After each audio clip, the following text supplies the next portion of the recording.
say the color black without walking on eggshells.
I say hold up, cock my glizzy, bang bang.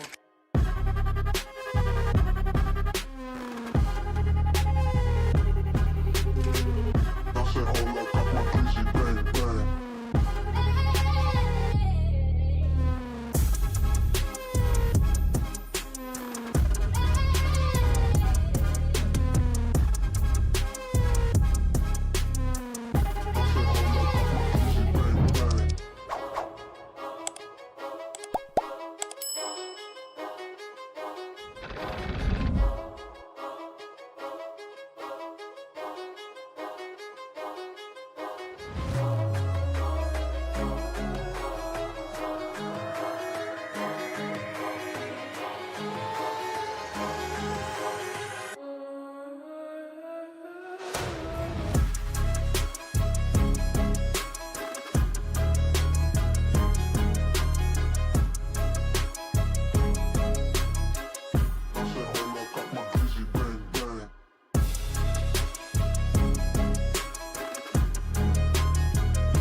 You're tuned into Foolery. Make sure to hit the thumbs up button and subscribe. And consider donating with super chats, stickers, memberships, or you can even gift memberships to other chatters. Or use the tips link in the description to write a message for TTS that will be read on stream. Hit the like button, or you ain't black. And that's a fact. Jack. Enjoy the show.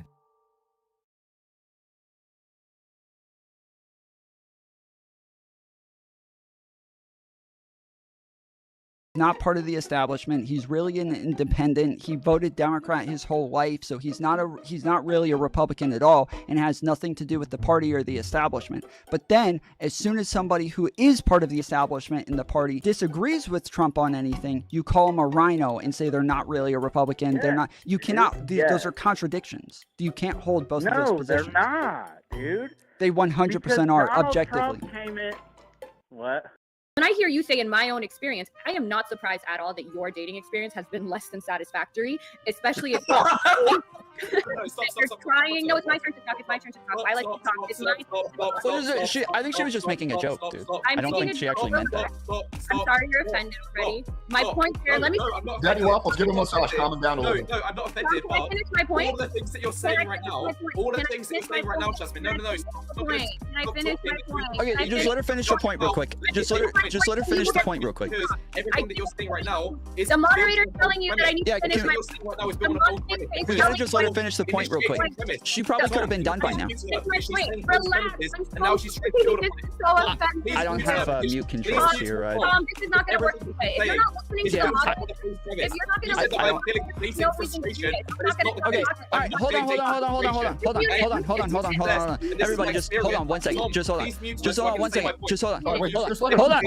Listen, guys, I need you to listen, and I need you to listen clearly. You should probably record this video because it's probably going to get taken down pretty quickly. No one is talking about this. Not even the mainstream media. They have completely ignored this. On election night, I remember When I first started watching it, the numbers were much lower. The longer election night went on, both Kamala and Trump got more and more numbers. It looks like both sides were cheating. I plan on doing a full investigation into this, and I will not let this go. I will not leave this alone until someone is locked up in the Federal Reserve. Make sure you share this everywhere you can. Post it all over the place. We will not let them get away with it this time. Follow for more in the future. I am not suicidal.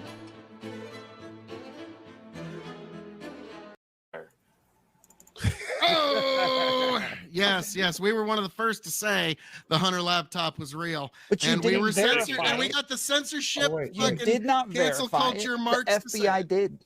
The FBI Well, did verify it. If you're right, And the for all CIA wrong lied about it. reasons, Who would have thought that What did they lie? detectives would get to the bottom of it and the spies would lie? When did they lie about it? The CIA, Yeah. when they said it was Russian They didn't say disinformation. that.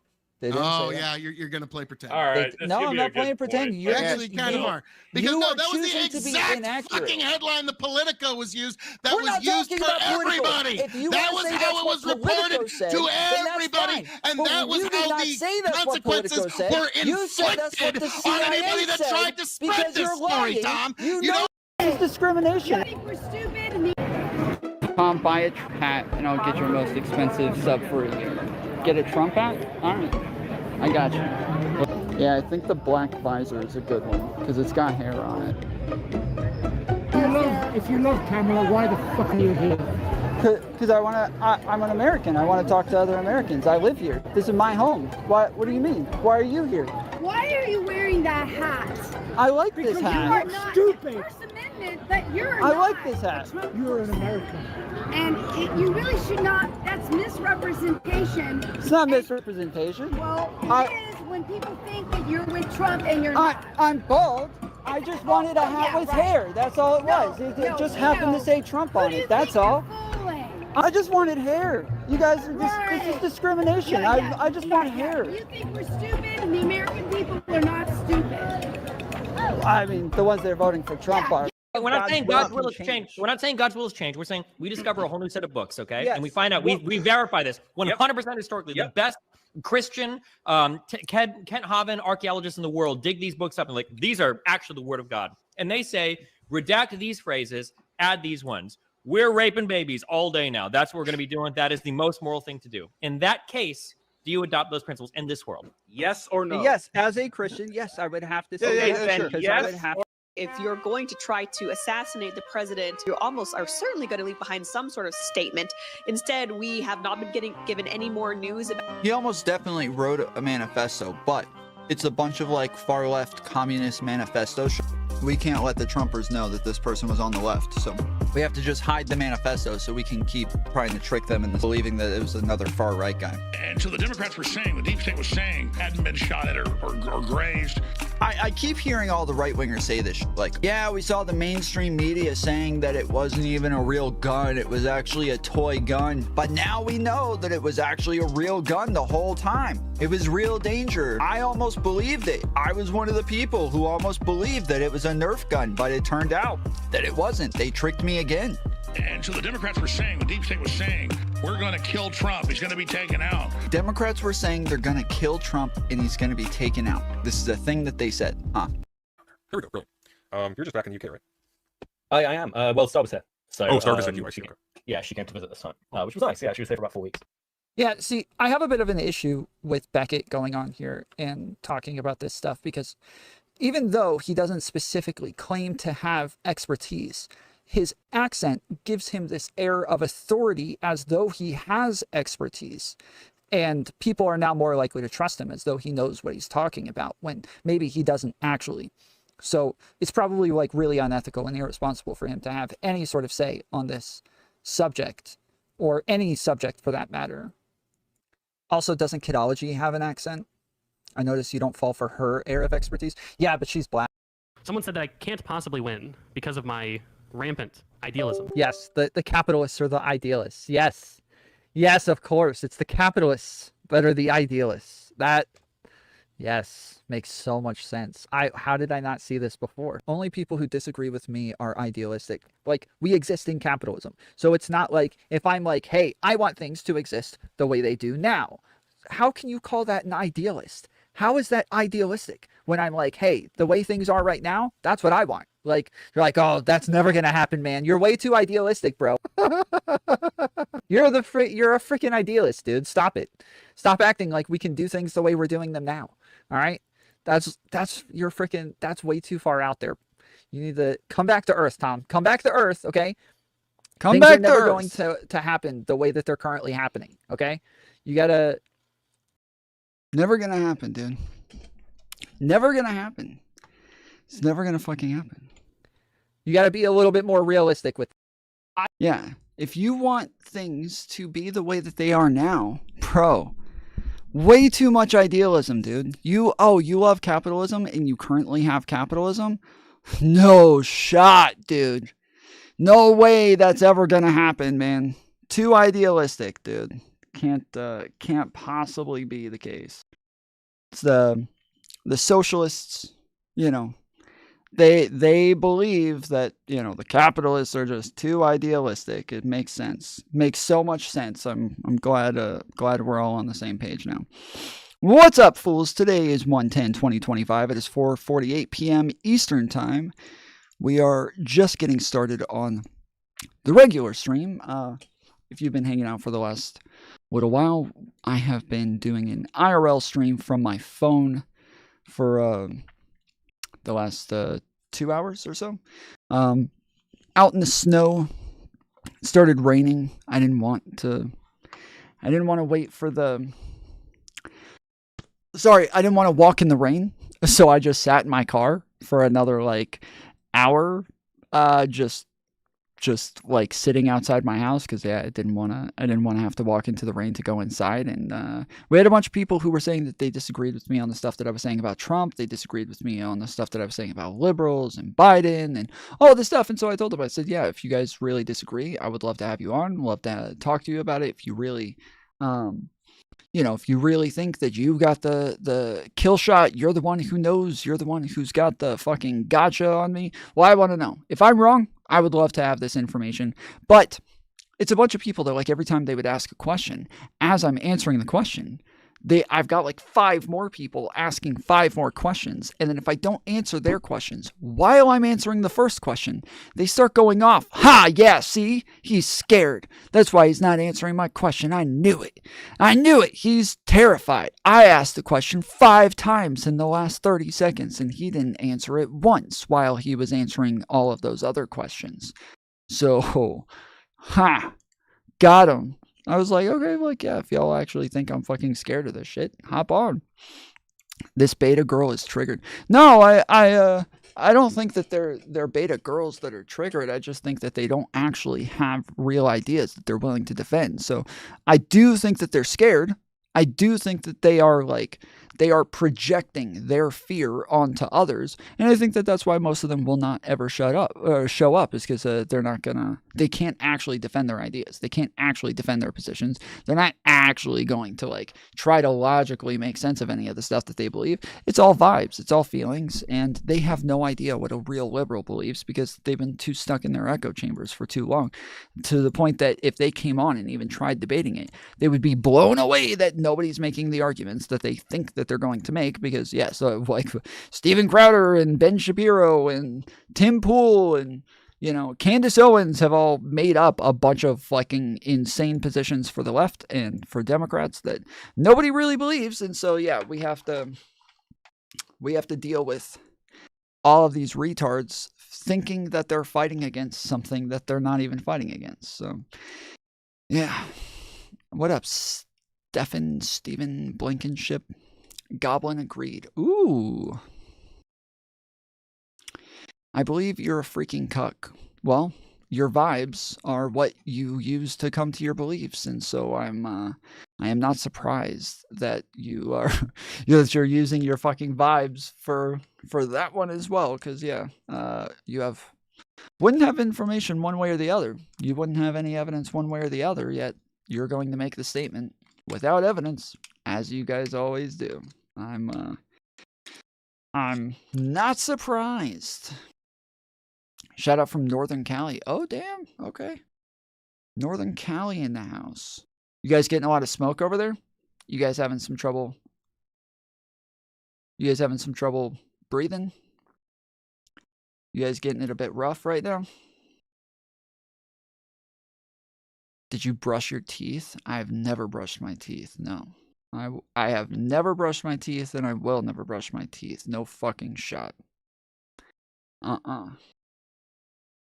No, my phone for some reason, and I've talked about this here as well. Like, there's different like filters and different lighting that just kind of changes shit, and I don't know what it is, but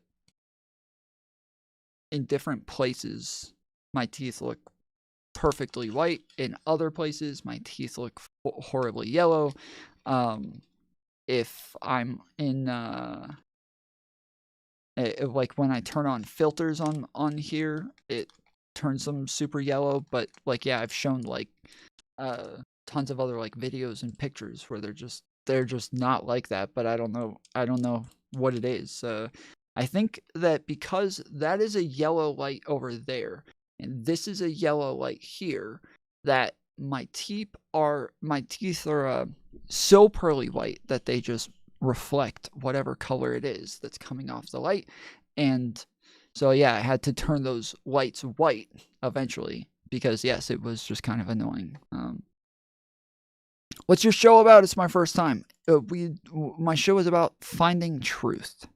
My show is about logic and rationale, and we go through all sorts of topics. Some of it's political, some of it's current events, some of it's, pop, some of it's just what's in the news, some of it's just what's happening around on the internet, some of it's stuff that I'm going through, some of it's people that my friends are going through. But generally, each time we are going through things, doing some analysis, trying to find truth, and, I'll come to some sort of conclusion. Then, whatever conclusion I come to, if people disagree with it, then they are allowed to jump on and kind of explain to me why I'm wrong and what information they have that shows me that I'm wrong. And yeah, we just go through the process. You need white lights? I do have white lights. That's the point, is that yes, I have white lights now. And so that is the difference, is that I just changed my lights to white. So you should reach out to that what if something guy to see what's going on with him. Oh, what if this? He's jumped on before. I've spoken to him before. We've had conversations, so.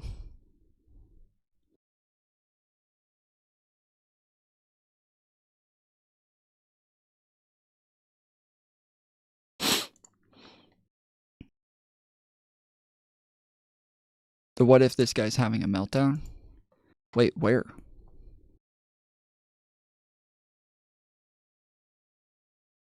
Where is he having a meltdown?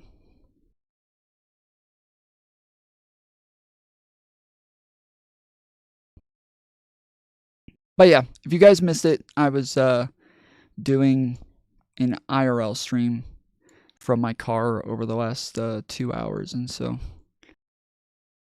did that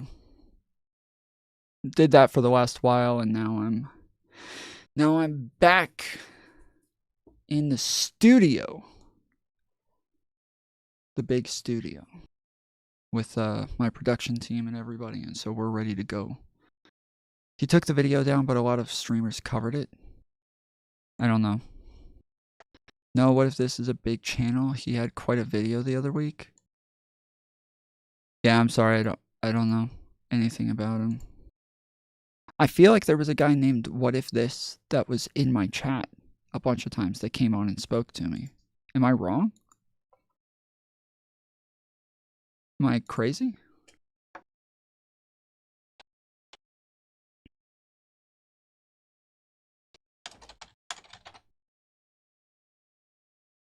But yeah, I have no idea who What If This is. I thought that was just some chatter that comes in spurging out all the time.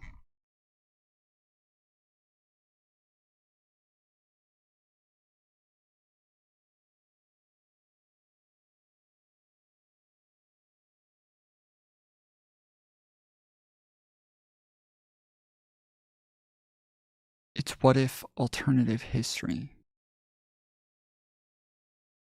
Oh, okay. I was going to say there's a what if this that comes into my chat. But if his channel name is actually what if alternative history or something like that, then yeah, that's a bit different. But all right. Let's see.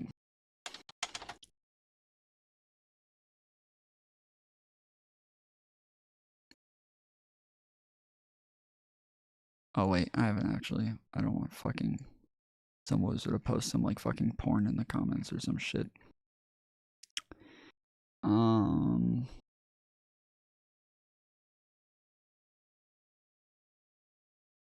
Okay. So I don't know who this is, but this person named Zaid Gilani, I guess. They have 145,000 followers, so I guess there's somebody. But they said, why does Gavin Newsom even have a brand among Democrats? He has a Dem supermajority and presides over a state with chronic dysfunction, high inequality, and constantly sheds population. I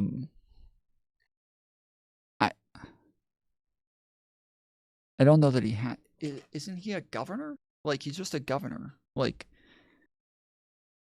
he's just a governor, but he's a governor of like the fucking state that brings in the most money in the country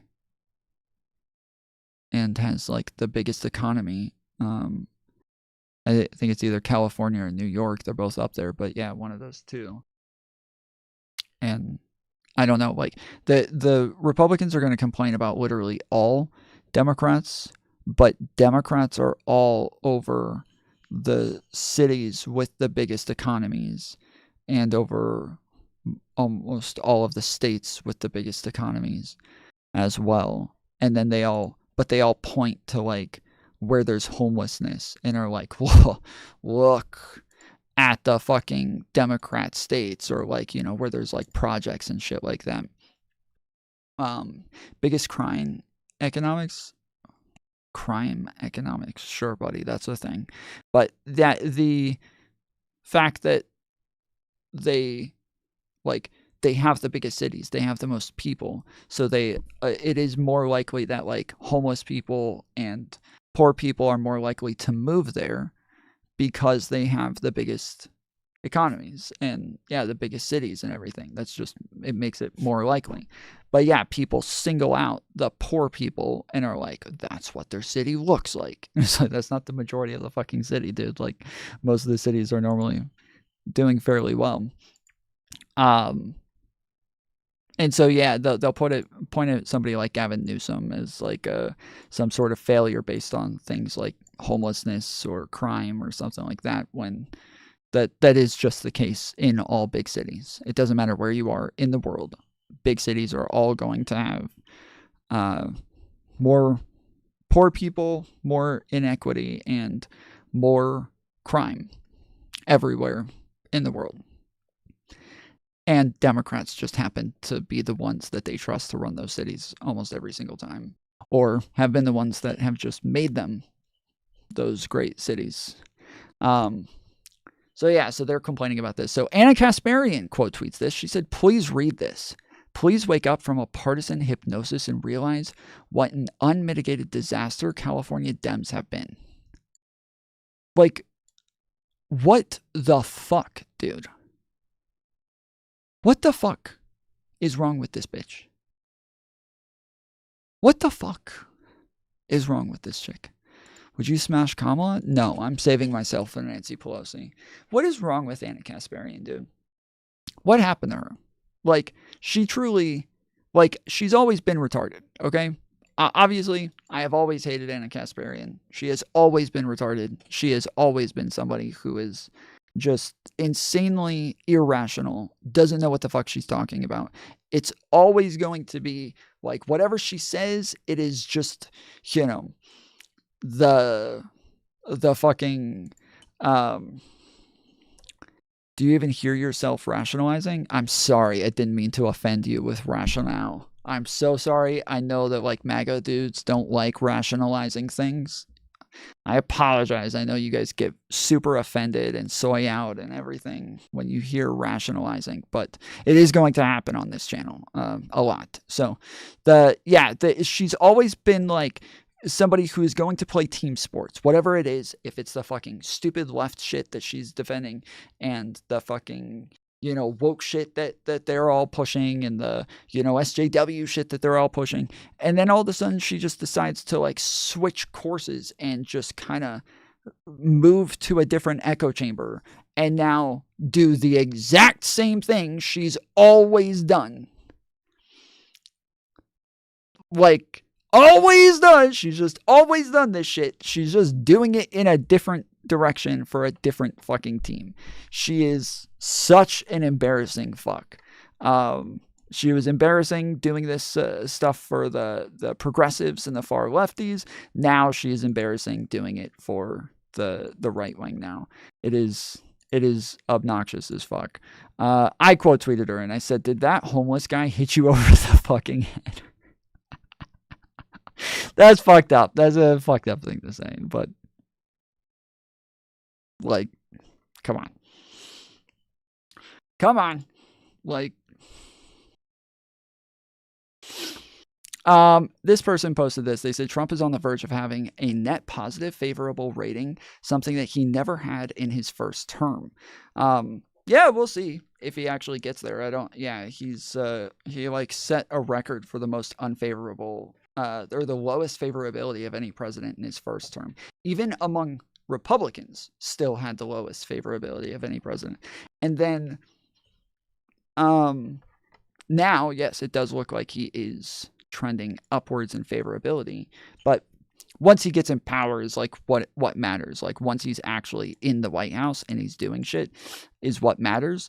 If the guy literally comes out and says he wants to take over fucking Greenland and Mexico and Canada and his favorability is going up, I'm sorry, but like America's fucking doomed. Like we're doomed.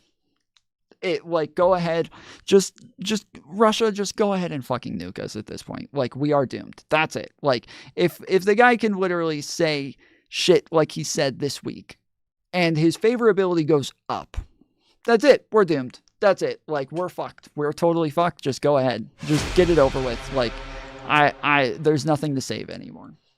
Nothing to save here. Thanks anyways. So Wick replied to this. He said, "We need to reckon with why this is happening.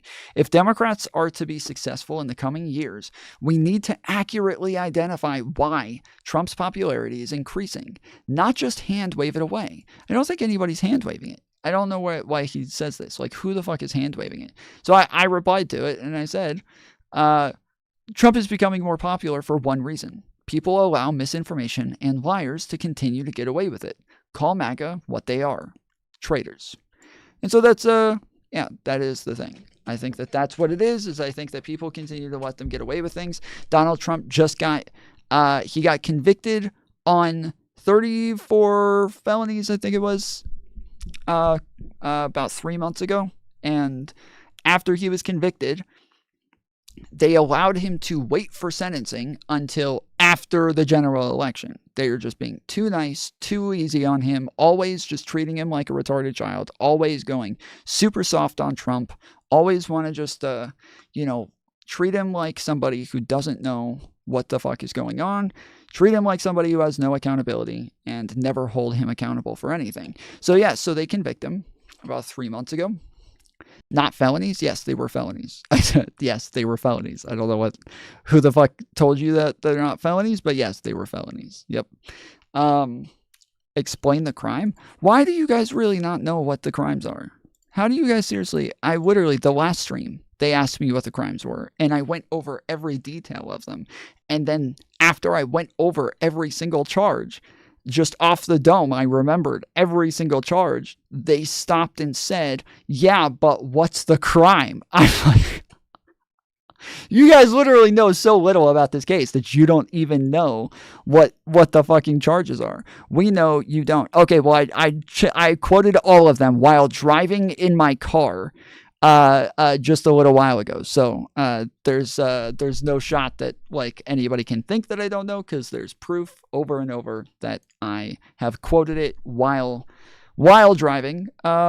Actually, yeah, let's just pull that up, because when I show it, you guys will not know. You guys will be like, what?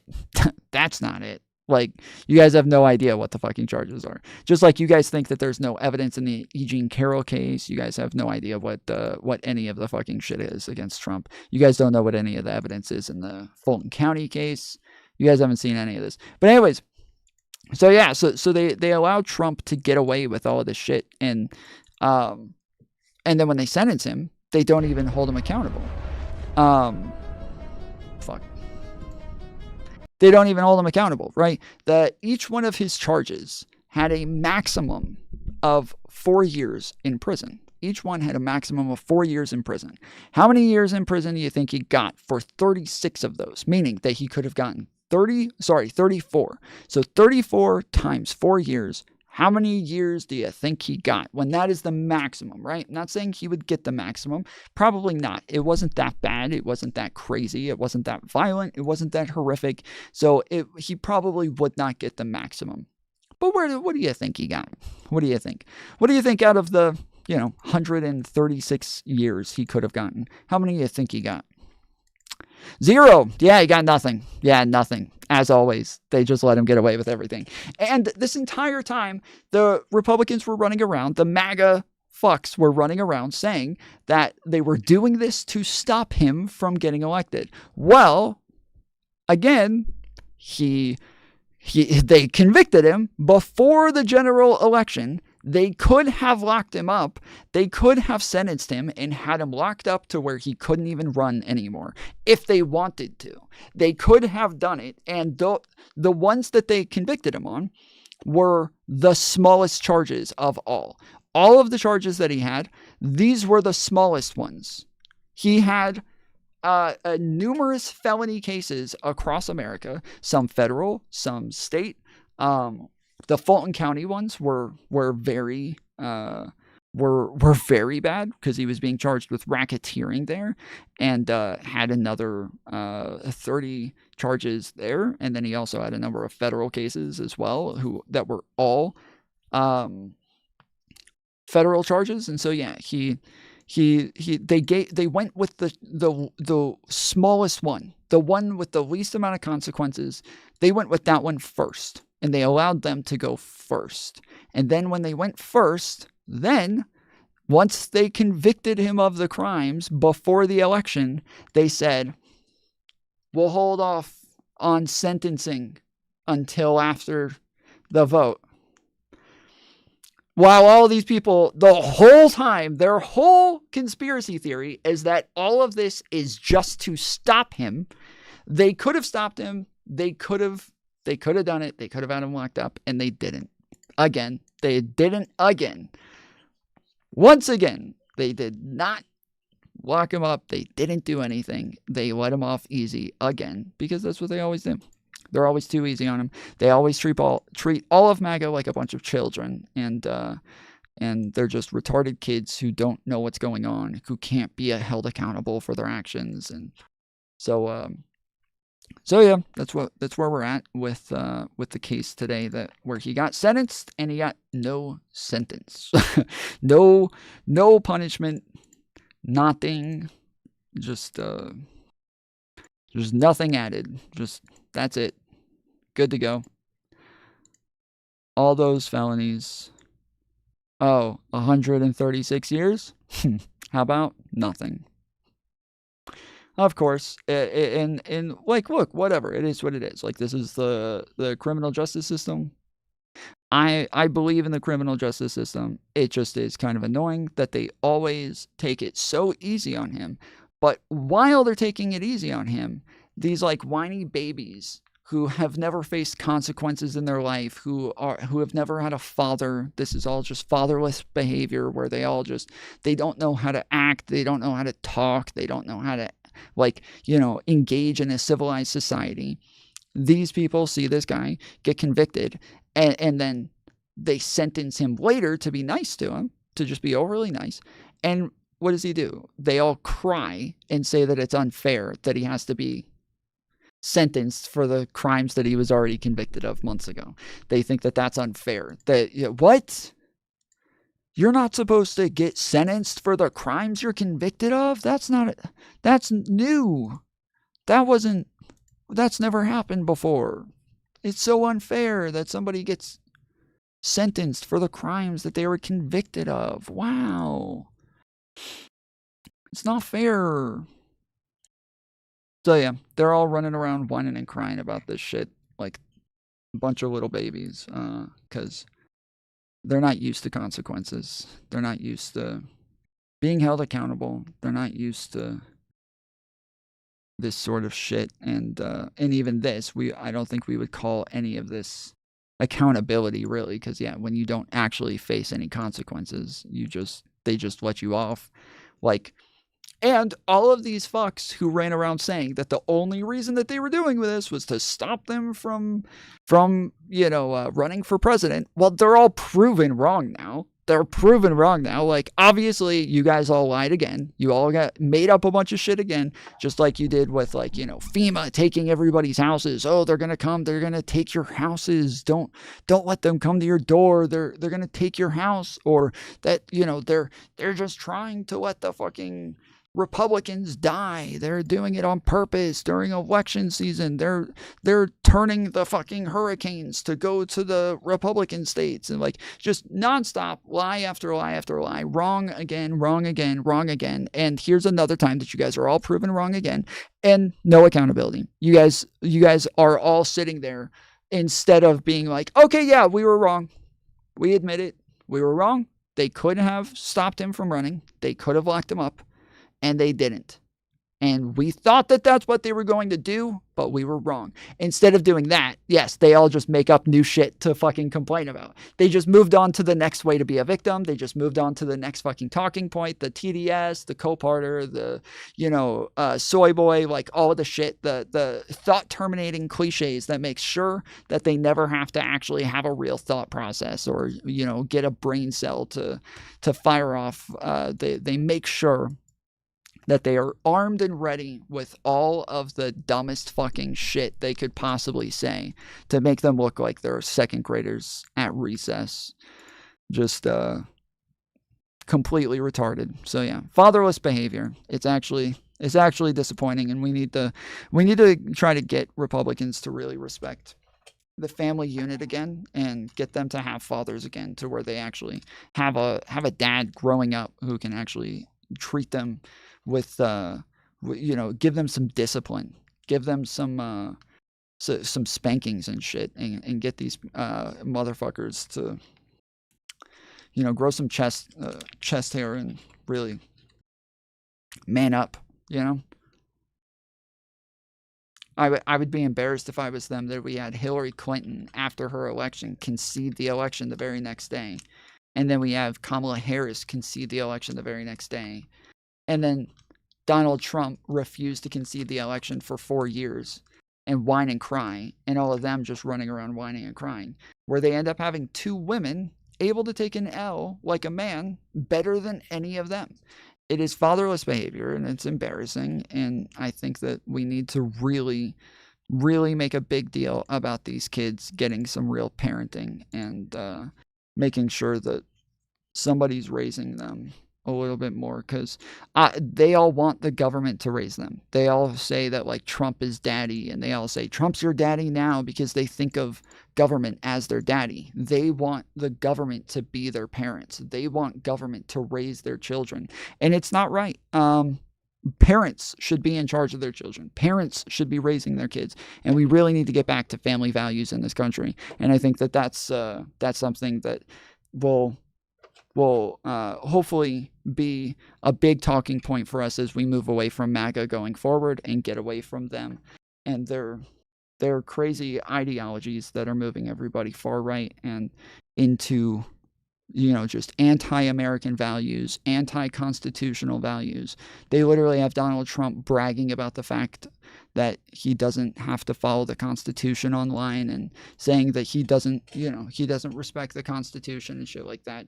And they're all voting for somebody like that because they are traitors. And I think that they need to assimilate. I think that we should probably get some of these Mexicans and people coming over the border who are passing like civilian tests. I think we should get some of them to sit down with MAGA and train them on how to be a good American, and like really train them on American values. Get these people to assimilate, get them to understand English better, get them to help them be able to speak in full sentences. If you ever look, like if you read half the comments in the shorts chat, I don't know if any of you are looking at that chat, but if you look at that chat and the stuff that they're saying over on that stream, every single one of them is misspelling half the words. They're speaking in broken English. We need to get all of these people who have passed the citizens tests and get them to help these guys assimilate into America and get them to understand American values and really get them to respect the Constitution again, respect our rights again, respect these institutions that have really made America what it is and what our founding fathers would want. And I think that those would be the people to do it. I think that if we could get all of these Mexicans over here to help these guys out, I think that we would be much better off. So yeah. But all right, yeah, if anybody wants to call in, I had a bunch of you earlier saying that you guys were going to come own me and show me what's what. And so I said that I would pull you guys in if you jumped into the waiting room. And I'm looking at the waiting room, and it is very empty right now. It is very, very empty right now. And I would be lying if I said I was surprised. I would be lying if I said I was surprised. I have like hundreds of people saying that they're going to own me, that I'm scared of them, that they're all gonna, they're all big and tough and they can tell. And then I said, okay, well, I want to talk to you then. So jump on the show right now. Let's go. And here we go. And we're looking at this waiting room, and it is completely empty. Completely empty. Not a single one of them came. Just totally empty. Not one person there. Not one. Just, I don't know why. I don't know why I'm surprised every time that all of them end up being terrified of me. And I don't mean to be. I try really hard to be nice. I try really hard to I try to not be as masculine, because I realize that a lot of them are afraid of masculinity. And this is something that I think a lot of you guys should remember going forward when you talk to people who are in MAGA, is that if you want to get through to them, you have to try to be less masculine, because they're all very terrified and they get provoked. They get triggered. Again, if you go over to that the vertical chat and look at the stuff they're saying in that stream, if you look at that chat, they are all triggered to fucking space. They have blasted off. They are losing their fucking minds over there in that chat, because they as soon as they see the masculinity, as soon as they see that, instead of it being like a good soothing father-like figure that can show leadership and loyalty, they get afraid because they haven't experienced that much in their lives. They haven't had that male role model to really show them what's going on. What's up, Cannonball? And so, yeah, I think that that's why they don't show up. I think that that's why they don't ever actually, they're not willing to engage in a logical thought process. I think they would rather go out for tea with their girls and go to the coffee shop and all have a grand old time drinking their beer and drinking their wine and just have a boys' night out or whatever's shit like that. Because yeah, I'm over here fucking crunching numbers and getting into the logic, and it's just not what MAGA is about these days. Back when I was on the right, when I was a Republican, we had this phrase that we said all the time, where we said facts over feelings. We said this shit all the time. But now today, they don't say this anymore. They don't believe in that sort of thought process. It's more like feelings and feelings. Feelings over feelings. They don't even know that facts exist. They don't know that logic exists. They're not willing to engage in it. They're not willing to kind of have that even be part of the thought process. They don't even know that there is facts could be part of the equation. It's just feelings over feelings, because that's all that they have. It's just facts. For me, I don't really make my feelings much part of the equation at all, but it's just facts. But yeah, for them, it's just feelings over feelings. All right. I guess, yeah, if none of them are actually willing to talk to a man and have a conversation, they all said that they weren't scared and that they were coming. So many of them. They were very clear. But yeah, if anybody else wants to hop in, just join the Discord, click on the waiting room, and we'll pull you in once we see you. But in the meantime, we're going to go ahead and move on. Because, yeah, I can't wait for these people all day. Let's see.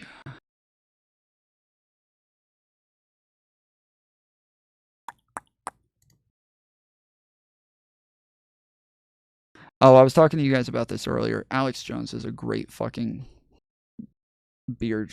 The firefighters are reportedly working multiple days with no rest, and they are using women's handbags to put out the fires.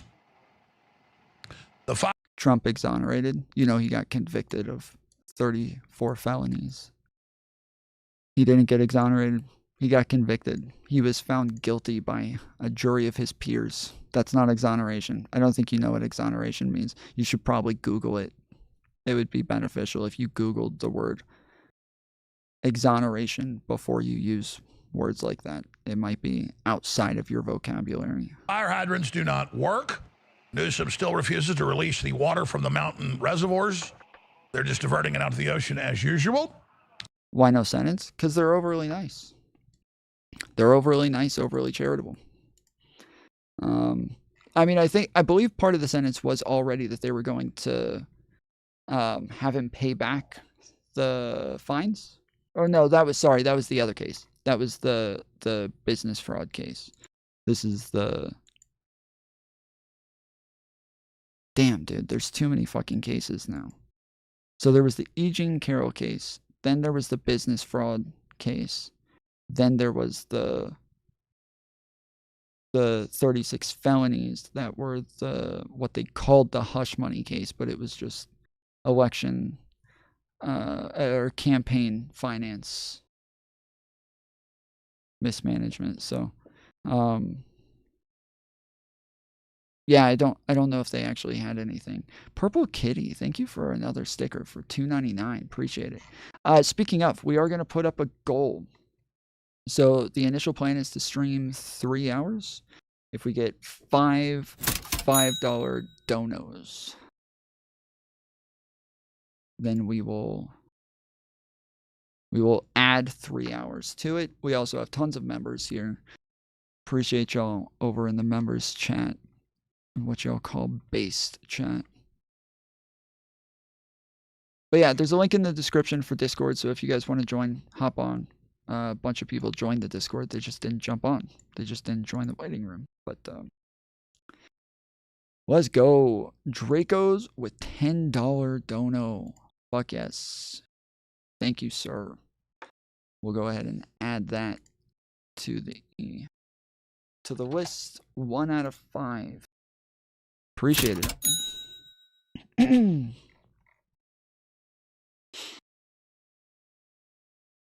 Or the smelt minnow that isn't even from California and is invasive. You can't make that up. I've been talking about that for 25 years. Trump has been on him for 8 years saying stop it, but he won't. He is now attacking Trump for being, quote, political. They have diverted, some reports are up to half of their supplies. The fire department under orders the last 2.5 years to Ukraine. That is confirmed that they diverted it to Ukraine. The LA County Fire Department, the LA City Fire Department, and the Air National Guard have collaborated to send some of their surplus equipment to the war-torn country. It's part of a nationwide effort among agencies across the U.S. The donated supplies include hoses, nozzles, helmets, body armor, and more.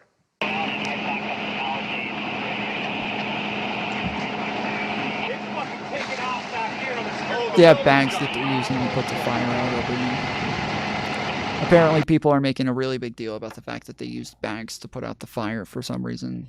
I don't know why, but they, from what I understand, they literally carry the bags with them. Or, oh, wait. LAFD. So the Los Angeles Fire Department officials confirmed the handbags seen in the news reports are actually canvas bags firefighters bring on their engines for various jobs. When tackling small fires, it's easier to quickly fill the bags with water and extinguish the flames than it is to haul out a hose. Yeah, it was a small fire, so it makes sense that, yeah, you would just fill it up real quick. Formerly Rudy, thank you, sir. Disappointed the MAGA cultists won't call in. You deserve better. Yeah, I wish they would. I really thought there were a lot of them who really felt as though they knew something that I didn't know. And I wanted to learn. I wanted to understand. I wanted to know what it was that I was missing. And so, yeah, I was looking forward to kind of being able to have a conversation with somebody who actually looked at the facts, who looked at the evidence, who understood the cases that Trump went through and explained to me where it was that I was going wrong. Because I've read all through the cases. I've read all, I read the indictments. I watched the court cases. And yeah, it's obvious that he was guilty of those charges and even the other ones that he had in Fulton County. I went over those as well. And yeah, it all seems blatantly obvious that he is guilty of these charges. But all of these people, yes, over and over and over, they know about the charges. They know better than I do. And I was like, oh shit, like, well then let's fucking go over it. And they're like, you won't. You're scared of us. You're terrified. You won't actually have us on. But I'm here. I'm waiting. And we still have 0 people in the waiting room. Absolutely nobody. So it is what it is. I'm sure they're probably busy. That's probably what it was. They were here 5 minutes ago, and then I went live, and then they're no longer here. But post the number. That's not a number, as I said. That is a Discord link. There's a link in the description for Discord. You can join the Discord, jump into the waiting room, and we can pull you on.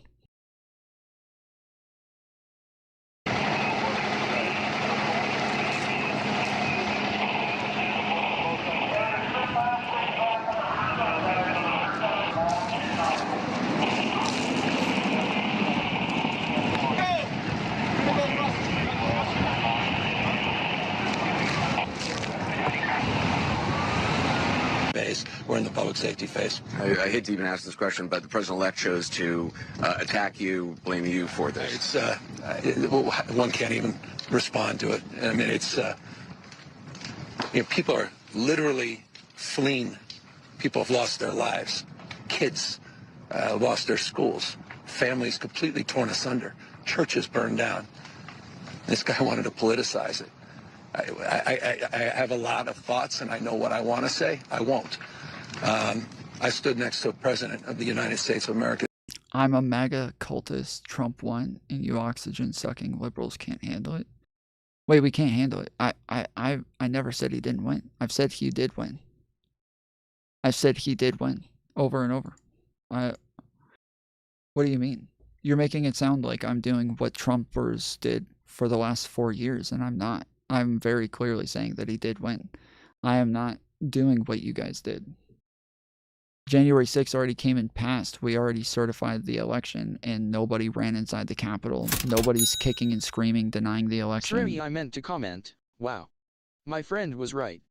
Trump really is the Antichrist. We are in the end days. Look at all of the you willing to follow him. I thought it was bad 8 years ago, beer yet wow. Woman facepalming. Yeah, Yeah, thanks, Draco. Yeah, the sorry about that. I would have just read your message if I had seen that you missed it. My bad. But yeah, it's I was also I was a Republican and over on that side until they decided to head in this direction. It's odd.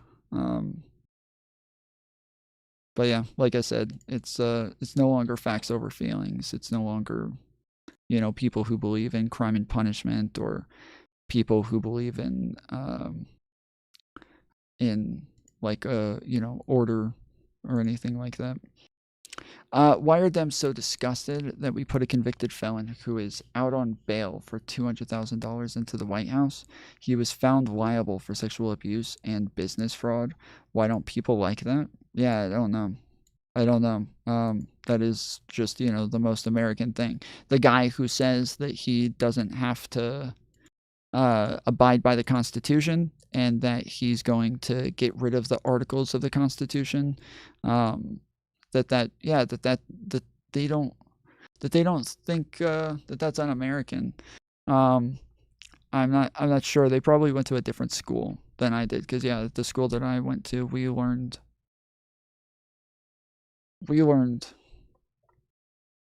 some other things. You're trying to talk to me? Oh, okay, hold on.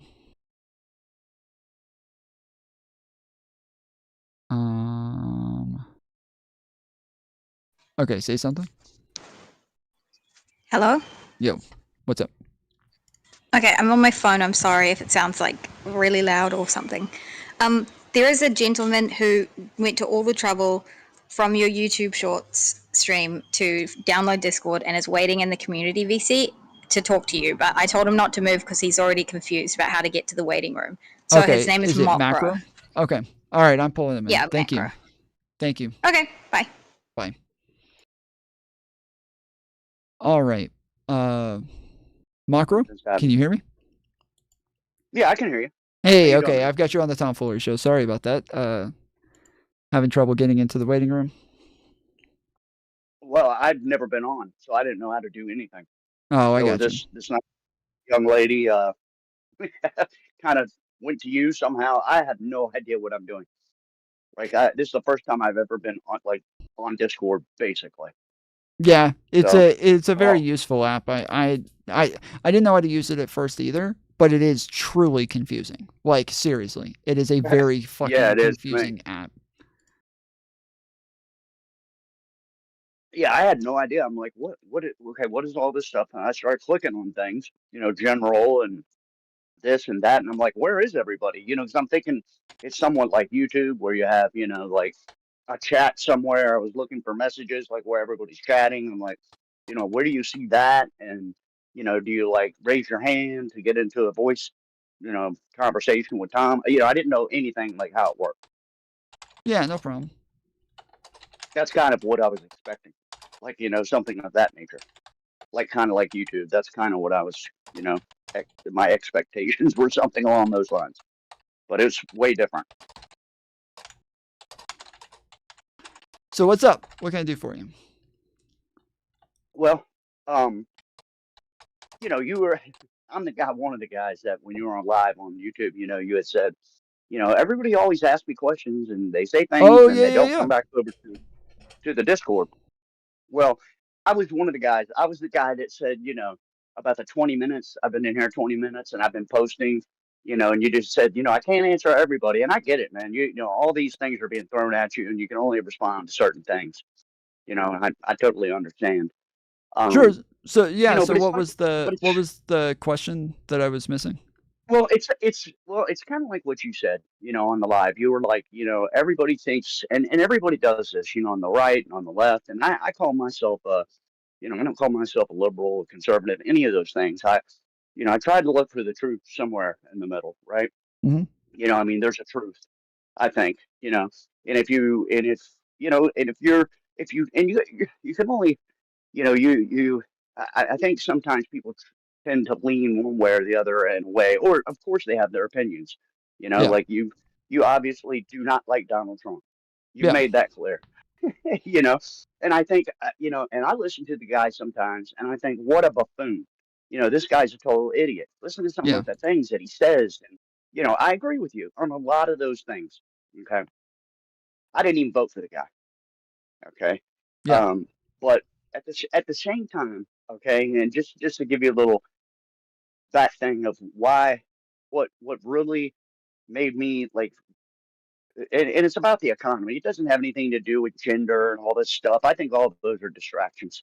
I think all those things are Yeah. those topics and those things. Yeah, nobody really voted uh, on those things either. Like when we look at like exit right. polling, Nobody gives a shit. nobody Nobody voted cares. on any of that. Nobody cared. They voted on other things like the economy, like immigration, like they Like the voted on economy. things that have nothing to Absolutely. do with like And, trans people or any of the like culture war shit. and you hear that too, right? Immigration. And it's like, look, man, immigrants haven't taken any of my jobs. I haven't seen them. They don't affect my life in the least. So that's not even a huge topic for me. But I can tell you this, okay? I was in at the time I was in Scottsboro, Alabama. Okay, for about 2 years. I had a V8, big. I had a car gas guzzler. So I watched the gas. Okay, and I was watching it, and I didn't care. I don't care who's president. They're both. Politicians are all kind of slimy at the end of the day. So, but I'm sitting here and what I do know is that for about 2 years, gas didn't get above $2 a gallon. It hovered around 180 to 187. And I mean, and I'm telling you, I was struggling Yeah. and it was a big, my gas was huge. And I can tell you, man, and I did my own shopping. I lived by myself. So I shopped. I did all my own, I lived on my own. So I was very aware of the pricing in grocery stores, what food costs, because I was aware of it. I had to be, to make it. So, going to the grocery store, as far as, fuel, all of a sudden, okay, after about 2 years, literally, and gas hovered, like I said, never went over $2. I go to the gas pump one day at a Circle K where I went almost every day, or that's where I went. I stopped there for something every day. I always got gas there. I stopped in one day and it's like 212. And I was like, oh my God, for the first time in 2 years, gas is $2.12 a gallon. Yeah. And I was like, what in the world? Well, then next thing I know, people were talking about it. Biden had just took office. It had been about a week after he took office. Gas went from $1.87 to like 212. And I was like, oh wow. And then there was talk of, he shut down uh, the federal drilling, so on and so forth, which he said he was going to do. He made no qualms about that. Said he was going to do that, the pipeline. And then gas continued to go up. It went from 213, something like that, to like 233. Then it went to 240, 245, 250, 260, 270. And I mean, and it never stopped. And it got up to almost $4 a gallon. Well, then I'm noticing in the grocery store, I'm going shopping, and I'm buying Hot Pockets that used to be, now they're $2 more than what they were, 8 months after, a year after Biden took office. Now, all of a sudden, for the first time in 4 years, these Hot Pockets, and I'm noticing milk went up 80 cents. And all these things continued to rise. And I'm telling you, when Trump was in office, it wasn't like that. And I don't care who's in office. I don't care if, Willoughby is in office. Who Yeah. gives a shit? But So all I know is, man, is when I was living through that, and it has been nothing but the cost of living has increased. It was just for me to live, it was just much lower under Trump. okay. Okay. So let me And, let me respond for a second because I there's a lot there. There was a long explanation, which I understand. Yeah, no, I get it. And actually, that is what your position is, the majority position. Like your position is why most people voted for Trump. So where yes, people bring up all of these like random things, that is the majority position on why people voted for Trump. So let me give me a minute to kind of like respond because there's a lot to respond to there, and I'll kind of like lay it out kind of the same way that you did. Okay. Most people do vote on like the way that things feel in the moment, and then however that feels it's going to be blamed on whoever's in charge. So kind of like with like Gavin Newsom right now, not much he can do about whether or not California is on fire. Not much he could do. There's not enough water that would ever stop these fires from happening. But because the fires are happening and he's in charge, people are going to blame him. The buck stops with him. That's how it works. Even though he couldn't do much about it, that's where the blame's going to go because he is in charge. When Donald Trump was in charge in 2020, when COVID was happening, everybody didn't like the lockdowns. They didn't like how stuff felt. They didn't like wearing masks. They didn't like the social distancing. They didn't like that they couldn't go. Any of that. Well, most people did. Most people didn't like it. And so because they didn't like how things felt, they blamed Trump. There wasn't anything Trump could do about it. Trump wasn't like, he didn't cause COVID. He didn't make COVID happen. That's why I don't speak to that stuff. Right. But they blame Trump anyways. That's another distraction. No, sure, but they blame. Well, so hold on. I'm trying to like weigh out the kind of thought process real quick. So they blame Trump because he was in charge, but it wasn't really his fault. There was nothing he could do about it. But then same thing. The whole world dealt with COVID. The whole world dealt with the lockdowns. The whole world dealt with these things. And so because of the lockdowns, lots of businesses went under and lots of people now were no longer employed. And because people weren't employed, the businesses were raising their prices because they had to raise their wages. They had to pay people more to try to fill up their staffing, and they weren't filling up staffing. So they kept raising how much they were willing to pay, and that made it to where they had to keep raising their prices as well. So this made it to where inflation went way up. And because prices went way up, this is what caused inflation. Now, Biden was the one who dealt with that. The whole world dealt with record-breaking inflation. Our country was one of the first that recovered from the inflation. We had some of the lowest inflation in rates of, like, considering the fact that we had the biggest economy, we did not have the biggest inflation. We dealt with it better than most countries. I don't mean to. No. I'm just trying to like respond to the thing to try to get to a point. I hold on. I understand. I haven't even gotten to a point yet. I promise you. I'm just like explaining a thought process real quick. The same way that you did. Yes. So these things were all like the reasons that prices went up. The Keystone Pipeline that Biden stopped was not even in circulation yet.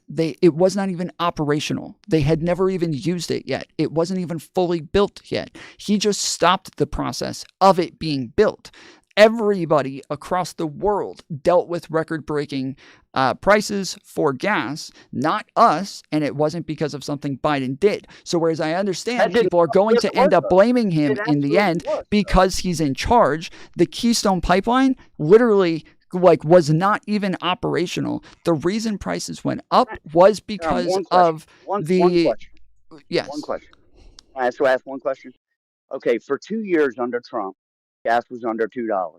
I know this because I bought it. Mm-hmm. Okay, so 2 years before Biden took office, gas stayed under $2. The week Biden took office, gas went up to 20 cents. Okay, and never stopped until it was $4 a gallon where I was, which took about 2 years, almost 2 years. So almost, and a matter of fact, he said the gas is related to all products. If gas goes up, everything goes up. It takes shipping. It takes fuel to run business, to run factories. It takes fuel for transportation for trucks.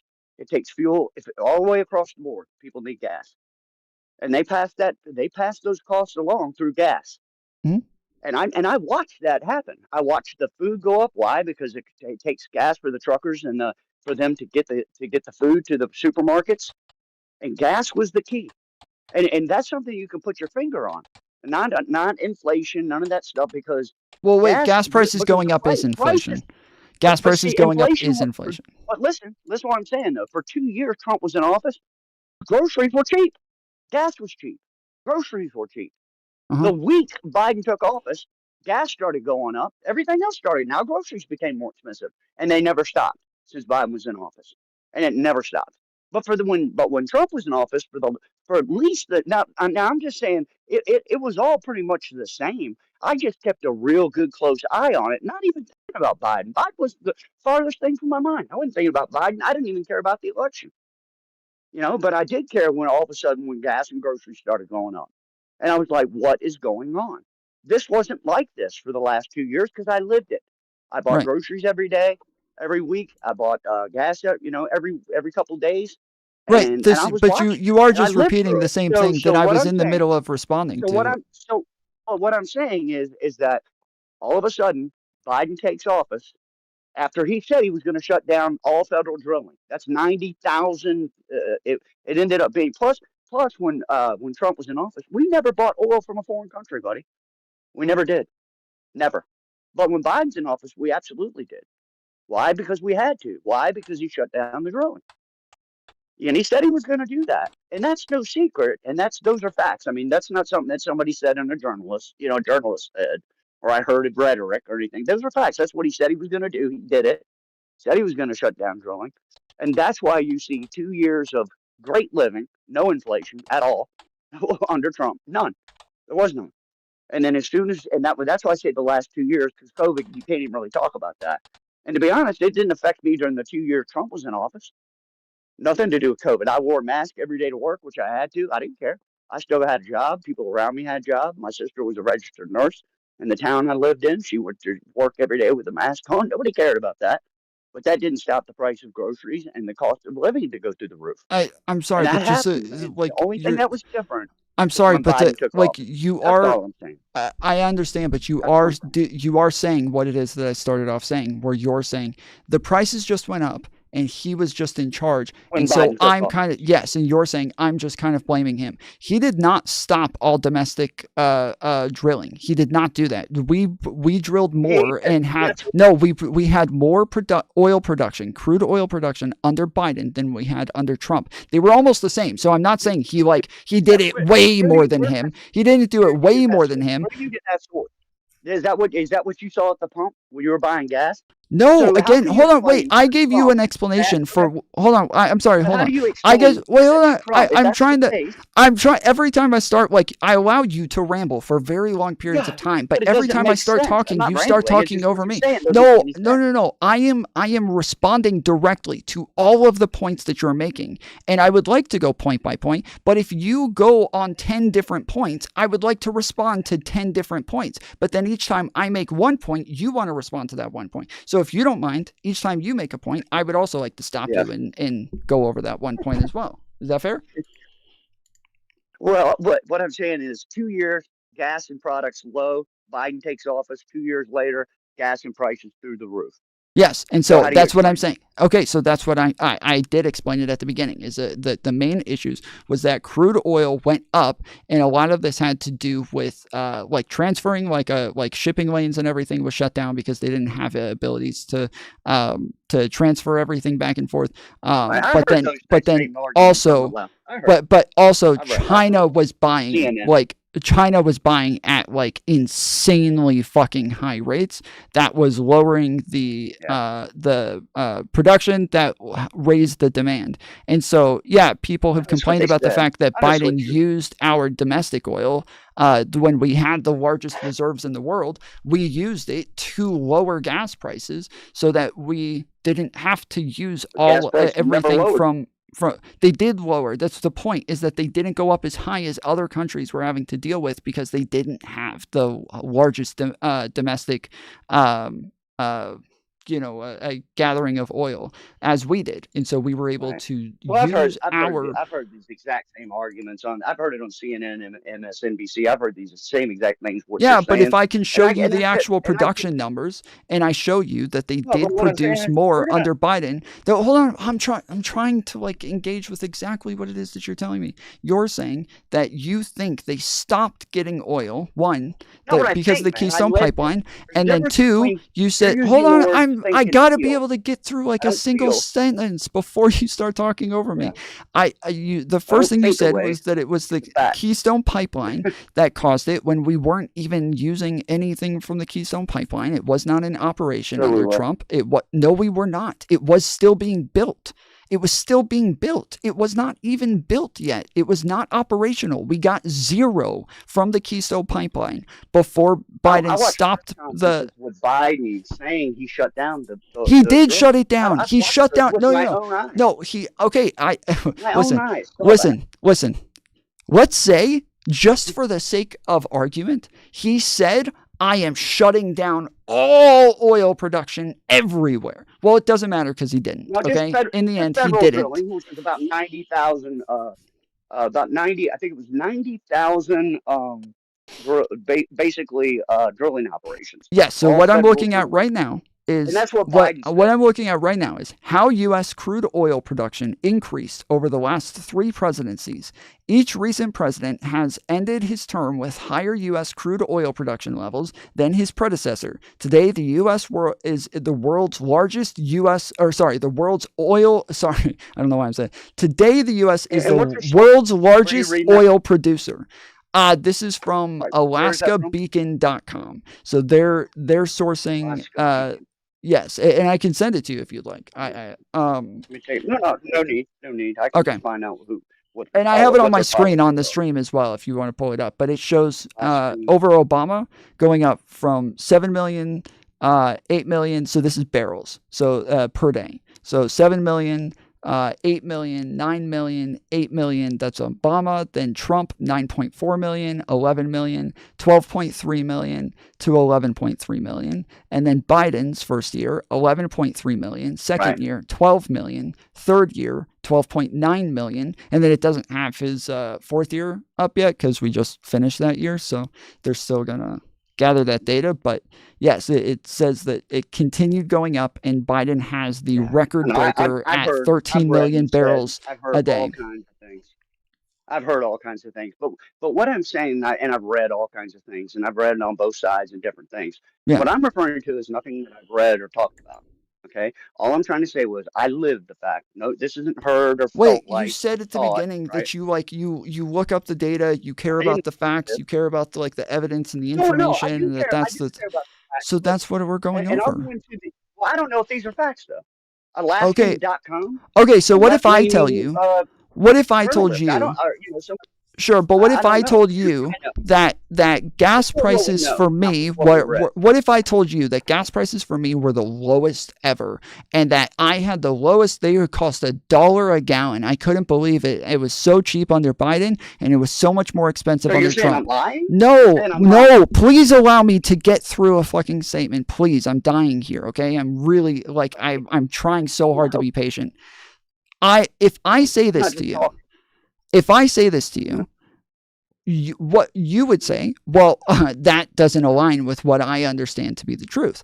And so then we would say, okay, just please, for the love of fucking God, let me get through a statement. I will allow you to respond. I promise. I'm asking you a question here. So I would expect you to say, okay, well, how do we fix this? How do we figure out who actually has a better understanding of this? Because we're both quoting anecdotal experiences, yet neither one of us can prove what the truth is based on our own experiences. We would have to go to some sort of data, some sort of information. Here's some sort of sources that would have this information for us that we could use as a third party to tell us.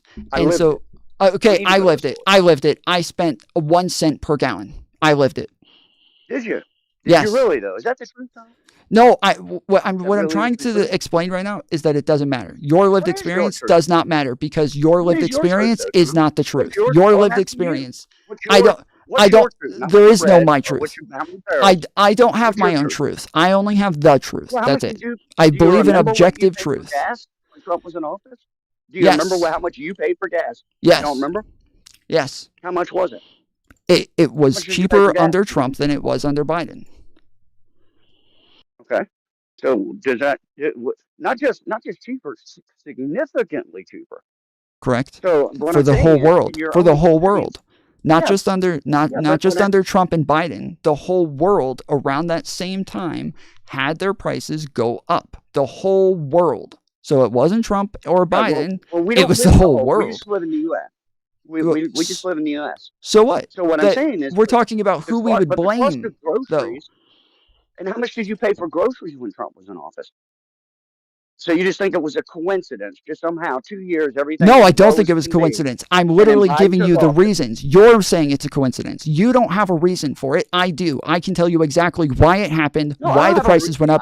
I the can reason explain is how the because market I works. just I told can you the explain how the like production versus the demand is going to affect the prices. That I can explain how labor shortages also affect this. I can show how it exactly aligns with the rest of the world, how it aligns just with go on what to watch happened with Biden's press COVID. conference. I can show all of You this. don't need to do Yes, that. but you want to look at one Listen to thing. the words. I'm looking at all No, no, context. no. You want to, yes, you just want to look at one press conference. You think that Wa- matters. watch- I listen, don't hear think me it your own matters. words. I don't think it matters. But I'm don't telling read you, it barrels. doesn't You matter. don't need to read barrels. I'm telling you, he could Listen to literally Biden's say, words. I told you, he could literally say, I am shutting down all production from here on out. We will never He did say drill that. another drop. Okay, and That's I'm what saying he it did doesn't say. matter. And I'm telling you it doesn't matter. So Biden saying that doesn't matter. I'm telling you that it doesn't matter as to what happened in reality. I don't have my own truth. I have objective truth. That's what I believe in. Do you believe in objective truth or do you believe in your own truth? Which one? Well, what I meant by that was, what did you live? That's what I meant by truth. I What understand, did but you live? I don't care about That's people's all I lived was saying, is experiences that, to you know, understand the truth. I don't use your lived experience nor anybody else's to figure out the truth. I grew Well, up in that's an usually- all-black I- neighborhood, I went to can- an all-black school. I don't According li- to I don't me and listen my to what brain, other I am people the say. only white I go person by in the my own world. example. That like I'm the Yeah, well, only I go white by- person in the world. My anecdotal experience says I'm nothing- the only white person in the world. Does that make sense to you? well, is that no- a smart idea But we're not. to you? We're not talking about. We're not talking about that though. We're talking about something specific, energy, and and that's tangible, and it's something you can point to, and it's something you can say. This is what I paid this much at the pump for 2 years, and after this date, just happened to be the date that Biden took office. When he did say in so many press conferences, you want to he go was on shutting down anecdotal oil. experience, No, and that's not- you're saying that's it's not just a anecdotal. coincidence. You're saying That's it's what just a happened. coincidence. That's the way Yes, you're I saying it's lived all that. coincidental. Yes, that's what an anecdote is your lived That's what you're experience. saying. That's what an anecdote means. It's not coincidental. It's not coincidental. Biden took office. and Yes, gas you're went to the literally roof. saying Not it's coincidence. That's what you're saying. You're saying I said it's not. Okay, then what happened? What did it? At all. Then what did it? Biden said in so many press conferences, Uh-huh. right off the bat, he had Yeah. said he gave a ton. Okay, listen, he gave a ton of tax credits for electric cars. Mhm. More than he even said we are going to go electric. This is going to happen, and basically, and he literally said that by there'll be no fossil fuels, and this came out of Biden's mouth. There will be, we want by 20 something. He gave a date. I saw it on my end. You can look it up, man. And that's the thing. Don't listen to, all this rhetoric and all this stuff about, people have their opinions, man. But listen to what he said came out of his own mouth. We won't have fossil fuel by this date. We won't be using it by this date. Which was absolutely Elon Musk, okay, runs an electric car business. That's what he does. He would love to have America. What was running the on date? electric cars. That's What he was the does. date? What was the date that he said we wouldn't be on fossil fuels anymore? It was like 2035. Yeah, something like that, correct. that we It was will not be on. exactly. It's Yes, starting thank you. now. So correct. It was not. Yes, it was not during his. It was not during his. You're claiming though that this affects He was his saying we're starting administration. today. You got to listen to Biden, dude. He says it himself. He says we're starting today. Yeah. We will be, that's why he wanted, if he had it up to him, he wouldn't have fossil fuel. And he did everything he could to try that. Sure. And he's So been doing it. again, been on. what were the effects of this? Where do we see the effects? You just saying he said this. Okay, cool. So he says this. More Yeah, people because start it's the buying. first thing you Hold do on. is stop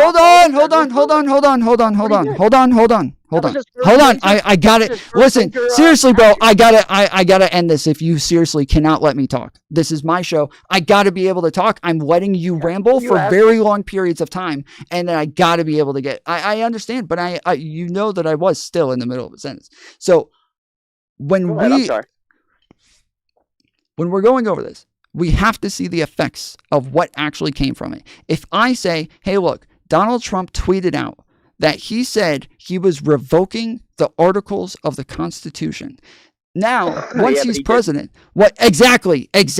Once he's president, I don't get to sit here and say over and over, no, look, dude, he said it, so therefore the Constitution's gone. You're going to be like, no, look, everybody is still acting in accordance with the Constitution. And I'm going to be like, nope, I saw him. He said it. He said he was revoking the articles of the Constitution. So that's it. He said it. That's what you're doing right now. Yes, that's what you're doing. You're just saying he said it. And I'm saying, but he didn't, though. Look at the outcomes. He didn't actually do it. So you continuously saying he did it, I get to now act like Donald Trump got rid of the Constitution. It's gone because he said it. But you keep He saying said it. I said it. That's what Biden said. I know. Watch I'm his press saying, conference, hold on. man. You're didn't say it. misunderstanding. I'm sorry. You're misunderstanding. I'm saying, you are saying just because Biden said this, that it happened. I'm saying Biden said it, it didn't happen. I'm saying Trump said he's going to revoke the articles of the Constitution, but he didn't. He didn't revoke the articles of the Constitution, so I can't act like it happened just because he said he was going to do it. No, I'm saying that Biden said that they were going to move towards electric, which means that more people started buying electric cars, that they put money into electric production, that they put money into... Yes, but that doesn't affect gas prices. That does not affect gas prices. That actually makes gas prices go down. It does not make them go up. It doesn't. I'm saying he did, and it makes gas prices go down. What you're talking about helps gas prices. It makes it better. Biden raised gas prices so people would buy electric cars. Okay, so where did he do that? Where did he do that? Show me where he did that.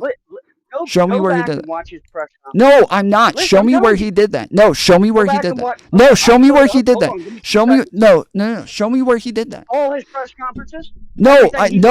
Stop saying he said things. Stop saying he said things. Tell me where he did it. He did them.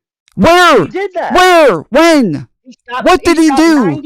Did he sign an executive order? What's the name of the executive order? Did Congress pass this? What did Congress do?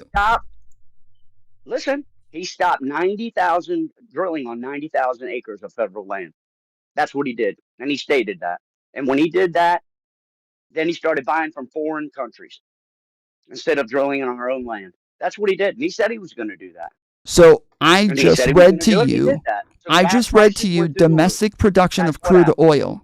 I just read to you domestic production of crude oil. Would you like me to get another source? I can find another source on this if you would like.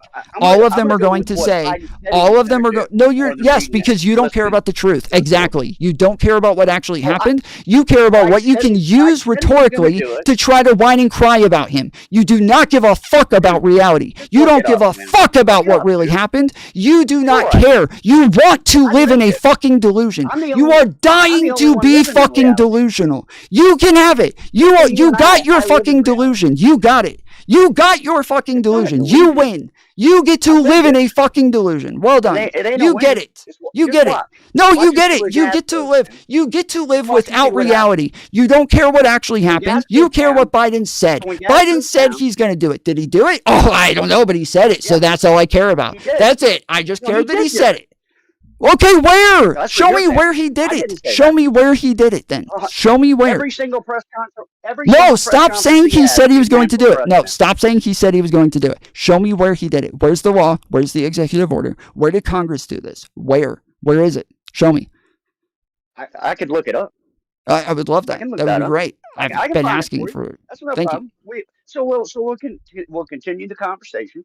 I'll look it up. I'll find every source and I'll give it to you. Hopefully you'll talk again. Hopefully.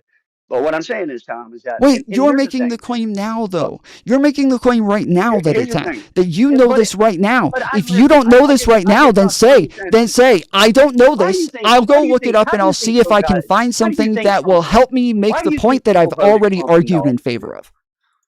Why do you think Trump got voted into office? Why do you think that is? Because people blame the person who's in charge when they don't like what's happening, as I said. You think that's what it is? It's not the fact that people lived. It was easier for people to survive under Trump, and they lived those 4 years, and then they lived the last 4 years. If you just look, if you just look at like vibes and how people feel, sure. But if you look at what Trump actually did, and you look at policy that he put into place to actually affect the economy, and like laws that he put into place that actually had positive or negative outcomes, because we can look at net negatives, net positives based on how the economy performs after he implements something, we can see that almost everything he did economically, yes, exactly. You don't give a fuck about reality. I don't know why. No, you don't give a fuck about reality. You have a child's mindset where you think your lived experience is the reality, and it's not. It's just not. It's the other millions of Americans. I didn't even vote for the guy. Do you believe in COVID? Is COVID a real thing? Is COVID real?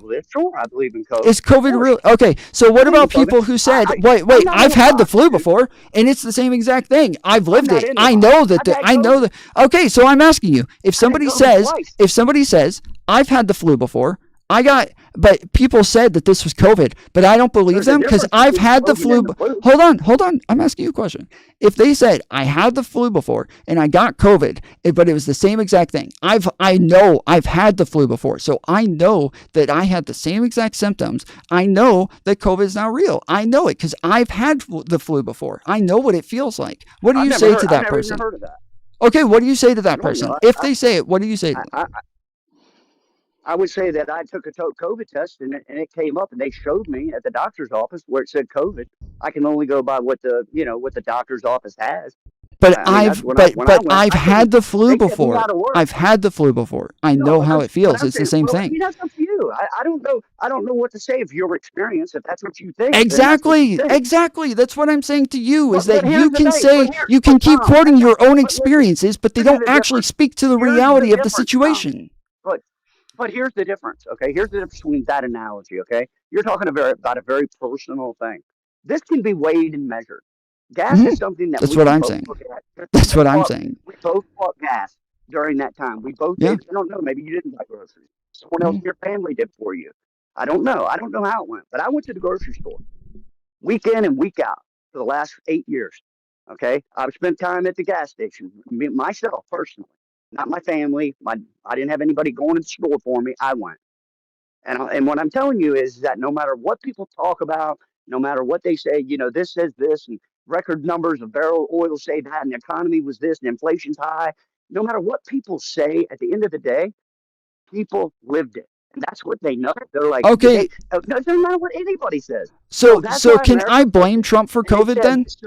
Can I blame Trump for COVID then? Can I say COVID is his fault? I lived it. I'm not even saying it's Trump's fault. No, you are saying that it's Biden's fault that the inflation happened. You are saying that. Trump in office. I'm not even saying if it's Trump or Biden. We can take them out of the picture. But if you want to call it coincidence, Trump in office, life good. Biden in office, life no exactly. Good. So have you ever heard correlation does not equal causation? Have you ever heard that phrase before? So here's where we can really tell the difference, okay, bro? Here's where we can really tell, and hopefully, when we look at the policies that were implemented, and we look at net negatives and net positives, and when we look at the economy and what it is that Trump inherited, Trump's economy stayed exactly as it was when he inherited it, and the few economic policies that he put in place had mostly net negatives. That's not true. Gas has never been lower when Trump was in office. Gas was higher than that. It went down. It didn't go up. It went down. I said the economy. If you just want to focus on gas prices were lower before Trump many times. There were times where it was like 5 cents a gallon before Trump. So at the end of the it day, had been lower. You know how people right? I agree, but listen. People on the left, right? Okay, and people on the right. Everybody has their storylines, right? But at the end of the day, man, I mean, if you turn on MSNBC or CNN, or they couldn't believe it. They're like, "Oh my God, I can't believe that Trump won by so much." It's because the country I said knew, he was going to win. I watched them. I said he was going to win. I don't know. Is because everything was cheaper, whether it's Trump's fault or not his fault or Biden's fault. When Trump that's all that matters. Office, that's all that matters, life though. was good. Life Trump was say good. normally And the you know how I know economy for and sure? any economic policies, they normally take a very long time to take effect because they take a while to roll out and then to actually affect a lot of Americans. So normally your first like 2 to Right, 3 of course years that's what the is left- normally no, it's always been this way. Literally always. Until Trump, Oh, I nobody see, ever questioned that ever. That normally your first 2 to 3 years is is your predecessor's economy. And then in your 4th year is when it actually becomes your economy. And then if somebody else takes over after you or you win your incumbency, then the next 4, 5, 6 years exactly are what I your said. economy. And I'm saying that's why I that yes, specifically Trump's used the first, last 2 I'm years, saying, Kyle. yes, and hold on, I'm saying that his first 2 to 3 years last are normally Obama's economy. But then at the end of Trump's presidency, a reset button was hit. That reset button was called COVID. That just fucked the entire economy. We had a reset button, and it was started gas, brother. over. It was Just gas, as right before Obama took office, they hit the reset button on the fucking bubble that popped, and that's why Obama's economy wasn't really Bush's, because he was starting over from scratch, kind of building everything again. So did Biden. And we ended up having, with the whole world dealing with inflation, I know. we ended up heard dealing with it better than everybody else. And you guys still whine and complain as though you just, all you see don't is put the me- outcomes don't say and you that's guys. it. No, you. No, okay, sorry. on the You right. specifically. You I'm not on the specifically, right, not dude. you guys. I'm on- You I'm on the- specifically. I'm not on the Okay, right. I'm not saying you I'm not guys. on the right. You specifically. I'm talking about all- you, all the I things am- that all you I- have said All I here. want to do is live good, man. I just want to live better. you Yes, know, and we that's live what I'm better saying, under- is that you guys And don't that- care and about the hey, and here's- facts. at You the don't end of care the about the day- facts. And at the end, but here's the thing, man. I know that the fact is I live better. I do know that for sure, 100%, because I live it. But you don't so know here's why. the thing too, and we're getting ready to have Trump under for the next 4 years. Yeah. So when gas prices go down, when they do, right? Because we're going to start drilling again, like he said, drill baby drill. Right? Well, he'd have to Why is he beat saying Biden's that? record Why is in he saying drilling. that? He'd have to beat But why Biden's is he record in saying that? drilling. Why is you know why he's saying that? Because we weren't Trump. Because That's he why wants he's to saying we're lie gonna to drill everybody we're and gonna drill. pretend as though Biden wasn't drilling when why. Biden drilled more than he did. Wasn't He wants to drilling. lie No, that's what and the left say tells you. that That's what the no, left no, that's what data tells me. Not the left, not the right. I'm not a fucking leftist. that's I'm not fine. on the left. I'm not Now a we don't- Democrat. I don't give a you don't- fuck about that shit. Okay. When you say, "Oh, you All right, but guys you know doesn't what work tells for me- you," know what okay, tells same me here. that I'm not on the Biden left. That Biden didn't drill. You know what tells me Biden didn't drill? Gas prices did Your go up under feelings. Biden, and they didn't under Trump. Yeah, that's your feelings. Biden- That doesn't actually Yes, say that's not anything. feelings. That says literally nothing about whether or not he drilled. That says literally nothing about whether or not he drilled. You understand that other things affect gas prices besides drilling, right? Do you understand that? Do you understand Okay, that? well, we'll Do see. other yes or no? Do other things affect gas prices besides drilling? Yes or no? Not in this case, no. Does any no in general, does anything affect gas prices besides drilling? Nothing more than domesticated drilling. Okay, well, so first More than off, domesticated we drilling. do And not that's when it actually. stopped. First off, we don't use most of our domestic drilling. We have always kept it because we want to store it, because we know that this is a product that can run out, and when it does, we want to be the ones left with all of it. So we do not use We're most buying of our oil from foreign shit. countries right now under Biden. Bro. That's my point. Right now, we're That's what buying I'm oil saying. from That's foreign- what I We literally never did- just we said didn't do that. under Trump. Yes, we did. Yes, don't we see that we did. can do that. Yes, we did. Literally, the last guy. Listen, dude. the last guy that I debated, another Trumper. Okay, he literally came on here and said the exact opposite. Oh, I'm not. I didn't say you were. The last guy who came on here said the exact. Bro, let me talk. The last guy who came on here, he literally said the exact opposite. Where he came on here and he said, "Do you know that Biden actually started using our crude oil sources?" Do you know that? We had the most in the world, and he started picking into it and allowing us to use it. And I was like, yeah, of course he did. He had to use, yes, that's what most of our fucking drilling is.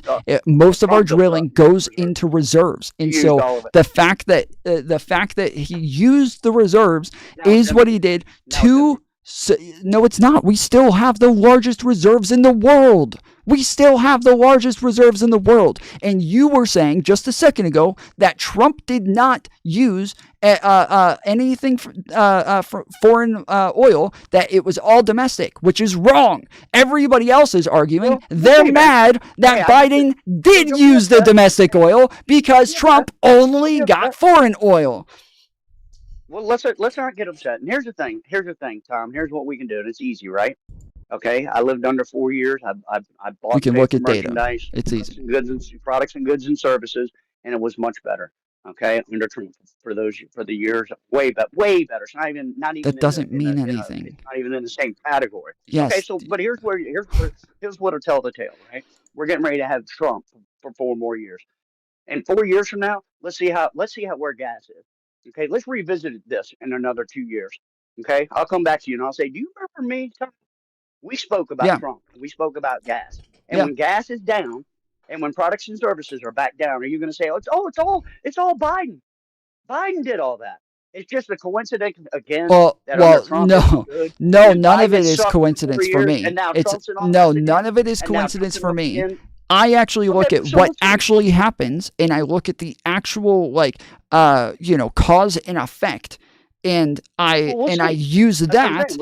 No, we won't see, because you will still. It could turn out. No, it could literally turn out that Donald Trump ends up putting fucking tariffs on the whole world to where literally nobody is even willing to trade with us anymore. We lose all of our allies, and then when we do, he ends up just saying, okay, well, let's just only use our buildup of oil, and we're just going to sell it super cheap. And then, yes, you will be right. We will have super cheap oil because Donald Trump fucked up majorly and ruined the biggest superpower in the world. No, hold on. You understand what you don't even know what the fuck I just said, do you? You have no idea what I just said. Yes, I do. Yes, I do. Okay, but it doesn't matter. Trump was already president, Tom. He didn't do that. It's not the way it worked, buddy. No, hold on. I'm not saying. Hold on. I'm not saying he's going to do that. Please, you don't understand what I said. Please listen. No, you don't understand what I said. Let me just explain this in simpler terms.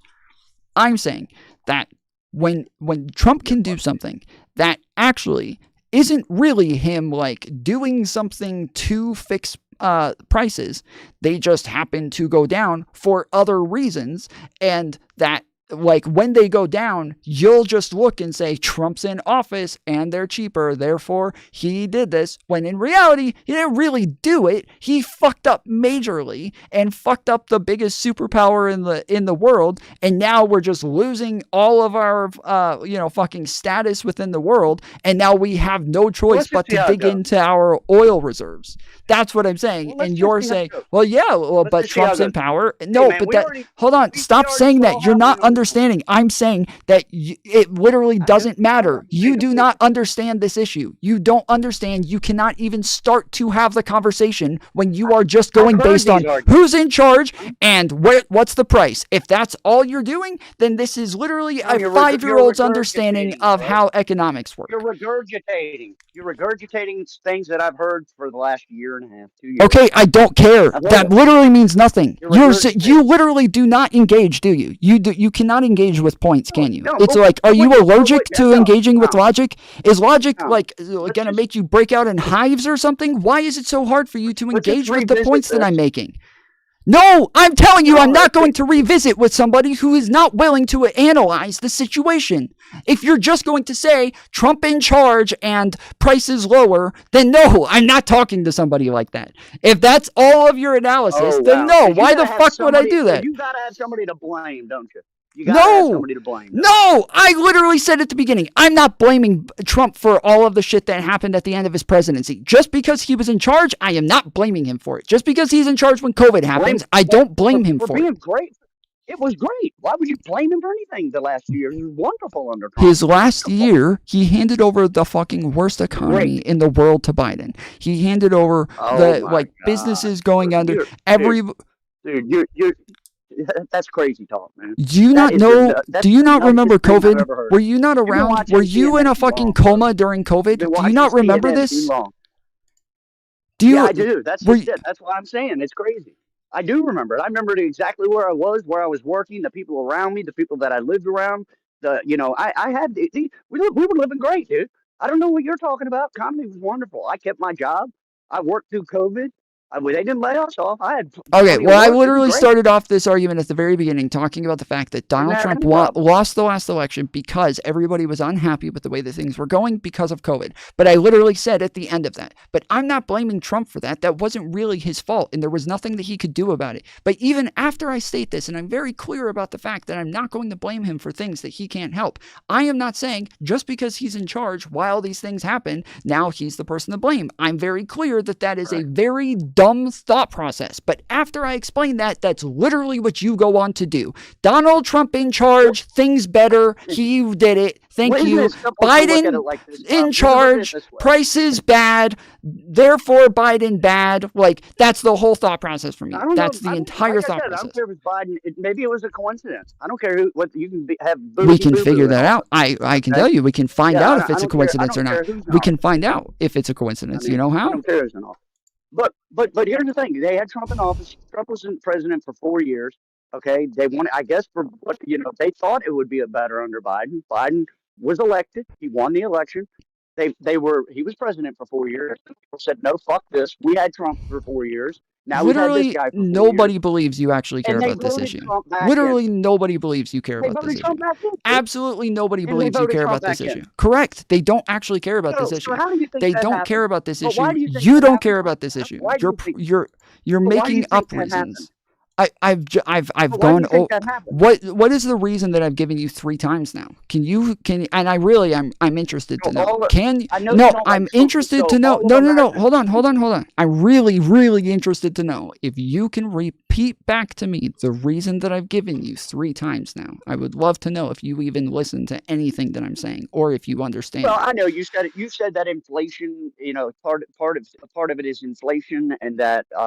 Biden inherited Trump's, it was going to happen anyway, all of these things. I've heard those arguments before. I'm saying that they blame the person who's in charge. That if people, that's not what I said. I said that if people are unhappy, they blame the person who's in charge, regardless of whether or not they could have helped it or whether or not it's their fault. They do just blame the person in charge. That's just the way things go. It is what it is. Most people don't have time to actually analyze this information, to check the data, to go through it and actually understand what it is that actually happened, which is why people like me and people who actually report this information, we have a responsibility to break it down in a way that people can understand and then give it to them. But people aren't doing that. Again, they didn't vote for someone else. They voted for someone who was already president. That should mean something.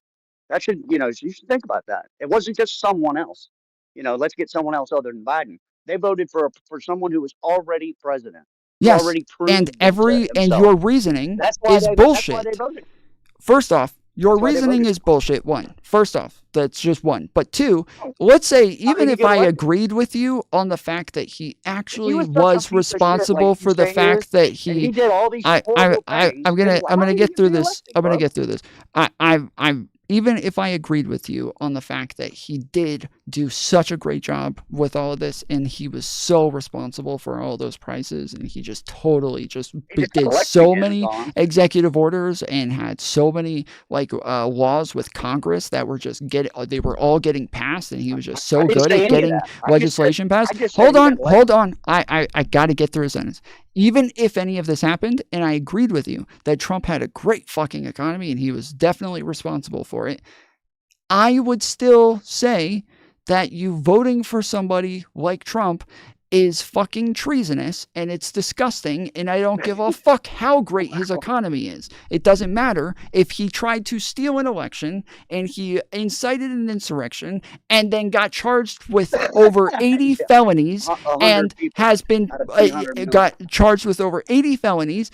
At all of them, if you just look at the evidence, it is the most blatantly clear thing ever that he committed these felonies, and you guys voted for him anyways. I would not give a fuck how good his economy is. If somebody says, hey, dude, I know that Hitler genocided all those fucking Jews, but he had a great economy, so that's what I really care about. We didn't have a lot of immigration, and he had a really low gas prices, so I'm voting for Hitler again. I don't give a fuck about that. I have principles. I have morals, and I draw a line well before we get to that shit.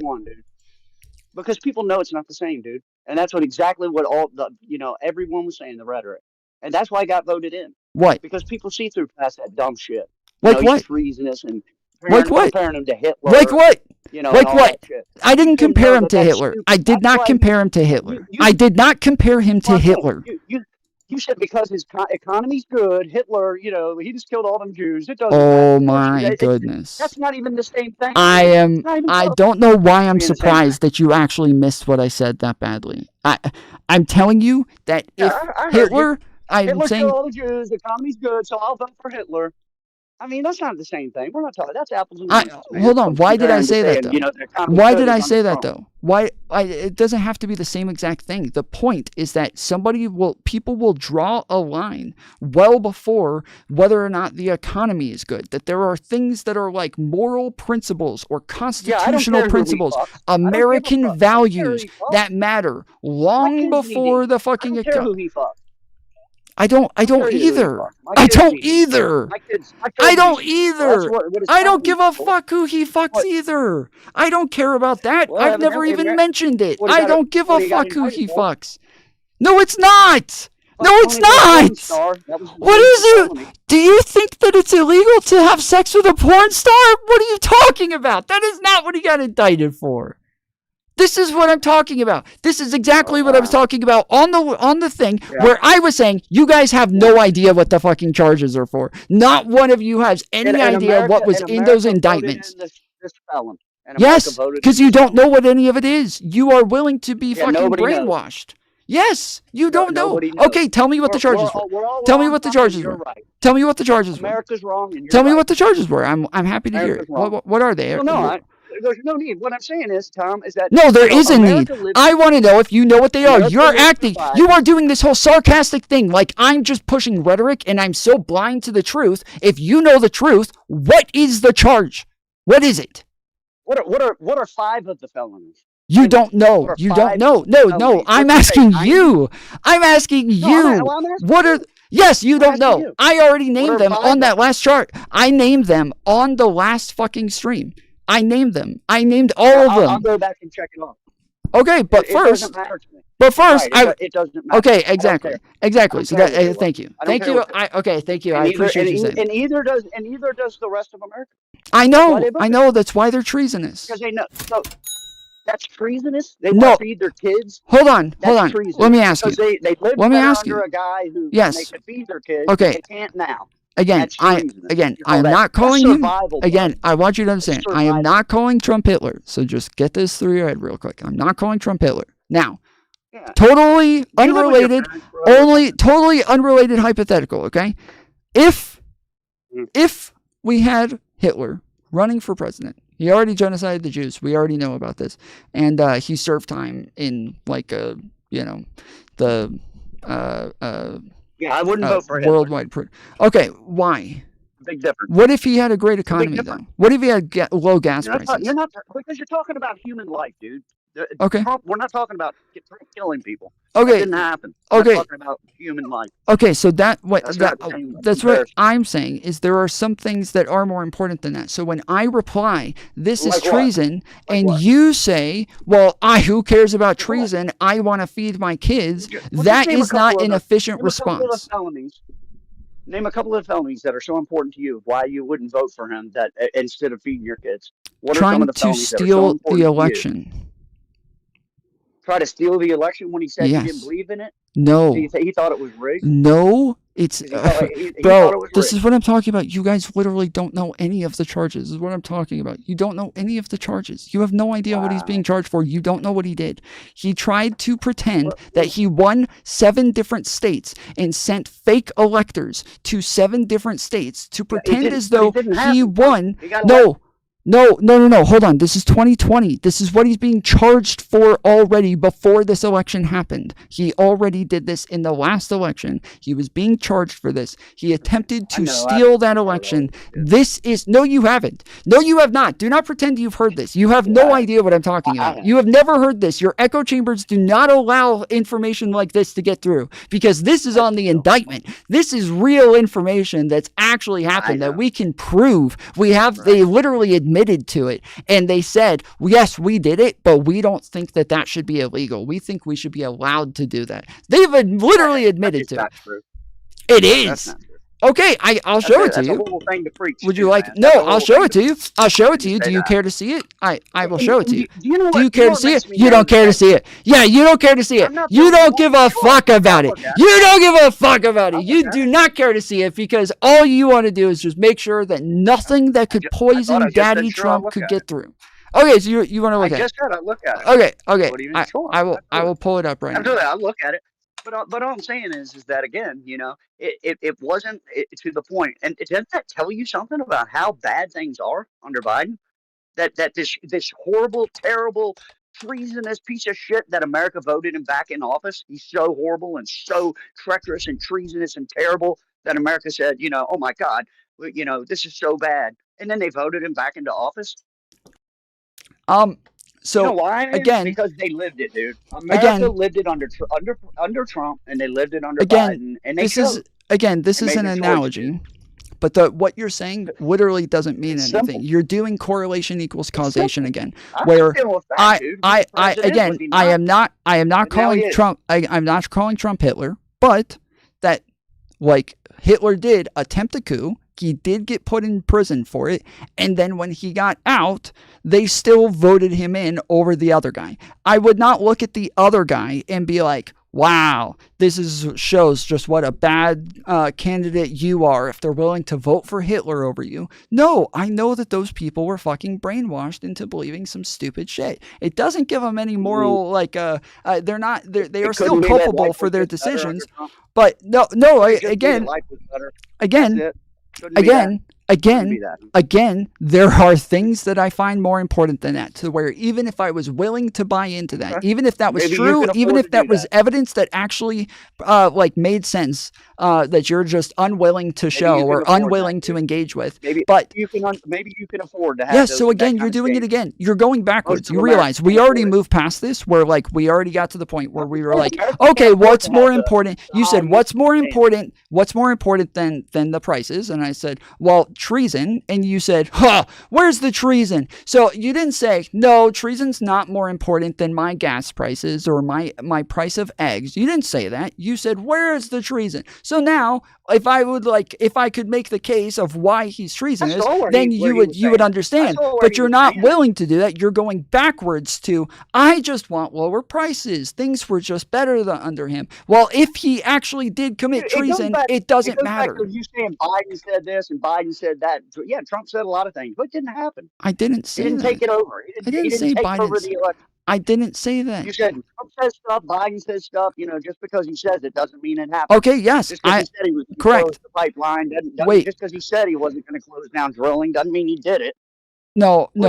I didn't. No. He was going to steal. I was saying that because what matters is the fact that he did do it. He was doing it. He was implementing a process that took over a decade, and the fact that. You're not gonna. I don't know why I'm even still trying, dude. You haven't listened to a fucking word that I've said. You really have not. No, you have not. You didn't. I asked you to repeat back to me my point. You got it wrong, and I had to correct it. I've been so I'm trying to get these points across, and you haven't even engaged with any of them. Well, no. I mean, dude, look, Clinton got his dick sucked in the Oval Office, and he came on television, lied to the American people, said out loud, "I did not have sexual relations with that woman," and then came back, "I'm real sorry, America, I did." Right in the Oval Office. Again, I don't care what they say.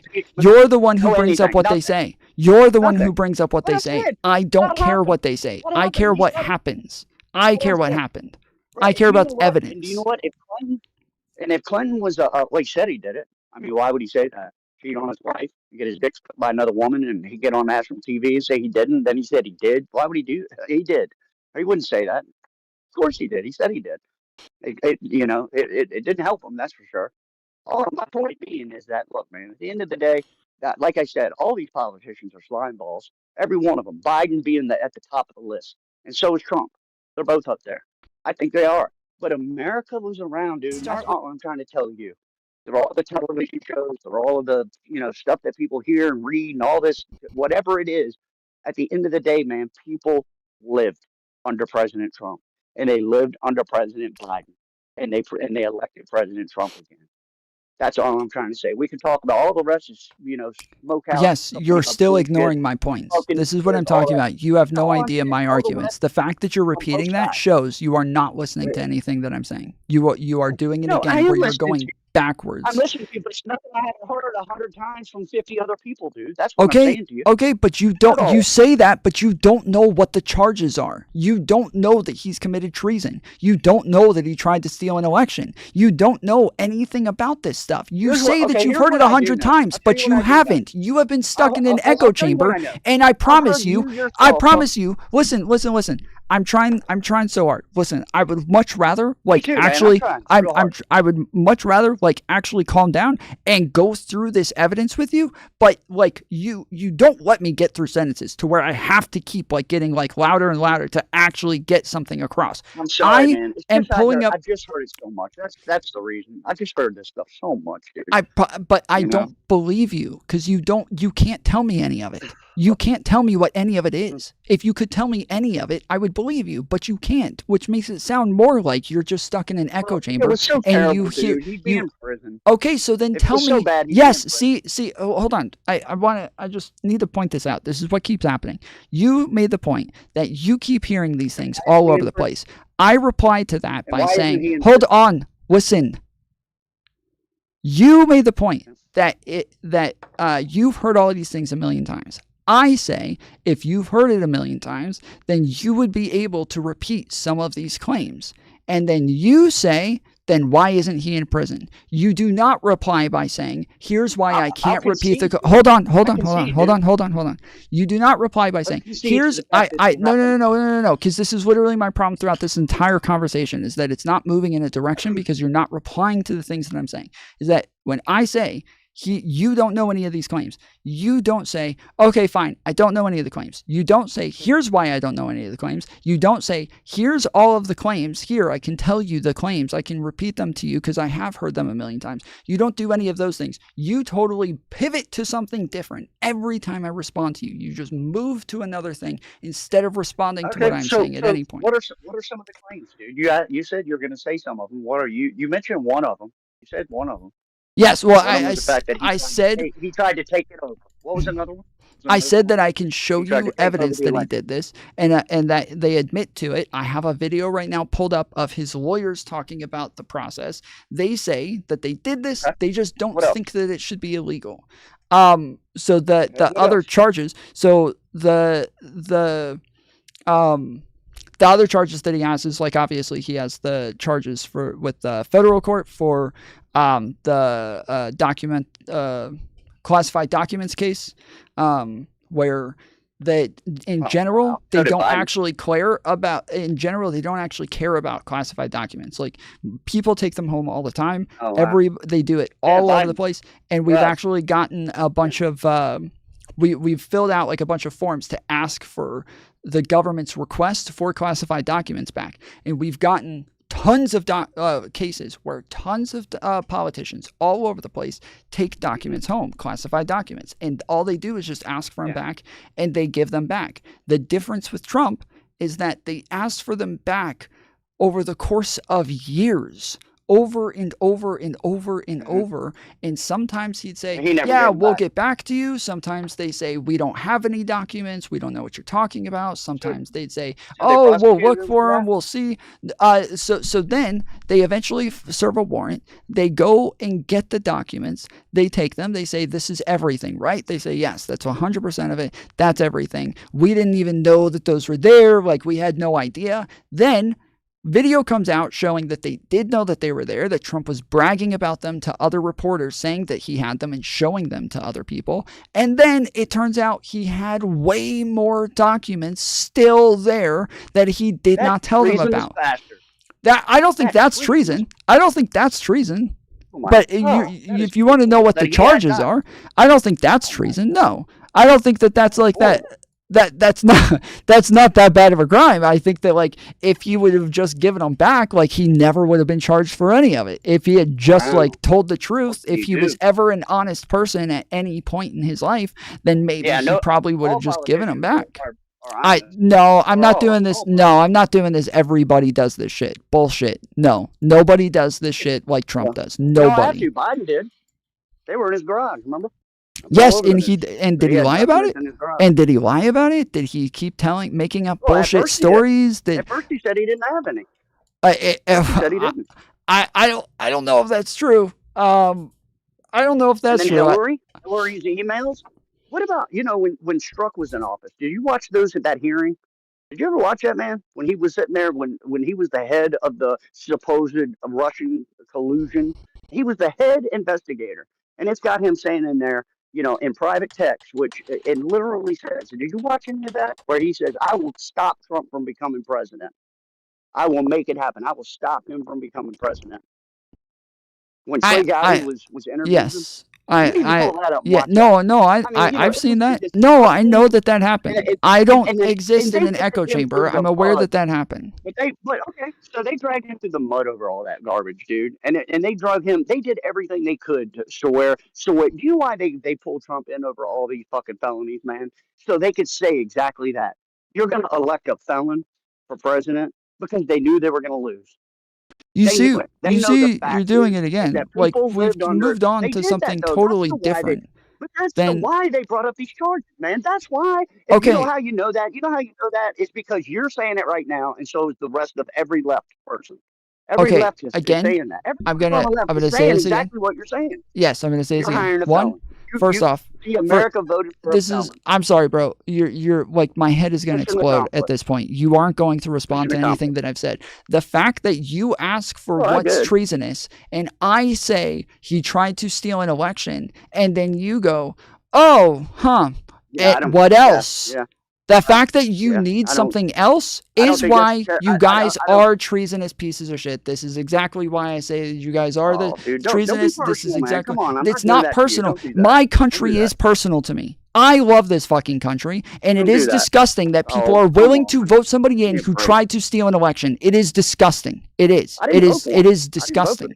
Oh, you are here defending him right now, so you are the person that I'm talking to about this. If you're saying, I'm almost positive you started off saying, this is why I voted for Trump, because prices were better. I feel like I can rewind and find it where you said this. You're not listening to me. Okay. So you said you're not MAGA. You said I'm not MAGA. You said I'm not a Trump supporter. But did not vote for the guy. That's what I said. So you evidently not listening to me either. Chat, did anybody else hear this? I did not. I heard you say I'm not a Trump supporter, and I heard you say I'm not MAGA. I did not vote for the guy. Okay. And I did not. I didn't say I'm not MAGA. I didn't say that. That didn't come out of my mouth. What did was I did not vote for the guy. They're all slimy politicians to me. Every one of them. What I said is that life was better under Trump. That's what I'm sticking with, dude. And that's what the rest of America is sticking with. And that's why they voted the way they did. All this other, felon stuff. And, he did this and he did that. It's past now. The election's over. You don't have to keep that, running with that. January 6th. Bro. Really? 200 you understand? 200 people that don't speak for me. I think that was ridiculous what they did. What they did was ridiculous. And so does the rest of America. Okay. 200 people stormed the Capitol, and you're going to say 200? Did you just say 200? Yeah, whatever. Did you just say 200? 3,000. Let's say it was 5,000. Keep going. Add a couple zeros to that, bro. Add a couple zeros. 300 million. Okay, out of 300 million people, what percentage is that? Out of 300 million. It doesn't. No. What's the percentage of that? No, I agree with you, bro. Listen, when it first happened, Republicans across the board very easily denounced what happened there, said it was disgusting, said that this is not un-American. This is one of the most un-American things that ever happened. And then now today, they do not say that, and they defend it. They defend it all. They defend all of that shit. And they say they blame everybody else. They say that these people aren't culpable. They can't help it. It's not even their own actions. Ray Epps made them do it. The FBI made them do it. That the Antifa made them do it. That the cops let them in. They all make excuses for it now. It is all bullshit. And the fact that we are even on this topic right now, after, truly, when I state that this guy tried to steal an election, you are still moving to other things, is still fucking disgusting that you are even willing to move past that. That during, you're saying he won, so it's already over. as though Biden won and everybody just moved on and that was the end of it. And they didn't go storm a Capitol and they didn't make a big deal about it for 4 fucking years and whine and cry about all of this shit. It doesn't matter. It doesn't matter. The point is, is that yes, when people do things, one, we don't stop talking about politics after the election. Okay, if I want to talk about why I think people are wrong for voting for him, that's what we're going to do within politics. We're going to talk about why we don't like the other person, why we are going to vote for this one. And when I say somebody tried to steal an election and you are willing to move past that and still be like, hey, but what about Hillary's emails or anything like that? It is actually fucking mind-blowing. But there's white supremacists too. I'm not a white supremacist. I don't even fucking recognize it. Those fucking fruitcakes that stormed the Capitol, they're fruitcake lunatics. I can't relate to them. I don't have any play in that. I could care less about it because it's a handful of for the rest of the country and in reference to the rest of the people out here, they were nothing. It's a handful of people that are out of their fucking minds. They're stupid to do that. Okay. They were dumb. I don't know why you They keep were dumb moving back to people, and that. This is what I'm talking about. This is what I'm talking about. I don't know why you keep moving back to that. You don't need to talk about the six, man. Nobody cares about it.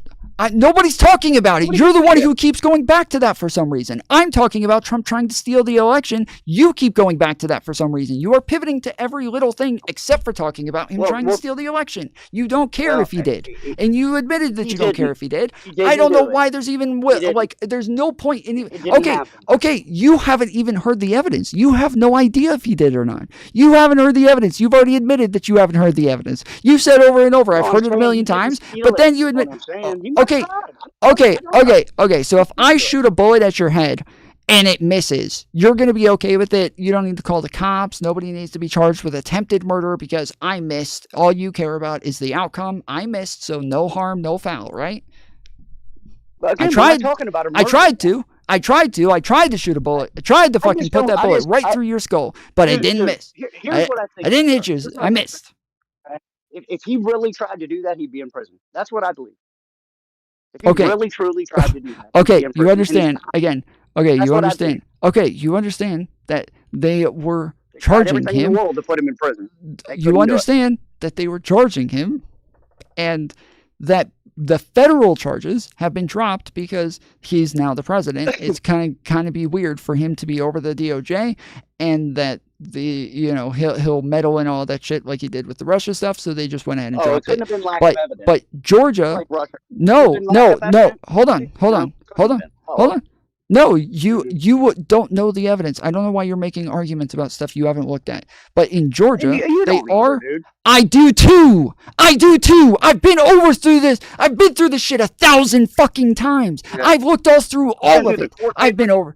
Yes, I've been over the indictment. I've been over the evidence. I've been over the text messages. I've been over the emails. I've been over the lawyer statements. I've been over the arguments in front of SCOTUS. I've been over fucking everything. All of their statements, the fucking tapes, everything. I have said over and over that I want to show it to you, but you keep moving on to other shit like January 6th and fucking Hillary's emails. I said I was going to tell me where to go to see that stuff that you already looked up and stuff and where I can find it. Because I've never seen any of that, not the actual evidence. Like, this is the evidence, this is the court papers, this is where it's proven him. Because of course he wasn't proven guilty, obviously. Because if it was, he hasn't been to court on it yet. He has not been to court on it yet. Right.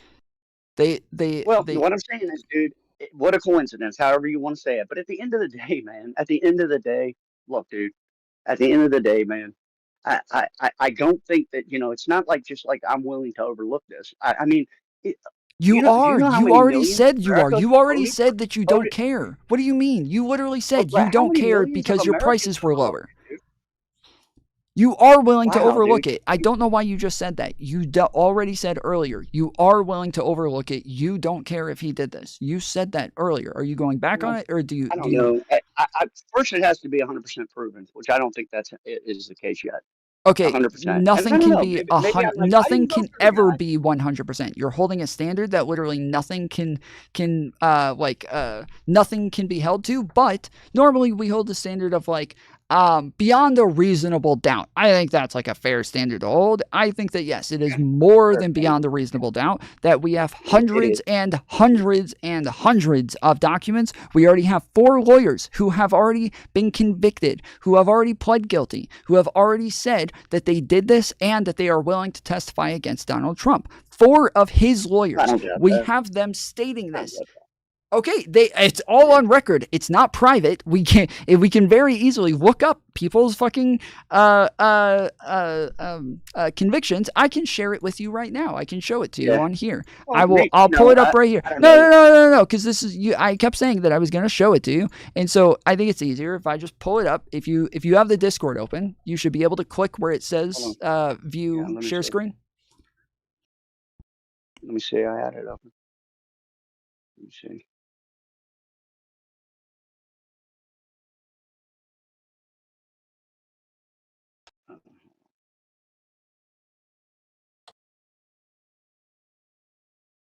Okay, yeah. I see I'm in the, like I said, I don't know how to navigate this, but I'm in here. Okay, do you see where it says watch share screen?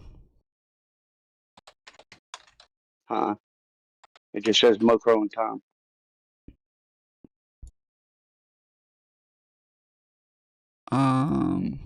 Okay. At the very top, it should say like something like that, like our names. Live.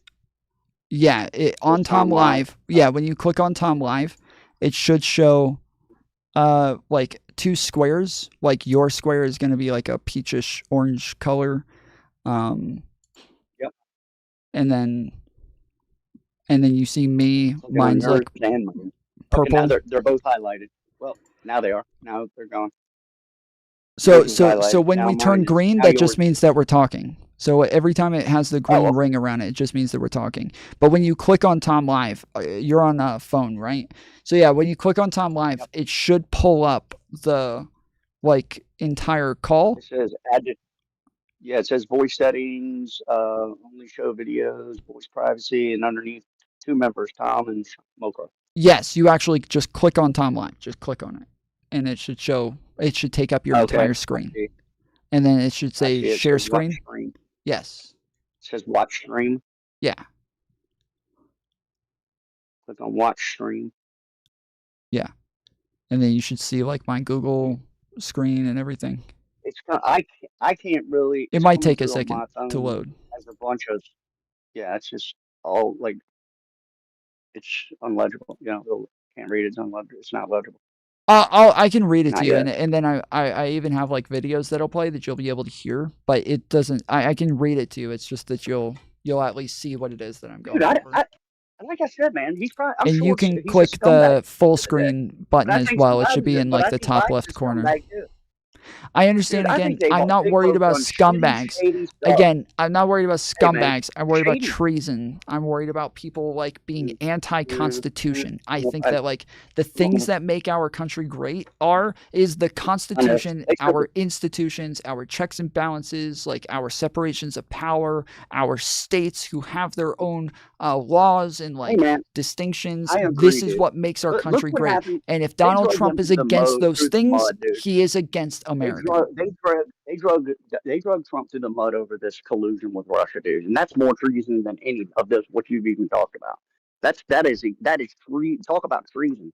That's treason. And it come to find out, man, all that was made up. Every bit of it. It was wasn't. all just a ploy.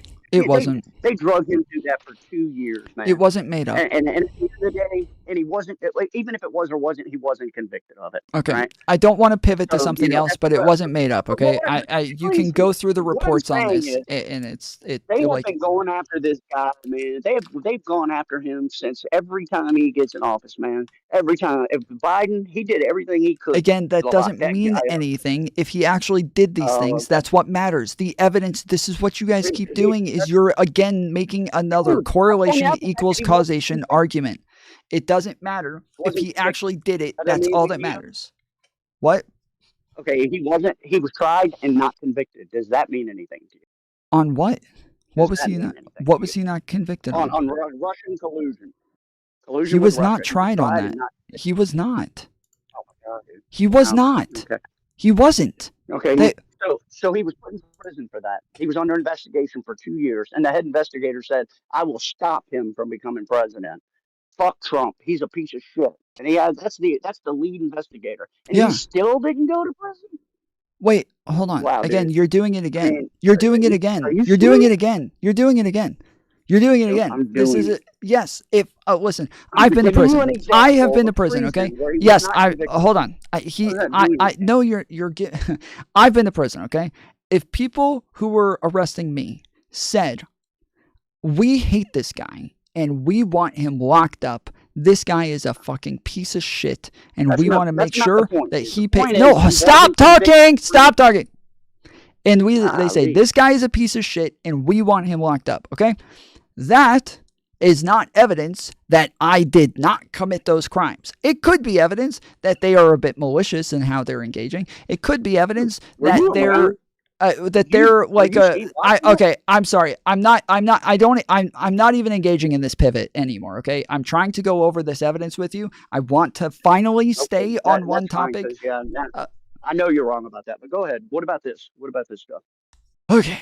What am I looking at here?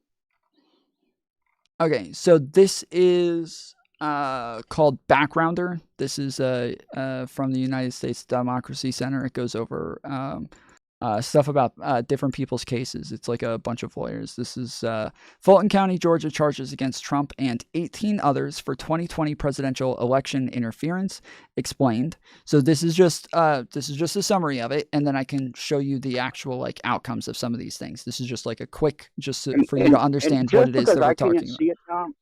Just because I can't see it, I can't read it. What is the name? You said it's at the top. I saw it. Who's the Backgrounder? Just tell me. Sorry. It's called Backgrounder. Yeah, I zoomed in, and you're able to click a full screen button on the top right hand corner of the square, and if you click the full screen button, it should make it to where you should be able to see it in full screen, because I zoomed in on it as well so that it's a bit larger. But all I can see is the Backgrounder full. All I can see is the Backgrounder Fulton County part, Georgia. I can see that up top. Anything under that, I can't read. It's too. Okay. Well, yeah. Like I said, I'm gonna read it to you, and I have it. Like I said, I'm gonna read it to you, and I have it up on stream. And so, if you want to, I understand. I'm trying to say it real quick. Hey, hold on, just real quick. And if afterwards, if you want to check these things again as well, that I have it up on my stream so that you're able to see these things and double check it if you want to as well. But okay, so Backgrounder, Fulton County, Georgia charges against Trump and 18 others for 2020 presidential election interference explained. The 98-page indictment laying out 161 actions in furtherance of the conspiracy tells a clear story. Donald Trump and his allies attempted to undermine the will of the American people in an effort to overturn the 2020 presidential election. On August 14th, so I'm just going to read these real quick. I'm just going to run over these real quick, and then I'll just show you the actual people who have already been convicted and what it is that they've said, okay? So key takeaways. First, on August 14th, 2023, a grand jury convened by District Attorney Fani Willis in Fulton County, Georgia, indicted former President Donald Trump and 18 of his allies on violations of 16 Georgia statutes. These charges include violations of Georgia's Racketeering, Influence, and Corruption Organization Act, RICO. So this is, yes, these are the racketeering charges. Number two, all 19 defendants. Why is it just Georgia and not federal? It doesn't matter. Georgia, one state. They were also charging him federally, but they dropped those because he won the presidency. All 19 defendants have, so the Georgia case is still going though. So all 19 defendants have surrendered at the Fulton County Jail and entered a not guilty plea. Defendants Sidney Powell and Kenneth Chesebro exercised their speedy trial rights, and their trials were set for October 23rd, 2023 in Fulton County Court.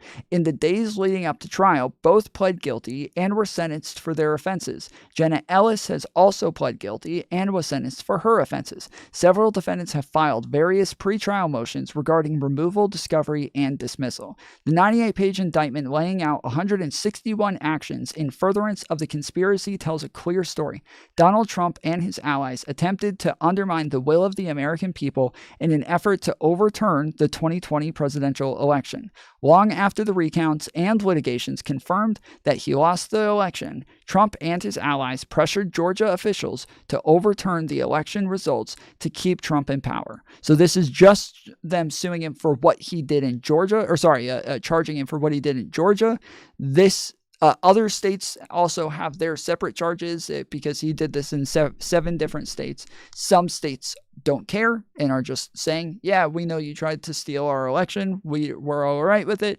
And Georgia is not. But even the other Democratic states, other than Georgia, even the other Democratic states? There's not really Democratic states. There's like, because Well, I we mean, have, because we have like we have a Republican governor in Georgia. It is a Republican state. The majority of our legislature is Republican. This is a Republican state. Our AG, our Attorney General is a Republican. It is not Democrats or Republicans or anything like that. It is. Well, it says here, Georgia became a competitive swing state with the Democrats narrowly winning all statewide federal elections in 2020. Yes, Joe Biden Democrats won winning the presidency in Georgia that year. Yes. Statewide, Yes. not national, not Georgia. In Georgia. In Georgia. In Georgia is what I said. Yes. So and here, right, and here's the thing, man. You know, at the end of the day, dude, I tell you, there's I'll go through, you know, and I'm sure if you gave me the, you know, I'm sure I can find out more information about this, you know, and stuff, and I'm willing to look at it, you know, and things like that. I just I don't know, man, because, you know, and it wasn't. And these charges, what's the date on them? What's the date? When did they begin? The charges? Does it say a date? Towards the middle of 2023. Right, in the middle of 2023. And I mean, what I'm saying is, dude, is that he didn't become president for over a year later, and they couldn't prove before then. They couldn't indict him. They never went to court, bro. And in a year they never and a went half, to court. They couldn't prove any of these Do you charges. understand? What I'm sorry. saying I'm is- sorry. Hold on. No, Wait. listen. No. Because no. Hold on. Wait. Hold on. I understand that. Hold on. They had a year and Hold a half. on. I understand. Hold on. They did not have a year and a half. They had no time whatsoever because Donald Trump's first case was he had 2 civil cases. One of them was somebody that like Eugene Carroll or some shit like that. Another one was a business fraud case. Okay. He had 2 civil cases that he had. Then he had the third case. Then he had, hold on, let me get through this. Because then he had the third case. That was no, not even close. They wouldn't even be close to getting the court yet. So then the third one was Donald Trump's, case in New York. That was what they called the hush money case. That's the first criminal court case that he had to go through. He was convicted of that one, found guilty on all 34 counts. That was the first one, okay? But during that one, they took like different motions to the Supreme Court. I want to say 8 to 9 different times. And we're also taking other cases. They had the 2 federal cases as well that also were continuously being appealed and taken to the Supreme Court over and over and over and over. Then Donald Trump got one decision from the Supreme Court that changed whether or not you were allowed to convict a president of crimes that he committed while he was sitting, and this has to do with whether or not it's part of his official duties. So once the Supreme Court came out with the broad immunity case, that totally changed what you could and could not charge him with. So everybody had to rework the entire cases, all of them, all 5 criminal cases against Trump. All of them had to be reworked from front to back, and then had to go back to the lower courts to then ask them if they were allowed to even attempt to charge him with these cases. Then, if they were approved, then they could start over with their indictments and start the process again. And with Fulton County, they were kind of last in line. If they wanted to do it, if the whole point was to get him convicted and stop him from running, they could have done it with literally any of them. The fact that he was convicted of the hush money case, and they could have locked him up. Like if we look at the maximums for it, it would have been 136 years. They could have locked him up for 1 year if they wanted to. Like they could have locked him up for anything, 6 months, and stopped him from being able to win the election. But they didn't. They didn't even care to lock him up at all. They didn't even sentence him until after. Right. Well, yeah, they thought him. They thought him being just convicted of a felon would be enough. You know, and you heard it. You know, on all the news stations. Oh my God, I can't believe they're going to vote in now. Who in their right mind would vote in a convicted felon? And they really thought that would be the key. And America was like, hey, look, you know, I guess all of America decided, well, I guess that's not enough because they voted him back in. How strange. I mean, it's kind of weird, man. I mean, these people aren't all treasonous people, dude. They're not all treasonous. They are. Hundreds of millions of Americans aren't treasonous, dude. They are. Millions and millions of people aren't treasonous. They are. Well, no, dude. What they did was they know, they come with like probably, and I don't know, dude. I can't speak for them, but all I know is that they voted them in, and I mean, and that's and what makes all of them America did that. treasonous. That's what makes them treasonous. So, yes, correct. After Hitler attempted a coup on his country, the fact that those people still ended up voting him in anyways, when he had no right to that position, when he attempted the coup, he had no reason to try to engage in that insurrection. Yet they voted Hitler in again anyways and allowed him to be in charge of the country. And they all engaged in. 6 million Jews. They all engaged. Hold on. No, it does. Again, I'm not calling him fucking Hitler. That's not what we're talking about. We're talking about whether or not this is treasonous. This is what I'm talking about. You will not.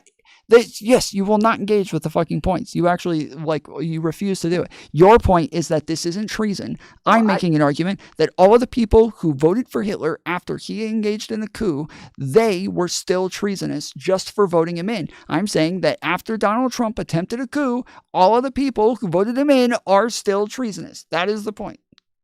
Right. We don't have to wait and see what he does. He's already treasonous. I believe. Well, I believe based on the fact, and this is what I believe. This is what I think they believe too, whether it's real or not. And maybe it fucked the left. Maybe it fucked him in the long run. Pulling him through court when Clinton, they didn't do that to Clinton. When it was obvious and he admitted to the entire America that he lied to America. Then he got back on and said, okay, they got proof. Yep, I did do it. And then he came back on and nothing happened to that guy. And he did it in the White House. And terrible. This has happened 20 years ago, man. And for him to be convicted, they didn't do what? Oh my God! Look what he did! Look what he did! He's such an immoral piece of shit. They oh my didn't God! do what? My pussy and all Hold this on. stuff. Hold on. They didn't do. Hold on. They didn't do what? Hold on. No, they didn't do. No, I want to understand what you're saying before you finish. I don't know what you're talking about. They didn't do what? Okay, so what that I think that people looked at that and the whole Russian collusion thing. And after that, that it was brought to light that, especially who brought the investigation, how that dossier and all that shit was all bullshit. And that was all brought up under Congress. And it was all a bunch of crap. And that's why he wasn't convicted. And they tried to convict that guy for that. And then it all turned out to be a bunch of nothing. And I think America saw that, and they saw the way that the left was weaponizing the legal system against Trump. And they saw it, and they saw that they tried, and it wasn't successful. Just so you know, it did not. His investigation did not start with the Steele dossier. Just so you know, it did not start with the Steele dossier. Half the stuff that you just said was untrue, though. Half of what you just said is factually untrue. But I'm thinking this is what the American people are thinking. Yes, they're lied to. I agree. They are all lied to nonstop. This guy has been under the gun and has been, they have tried to, make this guy look as bad as they possibly can in every light. And in every light, he turns around somehow, some way at the end of it, just some way he gets around it. I'll be damned. And, at the end of it all, and then here's what makes it. Wait, who gets around it? Who gets around it? Trump's not in prison. That doesn't mean he got around it. That doesn't mean, hold on, wait. That doesn't mean he got around it. That means that other people are willing to ignore all of the facts, and they're willing to assist somebody in committing treason. Yes, of course. That is what we're accusing you guys of. That is, or no, I guess you guys, you didn't vote. But yes, that is what we're accusing people of. Correct. Well, then maybe it's my fault. Let me explain it clear, okay? just like the Russian collusion thing. Okay, that was brought out in court. That was drug through court. The collusion. It was You all don't over even the know news. what happened there. I mean, You have people no were in idea front what of happened people were there. in front of Congress. Nothing came out of that. Nothing. That's not true. Nothing. You have no idea what happened there, dude. You have no Well, idea. okay, so You why think it wasn't he started with the convicted of Steele it? dossier. Why wasn't he convicted of it though? He If he was really treasonous, He wasn't. and he's done that. Why It was he wasn't convicted of fucking anything? criminal. There was nothing. He was under investigation to Really? see what Colluding with Russia wasn't treasonous? collusion is Are you not a kidding? Are you crime. Collusion is not a crime. There is not a fucking crime. If he was found guilty of that, dude, he could have been impeached, but he wasn't. Yes, but yes, Absolutely, exactly. dude. They didn't try. Absolutely. They didn't even hold a fucking impeachment vote. It never even happened. They didn't attempt to impeach him over it. What happened is, hold on, wait. Hold on. What happened was other countries came forward. Other countries with their intelligence came forward and said that Donald Trump's campaign, not him, but his campaign, was working with the Russians and that they were trading information back and forth from other countries, not the United States, not Democrats, nothing like that. Other countries' intelligence agencies told us that they knew that Donald Trump's campaign. No, hold on. This is what you think it started with the Steele dossier. Steele dossier came way later, and the Steele dossier literally says at the beginning of it, literally fucking front page, these are not confirmed statements. These are just people's, personal beliefs. We have not gotten secondary sources for any of these things and confirmed any of it. And so, no, it says it on the front page. It said it the entire time. Chris Steele says it. It's literally there. The fucking thing. They literally shopped it around. The DNC and Clinton. They were the ones who made it. They shopped it. No, they didn't. It was all. They had already had the investigation before the Steele dossier was ever out. It hadn't even been done yet. They already had the investigation. No, that's what happened. You have no evidence as to anything else. You guys just make shit up. You have no evidence. Man, look, man. At the end of the day, okay. At the end of yes, the day, this is what I'm talking about. You're just gonna move on to something else again. I agree with you. Or you're just pivoting I into agree something with you. else. He's probably a piece of shit. No, I'm saying he's a piece of shit. What else do you want me to say? I'm conceding to the fact the guy's a piece of shit. Okay, he's a piece of shit. I don't know what else you want me to say. He's a piece of shit, but he's our president. I don't care if he's a piece of shit. I don't care. I've never denied that he's our president. I've never denied that he's our president. He's a treasonous piece of shit, but that treasonous piece of shit is our president. So I don't know what do you want me to do about it? I'm just one guy. I can't do anything about it. Can't change it. You ever heard that saying, God grant me the serenity to accept the things I cannot change, the courage to change the things I can, the wisdom to know the difference? Yes. I can't change it. We said that in NA all the time. Yes. As much as I'm grown and pissed, I can't change it. That statement is about that statement is about personal responsibility. That entire what you just mentioned about God grant me the serenity, that is about personal responsibility. And the problem is that when it comes to Donald Trump ever taking personal responsibility or MAGA ever taking personal responsibility. None of them do. And then when somebody like me makes statements about these things and tries to talk about it, I get a bunch of people who argue with me and push back and act like I'm the fucking crazy one. And then somebody like you comes on and tries to act like, and then somebody like you comes on and tries to act like, I mean, look, he might like have said grab her by the pussy, but the economy was good. Gas prices are low, when I never said anything about fucking grabbing by a pussy. I don't give a fuck if the fucking gas prices are low. If somebody is a treasonous piece of shit, they are saying that they want to get rid of the articles in the Constitution. They do believe that they're above it. They do demand people be loyal to them instead of them trying to do the right thing. They demand that you just do what they want. We have had hundreds of people around this guy who worked with him in his first term saying that he praised Hitler, that he said he wanted generals like Hitler, that he praised tons of other dictators. All of Trump's staff, his top fucking people, came out and said that he did all of these things. He did all of this shit, and nobody gives a flying fuck how bad he is. My mother was a sacristan at our church. Okay, my mother. She went to church Monday, Tuesday, Wednesday, Thursday, Friday, Saturday, and Sunday and volunteered for 30 years. She went every day of her life. Okay, every day. She was to me, she was a saint. Okay, she's passed now, but at the end of the day, dude, okay, there was a time in her life where she said that she thought. Now, this was the most, I mean, God loving, did it with action person that you could ever think about. But I remember one time that in her life that she read Mein Kampf, you know, and I said, why are you reading that garbage, you know? And she It's a said, good well, book. it's this guy, just look at what he did, you know, take out the aspects of all the the killing and the prejudice and the racism and all that stuff. The fact that he did that is scary within itself. But it is kind of crazy that he was able to do that with propaganda, right? Yeah. With propaganda. That's what I'm talking about. And I mean, and if you gotta say, man, it's happening in America with us on the right and the left. We hear it all day long. It's I not. hear crazy right It's people not. saying, It's oh, not. the left is this and the left is that. And I think that's not what the It's left not. is saying. I It's don't hear not. that. And I don't hear those things coming from the left. And then I It's hear not. crazy leftist people say, well, the right believes this and the right thinks this and they're all crazy and that craziness. I'm It's not that big. not, I dude. don't That's believe not that either. happening. That is not I don't think happening. it's either way. I don't think it goes either way.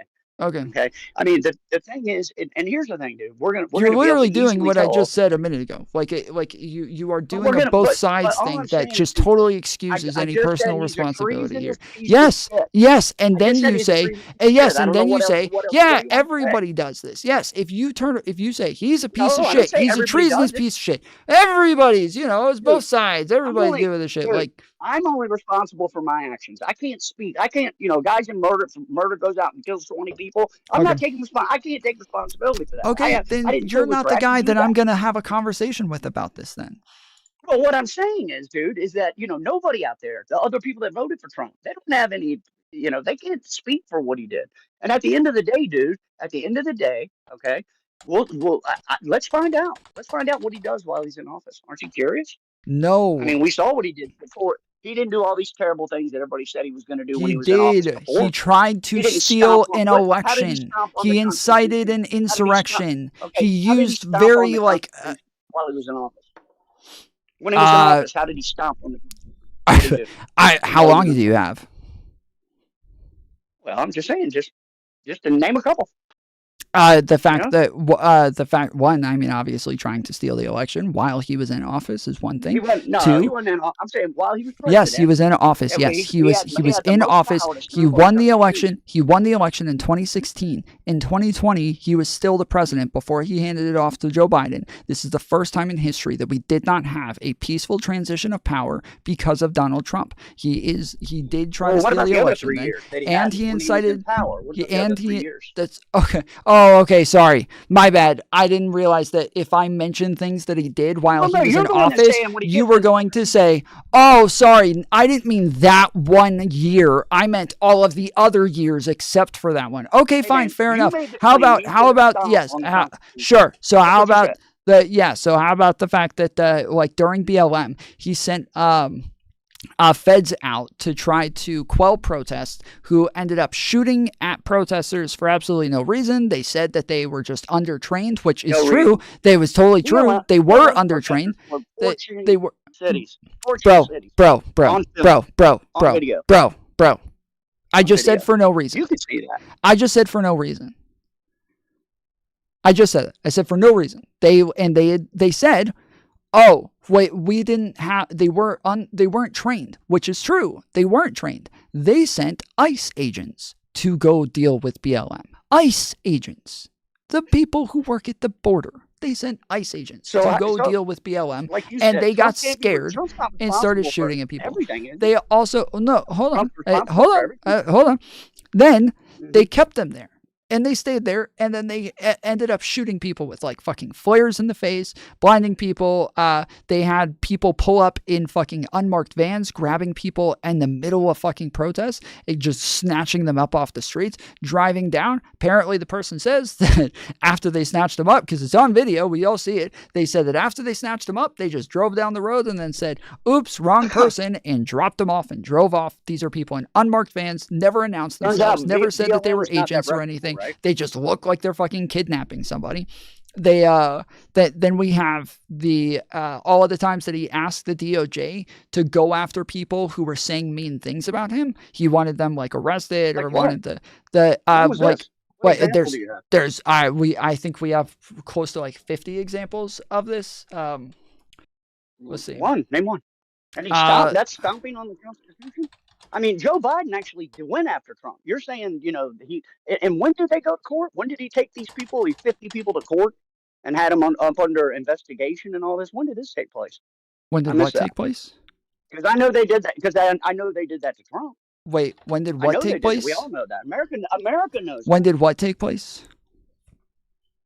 Supposedly Trump going after all these people, trying to, prosecute all these people and stuff. When did this happen? And because I know it happened. The average amount of time, I believe the average amount of time for BLM people was about 3 years. The average amount of time for a January 6er is 3 months. So if you'd like to go over that, we can get into it. They got prosecuted? They were prosecuted under Trump? Yes, some were prosecuted under Trump. Some were prosecuted under Biden. For what? For their charges? Like there were terrorism charges, there were arson charges, there were all sorts. So like it's tons of people. There were all sorts of charges. When you burn down buildings, you get charged with arson. Yes, that does happen. Correct. Yes, they did. Yes. So when you say you don't remember this happening, it did happen. I don't know why. I mean, that's legitimate. Yeah. What do you mean? So what? You didn't say. Wait, I don't know why you're moving the goalposts. You know what? I gotta end here, man. I appreciate it. We've pivoted too many fucking times. We've pivoted way too many times. Legitimate. Yes, that is legitimate. That is legitimate. Yes, that is legitimate. I'm saying. Okay, well, but wait. If you're gonna treat January 6th, if you're gonna treat January 6th like it's illegitimate, then like I would, yes, if you're gonna treat like charging people at January 6th like it's an illegitimate thing to charge terrorists and insurrectionists, there's not much of a conversation I can have with somebody like that, huh? Put them all in jail, I say. Anybody who's involved okay, with but that, you brought that up. So hold on, you said. This is what you said. You said. All of a day. You said Biden went after these people. And charged all of these people. When did Trump do something like that? So then when I gave you examples of things like that, hold on. Okay. If you meant Trump instead, then yeah, like if you're saying when did they go after Biden? Like if you have examples of felonies that Biden committed, if you have a list of 80 something felonies that Biden committed, then sure, like we can take a look at those. But there's not a list of 80 felonies that Biden committed. There is a list of more than 80 felonies that Trump committed. They took it easy on him over and over and over. They let him off easy. Over and over. Yes, he did. Do you not remember? He got impeached. Do you not remember this? He literally got impeached. He went to the Ukrainian presidents and asked them to give him blackmail on fucking Biden so that he could use it against him in the upcoming election. And he got impeached for it. Wow. No, I don't watch anything. I listen to the call. Stop. Why do you make assumptions? Why do you guys do this? Every time I bring up evidence, I bring up evidence. Okay. No, you literally, you say that, but then as soon as we start talking about it, it turns out you haven't heard any of it. As soon as we start talking about it, we find out. I have blinders on, bro. You literally knew nothing about the charges. You admitted you knew nothing about the charges. You said over and over at the beginning when we started talking about it. Hold on. At the beginning, we started talking about it. You said, okay, at the beginning, you said you know all about it. You've heard it all 1,000 times. Everybody's always talking about it. Okay, and then that's what I meant. Yes, okay.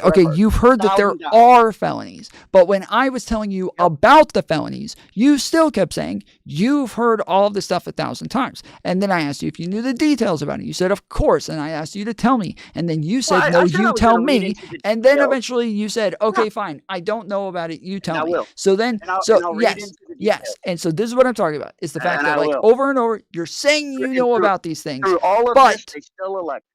Yes, I'm saying over and over. You say you know about these things, but it turns out you don't know about them. You haven't heard about it. You don't know what the charges are. You don't know what the evidence is, and that's what matters. Like all of it is based on evidence. I do what I know for sure 100% is he's going to be our president. That I know 100%. Okay. No argument. All right. Well, thanks for coming on. I do know that. All right. We know that. Let's see how it goes. You know, All let's right. see what he does. Hopefully, he won't do any of that, stuff he supposedly was going to do for it when he was president. And he Okay. didn't do any of those things. Maybe he won't do any of those things again, and things will be, see it. We'll see how it goes, Tom. All right. But and I'll look at that stuff, man. I will, and hey, I'll look at that stuff. I'll check it out. Okay. But thanks for your time, bro. All right, appreciate Have it. a good night. Later.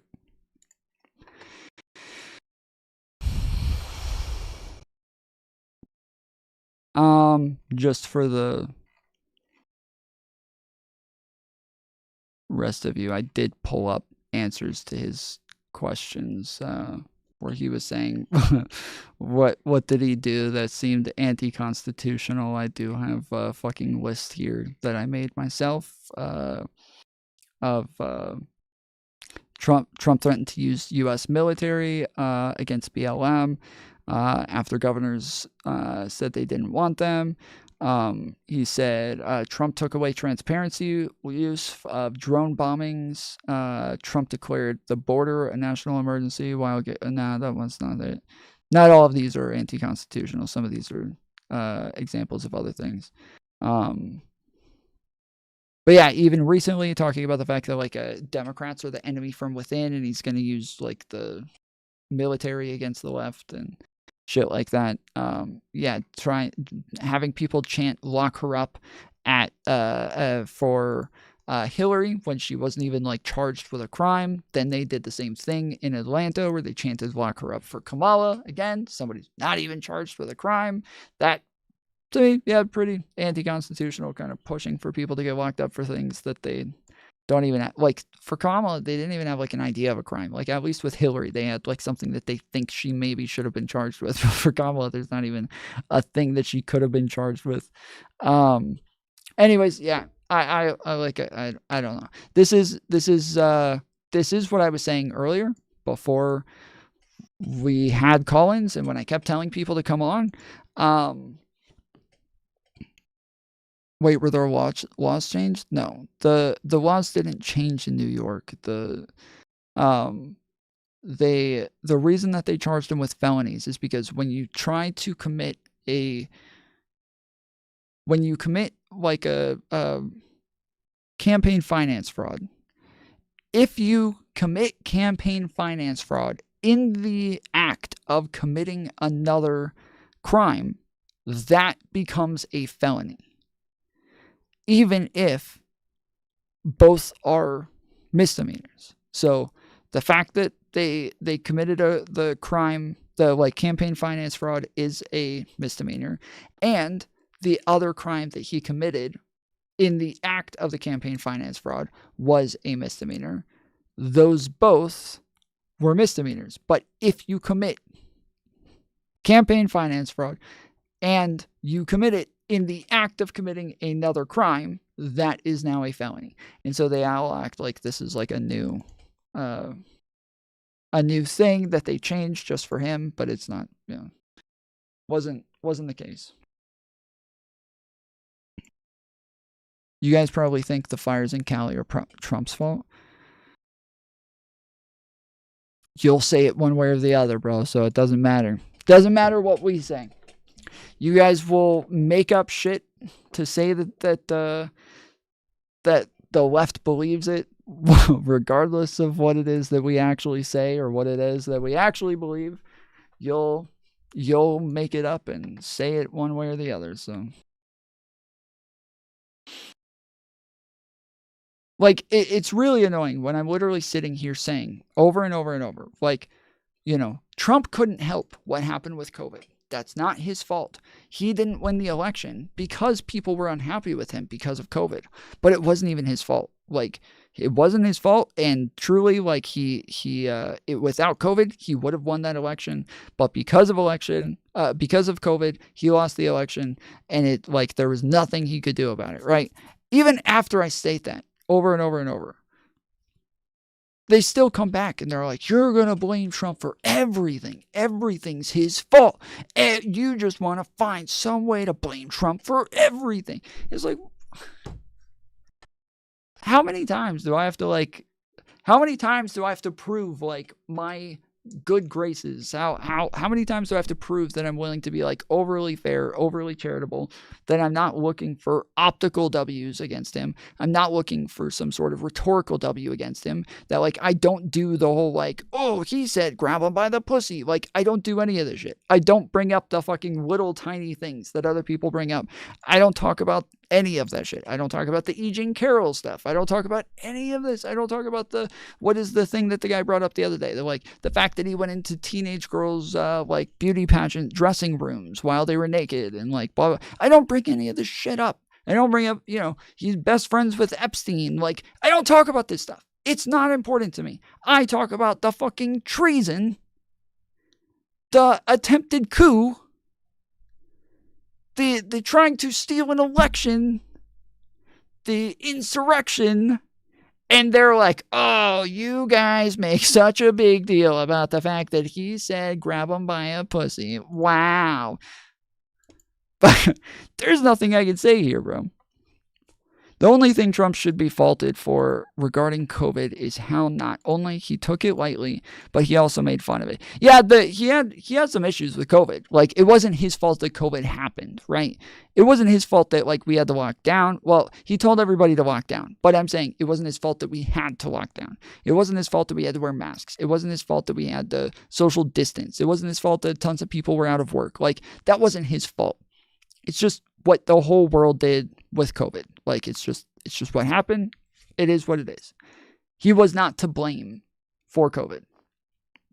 But yeah, he, like, I'm not saying that he, like, did everything perfectly. He had he made some mistakes there for sure.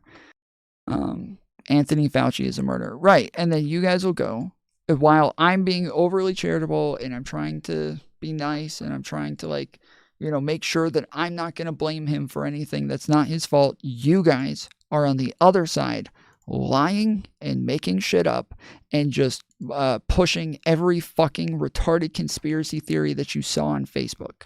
So yeah, it's we are not the same. You're not overly charitable. No, I am actually. I am overly charitable. As I said, all of the things that are just rhetorical W's, like when you guys whine and complain about the fact that, like, Biden said that we're garbage. Like, whoa, I can't believe he called us garbage. While Trump is out making up names and insults for every little fucking person, you guys will whine and cry about that shit. You'll lie about Anthony Fauci. You'll make up every little, accuse him of the most heinous shit possible. I've never accused fucking Trump of being a murderer. Like, you guys accuse people of being murderers. Like, you guys make up shit about the Bidens, Hunter Biden, like Paul Pelosi. Like, you guys just make shit up nonstop, just making it up. Yeah, me, if you ask me for evidence of something, I will prove it to you. But then you'll, like the last guy, do some whataboutism to immediately be like, oh yeah? Well, what about this one time that this other person said this other thing? Like, I'm not a fucking Democrat, dude. I don't give a fuck. Like, I don't give a fuck. Okay, yes, they're all pieces of shit. If you want to call Bill Clinton a pedophile or whatever, I don't care. Like, call him that. I'm not on his side, so fine. I'm just stating facts. Trump will be exposed. I want to see how long it takes for the MAGA base to realize. They will never realize, bro. I promise you. You guys keep saying shit like this. They will be homeless, living in cardboards, like thanking Trump for it. Thanking him. Thank you, Daddy Trump. Please come on our fucking faces some more, please. I want to be a fucking glazed donut for you, Daddy Trump. Please, more. They will, like Donald Trump said, again, he could go outside and literally murder somebody in the street and he wouldn't lose a voter over it. And it turns out that not only is that true, but he will gain voters for it. That he can go out and murder MAGA voters. And if he did, he would gain voters for it. Is this you being overly charitable, Tom? Yes. Again, when I state things, I can prove it. When you state things, you cannot prove it. When you say shit about Anthony Fauci, you cannot prove it. When I state things, I can prove it. I still don't get why it's so hard for them to just admit that Trump has done some dumb shit, but they just don't care. It's not hard for me to admit. Well, I mean, that is kind of what the last guy said. Like, that is what the last guy kind of said. He did eventually say, he's like, yeah, I just care about the prices. Like, I don't care if you committed treason. I just care about the prices. While, like, the problem is that you have to argue with them for, like, you know, what was that, 2 hours? You got to argue with them for 2 hours and then prove that, like, you know, like proving that Trump did attempt to steal the election. And then they're like, so, oh, he's a piece of shit. Both sides are pieces of shit. Everybody's a piece of shit, actually. Talking about Trump coming on homeless people's faces is charitable. Yeah.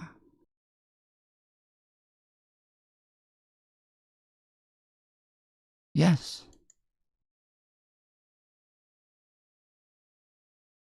They're so confident that they know the facts, then run from the facts with their feelings. Or yeah, the amount of times that he kept saying, I've heard it all 1,000 times. I've heard it all 1,000 times. I know, man. I've heard it all 1,000 times. I don't know what he thought. Like, I was just going to be like, oh, well, if you've heard it already, then never mind. My bad.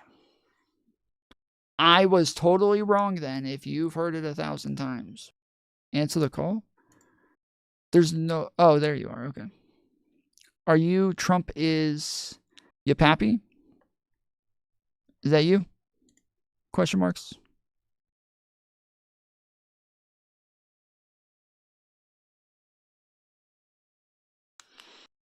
Yeah, exactly. We need to make it 1,001. Okay? But like every time they say I've heard it 1,000 times, the reason that I keep pushing on it is because I know they haven't heard it at all, ever. Like, their echo chambers do not talk about shit. So, answer the call. I'm going to ask you again. Are you Trump is ya pappy in Discord?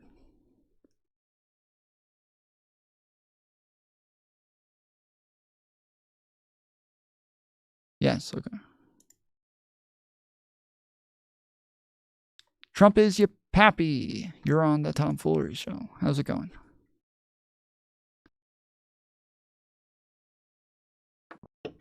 Yeah, had to kill the live stream. That's on the sound.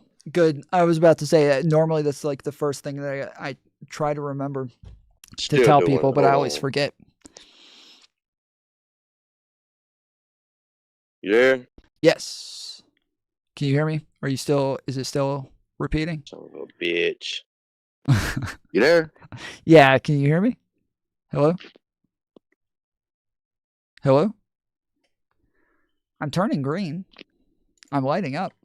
Like, it shows that I am. Oh.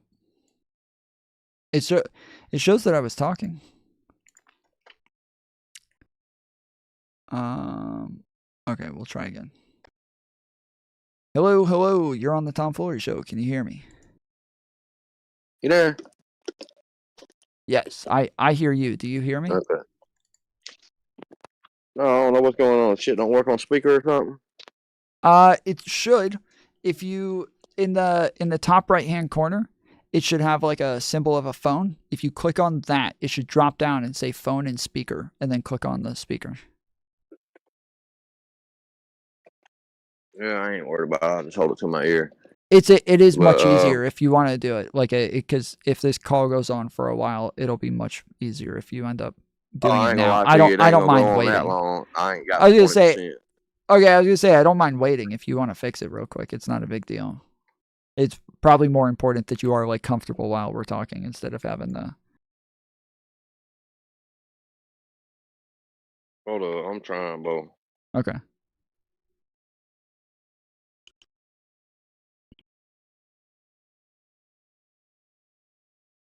Do you see what I was talking about?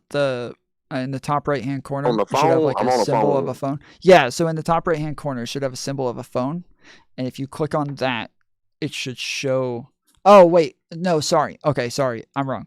First, click on Tom Live. If you look on the side, it says Tom Live.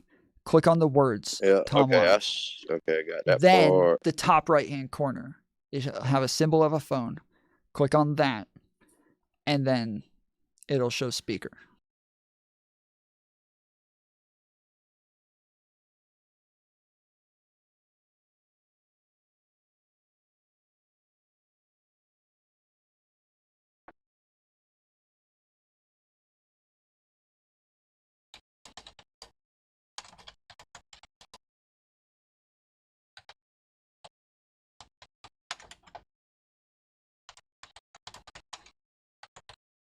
Do you see it?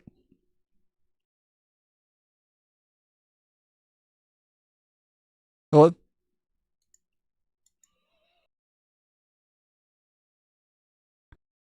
Hello? Oh, oh shit, he muted himself. He muted himself.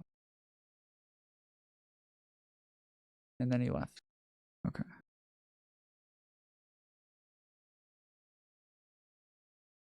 Ah, fuck. He has himself deafened.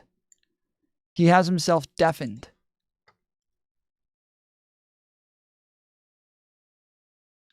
I can't fix this. He can't even hear me for me to tell him that he's deafened him. Oh, there you go. Okay, good.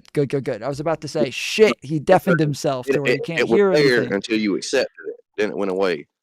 Okay, so just make sure you don't click on the waiting room again, and don't click hang up. Okay. Okay, so in the top right-hand corner, once you click on Tom Live, go ahead and click on Tom Live, and then let me know when you did that.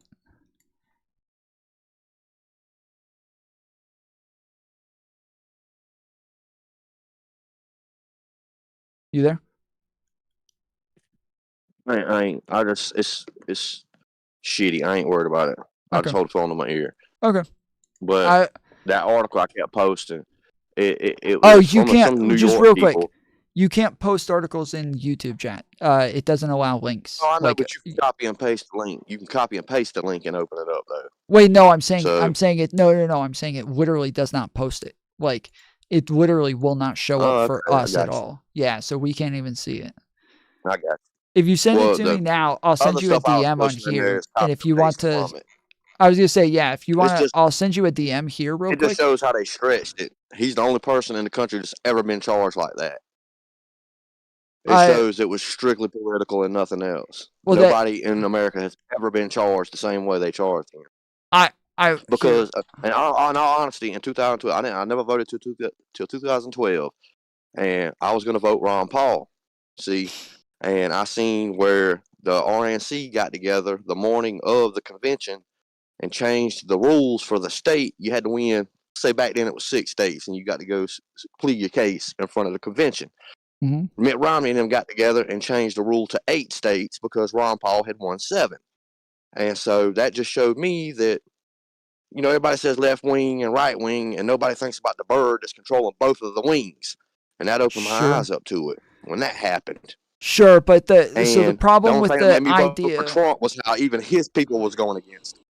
yeah, the problem Even though is the that with establishment the Republicans went against him because he was going to change shit like he did. The problem though is with the last, like I said with the last caller, like the problem with like saying that this was political is that if you look at the evidence, you know it's not political. You know that he did do those things, and that they the had evidence shows overwhelming it is evidence. political because he's the only person to ever be That charged doesn't mean. way. Hold on, you understand that it could be true that he is guilty of all of these things, and that's why he's the only one who was ever charged that way. You recognize that is a possibility. Even yes? the dude from Shark Tank said Well, it I'm was trying bullshit. to hold on. I'm trying to understand real quick. Businesses are running from New York because technically everybody's guilty real of quick. that runs businesses up I'm there. trying to get you to like answer. You do agree that like like just as a possibility. I'm not saying that you agree that this is the case, but I'm asking. Yeah. You agree with the possibility that if he was guilty of all of these things, it would make sense that they would charge someone like that. Yes. Yeah, because he's not a part of the club. Yeah. No. I'm saying like if it wasn't political at all. He's not a part of that club. That's not what I'm asking. I'm sorry. I think you're confused on what I'm saying. I'm saying I'm not confused at all. Well, you didn't. You didn't answer my question. So I'm saying that if these charges were totally legitimate, they were real, he did all these things, they would have charged him in this sort of way. Yes? And so that means that if he actually did these things, that means that it wouldn't be political because they would charge him the way that they have. And so that possibility doesn't even seem to come to mind for people when they're like, he's the only one who's ever been charged this way. It's like, well, yeah, if he's the only one who's ever done stuff like this, then he would be the only one who's ever been charged this way. Even Kevin O'Leary is the one who said that it's going to make every businessman in New York run. Bro, I'm really sorry. I gotta get an answer to this. I can't, because I'm trying to understand your statement. Do you agree that if he was guilty of all these things, they would have charged him this way? Of course. Okay. So yeah. But they need to charge everybody the same way. Correct. Yes. So not just him. So it depends on which charges you're talking about. Because if you're talking about the business charges, the ones in New York. There's 3 in New York. There were 2 civil cases and 1 criminal case, and I think you're talking about one of the civil cases that was about his payments, where he was financial transactions. Yeah. Yes, the auditing was off. How many people have paid people for NDAs? How many people have what? How many people have paid for those non-disclosure agreements? Tons. I've signed non-disclosure thousands, agreements. Probably. Millions, well above millions. Yeah, and he's the one, and they only charge him. Wait, what is that? I'm sorry. What does that have to? They didn't charge him for having an NDA. Like Tara Reid. I think Tara Reid probably had signed some NDAs whenever she worked under Biden as a senator. When Biden was a senator and he molested her mom was on CNN talking about it as a call. Yeah, but he didn't get charged for having an NDA. That was not, he didn't get charged. Well, for violence or whatever the thing was, the misappropriation of the money or whatever. Yeah, that's a different charge though. Again, that was the criminal charge for the hush money case with the porn star. That one was was campaign finance fraud. Whereas the one that you were talking about, that the guy from Shark Tank talked about, that was the business fraud transactions that he got in trouble for, where he was he was overvaluing his properties and audits and stuff the like one that. with 0 victims. That one. The bank did claim that this was wrong. They had 2 I know that they had 2 executives. You're talking about the one that had 0 victims? No, the one they had and 2 and the banks made money on. So that they had 2 executives who went and testified saying that they were the ones who worked. They had 2 executives who went and testified in this case, and they both worked with Trump on this deal. They were the ones who approved it, and they both said that that this was okay and that this was normal, and he was allowed to overvalue his properties, and that there was no problem with it. But the bank then later got rid of both of those people and stated that both of those executives were incorrect, that they were no longer doing business with Donald Trump, and that they were... Discord keeps freezing up. You muted yourself.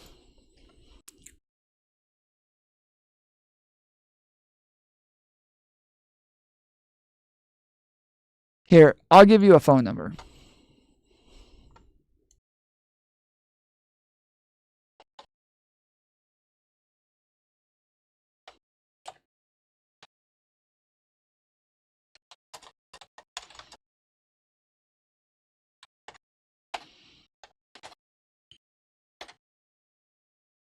Here, I just sent you a phone number in chat. Call me on that number. And just go ahead and hang up here and call me on that number in chat.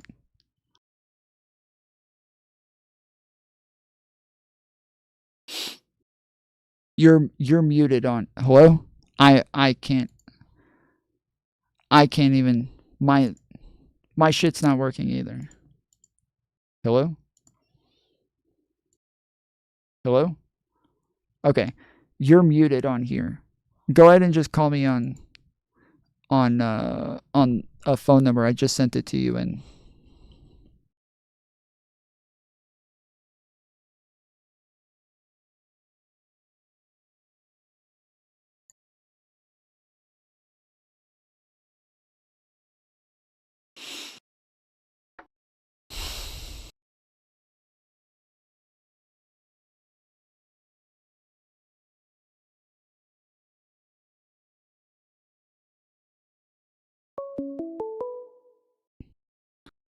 Thank you for calling the Tomfoolery Show. Oh. Call from. Thank you for calling the Tomfoolery Show. Is this the question mark guy? Yeah. Yeah. Okay. All right. This should work a little bit better. So what I was saying is that shit. What was I saying? I was saying there wasn't no victims in that case. Oh yeah. I was saying that the charges. Profited. Yeah. So what I was saying is that and everything. that doesn't matter though. Like first off, whether or not there's victims doesn't matter all that much. It shows that it's political.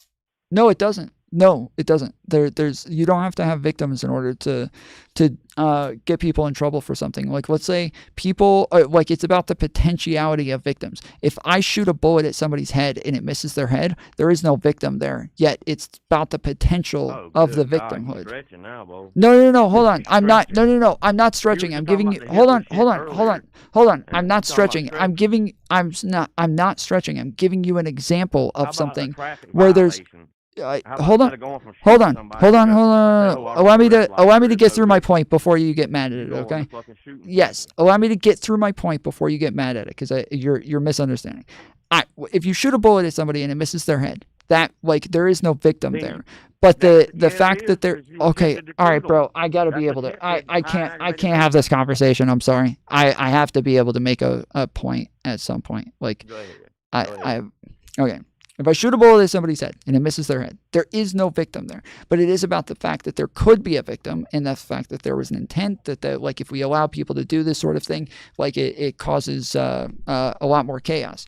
There's the same scenario in lots of other cases where you could have a potential victim, and because of that potentiality, we do start charging people for the reckless sorts of behavior. So like driving drunk, there is no victim when you drive drunk, yet we go ahead and charge you because we believe that this is reckless behavior. If we regulate a bunch of different ways that people do business, and based on those regulations, you have to like follow the guidelines. If you don't follow the guidelines, there is a higher likelihood of people engaging in fraud, and a higher likelihood of there being potential victims. So like if people keep overvaluing their properties and stuff like that, this changes like the pay rates, this changes like what the bank is able to take in, which will change what it is that they're willing to charge other people, and the interest rates that they'll give other people based on whether or not they're making money on these things. And so yes, all of this affects like the state of New York and everybody. Can I run a similar one by you? Yeah. Okay, let's say I got this collectible item, okay? I say it's worth $1,000, okay? I borrow $1,000 from you, pay you back $1,500. Where's the victim? It was only worth $500 though. It was actually only worth $500, but I borrowed $1,000 from you for it, and I paid you back $1,500. Where's the victim? Well, wait, is the crime that you lied about the about the total? The crime would be I lied about the real value of it. It might be worth $1,000 to me, and it might be worth $1,000 to you. Yeah. So where's the victim? Again, you don't have to have a victim, as I said. No, you're arguing against something that we've already addressed. You don't need a victim in order for there to be a crime. Yeah, no, I know, and I've already explained that you don't have to have a victim in order for there to be a crime. We have agreed on this. You're still arguing that there is no victim. We already agree. There does not need to be a victim for there to be a crime. So I don't know why you're repeating this point again when we already agree you do not need a victim for there to be a crime. It is the exact same thing. Correct. Yes, as I said, you do not need a victim in order for there to be a crime. Why does the government need to be involved?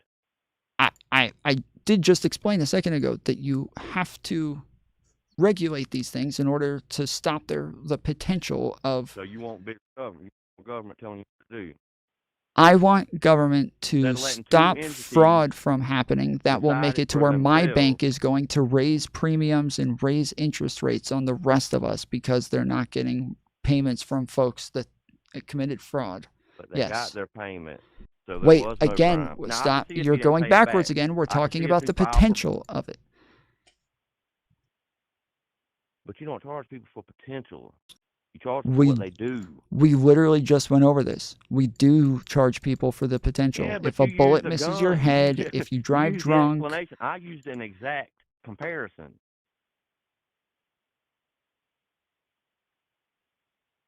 I used an exact comparison while you went off on a tangent about shooting at somebody, which not hitting somebody is still a crime. Believe me, I know. I was wilder in my younger days. I know all about it. It's still assault and battery, high and aggravated nature at the minimum if you just shoot a gun up in the air and scare somebody. I know that. Right. But that's another good example of where we're saying there doesn't need to be a victim. I'm talking about money wise. Okay, it doesn't matter one way or the other. We're talking about hold on. We're talking about the principle. It's valued at $1,000. I pay you back with interest. Where is the crime? So yes, we're talking about the principle of like the crime again is stated in the law. If you look at the law and what it was that he was sued for, that is the crime that like you cannot lie. But the on. bank didn't sue him.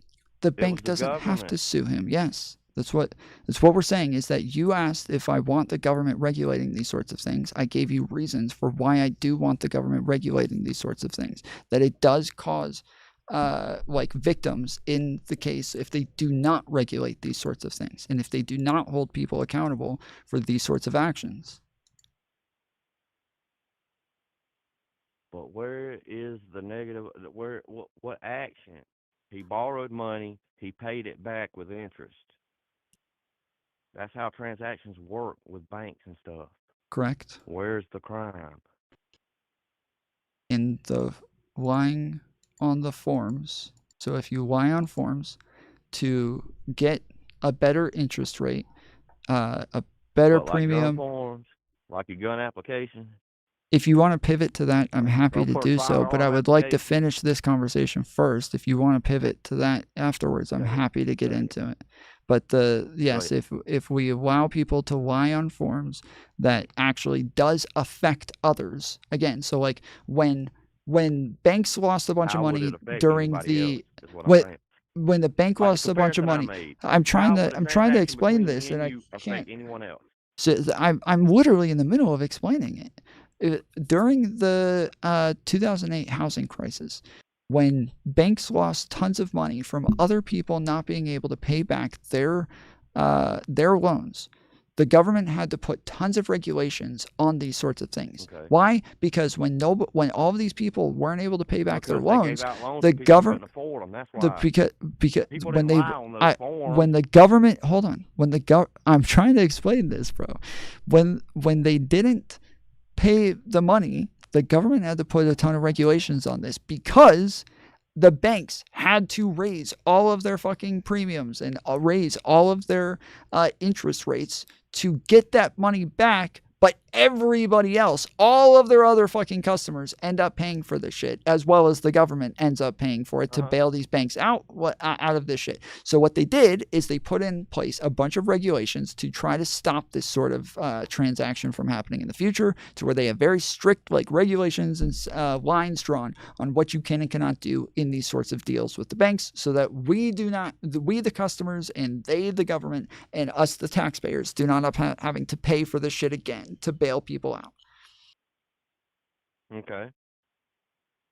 So there are victims if people do commit the crimes. So they put in place the regulation. To money who could not, they loan money to people who couldn't afford it. Okay. Knowing the government's going to bail them out. They win either way. Yeah, but you understand that, like, if you understand that if his property is worth way less and he has way less money than he hold on.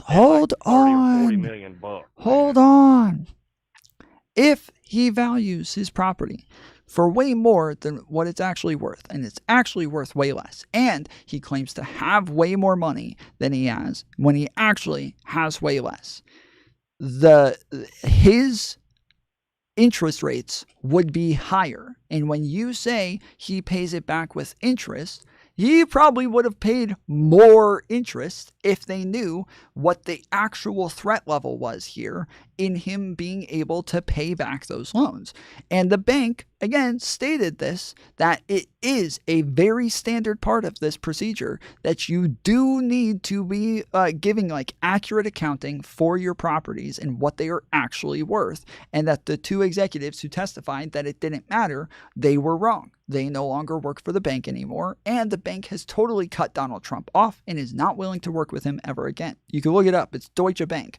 They have straight up said they are not working with him again. Mm-hmm. Okay.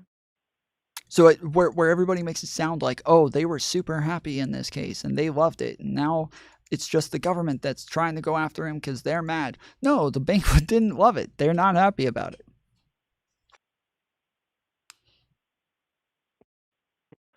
So you trying to tell me that there's a bank in this world that was unhappy with making money?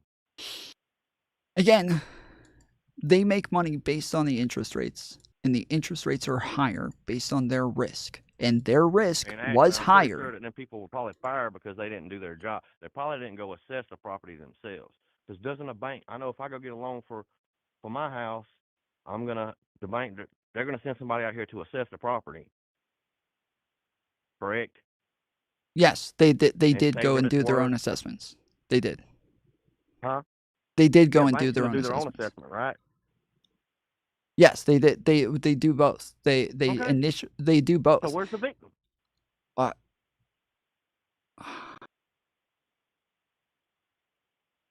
know critical thinking's hard, for some people. This isn't critical thinking. I've already explained it. It's said, not critical thinking when you re-ask me questions that I've answered 4 or 5 times already. When Trump bombed Syria, I was furious. I was absolutely furious. Okay. I was absolutely furious about it. I'm not on one side of the fence or the other. I understand. I'm not either. I am not a fucking Democrat. I am an independent. I've voted Republican my whole fucking life. Okay, I've been a conservative my entire fucking life. And I am not. Change your mind. Same thing changed mine. The facts, but right now, well, no, the facts, because right now you have asked me the same question like 6 times, and every time I answer, you don't argue against my answer. You just give the same example again and then ask me the same question again. You have not argued against my answer whatsoever.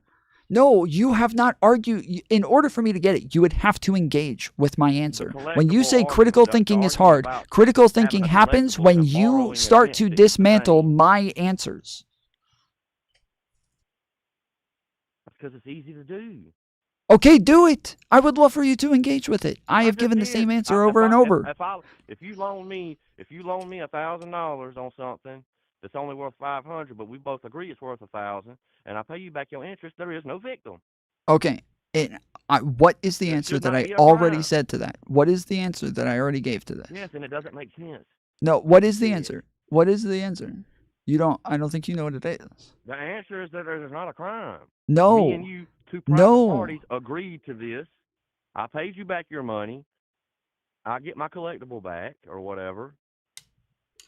Where's the victim? No. If I claim that I have more money in my bank account and that I have more assets that are worth more than they actually are, it is true that the bank will do some of their own assessments to double check a lot of these things. But that a lot of these things, they're not double checking. They don't double check literally every single piece of property that you have everywhere, and they're not checking everything. But they do check things like they said they checked Mar-a-Lago. They went and did their own auditing and their own assessments and on stuff like that. But the bank again stated very clearly that his assessment that he gives the bank, that is part of the process because it does affect his interest rates. And that if they knew the risk that they had, if he had told the truth, his interest rates would have been higher and he would have paid back more. That is what I've said over and over. Yet you are ignoring this, which means that yes, it is. We can say, well, okay. So you acknowledge that if he. Okay, so I would love for a counter. You're saying the bank was upset they didn't get more money out of him. I'm saying that is part of the reason why the state is suing Trump for this.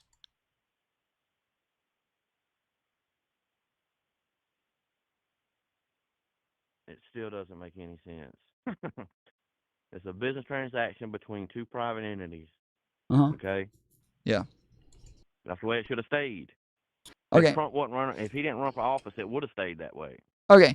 If I ask somebody to build a building for me, and they go and they start building this building, and I've got the construction crew, I paid them, they're going and building the building. And they say, hey, you know what? There's this like whole part of the building that you want us to put in here, but it would kind of like take a lot of time, be way more expensive, be a lot cheaper if we just didn't do that. And I'm like, you know what? Go ahead, dude. Who gives a fuck? Go ahead. Just skip it. And they're like, all right, cool. So they go and they skip it. But then the construction auditors show up from the government and they say, hey, this is a really dangerous fucking building. You can't build buildings like this. Foundation or something. Yeah, I get that. Yes, correct. So this is part of where the government comes in. There is no victim here. There is no like nobody's gotten hurt. Nothing happened. This is just a business transaction with two separate parties. Somebody can get hurt later. Yeah, I get it. Exactly. That is why they do this. But who would get hurt in Trump's scenario? In the Trump scenario, who would be hurt? If people are lying. But it's all hypothetical. But it's all hypothetical because he paid the money back. So it's all hypothetical. Again, he could have had higher interest rates and had to have paid more. No. He could have had higher interest rates and paid back more if he had told the truth on his statements to where they knew the risk. More money out of him. Again, it's not about whether or not the bank is pissed off. You keep doing this. This is not the bank that sued him. The state sued him. Where you asked, you're pivoting from one thing to another. You're moving goalposts. It's not about. I know. No, you're moving the goalposts. You initially asked, why would the state sue him? Where is the danger in this? Where is the crime? I explained the crime. And then when I explain the crime, you say, oh, so the bank wanted more money. No, that's not what we're talking about. We're talking about why is the state involved in this interaction. But every time I answer why the state's involved, you don't respond to why the state's involved. You say, oh, so the bank wanted more. No, we're not talking about the bank. We're talking about the state.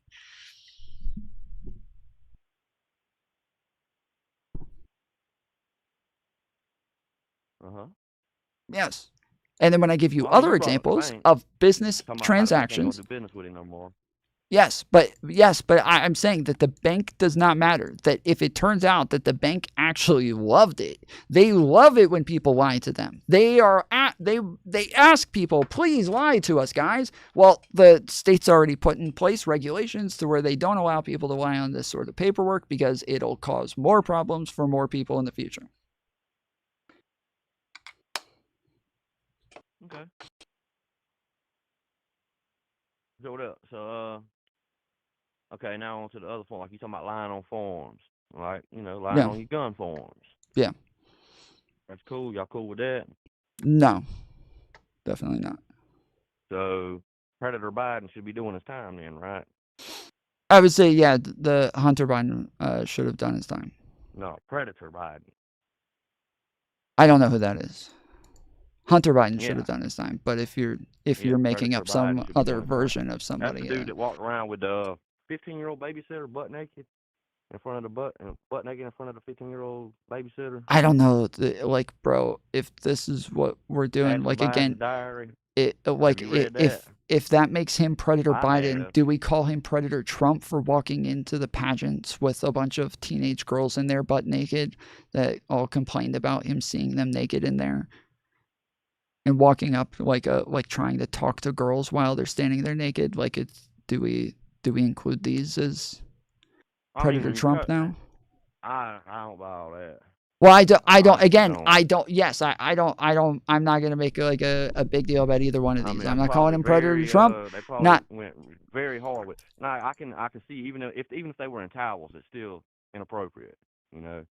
Yeah, but I'm not going to call him Predator Trump. I don't care that he was best friends with Epstein. I don't care about any of the shit. But Hunter Biden, yes, Dude, I do Epstein think that he banned Epstein, okay?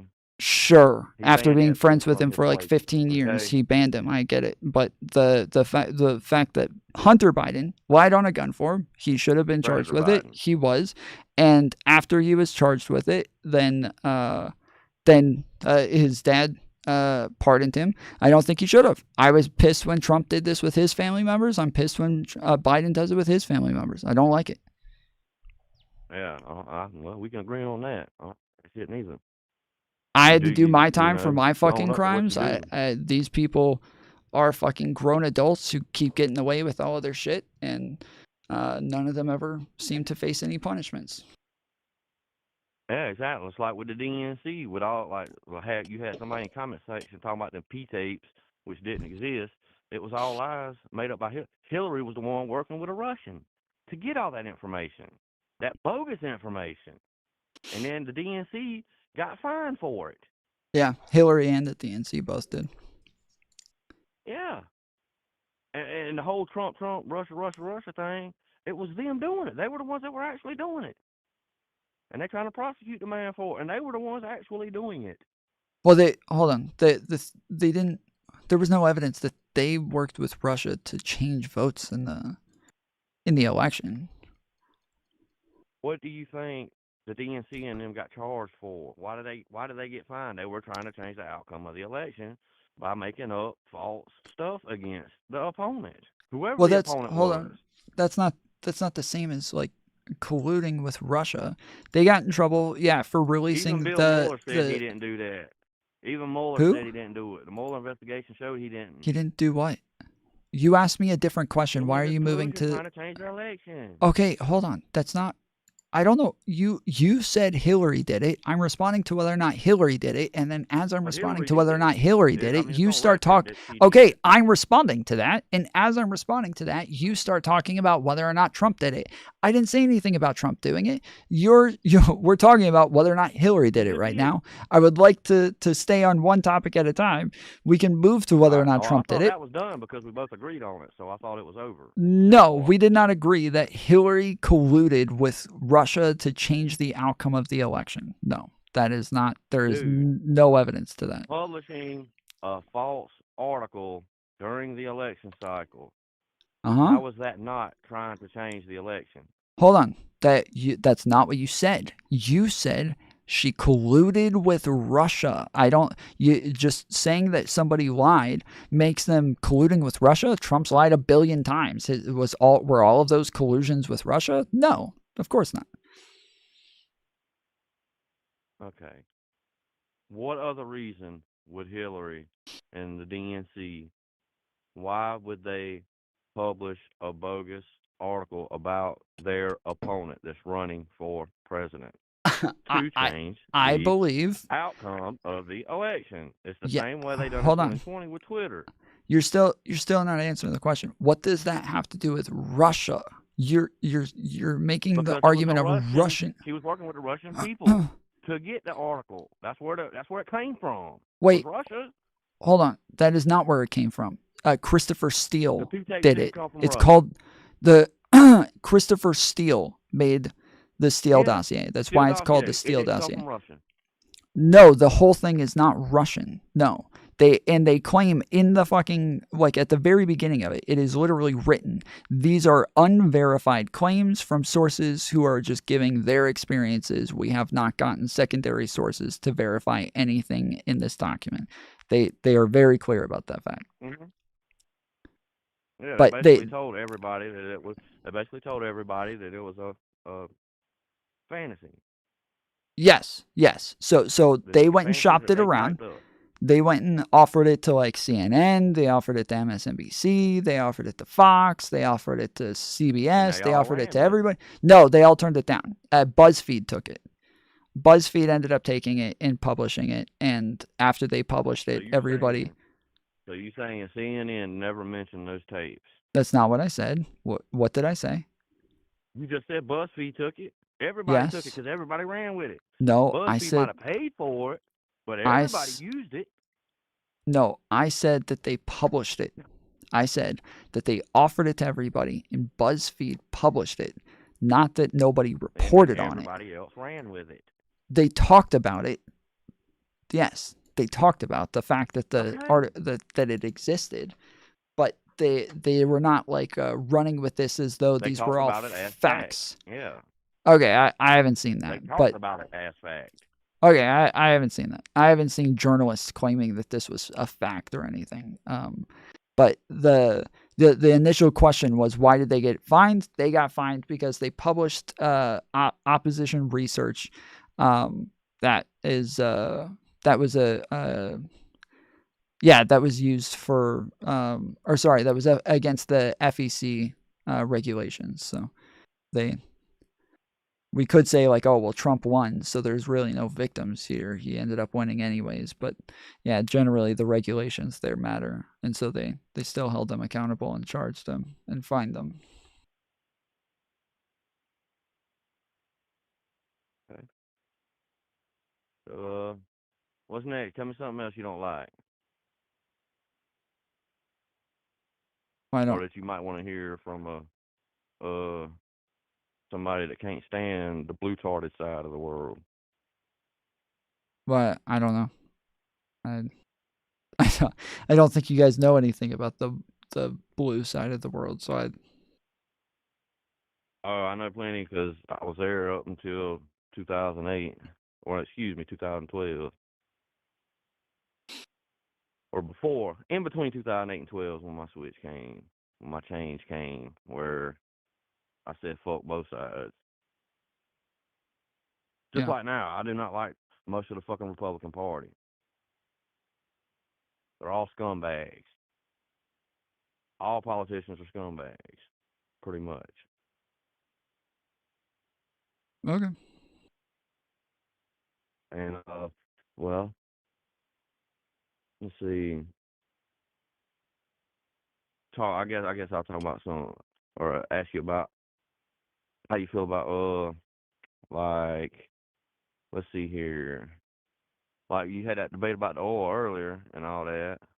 That was I mean, that dude destroyed you. yeah, That dude that was destroyed rough. you. Yeah. It's crazy. But I mean, he was right though. Everything was better But back then. it It's is gonna get better again now. that It's gonna he get is better in a few right. more weeks. He is right that you guys all go based on your feelings and that you don't actually have like evidence to back any of it up, and that I have Dude, evidence we to ain't back the up all of ones my that saying a claims. woman is whatever. Yeah, of course you're Whoever going to pivot. says they're a Of course woman, you're going to okay? pivot because That's your yes, side. you're not going to argue on anything. You're going to pivot, and you're going to pivot to something that's a massive straw man that like nobody actually really says in the Well, way you that just you guys pivoted. think they say it. I didn't pivot. What are you talking about? You just moved to fucking a woman when you were talking about. You made a claim about Look, you said y'all the side fucking and your oil. feelings. Y'all gonna think Hold your on. feelings. I The said blue side yes. I said live off of feelings. about the fucking oil. Yes, you guys are all vibes, all feelings, literally everything. Everything. I can't think of a single thing that's not about your feelings. It is 100% about your feelings. 100% of it. I can go over facts. I can go over evidence. And then the fact that you think that that guy did well, when I asked him over and over what evidence, and he just kept claiming his own personal experience and his feelings on it, that's insane. That is actually insane that you would even think that that makes sense, let alone you come and say that that was like destroying me somehow. Because it did. Everything he said made sense. Because I mean, it was factual. Yeah, it makes sense because it's about and your it wasn't my feelings. feelings. So the gas was higher for you.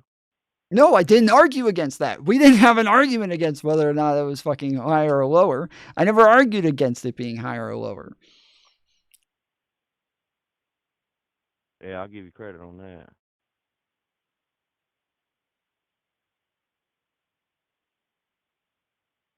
The fact is that there's not something that Biden did that made it higher. There's not something that Biden did that made the prices go way up, but people blame him without any reason to blame him. Oh, and tell me the reason. What? If you know. Again, there was a number of reasons. Some of it was supply chain issues, but most of it like came from COVID. The whole world had higher prices for oil after COVID. And Dude, they all had inflation. During COVID, oil went into the negative because it was stuck out in the ocean. What does that mean? On the futures markets, it was negative. What is it? What you're talking? Wait, on the what markets? On the futures, the exchanges. Are you talking about like the price, For a or are few you weeks, for talking 2 or 3 about weeks, the oil was actually in the negative. Yeah, are you talking because about they the couldn't price? unload it. Are you talking about the amount of? Well, oh, you're talking about Like the futures market. barrels. When you go look at the world market, Yes, I prices of understand, but corn and I understand soy you're and stuff saying the like that. market, but the market as in like the quantity that we have on hand. Are you talking about the prices? Are you talking about like the stock Let's say you want to market? trade on that market. Oil was in the negative. So you're talking about you're talking about like because there was stocks. so much. So stocks. I mean, not really stocks, because stocks are based on individual companies. I'm talking about world markets, like the price of wheat, price of Okay, corn. the price. That's what I asked. Okay, so you're talking about the price. The price went into the negatives. Is what you're Yeah, saying. look it up. So what does that mean? Like if I gave you oil, I had to pay you to give it to you? What does that mean for the price to go into the Well, negatives? obviously not, but with the way those numbers work and stuff, kind of it was like that. Uh-huh. So what does that mean? Because you talking about supply chain and stuff like that. Yeah, I'm asking you, what does it mean? I understand you're talking about the supply chain, That means there was so much that it didn't even have a value for them 2 or 3 weeks. Okay, so no, we had a lack of supply. The reason it went up is because we had a lack of supply because China was buying up like the majority of it. And so because the supply was so low. Where was they buying it from? Well, the Middle East. Okay. And we had our own. Buying ours. No, yeah, we have our own. No. But we also buy from the outside as well. Why did our prices go up? Why have our prices risen so much then? I just That's said. what I'm trying to figure. I'm trying to get you to explain. You said supply chains. No, I literally just said that China was buying up the majority of the fucking supply. And so, like why would China buying it from the Middle East affect us so much? We buy from the Middle East. Why would we buy from the Middle East when we have so much? Because we don't use ours. About we have pumping so much oil because we turning don't around and selling it, right? No. We buy ours from like Canada, like the Middle East. We get it from we used to get some from Russia. But when you have like a lack of supply, the prices go up, and there was a lack of supply at the time. How can we have a lack of supply if we're pumping more now than we ever have? So again, we don't use ours. We keep it because we can we have the largest reserves on the planet. And buy from other countries. Yes, correct. But we weren't doing that as much under Trump. Well, no, we were buying Not from other much. countries. Okay. Not as much. That's why the prices were lower. No, the prices were lower across the fucking world. Like it wasn't a Trump thing. Everybody had lower gas prices during that period. We used, I believe, some of our reserves during the Biden administration to lower the price for Americans. We still have. First off, we still have the largest reserves on the planet. We never stopped. We have continued to have the largest reserves on the planet. We never went empty. When it got time for midterms, he started resupplying. No. He literally stayed in the lead for most oil produced during his entire presidency. He was producing more barrels per day than any other president.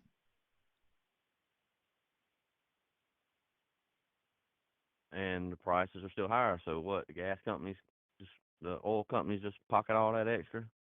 No. As I said, well, who does? Who's pocketing all the extra then? it's still going to be the same answer. I don't know. You don't actually listen to anything that I say, so I don't know. Like, I don't know if there's a point in giving the same answers 20 times if you're just going to keep asking the same questions over and over. I have answered that numerous times at this point. Okay. You want to go on something else then? I don't know why it's What going to about be the Ukraine? same You wanna go thing on for all of Ukraine? them. I mean, because you did mention buying gas from Ukraine. I said What's your from feelings on Russia. that, on Ukraine? You think Putin destroyed his own pipeline? No. No. Well, that was all over the news for a little while there. Well, that the pipeline was destroyed, yes. Not that Biden destroyed it. Oh no! I ain't even talking about that. I was just wanting to. What do you mean? Make That's sure what you just weren't one of asked. them to actually think that. Oh. Because there are a lot that do. Yeah. But like, let's talk like say Ukraine. I mean, can you agree that our country is funding both sides of that, Ukraine and Russia? And if not, I'm going to explain to you how. Yeah, how are we? I'm going to I don't explain to you know how about we how we're funded Russia funding too. Russia. How are we funding Russia? Yeah, you know how we funded Russia? Do How's you that? know how? No, I'm asking. Whenever Biden opened up, when he let Putin run that pipeline and open it up, that's where Russia got their money to invade Ukraine from. That's why they couldn't do it before. Trump had shut their oil down over in Europe, and Biden opened it back up, and that's how they funded their invasion. Crazy. Well, we did buy oil from them. If you're saying like we had trade with Russia, No, I ain't talking about so that. I'm you're talking just about that's how he funded Russia's side yeah. of it. That's what He allowed I just said to Russia. collect enough money I just said to Russia. afford the invasion. Hold on, I just said Russia, so I don't know why you're acting like you're Oh, correcting my me. bad. I I said thought you Russia. said Ukraine. I thought you said No, we were buying oil from Ukraine. no, My we bad. were My buying mistake. oil from Russia, and so that doesn't like if you're just saying we trade with them, like yeah, sure, like we had trade with Russia, so sure, we had lots of things I'm that not we talking bought about from trade. Russia. Trade reciprocal. You know, I'm talking about. Oh, we just Trump gave had them money. sanctions that cut off the Nord Stream pipeline. Okay. Biden lifted those. Russia took in a bunch of money once Biden lifted those restrictions, and that's how they funded their invasion of Ukraine. Okay. Yeah, that might be true. No, I'm I don't serious. know. That's true. Dead serious. Let's see. Yeah, that might be true. And the same thing with Iran and Hamas. That's how Hamas got their money, was from Iran. Iran got their money from us because of lifted sanctions. So let's see. Biden administration imposes the toughest sanctions on Russia's oil and gas. Let's see.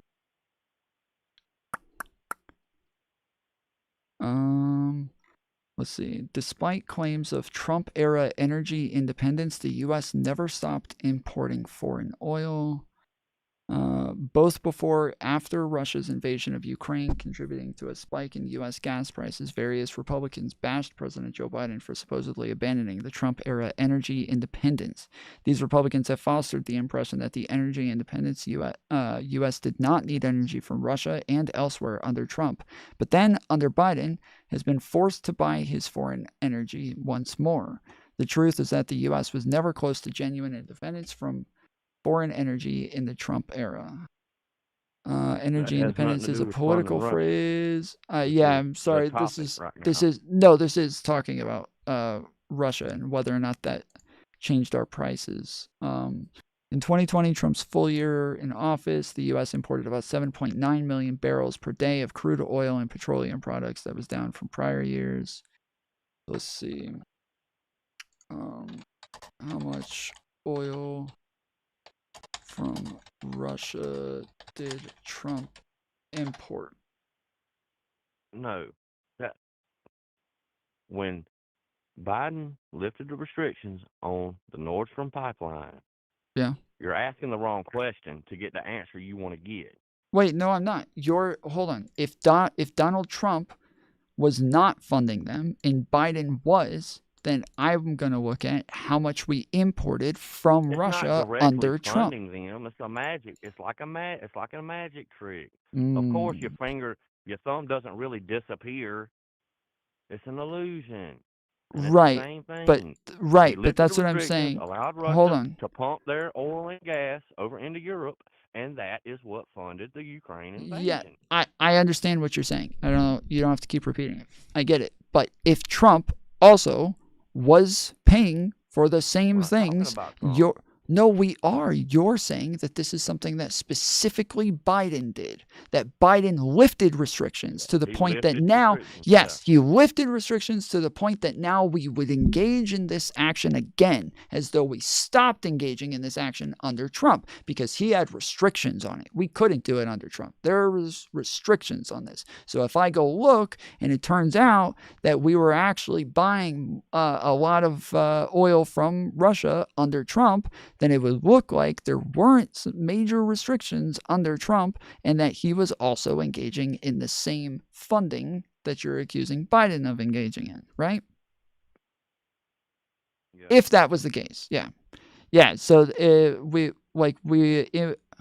is petroleum imports from. Hold on. I understand. Okay, hold on. I understand. Biden seeks to mend Europe ties. Yes, I understand. So 20. Congress.gov. Hold on.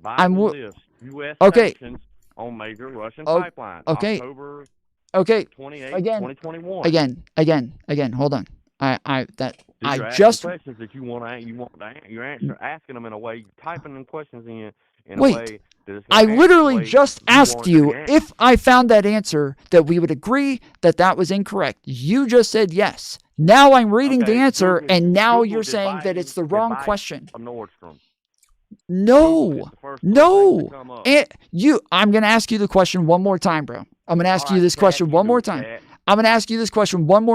Okay?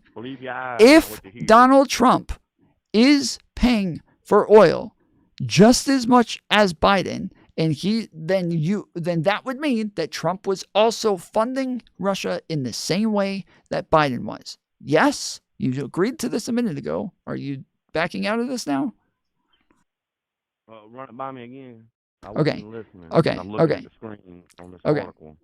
Okay. So if Trump was buying oil from Russia like Biden was, then that means that we would say that Trump was funding Russia just like Biden, right? If they were both doing the same thing, that we would say they are both funding Russia. Oh, yeah. Yes? Okay, yeah, I can agree with that. Yeah. Okay. They were both doing the same thing. Yeah. Okay. So what I'm saying is, when I look at this, it says in 2016, under Trump, we bought 441,000 barrels from Russia, 2017 per day. 2017, 389,000 barrels per day. 2018, 375,000 barrels per day. And then, 2020, it only went to 20. Or sorry, I read that wrong. It went way up. 520 barrels per day in 2019. So that was his last year, full year, because he was only in the presidency for like the first. Hold on, am I wrong? It's 2016, 2017, 2018, 2019. So he was president for the whole year of 2020. Yeah, so then I shouldn't be reading 2016 then. 2017, 2018, 2019, yeah, because the election was in 16. Yeah, okay. So actually, yes, so he had 520,000 barrels in 2019 and 540,000 barrels in 2020. Then he had Biden 2021, 672,000 barrels in 2021, and then 147,000 in 2022. So yeah, it looks like Trump was buying a lot of fucking oil from Russia throughout his presidency. Okay, what's Biden's numbers? The first one, as I said, was 672,000, and then the second one is 147,000. So he was on for 2 years. Yeah, so in 2022, obviously, he put like really harsh restrictions on them and stopped buying from them because of the war. See, you know, Russia, they take in more money when they're not buying it. See, when they're allowed to sell their own, they're not paying all that overhead and all that stuff. That's what I mean by that's how our side helped fund Russia's invasion. Right, but that's what I'm saying is that Trump, like Trump was also doing this. But I agree with you that it is not a one-to-one, as you said. Yeah, I agree to you that he was, again, when we're looking at the overall value, I'm talking about the overall value, okay? Even if Trump was buying 1 million barrels a day, Russia would probably only need to sell 500,000 a day if they're not paying any overhead, if they're selling it directly to the countries, okay? That's why I say him lifting the sanctions, that's not just me saying, that's Congress.gov saying it. When he lifted those restrictions, it was actually way beneficial to Russia, okay? It was extremely beneficial because they weren't buying it off nobody. They had to sell it, or they were selling it directly to these countries and making huge profits. The way overhead and stuff works. Okay. When you're allowed to sell directly instead of going through, our country to do it, you get to keep all that extra. That's how they funded the war. Okay. Yeah, I just does that make sense? That makes sense, don't it? Yeah, sure. It just doesn't. Yeah, it doesn't really make much of a difference between Trump and Biden, and then it also doesn't matter if it's not a one-to-one. Because Russia wasn't buying the oil and selling it to make a profit. Okay, they were selling their own, so that takes out a huge chunk of the overhead. Okay. Okay. Just like any business, if I make a product and I sell it to a person to sell to other people, well, I can cut that middleman out and keep all that money myself. When Biden lifted those sanctions, that's what happened. Okay. No, seriously, that's what happened. That's how they funded their invasion. So, by proxy, Biden funded the invasion. I mean, you can't agree to that. I've agreed to your points when you make them. You can't agree to that. And you say you're independent. An independent person, it wouldn't even be a question anymore. It'd be like, son of a bitch. The light bulb just went off. First off, that would be based on whether or not that's true. Second off, as I've started going over numerous times, I don't know why I would even give a fuck about this. Like, if it turns out that they just happen to fund things based on trade, it doesn't really matter. Like, it wasn't like that their intention was to fund some fucking war going forward. And so, yeah, when you say like, oh, it's not a one-to-one, it wasn't this thing. Yeah, sure, okay. Like, even if it's true, yeah, I don't care. It doesn't matter. Well, I say you're supposed to be independent, so it should matter. Why? Because you're saying you're independent, but you constantly why gatekeeping for these people. Hold on. You're saying there's nothing bad happening, yet I'm supposed to care. Like, there's nothing bad. Why the fuck am I supposed to? What does me being independent have to do with anything? Nothing bad happened, so who gives a fuck? Because you're obviously not independent. What's it? What? Nothing bad happened. Nothing bad happened. Well, nothing bad happened in the Trump case. Oh my goodness. All right. Never mind. All right. What bad happened?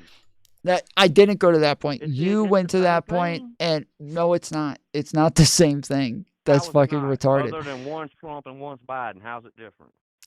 Neither. I'm not blaming Trump for fucking sending them money for their oil. I'm not complaining that he ended up funding the fucking war. I don't care. He didn't do it on purpose. That was not his intent. So unless there's some contract where he's like, I am going to pay you this much money so that you can go to war with Ukraine, him or Biden, either one of them do that, then sure, I will blame them then. But if neither one of them do that, yet they're both buying oil from fucking Russia, it doesn't matter. We have trade with Russia. Yes, we buy things from Russia. They buy things from us. This is just not relevant. This is not a bad thing. Wars, yeah. Yes. It's very relevant because when he lifted them sanctions, he allowed them to fund their invasion. Oh my goodness. Again, if they're both buying, whatever sanctions you think are lifted didn't actually play any difference because Trump was fucking buying from them the whole time. Because it cut out the middleman and a bunch of overhead, and they had all kinds of money to fund their fucking invasion with, dude.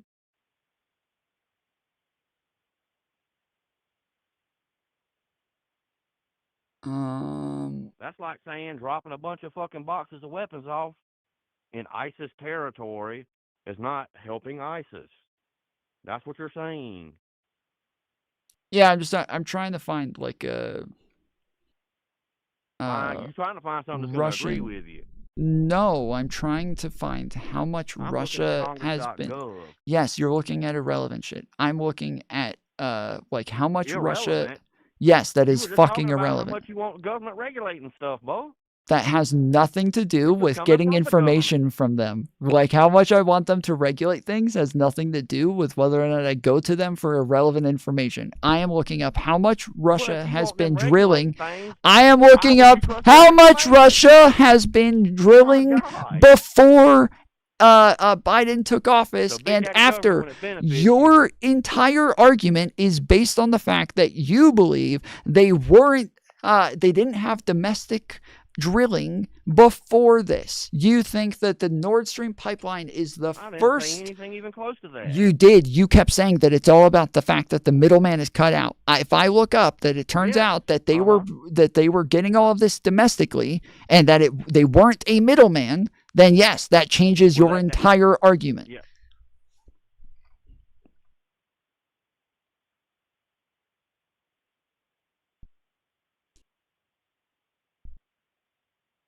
Okay.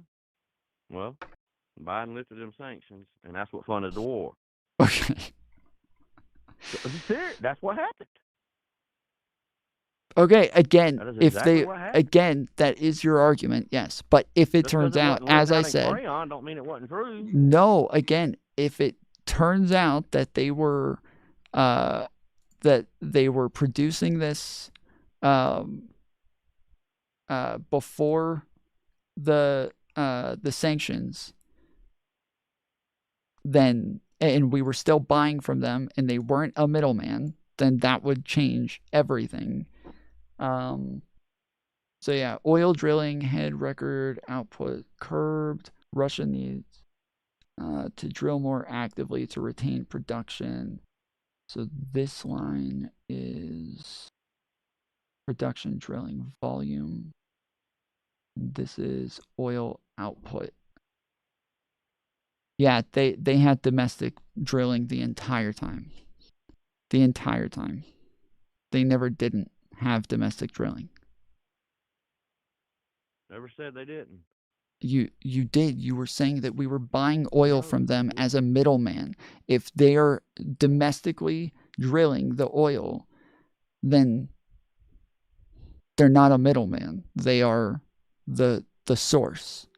So if they're the source under Trump, on countries that were going to be certain countries in Europe would have been punished for buying oil from Russia. Okay, Biden lifted those restrictions. Okay, and allowed those countries to buy oil from Russia, which is what funded the war. We agreed on this before I looked it up again. This is the second time we've done this, where I ask you before I pull it up. Back to blame Trump. No, I'm not blaming Trump. No, I've said over and over, I don't blame either one of them. You're the one who's blaming one of them. I've said over and over, I don't give a fuck either way. Yes, Correct. That is your argument. Correct. That is your argument. And then when I ask why it matters when both Donald Trump and Biden, okay, and then when I ask why it matters when Trump bought more oil from them, you said because Trump wasn't giving them as much money because they didn't have as much revenue coming from it if they were the middleman. And I said, okay, if I look it up and it turns out that they were, getting domestic product the entire time, that would totally change everything, right? You said yes, and now I look it up, and they have fucking domestic product the entire time, and that they weren't a middleman, and you're still refusing to concede that point. So this is the second time. Domestic. What? What? You said they're a middleman. Make some kind of invalid point be no, valid. Hold on. You said that they're the middleman, right? If we're buying it from them, yes. Okay. And I'm saying they're not the middleman. They are the producer of the oil. They are drilling it themselves. But they weren't allowed to sell it to other countries. Well, they were, but other countries were not allowed to buy it from them. Okay, so they're not a middleman. Until Biden lifted those restrictions. Okay, so they're not a middleman. Your argument was that they were making less money under Trump and more money under Biden. They wasn't making enough to fund the war. Yes, you said because they were a middleman. They were buying the oil from somebody else and then they were selling it afterwards. And so it didn't make as big of a difference because they were... Excuse me, I worded that wrong. They wasn't getting enough money under Trump, okay? Okay. The sanctions he had on where other countries could not buy oil from Russia without penalty from us or whatever, that is what I'm saying. That is, and when Biden lifted those restrictions, that's what done it. It's not about how much they produce and all that stuff. They weren't allowed to sell it to other European countries. Okay. Biden lifted that restriction so Putin could sell his oil to other countries, and that's how he funded the war. Okay. So when you say you're getting this from Congress.gov, what you mean is that you're looking at where Congress... Yeah, you're saying that you're looking at where Congress posted a bunch of articles on Congress.gov. Yes? No. I'm looking at the one thing where it said Joe Biden lifts restrictions on the Nord Stream pipeline. What word for word? Word for word. What happened after he done that? Yes, hold on. What is it? Hold on. Stop, bro. Seriously, this is moving in circles. I got to get you to answer questions real quick. So just slow down and let's take this step by step. What is it that Congress.gov is giving? Is it a motion? Are they posting articles? Is it a bill? What? It says 3 pages, 647 kilobytes. October 28, 2021. President Joe Biden has said he opposed. Okay. And it's BBC News. $11 million project. Blah blah blah. And there's an article above it from Reuters. U.S. waives sanctions on Nord Stream 2 as Biden seeks to mend Europe ties. Yes. So as I said, yes, they're posting articles about this from people. I'm talking about what happened because... Okay, sure. Again, I'm trying to... Hold on. Stop, bro. Seriously, I gotta be able to get, forward, 2 seconds before you start rambling pointlessly. Okay, what is the Reuters article? What is the title of that? U.S. waives sanctions on Nord Stream 2 as Biden seeks to mend Europe ties. Which I didn't even look at. I just went to the whole thing, went to this. I Googled, did Biden allow Nord Stream? Yes. Because the point I was making, him allowing Nord Stream to go through and allowing them to sell that oil is what funded the war. But obviously they're not going to say that's what funded the war. Sure, I understand. The causation of it. Yeah, as I said, I wouldn't care either way, but it's that's what I'm looking for. Okay. You wouldn't care that Biden basically funded Russia's invasion. Again, if there's not intent there, no. So if turns out, let's say, let's think of somebody. Let's say Jesus Christ runs for president and we all donate to his campaign. And then after we donate to his campaign, he decides that he doesn't want to run for president anymore, and he decides to go sell heroin instead.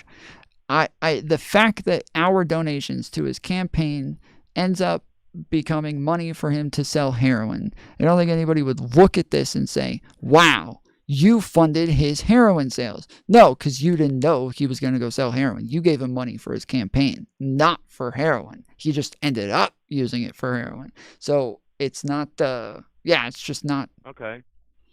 Can I counter that with something that actually, that really did happen? Yeah. Okay, Russia tried to take that country of Georgia during Biden's presidency, right? While he was VP. Right?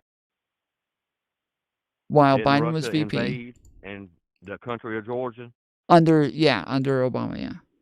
Under Obama's administration. Yeah, okay. So he knows.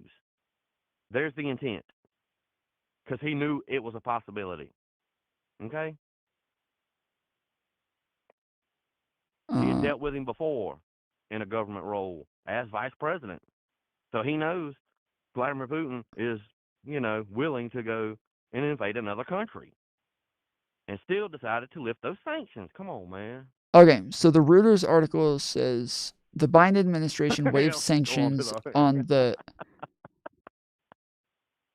Yeah, so the Biden administration waived sanctions on the company behind Russia's Nord Stream 2 gas pipeline to Germany, and its chief executive secretary of state, Anthony Blinken, said on Wednesday, a move decried by critics of the project in Congress. A State Department report sent to Congress concluded that the Nord Stream 2 AG and its CEO met this morning. An ally of Russia, President Vladimir Putin, engaged in sanctionable activity, but Blinken immediately waived those sanctions, saying that it was the U.S.'s national interest. The decision came as the Biden administration seeks to rebuild ties with Germany after relations deteriorated under Republican former President Donald Trump. The waivers have no specific end date, but can be rescinded by the Secretary of State. The State Department imposed sanctions on 4 Russian ships, including the academic Chersky, which began pipelaying for the project in Danish waters in April. It also imposed the measures on 5 other Russian entities, including the Russian Marine Rescue Service. Today's actions demonstrate the administration's commitment to energy security in Europe, consistent with the president's pledge to rebuild relations with our allies and long partners in Europe. Okay, so yeah, it sounds like they're doing this to help Europe because Europe needed the oil. Now, if your argument is that Biden should have known about this because he was VP when Putin did some of this shit under Obama, yet Putin did this shit under Obama, meaning that when Trump became president, he also had that same information that you're expecting Biden to have at this point. And that's why he had them sanctions on him. Right, but again, he also was buying fucking oil from them. That's the point. He was also buying oil from them, so it just doesn't make sense. That you're like trying, you say that you're independent, but you're trying really hard to blame one side when you just, that's obviously not independent. If you were independent, you wouldn't want to blame one side or the other here because both sides did pretty much the same thing. Outside of the sanctions, that's the only difference.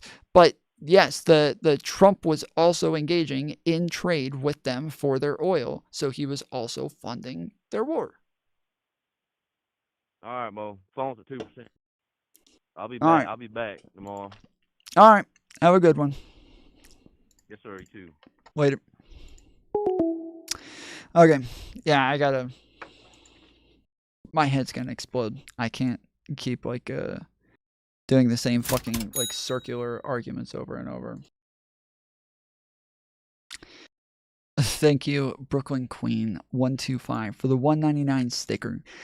We did get the 5 out of 5 for the last 3 hours, so appreciate you guys. We are gonna start this over at 1 out of 5. So yes, in order to add another 2 hours we'll do another 5 for 5 to get up to 8-hour stream. Otherwise, yeah, in about 2 hours, I'll end up getting off. I do think, actually, we went over on the last one. So let me double check, because I do believe we have extra that I can add to this one. So let's see. Formerly Rudy, $5. Formerly Rudy, $5. MW, $5. MW, $5. Okay, so that's 4. And then Dracos Rose. Then Dracos Rose, Purple Kitty. So yeah, we'll go ahead and add 2 to this.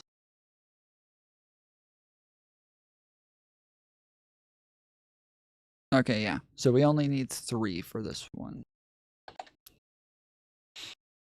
Oh, wait. Did I get tips as well? I may have missed that. Did I get some tips? You guys have been awesome over the last week. Appreciate everybody's donos. We also have memberships for anybody who wants all of these awesome fucking emotes that we have. We got the coolest custom made emotes for this channel, like this one from Ned Flanders that says Tom is fair. This is something that, you know, I don't really agree with. I don't like the fairness stuff, but they try to force me to be fair. So, yep, we've got all of these different emotes. If you guys join the membership, your name turns green, and you get all of these dope fucking emotes.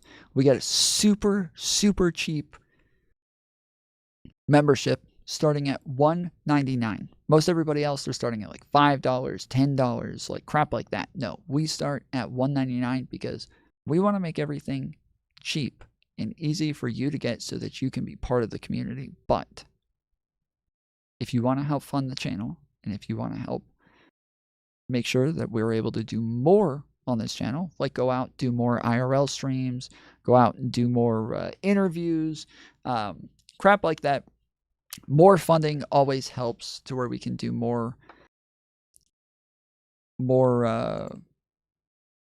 different types of content, to where we can, yes, pay cameramen, pay people to follow me around so I can go troll people, do all sorts of other crap. And if you're new here, we have tons of content where I do this, and it is always a whole lot of fun. So consider joining the memberships.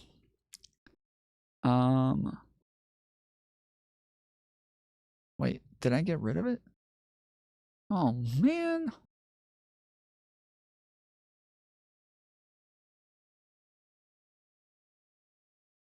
Crap. I think I got rid of it. Why did I do that? Well, that ain't smart. That ain't right. That ain't right. But all right. I'm going to run to the restroom real quick. I'll be back in just a second. So give me uno momento, and I will leave you guys with one of those shorts first. Because, yes, these were a lot of fun. And then, yeah, I'll be back in just a moment. So give me just a second to run to the potty, and then we're going to go over some debates. Appreciate everybody subscribing, joining. Make sure you join the Discord as well. Link is in the description.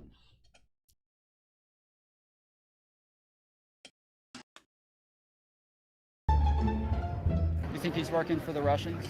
That one? Yeah. Well, do that. Yeah? You can do that right here. It's Trump City. Yeah, it's Trump City. To loot. Nobody who likes Trump would work with Russians. Yeah, no. No. You guys have one that says, like, let's go insurrection? I don't think we have one that says that. Okay. Do you guys have any Make Russia Great Again shirts? I've been all of No? them. No, sir. Okay. Nothing like that. I'm sorry. All right, that's what I'm looking for. I appreciate it. Thank you. Do you guys have any that say cancel the Constitution? No. No? Never? All right. I'll check somewhere else. Thank you. Let's go, man. Trump for treason. Let's go. You guys have one that says, that much for a Mexican? That much for what?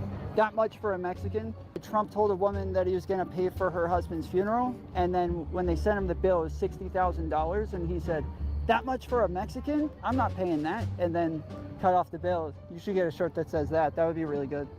It's discrimination. You think we're stupid? And Buy a hat and I'll get your most expensive sub for a year. Get a Trump hat? All right. I got you. Yeah, I think the black visor is a good one because it's got hair on it. If you love Kamala, why the fuck are you here? Because I'm an American. I want to talk to other Americans. I live here. This is my home. What do you mean? Why are you here? why are you wearing that hat? I like this hat. You are not stupid. First Amendment, but you're I not. like this hat. You're an American. And you really should not. That's misrepresentation. It's not misrepresentation. Well, it is when people think that you're with Trump and you're not. I'm bald. I just wanted a hat with hair. That's all it was. It just happened to say Trump on it. That's all. I just wanted hair. You guys, this is discrimination. I just want hair. You think we're stupid, and the American people are not stupid. I mean, the ones that are voting for Trump are. Yes, but the problem is, this is what I was talking about earlier, is that you guys do this where you say Trump isn't really a Republican. He's not part of the establishment. He's really an independent. He voted Democrat his whole life, so he's not really a Republican at all and has nothing to do with the party or the establishment. But then, as soon as somebody who is part of the establishment in the party disagrees with Trump on anything, you call them a rhino and say they're not really a Republican. They're not. You cannot. Those are contradictions. You can't hold both of those positions. No, they're not. Dude, they 100% are objectively. What? I say something. Terrible. They say, "What do you mean by what?" Oh crap! I got a bunch of text messages. Hold on. I can say, "Go look in any dictionary," and you'll know what I mean by that. Whereas when you say something, I can't go find that in a dictionary. When you talk about I say that you can't go see in the dictionary? Marxism. I will not get your definition of Marxism or communism. In the Color Revolution in fucking China in the 1940s when Mao was installed by the British Empire. Mao is not a Marxist. Shit was like hope, love, joy, and they cut people's hair so all the boys and girls look the fucking same, dude. Exactly. And they instituted a Maoist revolution, bro. Yes, correct.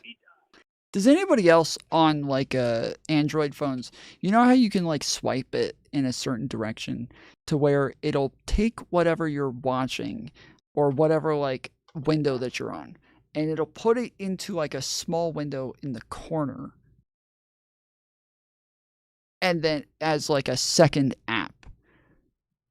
Did anybody ever do this on accident and it drives them fucking nuts? This happens to me all the time, and it is seriously so... Yeah, you pin it in the corner, and it's like it happens when notifications pop up, especially with YouTube, where like I try to swipe it away, but sometimes instead of going to the side, I go like down a little bit, and so it goes straight down. And when you swipe it down, it ends up popping up that thing in the corner. And lots of times it's like a YouTube video. And so when I swipe it down, it'll just pop up and start playing the fucking YouTube video in the corner. So annoying, dude. So annoying. I hate it so much. I gotta just like turn off all the notifications on YouTube. I don't know why I even have them on. Like I can't think of a time I've ever clicked on a single YouTube notification. Like I can't think of a time I've ever clicked on one. Just I don't ever care.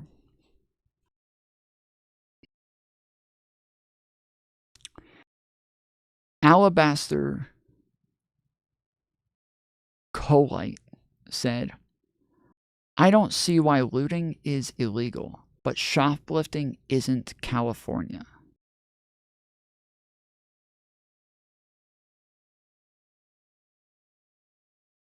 What? What? What does that mean? Am I fucking nuts here?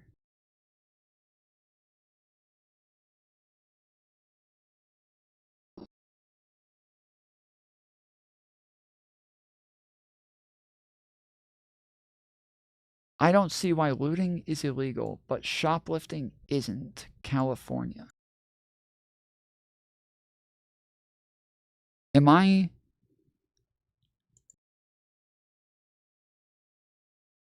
I think they mean is? I don't see why looting is illegal. Yeah, but how the fuck can you say you don't know why looting is illegal? How can you say that shit?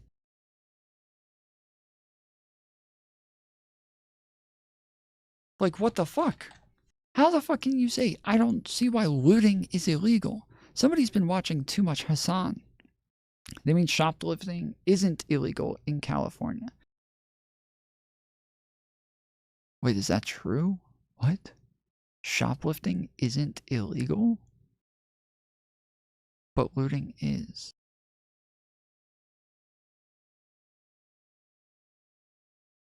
Because they weren't being strict. Oh, they're just saying that they're not strict enough. Like they don't apply the law. It is illegal. Tom Foolery, do you know I can get how I can get to QE Man's stream? Sorry, I don't know what that is. Over a certain monetary threshold. Really? Didn't they put less than $1,000 thing on it so they don't waste time on petty crime? So wait, but do they not do anything?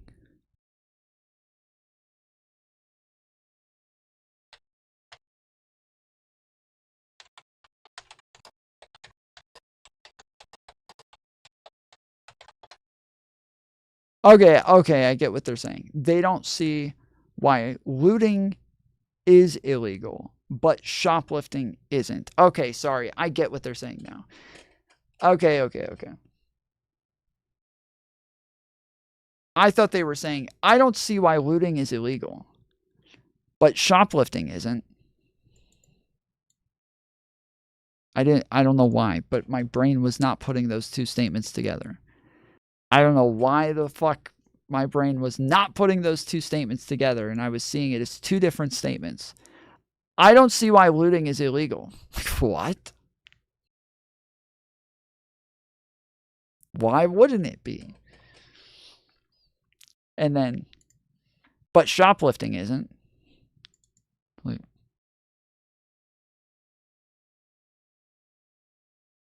Okay. I don't know why my brain did that. Weird.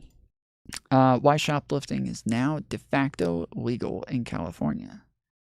Hoover Institution. Why shoplifting is now de facto legal in California. Google shoplifting in San Francisco, and you will find more than 100,000 hits. And you will find lots of YouTube videos where you can watch a single thief or an entire gang walk into San Francisco, Walgreens, or CVS and empty the shelves. Most walk in, go about their pilfering, and then walk out, though at least one thief rode their bike into a store and departed the same way, carefully navigating their two-wheeler down a narrow aisle. Google shoplifting... Wait, what the fuck? We probably shouldn't call it shoplifting anymore, since that term connotes the idea that a person is trying to conceal their crime. In San Francisco, there is no attempt to conceal theft, and there is almost never any effort by store employees, including security personnel, to confront thieves. The most they do is record thefts with their phones. What?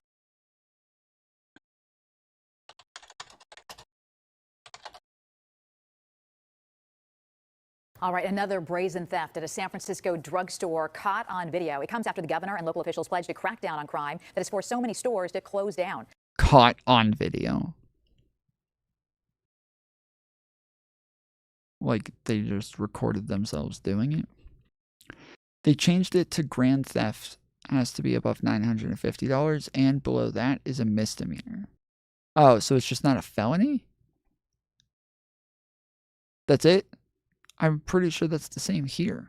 I'm pretty sure here most shoplifting is not a felony. I'm pretty sure that's the same here in Georgia. Our crime reporter Henry Lee joins us now live. He's at SFPD headquarters with the latest. Henry. Yeah, it's been happening over and over, Julie. Thieves think they can steal things with impunity, thinking they will never get caught. It's an issue that brought a candidate for governor to San Francisco today. It's happened again. 4 women run off after stealing from a CVS pharmacy at Van Ness and Jackson in San Francisco, this time just before 6 Monday night. It's the latest grab-and-go crime in San Francisco that's forced many drugstores in the city to close. The man who took this video tells me he feels sorry for the workers who have lost their jobs or have had their hours reduced because of what he called out-of-control shoplifting. Organized retail theft has become such a hot-button issue that it's now... Shoplifting over 1,000 is a felony? Yeah, I feel like it's the same here.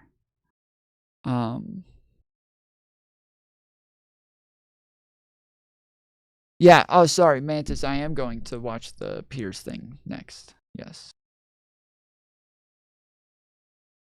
Haven't you seen all the shoplifters every day taking stuff right next to the cops, and the cops help them?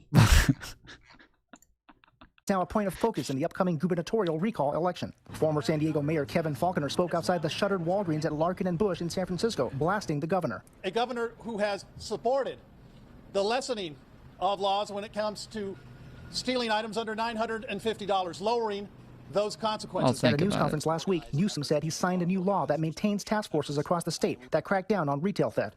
San Francisco Police Chief Bill Scott supports the legislation. When they see these things go viral, the perception of lawlessness, the perception that anything goes, really...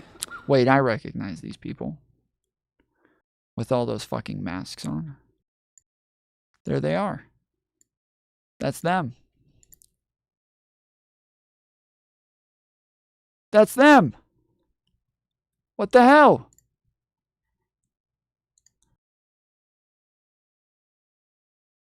Retail theft is rampant in San Francisco. We walked into a store and easily spotted and recorded shoplifters in action. Now some retailers are going to new lengths to protect their products. KTVU's Christian Captain joins us now from a Walgreens in the city's Richmond district that has taken the drastic step of using a chain to lock up the food there. Christian.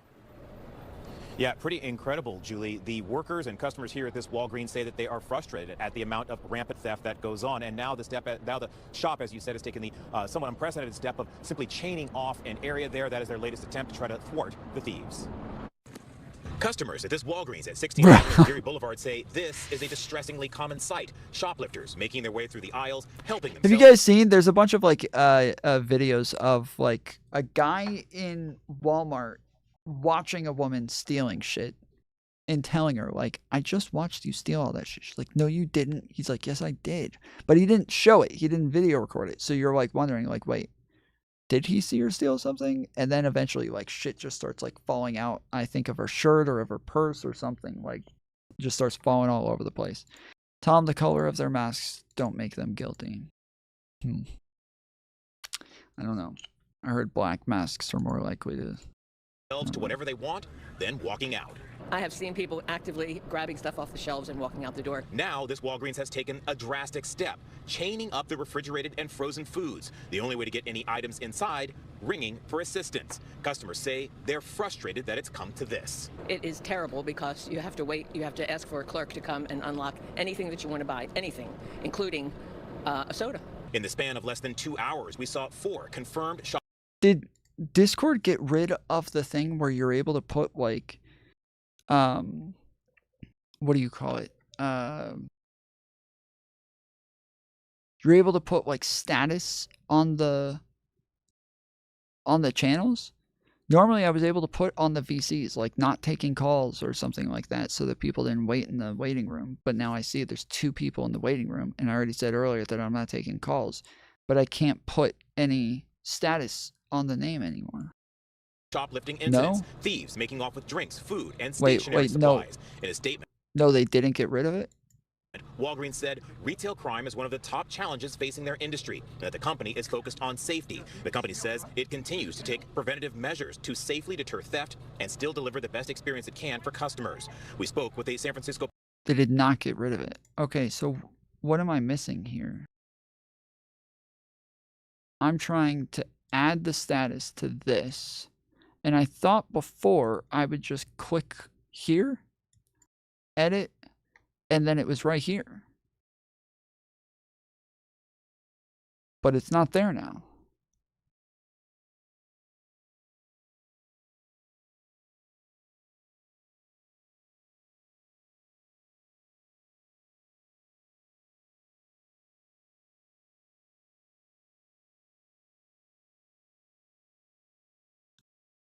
You have to be in the room, I believe.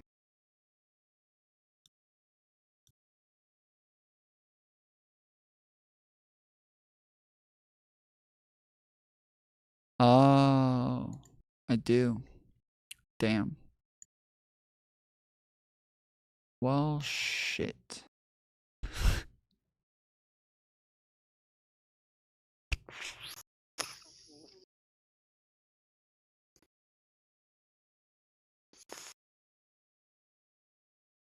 A police sergeant who works undercover, so he asked us to not show his face. He says, ultimately, it's up to the retailer.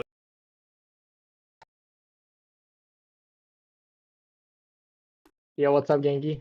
Hey, just letting you guys know. I stopped taking calls a little bit ago. I was watching stream.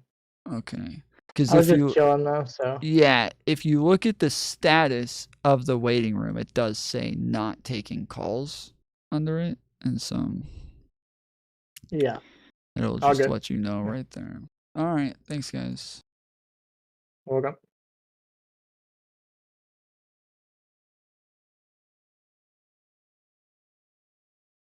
Oh, and now it's gone. Shit, it's gone.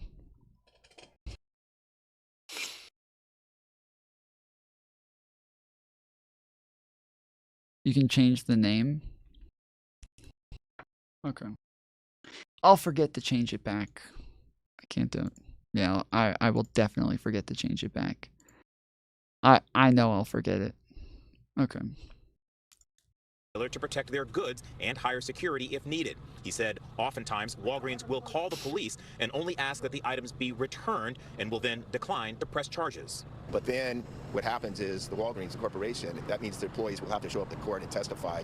And I think that's where the particular problem is. It's tying up their employees to go to court on these, on these retail thefts. Walgreens isn't the only retailer facing a shoplifting problem. This Safeway on Webster Street in San Francisco joined with others in Oakland and San Jose to install these glass gates where shoppers have to scan their receipts to exit. Safeway released a statement saying the grocery chain Kidnap them until they show a fucking receipt. That's based. recently made the change at select Safeway stores in the Bay Area to maintain a safe and welcoming shopping experience for customers and associates I won't given see the it. increasing amount of I theft. don't read chat. Some shoppers said they didn't like the new gates. Others say they understand why they're a necessity. It was different. I thought it was more like an air.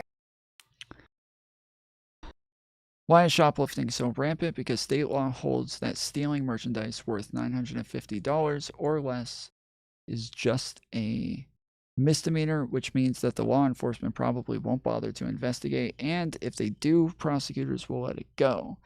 Why won't store employees do anything about the theft? Because they don't want to take the risk. I doubt many would, knowing that a Rite Aid employee was murdered recently after trying to stop two thieves. Moreover, a confrontation within the store risks harming not only store staff, but also customers, so employees are almost certainly instructed by their managers to do nothing. Yes, we like every business that I've ever worked with, we literally told everybody, do not try to stop people. Don't ever try to stop them. If they try to steal something, just let them steal it. Just let them do it. You guys have probably seen, there's been like videos of a guy behind the counter at a Moe's, I think it was, and he's behind, it's a woman, I think, a big black woman behind the counter at a Moe's who just starts making her own burrito. And they're all like trying to stop her, and they're all like grabbing stuff and like trying to take stuff away, and she's like fucking bowing them in the face and shit. It's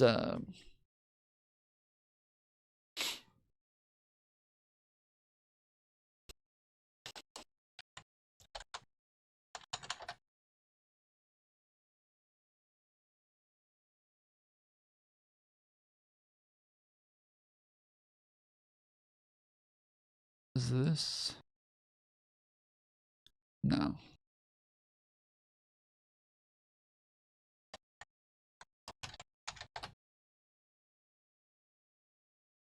Just let her make her food.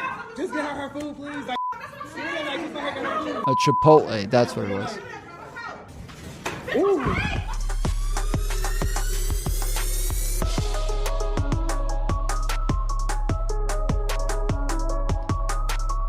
The December 21st altercation escalated when employee Roberto Hernandez tried to snag the mountain of food from her hand, and she slapped him in the face. Yeah, that's, yeah. Hernandez told WUSA 9 that the enraged customer was upset because her Uber Eats order was supposedly wrong. Damn. It's a bit of a fucking sheesh. In an online rant following the attack, the violent customer then allegedly threatened to stab and murder the staff. Tom, Chipotle, first off, I've never eaten at Chipotle. Secondly, yes, this just looks like a Moe's. Like, the way that they have all of the stuff lined up. I've been to a couple of Chipotles. I've never eaten there, but I've been to them before. They didn't look anything like this. They didn't have like a lineup like a fucking Subway where you make the sandwich in front of them and everything. They didn't have that. I've only ever seen that at Moe's. I've never seen that anywhere else. So yeah, I don't. Have you guys seen Chipotles that look like this? Tom went there but didn't eat. I'm sorry, but like the fucking E. coli shit is still like imprinted in my brain. So yeah, that's the first time I ever heard of Chipotle. I never heard of Chipotle until the E. coli stuff. That's the first time I ever heard of them. And that went on for months. And I remember every fucking Valley girl that I lived around who talked like this, they were all furious over the fact that they couldn't eat Chipotle for a while. Not the Chipotle near me. Literally every Chipotle. Yeah, I thought it was literally every Chipotle. Yeah, I thought it was literally every single Chipotle. I don't eat there either, but I also never went there to chill. You should get some friends. Try it. Just try it sometime.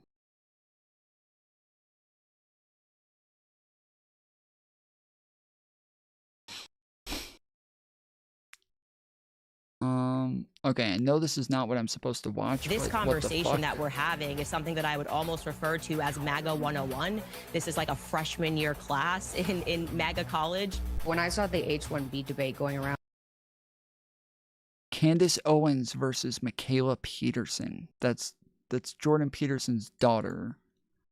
And I know I've talked about the fact that a lot of people are pissed off at her because she took a picture in her underwear in front of a mirror with her toddler sitting behind her.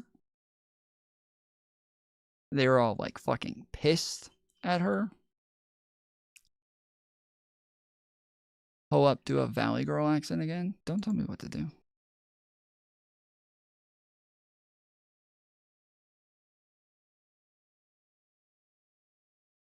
How dare you? I thought I had a Valley Girl video here, but I guess not. Damn, guess not. mostly what I saw was racism against Indians. Steve Bannon and the diehard MAGA group, they look at this as a betrayal. Elon Musk has been at Mar-a-Lago for a bit too long and thinks that that is the sample of what MAGA is, and it simply isn't. I think it's funny that you mentioned ad hominem attacks after you released a 26-minute video detailing my dad's benzo withdrawal and allergic reactions out on YouTube. Do you mind if I finish my sentence, Mikhaila? You've just been talking for a long time. Do you mind if I... There's not a time. There's not a time. Do you mind if I finish my sentence? It's hard to address them all. Do you mind if I finish my sentence? I feel like I've let you speak. I mean, a bit, but go ahead. Everyone's speaking. I'm sorry. Like, as annoying as Mikhaila Peterson is, Candace Owens is fucking unhinged. Like Candace Owens is like one of the worst of the worst. Like, she's worse than Alex Jones, because Alex Jones is so over the top that it's comical and it almost seems like a meme, right?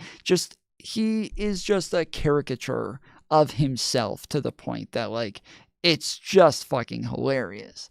But Candace Owens is something else. OMG, I'm locked in. Okay, good, because I am too. I'm kind of stuck on this now. I want to see what the fuck this is. So Candace is a bitch. She just hates. Yeah, I can't imagine at this point being a fan of Candace Owens. And I see so many people, every time I talk about like how insane Candace Owens is, there's so many people who come into chat, they're like, what? No, I love Candace Owens. It's like, I cannot take you seriously, ever. Like if you say that you like Candace Owens, you think she knows anything ever, I just cannot take anything you ever say seriously ever again, because she is easily one of the dumbest people to ever exist. The so-called MAGA civil war over visas for school. You guys like how I went through that entire thing and didn't even mention my documentary on Candace Owens that I did? It's a full feature-length documentary that I made about Candace Owens. The entire thing is about Candace Owens that I made myself. That is a full feature-length documentary about Candace Owens that I didn't even mention that whole time talking about her. Workers has put some Trump supporters on a unusual collision course with Elon Musk and Vivek Ramaswamy. The latter criticised US attitudes and work ethics, saying a culture that celebrates the prom queen over the math Olympiad champ or the jock over the valedictorian will not produce the best engineers. Well, this was Steve Bannon's response. I've said many times that Elon came and Elon's money helped organize the grassroots effort. In his engineering mind, he saw what the problem was as we saw it, and he supported it. And for that, he gets a place at the table. There's no doubt. We love converts, but the converts sit in the back and study for years and years and years to make sure you understand the faith and you understand the nuances of the faith and understand how you can internalize the faith. Don't come up and go to the pulpit in your first week here and start lecturing people about the way things are going to be. If you're going to do that, we're going to rip your face off. Wow. Well, it's not just a battle of the bros. Two influential voices on the right, Mikhaila Peterson and Candace Owens, traded barbs on this issue too. Peterson said, why did the woke right pretend it was illegal immigration they were against when it turned out it was immigration in general? At least be honest about it. There's assimilation into the culture. This is a new term that they're using for the hardcore MAGA people. They're calling them the woke right. So where they like defend shit like January 6th and shit like.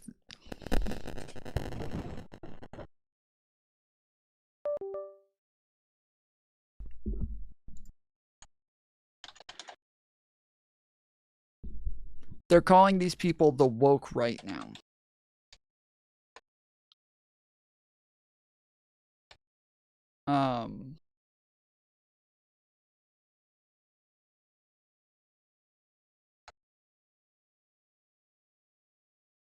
It's a James Lindsay term. Yes, the woke right. So the James Lindsay is always warning people about the woke right, and that, you know, if you complain about the woke left, you have to complain about the woke right. And he is really just talking about MAGA. He's just talking about MAGA. That's it. The story of what has been happening to our kids under trans and gender ideology is horrifying. Turning Point USA has made an amazing must-share documentary about it called Identity Crisis I'm proud to be part of. Free on X this weekend. So true. So true.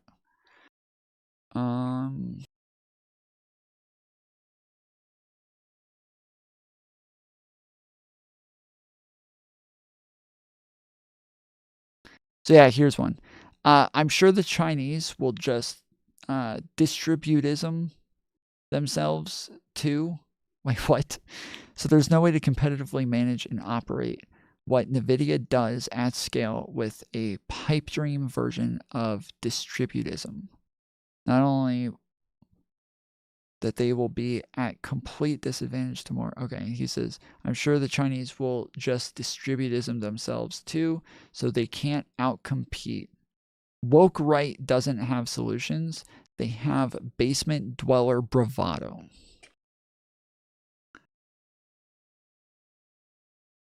That's Like, he's been going hard at the woke right. They need a new word. Stop appropriating our left words. I mean, that's what they keep saying to us. When we say shit like, you know, you guys are betas, or you guys are soy as fuck, or shit like that. They're like, you're taking our words, or like, you guys have TDS. Like, you guys don't have anything that you can come up with yourselves. But then, yes, they use all the shit like woke and everything, and appropriate it. Anyways, like the majority of the fucking words and shit that they come up with are from liberals. I'm pretty sure even the soy stuff, I'm pretty sure that came from liberals in the what's it called? I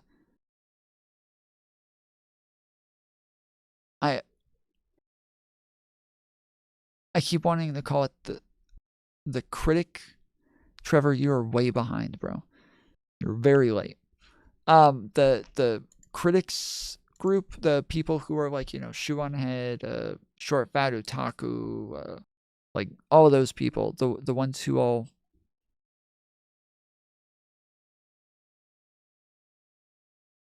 I don't know. Anyways, I'm pretty sure they're the ones who push the woke shit or the soy shit. But yeah, I could be wrong. Anyways, yeah, he's always talking about the woke right. James Lindsay here. The sort of people I'm actually suggesting are espousing and pushing Nazi ideology. So here, Mark Glasgow said, at this point, what is the difference between James and all the left calling everyone a Nazi? And he said, the sort of people I'm actually suggesting are espousing and pushing Nazi ideology. And there's Carlin Borisenko. Oh, shit. She's fucking retarded. Elon Musk said, the real pill will come when people try to get permits to rebuild their homes and face multi-year waits. This might finally spell doom for the Coastal Commission, which should not even exist as an organization. And Carlin Borisenko said, you have swallowed the real red pill yet, Elon Musk. Time to revisit World War II. Watch his translated speeches. And then she says, yeah, the struggle against Marxism is for the first time. Okay. That Carlin actually has straight up become a neo-Nazi. Like, I'm not even kidding. I've been in numerous group chats with her. She says the most fucking unhinged shit. Like, I was telling you guys about the group that I was in with her and that other chick who, like, can't stop saying the N-word everywhere she goes. Lily something? Anyways, yeah, they're saying Ash Dawn Approach.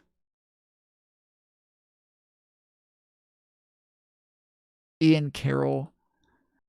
That AI PAC purchased the seats of about 90% or more of our current Congress. JFK famously wanted them registered as a foreign agent right before he was shot, and thus they changed their name and never registered. Why are we letting a foreign lobby buy off our Congress? Yeah, Ian Carroll is a fucking nutcase, anti-Semite guy. Libertas Redux. The woke right has Telegram chats, and the woke right knows you're going to keep posting the stuff out to 500,000 people. You can't help yourself, and you think by defining it, you'll create a social immunity to it. It will backfire. Now, people will go, what's the woke right? Which will lead them to Mustache Man once they become curious. Good luck beating him in an information propaganda war. If you think you can obviously never listen to it. They recorded everything. We can hear it directly from them.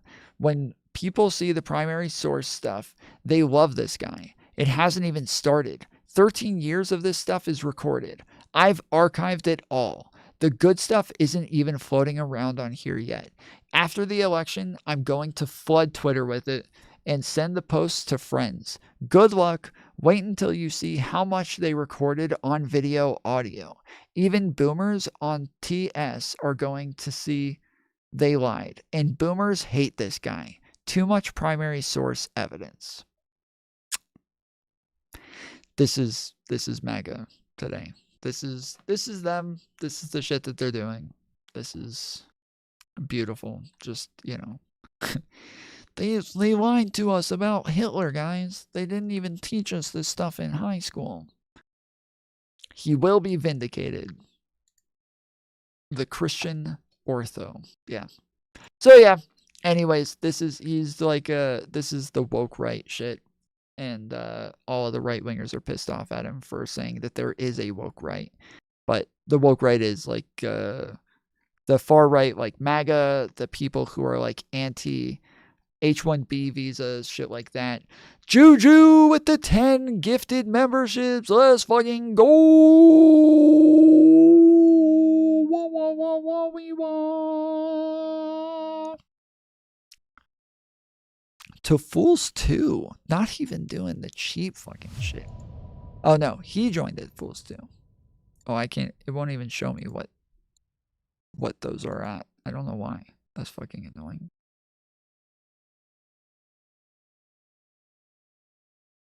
Well, what the fuck? Yeah, it won't. I can't see. It won't tell me what they're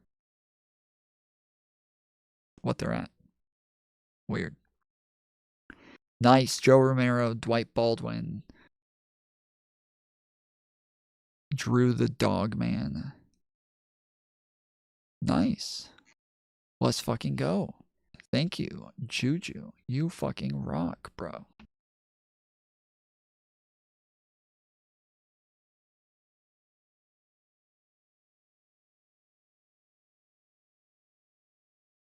That's fucking dope. Tom, do I have to transfer my 2024 membership to my 2025 membership? You probably have to repurchase it. I don't think there's a way to transfer it. Why do you make new accounts each time? You know you can just change your name. You know that, right? Like you don't have to create a new account to change the year every year. You can just change the name of your account.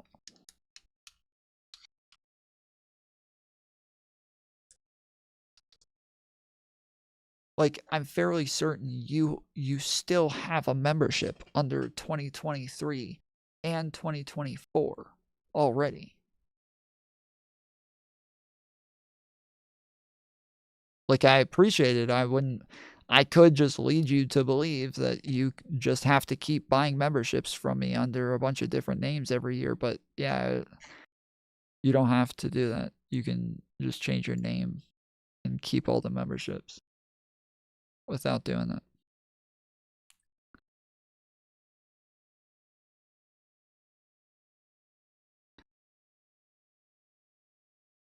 Culture. So yeah, Mikhaila Peterson said, why'd the woke right pretend it was illegal immigration they were against when it turned out it was immigration in general? At least be honest about it. If there's assimilation into the culture and legal immigration, what is the problem other than skin color? No, they don't. Hold on, Mikhaila, motherfucker. They say it's skin color. You poor, sweet summer child. They literally say it's skin color. They're literally saying it. Like, I don't know how much more blatant they have to be about this shit.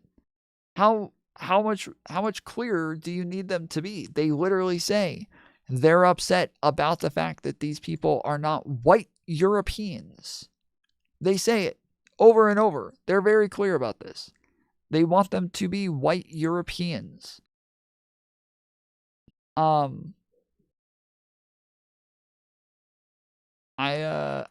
know that there's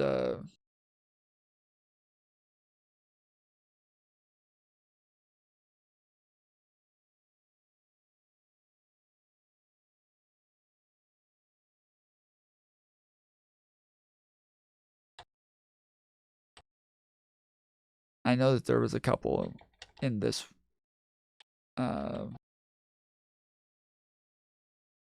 video from Laura Loomer saying this shit, but yeah, Anyways, whatever. Yeah. Legal immigration, what is the problem other than skin colour? To which Candace Owens replied, Jordan Peterson's daughter thinks the visa debate comes down to Americans being upset about immigrant skin colour, lol, and the nerve to call the right woke as she makes it about race.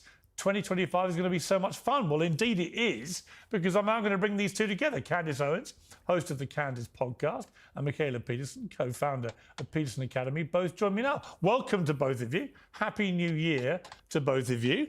And Candace, you said it was going to be fun this year. Here we go. What was your big objection to what Mikhaila said? Well, first and foremost, just to be someone that's so new in this country and then to immediately castigate or to cast aside everybody that's in here and say, well, guess what? You're just a bunch of racists. You don't like brown skin, while at the same time referring to us as woke, was just mind-boggling to me. Just as Steve Bannon said, it means that she hasn't spent the time to understand who and what the American people are, what the MAGA movement is, and why they have concerns about this program. And so to make sure that everybody around the world understands why this is such a big debate, the H-1B visa program is essentially a foreign worker visa that allows employers to hire workers into, quote unquote, specialty programs, essentially for people who have some sort of a specialized knowledge.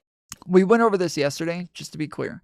There are a total of 80,000 H-1B visas. 60,000 of them are to brain drain other countries, so they want to just take the best and the brightest from other countries for STEM positions. Like STEM is in like, you know, technology, math, science, stuff like that. But then the other 20,000 are for kids that we educated here in the United States at our universities, for them to stay here and work for our businesses. So yes, if we used our resources, our education, our teachers, we want to make sure that we see the benefits from this. They are all complaining about the fact that there's a total of 80,000. 80,000. Okay, and that's what this other video that I just pulled up a second ago is all about. Where it is, yes, the entire thing is about the fact that the people are making a big deal about the H-1B visas. There's a total of about 35 million people working in STEM. And they're giving about 80,000 total visas. 80,000. And there is no job shortage within STEM. There is no job shortage within STEM. The unemployment rate is below 3%, which is the unemployment rate of like a healthy running business where, yes, you would expect about 3% are like quitting to go to another job to find something better. They're getting fired. They're, they just got out of college and they're looking. They're like stuff like that. Like you would expect, there's always going to be some people who are unemployed. 3% or less is a very healthy percentage where you're saying, yeah, people who want a job, they can find it. And the ones that are unemployed are just happen to be unemployed for a very short period of time until they find something, and they'll find it pretty easily. So yeah, the fact that this is a big issue when we're talking about 80,000 out of 34 million. Okay, Google, what percentage is 80,000 out of 34 million? 80,000 is approximately 0.235294% of 34 million.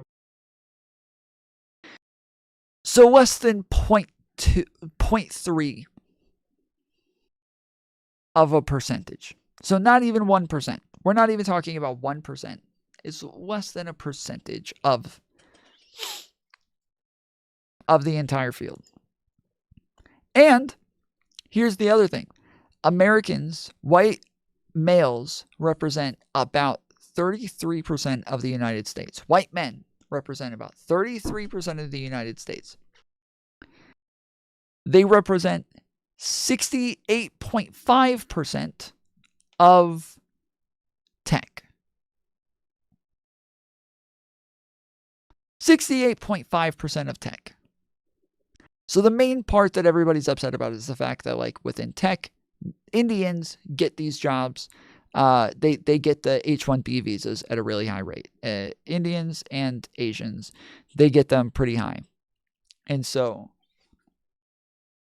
the fact that white men are, yes, about 33% of the United States, yet are 68.5% of tech, shows that they are very much overrepresented within tech. And Indian people are about 12% of tech. Asian Americans. So that includes Indian and like Chinese people and stuff like that. That is all 14% is Asian American. So yeah, it is not this big issue that they're turning it into. But if you ever had an Indian or Asian friend growing up, you know their parents went hard at them to do well in school. Motherfucker. I've told many stories about my Asian friends and Indian friends and the way that they talked to their parents, the way that they treated them, the fact that, like, yes, if my parents told me I wasn't allowed to do something or that they weren't going to take me or something like that, I'd be like, all right, fine. I'll go do it myself. Well, fuck you. Like, and I'd just go off and find another way to do it. Whereas their parents would be like, no, do this. You do homework and blah, blah, blah. And they're like, okay, sorry, okay, sorry. And they're like looking at the ground the whole time. Like, and then their mom leaves and they're like, oh, we can't go, guys. And I'm like, so we'll call a taxi? Like, no, we can't go. She said we can't go. Like, so we'll call my parents to pick us up. Like, no, she said we're not allowed to go. We have to stay home. Like, so like that didn't register for me, but for him, it's like, nope, that's it, done. But to be clear, the program has been around since 1990, so the results aren't up for debate. We were just simply lied to about what we were told it was going to do, which was to source the top 1% of talent globally. Instead, they're using the program to source cashiers, teachers, janitors, PR people. So I'm going to have to believe that the American people are very much capable and willing to fulfill those positions, and that instead... Wait, what was her argument?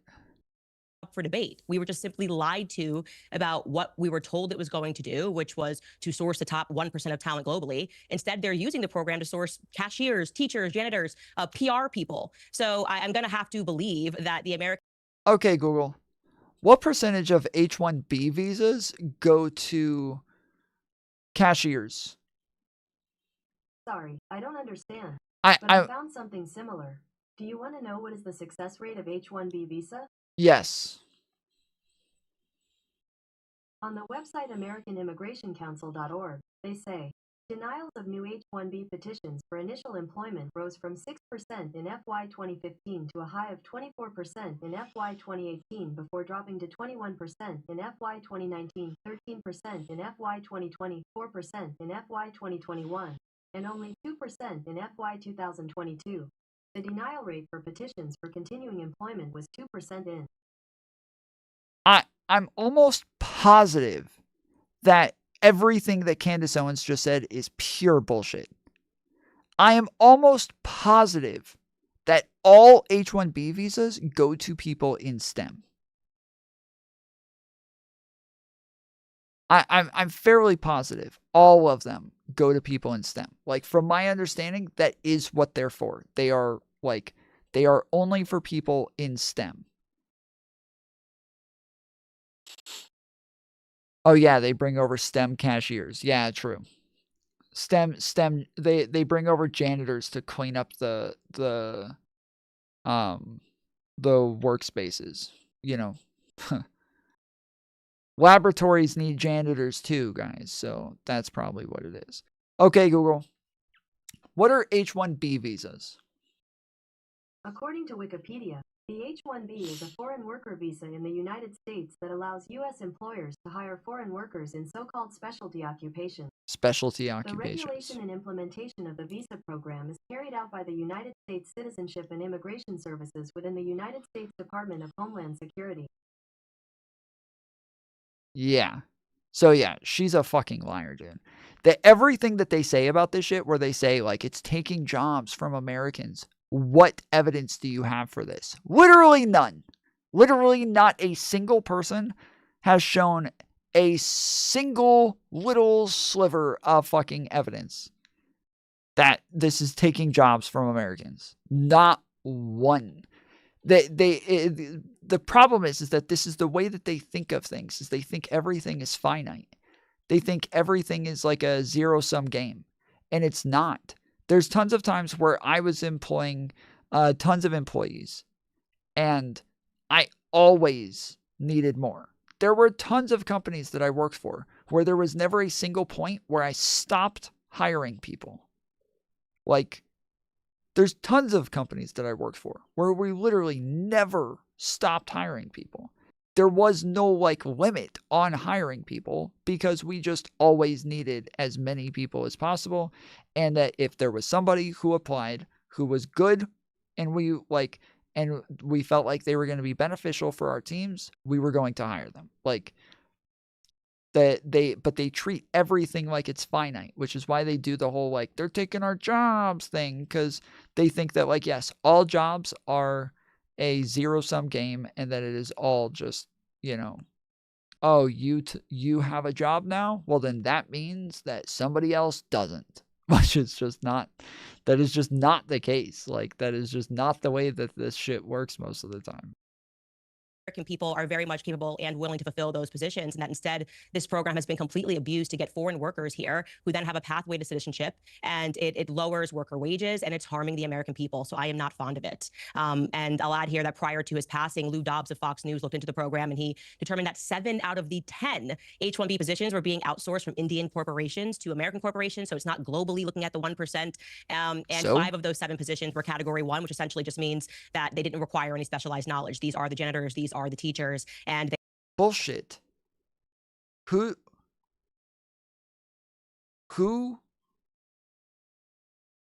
somebody remind me, if I ever lose this game, which I may not, I may literally continue on forever until I have dominated all papers anywhere, everywhere. But can somebody try to remind me? Don't even think that is. Don't start with me like I am not the fucking king of this shit, dude. I have been fucking using paper since I was a kid. I'm not even exaggerating. I literally used paper when I was a kid, dude. When I was in elementary school, I was using fucking paper. So don't play with me, dude. I am a fucking killer. Anyways, can somebody take down that name? I need to remember to look that up. I will pew you. Actually, how about, yeah, can somebody DM it to me? Because I'll probably, what name? 1%. And 5 of those 7 positions were category 1, which essentially just means that they didn't require any special corporations to American corporations. So it's not globally looking at the 1%. And 5 of those 7 positions were category 1, which essentially just means that they didn't require any specialized knowledge. These are the janitors, these are the who then have a pathway to citizenship, and it lowers worker wages and it's harming the American people. So I am not fond of it. And I'll add here that prior to his passing, Lou Dobbs of Fox News looked into the program, and Lou Dobbs. So she says Lou Dobbs of Fox News looked into this. So apparently Lou Dobbs did a study on this. Is kind of the, the claim that she's making here. I highly doubt that anybody from Fox News did a fucking study on anything but suck it, bitch. But yeah, Lou Dobbs, thank you, Naomi. Appreciate it. determined that 7 out of the 10 H1B positions were being outsourced from Indian corporations to American corporations. So it's not globally looking at the 1%. And 5 of those 7 positions were category 1, which essentially just means that they didn't require any specialized knowledge. These are the janitors, these are the teachers, and they are just taking jobs away from the American people. So I just found her referring to this as an issue with being brown, or Americans having an issue with brown people, to be almost comical, to be honest. And I'd love to hear. Yeah, I would bet this is pure bullshit. I don't know, so I'm not gonna, like, again, I want to look into it, but that is my hunch so far, is that I would bet this is pure bullshit. Fucking shit, dude. I don't get the kill when that happens, but I do enjoy the fact that, like, all I have to do is just kind of come around people and they just start to, like, stress out and they fucking kill themselves all the time. Just get close to them and they just fucking kill themselves. Hear her further explain that position. Okay, well, we're now going to hear it. Mikhaila, over to you. Thank you, Naomi. So I don't know, Candace, if you're seeing what I'm seeing on X, but when I saw the H1B debate going around, mostly what I saw was racism against Indians specifically. And I'm not saying there isn't a problem with the visa issue in the States in general. Getting top talent here is very difficult. Like, I had a very difficult time getting in, and I'm married to an American, and it was long and annoying, and they don't have a proper way to test people. So there's plenty of flaws to talk about. But I think right before the inauguration, having conservatives argue like amongst ourselves about an H1B visa issue when we have an open border is silly, especially when it. Well, then don't argue, Mikhaila. Just let the racists win. If you guys would stop arguing with them, there wouldn't be an argument now, would there? You didn't even think of that, did you? You think it's on them to stop arguing. Well, why didn't you think it's on you to stop arguing, huh? I probably shouldn't talk when I have whoppers in my cheeks like a fucking squirrel. It does kind of dredge up what I called the woke right on X. And I know you've scoffed at the term the woke right, but it encompasses these people that are focused on anti-Semitism, Jews, and are they call them the woke right because of their identitarianism. That's why they call them the woke right. So, because they care about whether or not you're white, because they care about race, because they are identitarians, they call them the woke right, because identity politics is what they kind of like deem as the thing that makes one woke. Pro-America, but their idea of America is this white America, similar to, I guess, what everyone's been arguing about for the last 200 years whenever anybody new comes into the country. And I do think it has to do with race, and I think you can see that from comments on Twitter. I mean, Vivek put up a picture. I don't know if you saw it. It wasn't Vivek. It was this horrible woman on Twitter. What's her name? Something Lupus. She's a doctor. She goes, "Oh, what do you guys think about this? Thoughts?" And it's a picture of Vivek and his brown family. And one of the most interacted with comments was subversive brown poop-eating parasites. And that's what flooded my feed. And I think I had some irritation because I'm, aligning with conservatives because the woke left has been a disaster for America and for Canada and for the West for years. And it's just frustrating to see them go at each other over something like an H1B when there are bigger issues like an open border. And I think people are misunderstanding the H1B, although it does have its so issues true. as well. Oh, the open border is just such a, yeah. That's not totally attached to this entire problem as well. It's just the lies about the open border to scare people of all the browns. Her problem is that this racism is a bit too explicit to where they can point this out a bit more easily. We don't have as much plausible deniability with this kind of racism, guys. We gotta be a bit more tactical with our racism. Come on.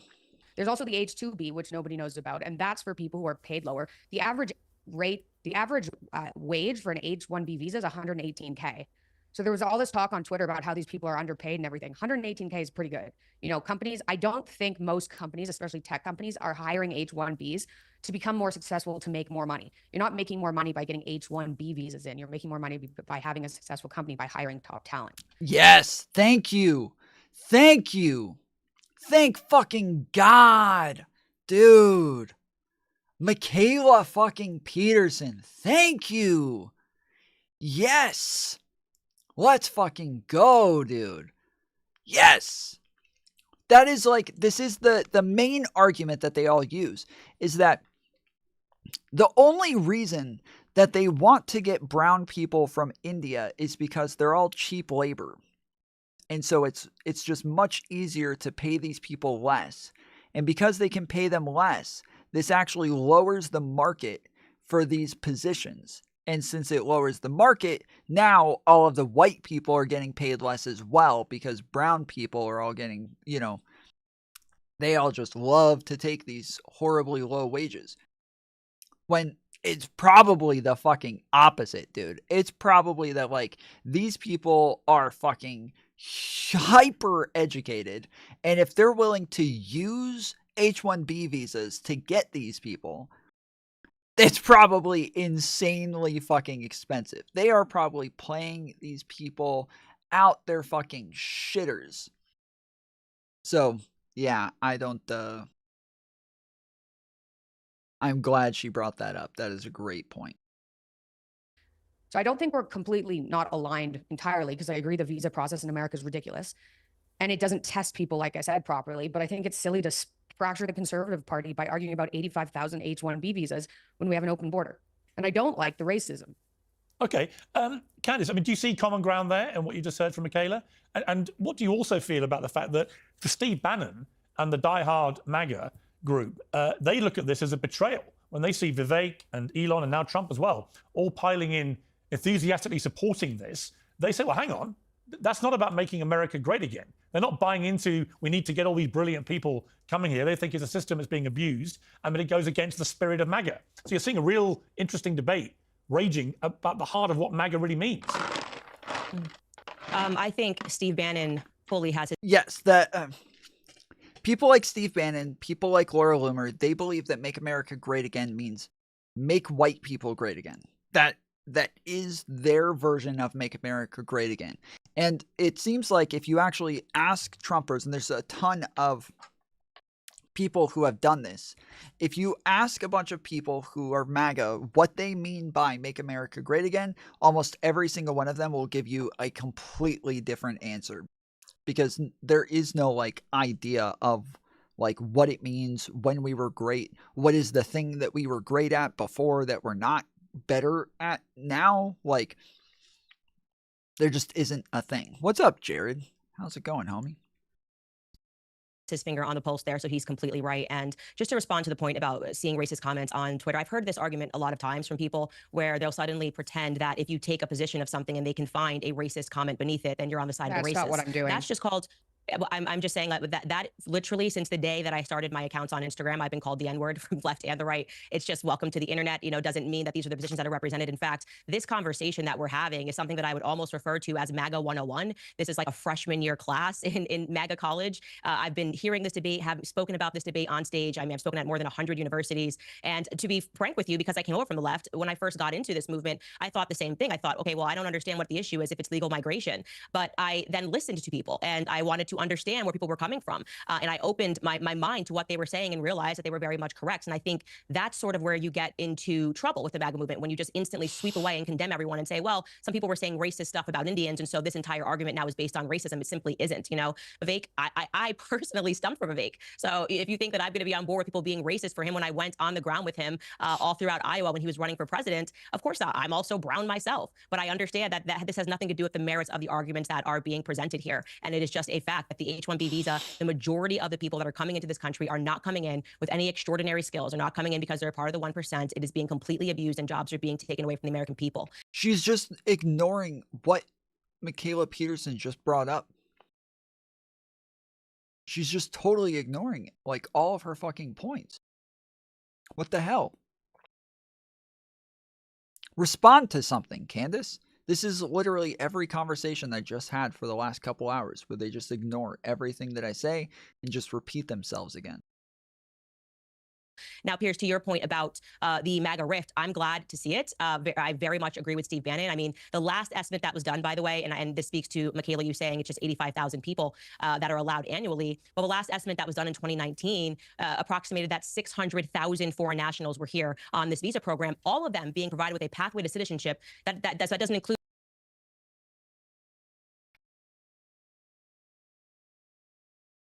Yeah, I think it's 80,000 per year, actually. Okay, that actually could be a good argument. She might be right. Because, yeah, I remember looking into this initially and wondering if that was per year, which means that that's another 80,000 every single year. So yeah, I actually, that is interesting. I'll have to check on that as well. Food in 2 years. Wait, play.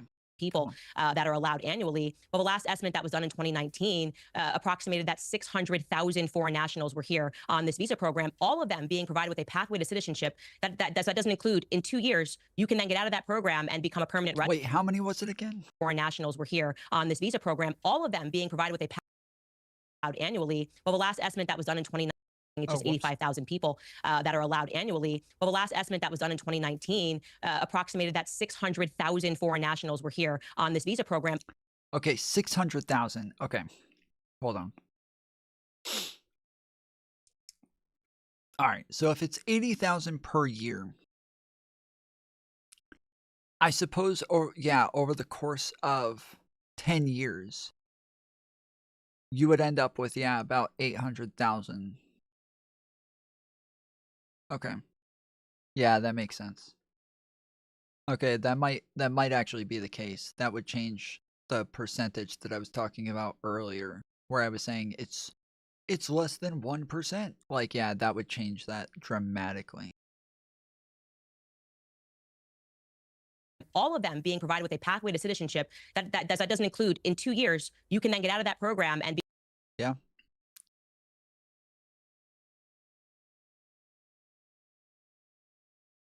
I looked it up. Okay.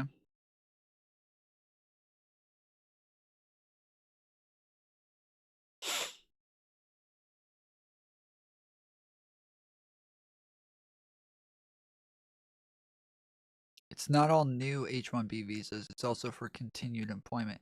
Wait, that's what I was saying. Oh, wait. Oh, wait. So you're saying there's literally only 80,000 in the country at any point?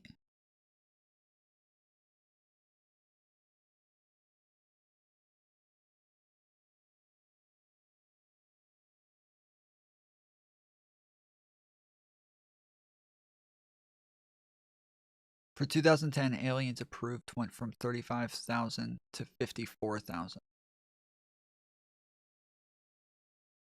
2019. Okay. Okay, so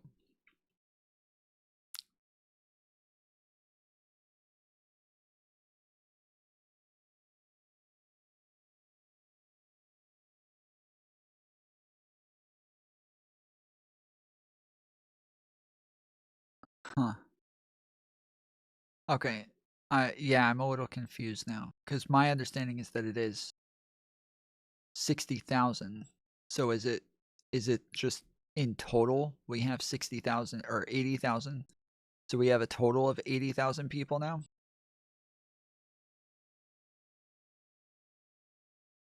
We're living in the movie Idiocracy. Yeah. Yeah.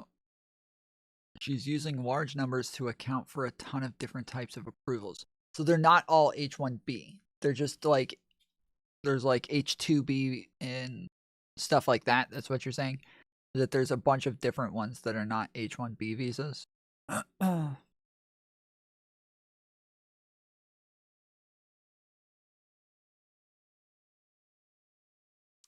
It has an annual limit of 65,000. Can I call in? Let me try to fix my Give me a minute, because it's going to be too hard for me to like do all of this at once, because I have to, let me see if I can fix this real quick. Okay, there we go. Okay, yeah, I'll jump in Discord real quick.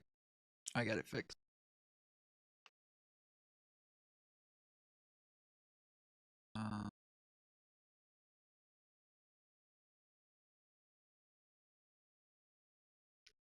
Okay, I'm in the VC.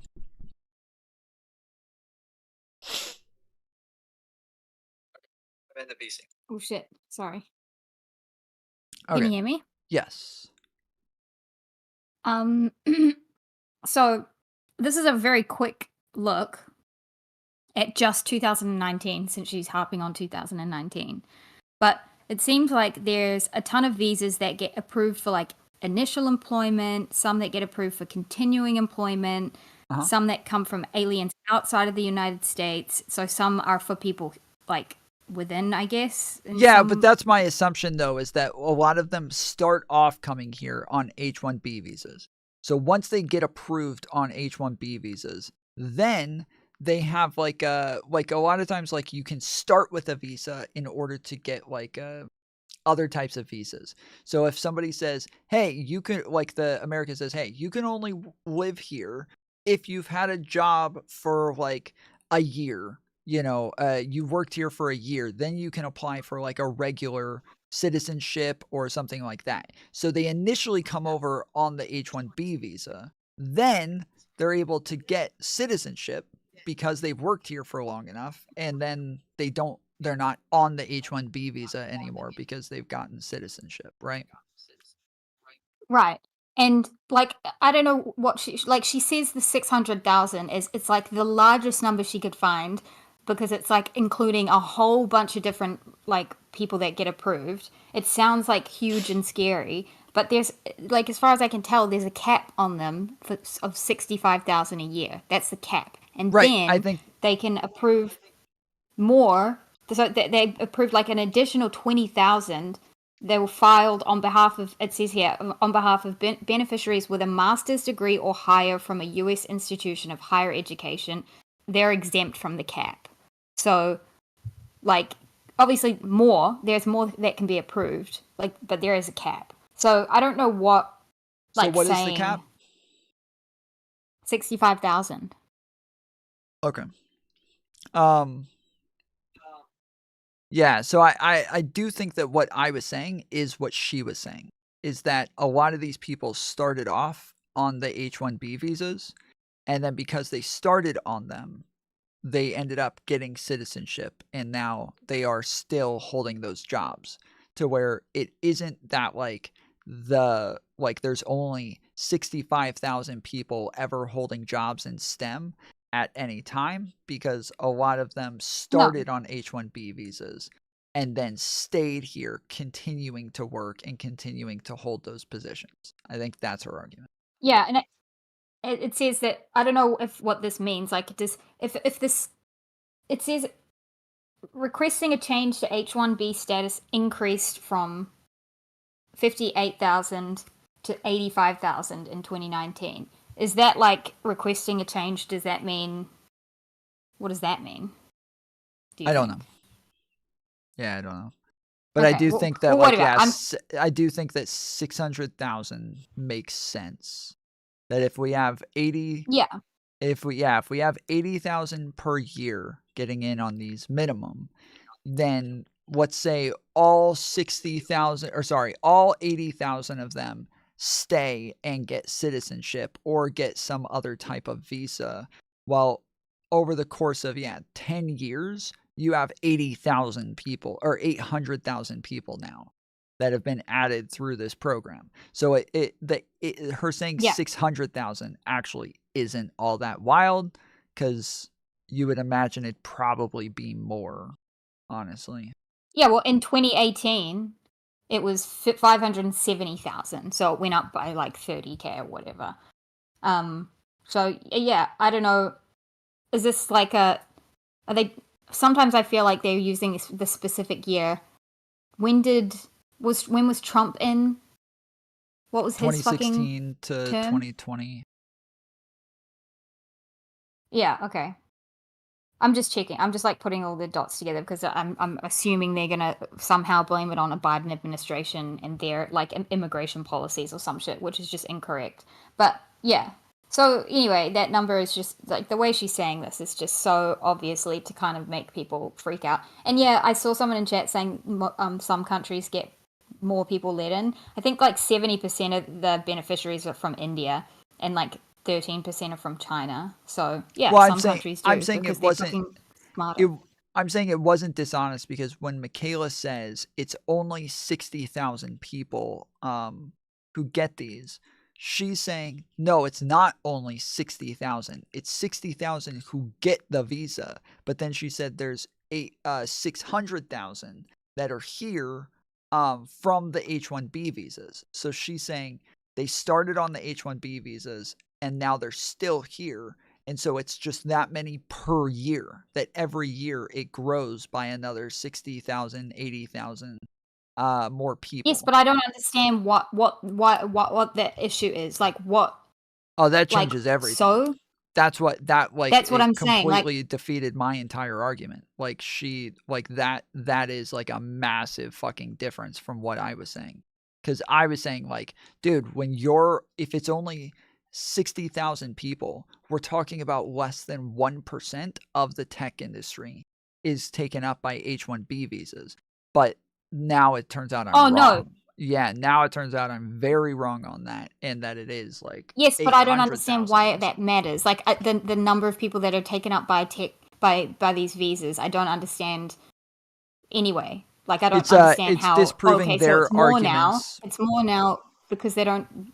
You're just thinking about year over year instead of like cumulatively. But yeah, it's disproving their arguments about how many jobs it takes up. So if they're saying, oh, it's taking so many jobs, blah, blah, blah. Well, if it turns out it's only like 0.2% of the workforce, it's like, well, the fact that you're actually even complaining about 0.2% of the workforce is insane, dude. Like, that's not even worth mentioning. The fact that you make this big of a deal about 0.2% of the workforce. But now we're not talking about 0.2% of the workforce. Now we're talking about maybe closer to 2% of the workforce, which is going to be close to what the unemployment rate is. And so that's it does change things. It doesn't change whether or not I'm in favor of it. It just changes whether or not we've actually like debunked some of their arguments. okay, so do you want to know how much of the STEM field is taken up by people with H1B visas? Yeah, sure. Is that like a stat that you want to find out? To an extent, really because if she's saying it's 600,000 and we know that there's 34 million people within exactly STEM field, then we already kind of can do the math. And like I said, I think that's going to be around 2%. Okay, Google, what is 600,000 out of 34 million? Sorry, I didn't understand. Okay, Google, what is 600,000 and the percentage out of 34 million? Sorry, I don't understand. Yeah, I'm saying that weird. Okay, Google. What percentage is 600,000 out of 34 million? 600,000 is approximately 1.76471% of 34 million. Yeah, so it's almost 2%. So yeah, that's okay. Which is why I'm confused what the issue is. Like they're acting like, oh, it's such a like they're stealing jobs from Americans, which is kind of that entire point of this whole argument, this whole like debacle that's popped up with the H1B visas, is they're saying it's robbing Americans of jobs in STEM. It doesn't sound like it is at all. Yeah, well, so like I just said, if it turns out like this is the same percentage as the unemployment rate, they would say that 2% is unemployed because of that 2%, right?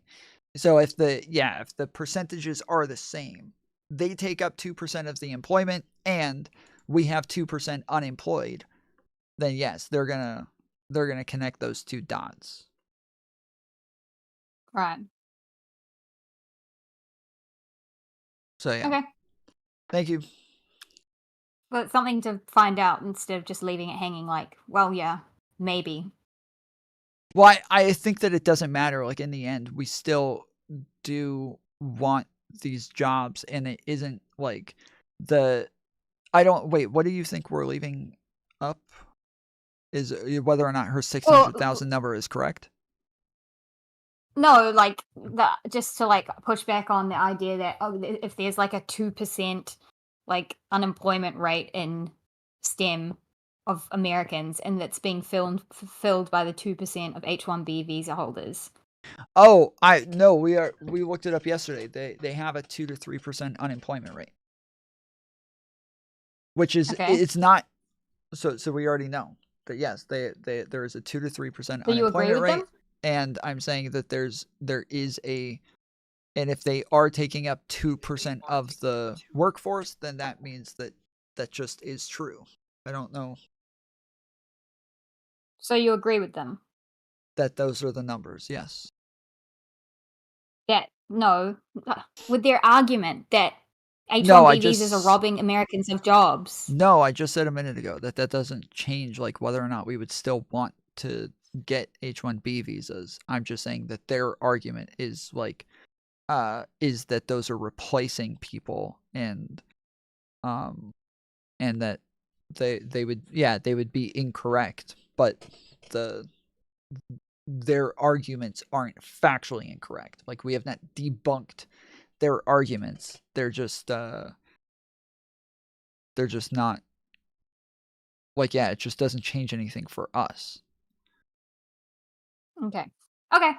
Yeah, for like people who are more liberal, they're not going to give a fuck. For people who aren't more liberal and want to make it about white people and brown people, if I say, well, they're not even taking your jobs, there's not actually any correlation with them, getting jobs and you not having jobs. Well, now if we see them not having jobs is the same percentage of the jobs that these people have, now that argument doesn't really work anymore. So I would still just run back to the more liberal argument of like, yeah, we just want to be able to bring in the best and the brightest from as many countries as possible, and that, yeah, it's just beneficial for these companies. Yeah, and Raceland, I saw your comment. I think you misunderstood. The unemployment rate that I think Tom was talking about is specific to the STEM field industry, not like overall unemployment in America, because that would just be a silly argument to make. Like overall, the unemployment rate is 2%, and that's taken up by H1B visas. No, it's got to be specific to the STEM field.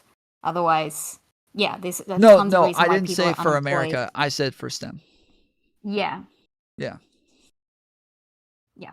Okay. All right. Thank you. All right. Bye.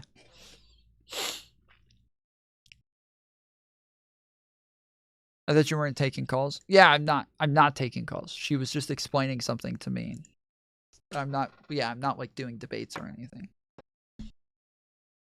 Become a permanent resident. Okay, so they're allowed to stay in this country from up to 6 years. They don't apply for permanent residency. Of course, we can assume that the majority of them do, and they're allowed to stay up to 10 years if they go to work for the Department of Defense.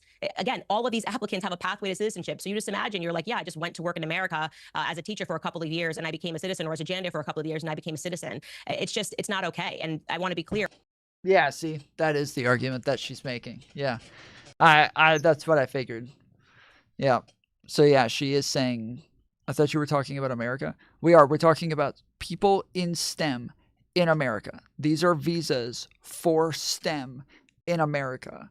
The people who are on visas to work in STEM in America take up 2% of the STEM field. STEM has a 2 to 3% unemployment rate in America. So yes, that is what we're talking about. I'm gonna let this play. I'm gonna run and heat up some pizza real quick, and so I'll be right back while I heat this up. And actually, I'll take my phone with me, so I will be in chat, probably with the short chatters, but we'll see. all across the board. It's not just the H1B. There's a ton of visa programs that are being routinely abused. And like I said, I have faith in the American people. I think that the American people can fulfill those positions. I know they can fulfill those positions. And so I am not on the side of Elon Musk and Trump in this debate. And I think that, you know, Elon Musk has been at Mar-a-Lago for a bit too long and thinks that that is the sample of what MAGA is, and it simply is. And Steve Bannon has been on the ground and spoken.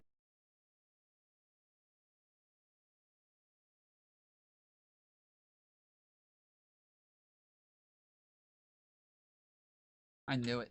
To those people for years. He understands what they're saying, and it would be gracious for Elon Musk to kind of step down and recognize that he's simply wrong in this debate. Well, it's interesting. I mean, you actually posted to me on X, of course, owned by Elon Musk.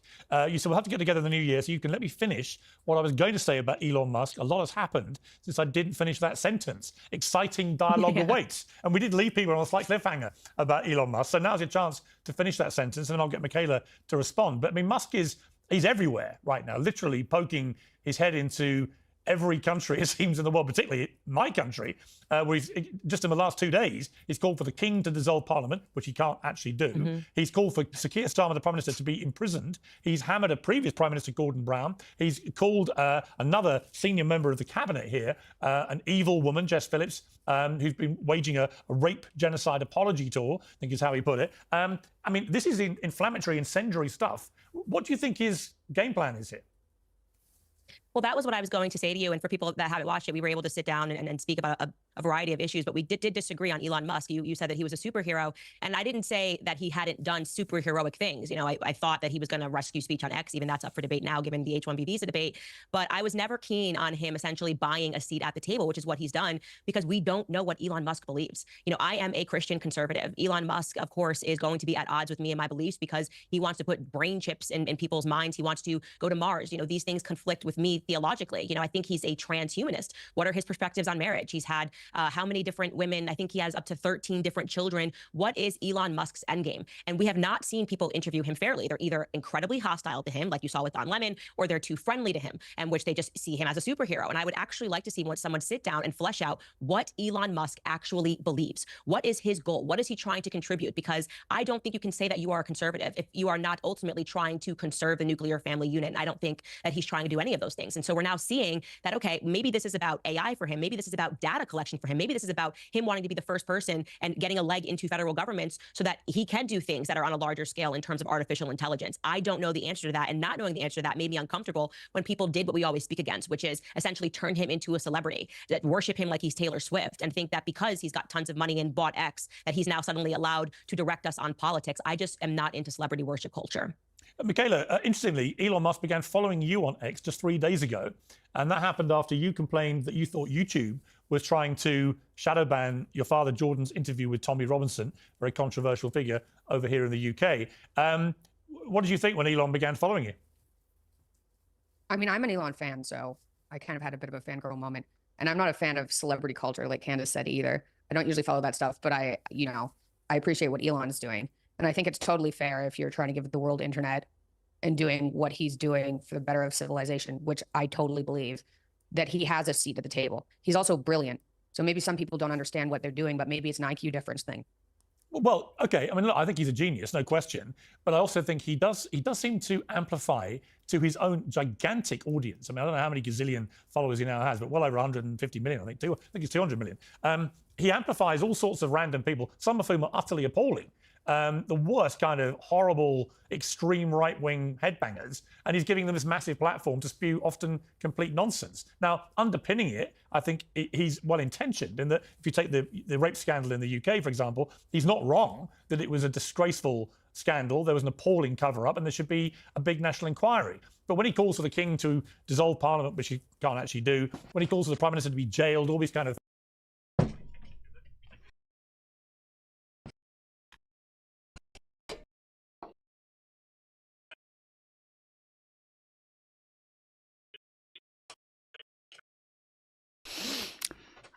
I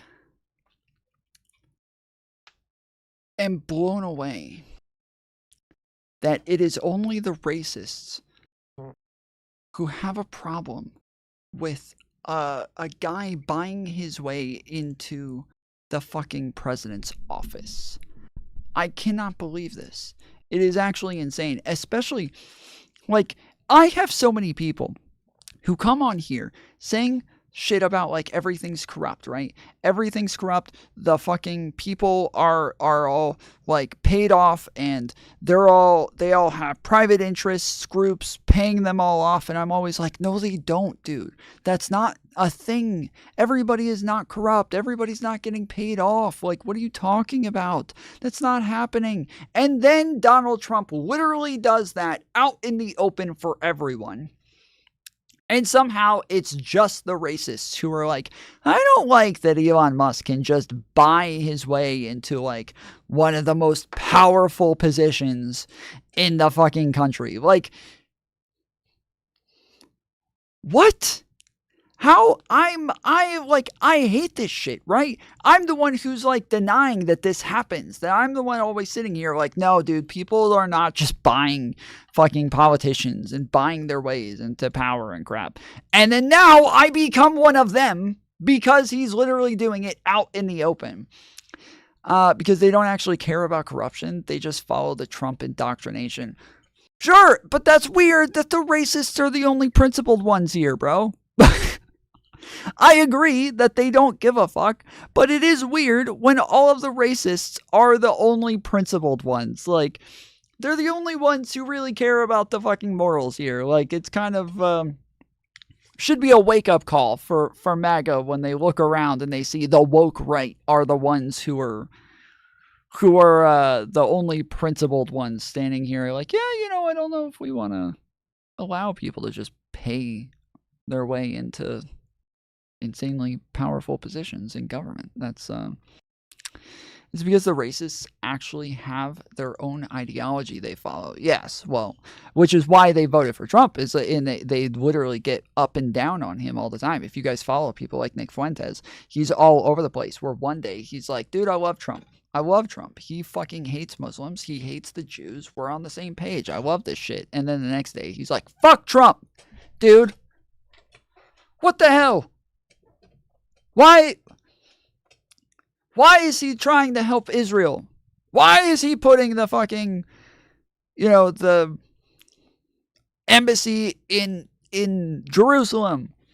Why is he in favor of H1B visas? Like, he's back and forth on whether or not Trump's racist, and Trump is back and forth on whether or not he's racist. So, it's weird that they're the only ones that are against this. 1, 2, it's annoying because I deny that this shit's happening all the time, and then they do it just right out in the open in front of everybody. And then 3, Mikhaila Peterson's response to this is, oh, I don't even think that Elon bought his way into the presidency. He just deserves that position. He just deserves that because he's the best and the brightest. He's the smartest. So he just deserves it. He didn't, I don't think he bought his way in there. So was he the best and the brightest in 2016? When he didn't send billions of dollars to Donald Trump? Was he there then? Wow, barely anybody in Shorts chat tonight. Yeah, it's been kind of quiet. It's been kind of nice, actually. Yeah, as soon as I actually started taking the call-ins, they were all here for me to, like, yell at them for not calling in. But then as soon as somebody actually had a backbone and was actually willing to call in, they all disappeared pretty quickly. They're like, oh, shit. People are going to find out that we have balls. We got to get out of here.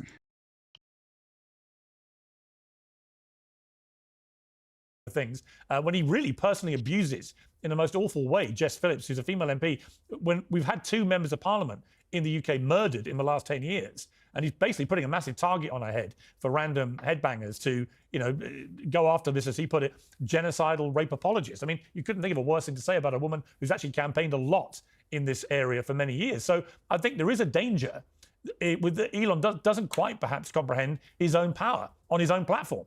I mean, that's probably true. I think anybody at his level is going to be impossible to comprehend what kind of power you have. Having any type of social media following, it's shocking when people agree with you. So that's definitely true. I don't know enough about Jess Phillips, but after reading what happened to, I mean, apparently at least 250,000 girls in the UK. Well, we don't know how many. I mean, that that figure I think has been plucked out of thin air, really. I mean, what we do know. But then is that, some people have said more, right? And some people have said less. It's still an alarming. What we can agree on is that thousands of young girls, very young, mainly underage girls, were systematically raped and abused and drugged and fed alcohol and treated like underage prostitutes by predominantly British Pakistani men in the north of England in up to 50 towns and villages. That is a horrendous scandal, and there was an equally horrendous cover-up from the bottom right to the top, of local council authorities and councillors to police who are supposed to be doing their job investigating it, to government at all levels. So all of that is true, and it's been a scandal. It's not true. I don't think I saw anything about the cover-up. Was that in the stuff that we read about that?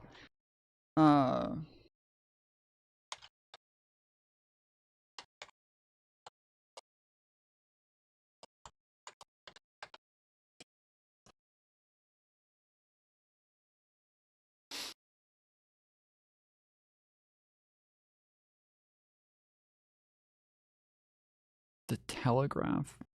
How the grooming gang scandal was covered up.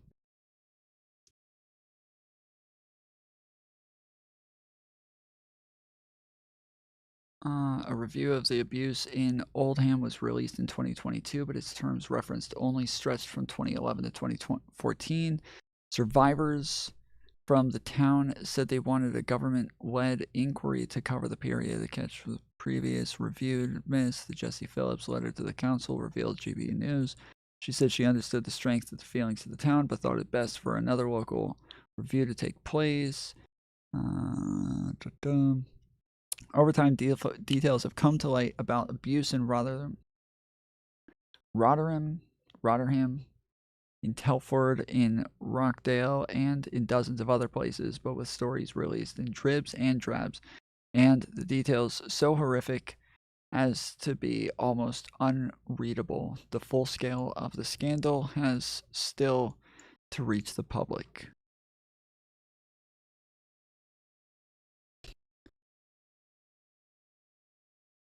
Tom Foolery show, that is true, Tom. I thought we looked into the UK grape scandal and they were mostly white men, not Pakistani men. So, okay, so it was not mostly white men in the gang raping. So the gangs were mostly Pakistani men.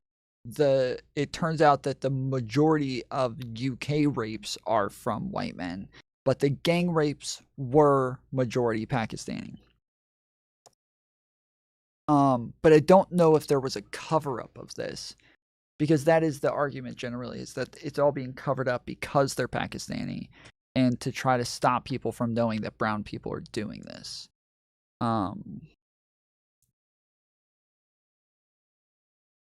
So yeah, yesterday I think I talked about this a couple of times, and I was stating it incorrectly, and I misremembered. So yeah, I was definitely wrong in the way that I was saying it. Let's see, the biggest peacetime crime.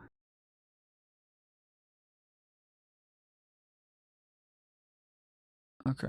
I wanna take some time to like really look into this sometime, but I feel like every time I want to, I just never actually have time.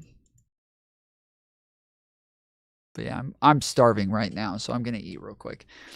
Where did you find the grooming gangsters are disproportionately Pakistani? Like pretty much all of the reports on it. So the main report that was done in there was like a post-op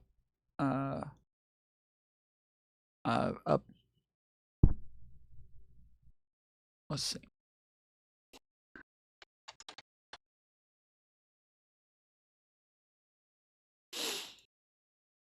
Yeah, this is what, okay, so the child rape scandal dominating the UK politics after Musk criticism. So this is the Reuters article.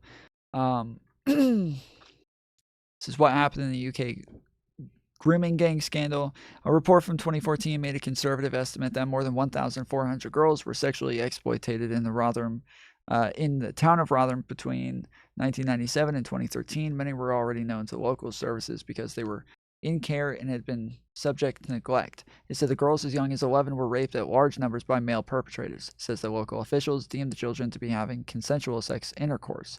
The report said the majority of known perpetrators were of Pakistani heritage. So yes, it says the majority of known perpetrators were of Pakistani heritage, and that in some cases local officials and other agencies had been wary of identifying ethnic origin for fear of upsetting community cohesion or being seen as racist. So this is all in the report, apparently. An investigation into similar cases in Oldham criticized police at the local council, but said they did not discover a cover-up. So this says the opposite. An investigation into similar cases in Oldham criticized the police and the local council, but said they had not discovered a cover-up. From what I know from Lonerbox, there is no evidence of grooming gangs being disproportionately Pakistani, since it's all a speculation. Yeah, again, there's a bunch of reports that are have been released on this. Like a bunch of like investigations done by the UK, and so that's what I would like to read into. I listened to him going over this for a while, and I thought that he was disagreeing with the fact that they were disproportionately Pakistani, but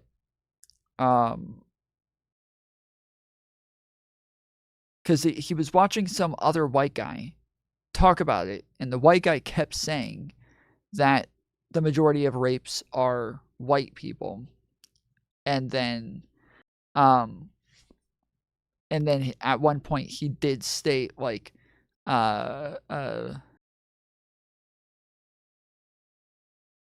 he did state something like, yeah, like some stat about how many Pakistani people, and that's when Lonerbox said that we don't know that, but I think it was the exact stat that he was saying from what I remember, and I could be wrong, but yeah, that's what I took from it, is that this guy that he was watching was stating like an exact number on how many were Pakistani, and he was saying, we don't know that number, blah, blah, blah. Not that we don't know that it is primarily or majority Pakistani, because I do believe the reports actually state that it is majority Pakistani, but I could be wrong again. But this is even what Reuters is stating here. We'll have to go over these actual reports and look into them, because, yeah, this is probably not the last time this is going to come up, so it's probably best for us to know. Well done for actually pronouncing English place names correctly. Thank you. You know,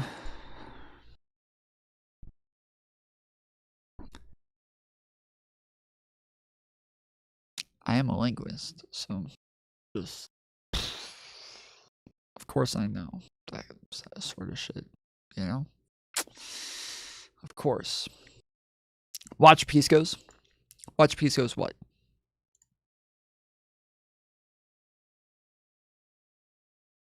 The mainstream media ignored it. In fact, it was exposed originally by the Times in the UK, one of the big-selling national daily newspapers. They ran a campaign for many years. They started it. They had a whistleblower who'd been one of the victims. It's not true that Tommy Robinson exposed this in the way he tries to pretend. And I'm also not sure that people in America fully understand who Tommy Robinson is or what his record is. I mean, this is a guy who's been to prison 3 times now. He was convicted for attacking a police officer, convicted of, as we now know, contempt of court. He nearly wrecked 2 of the cases involving the rapists. 2 of their cases, and he collapsed because he was outside court saying defamatory things. He's been convicted of mortgage fraud, convicted of using a fake passport to get into the United States to avoid them discovering his criminal record.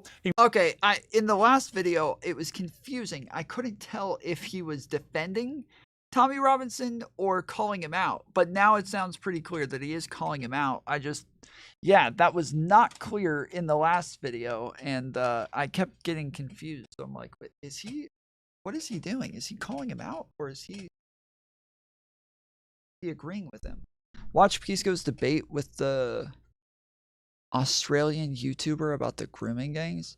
Okay, yeah, I would have to read the reports first. But yeah, I should probably like set aside like a whole day to just do research on this at some point. He was a leader of a football hooligan gang in Britain, committing endless acts of violence.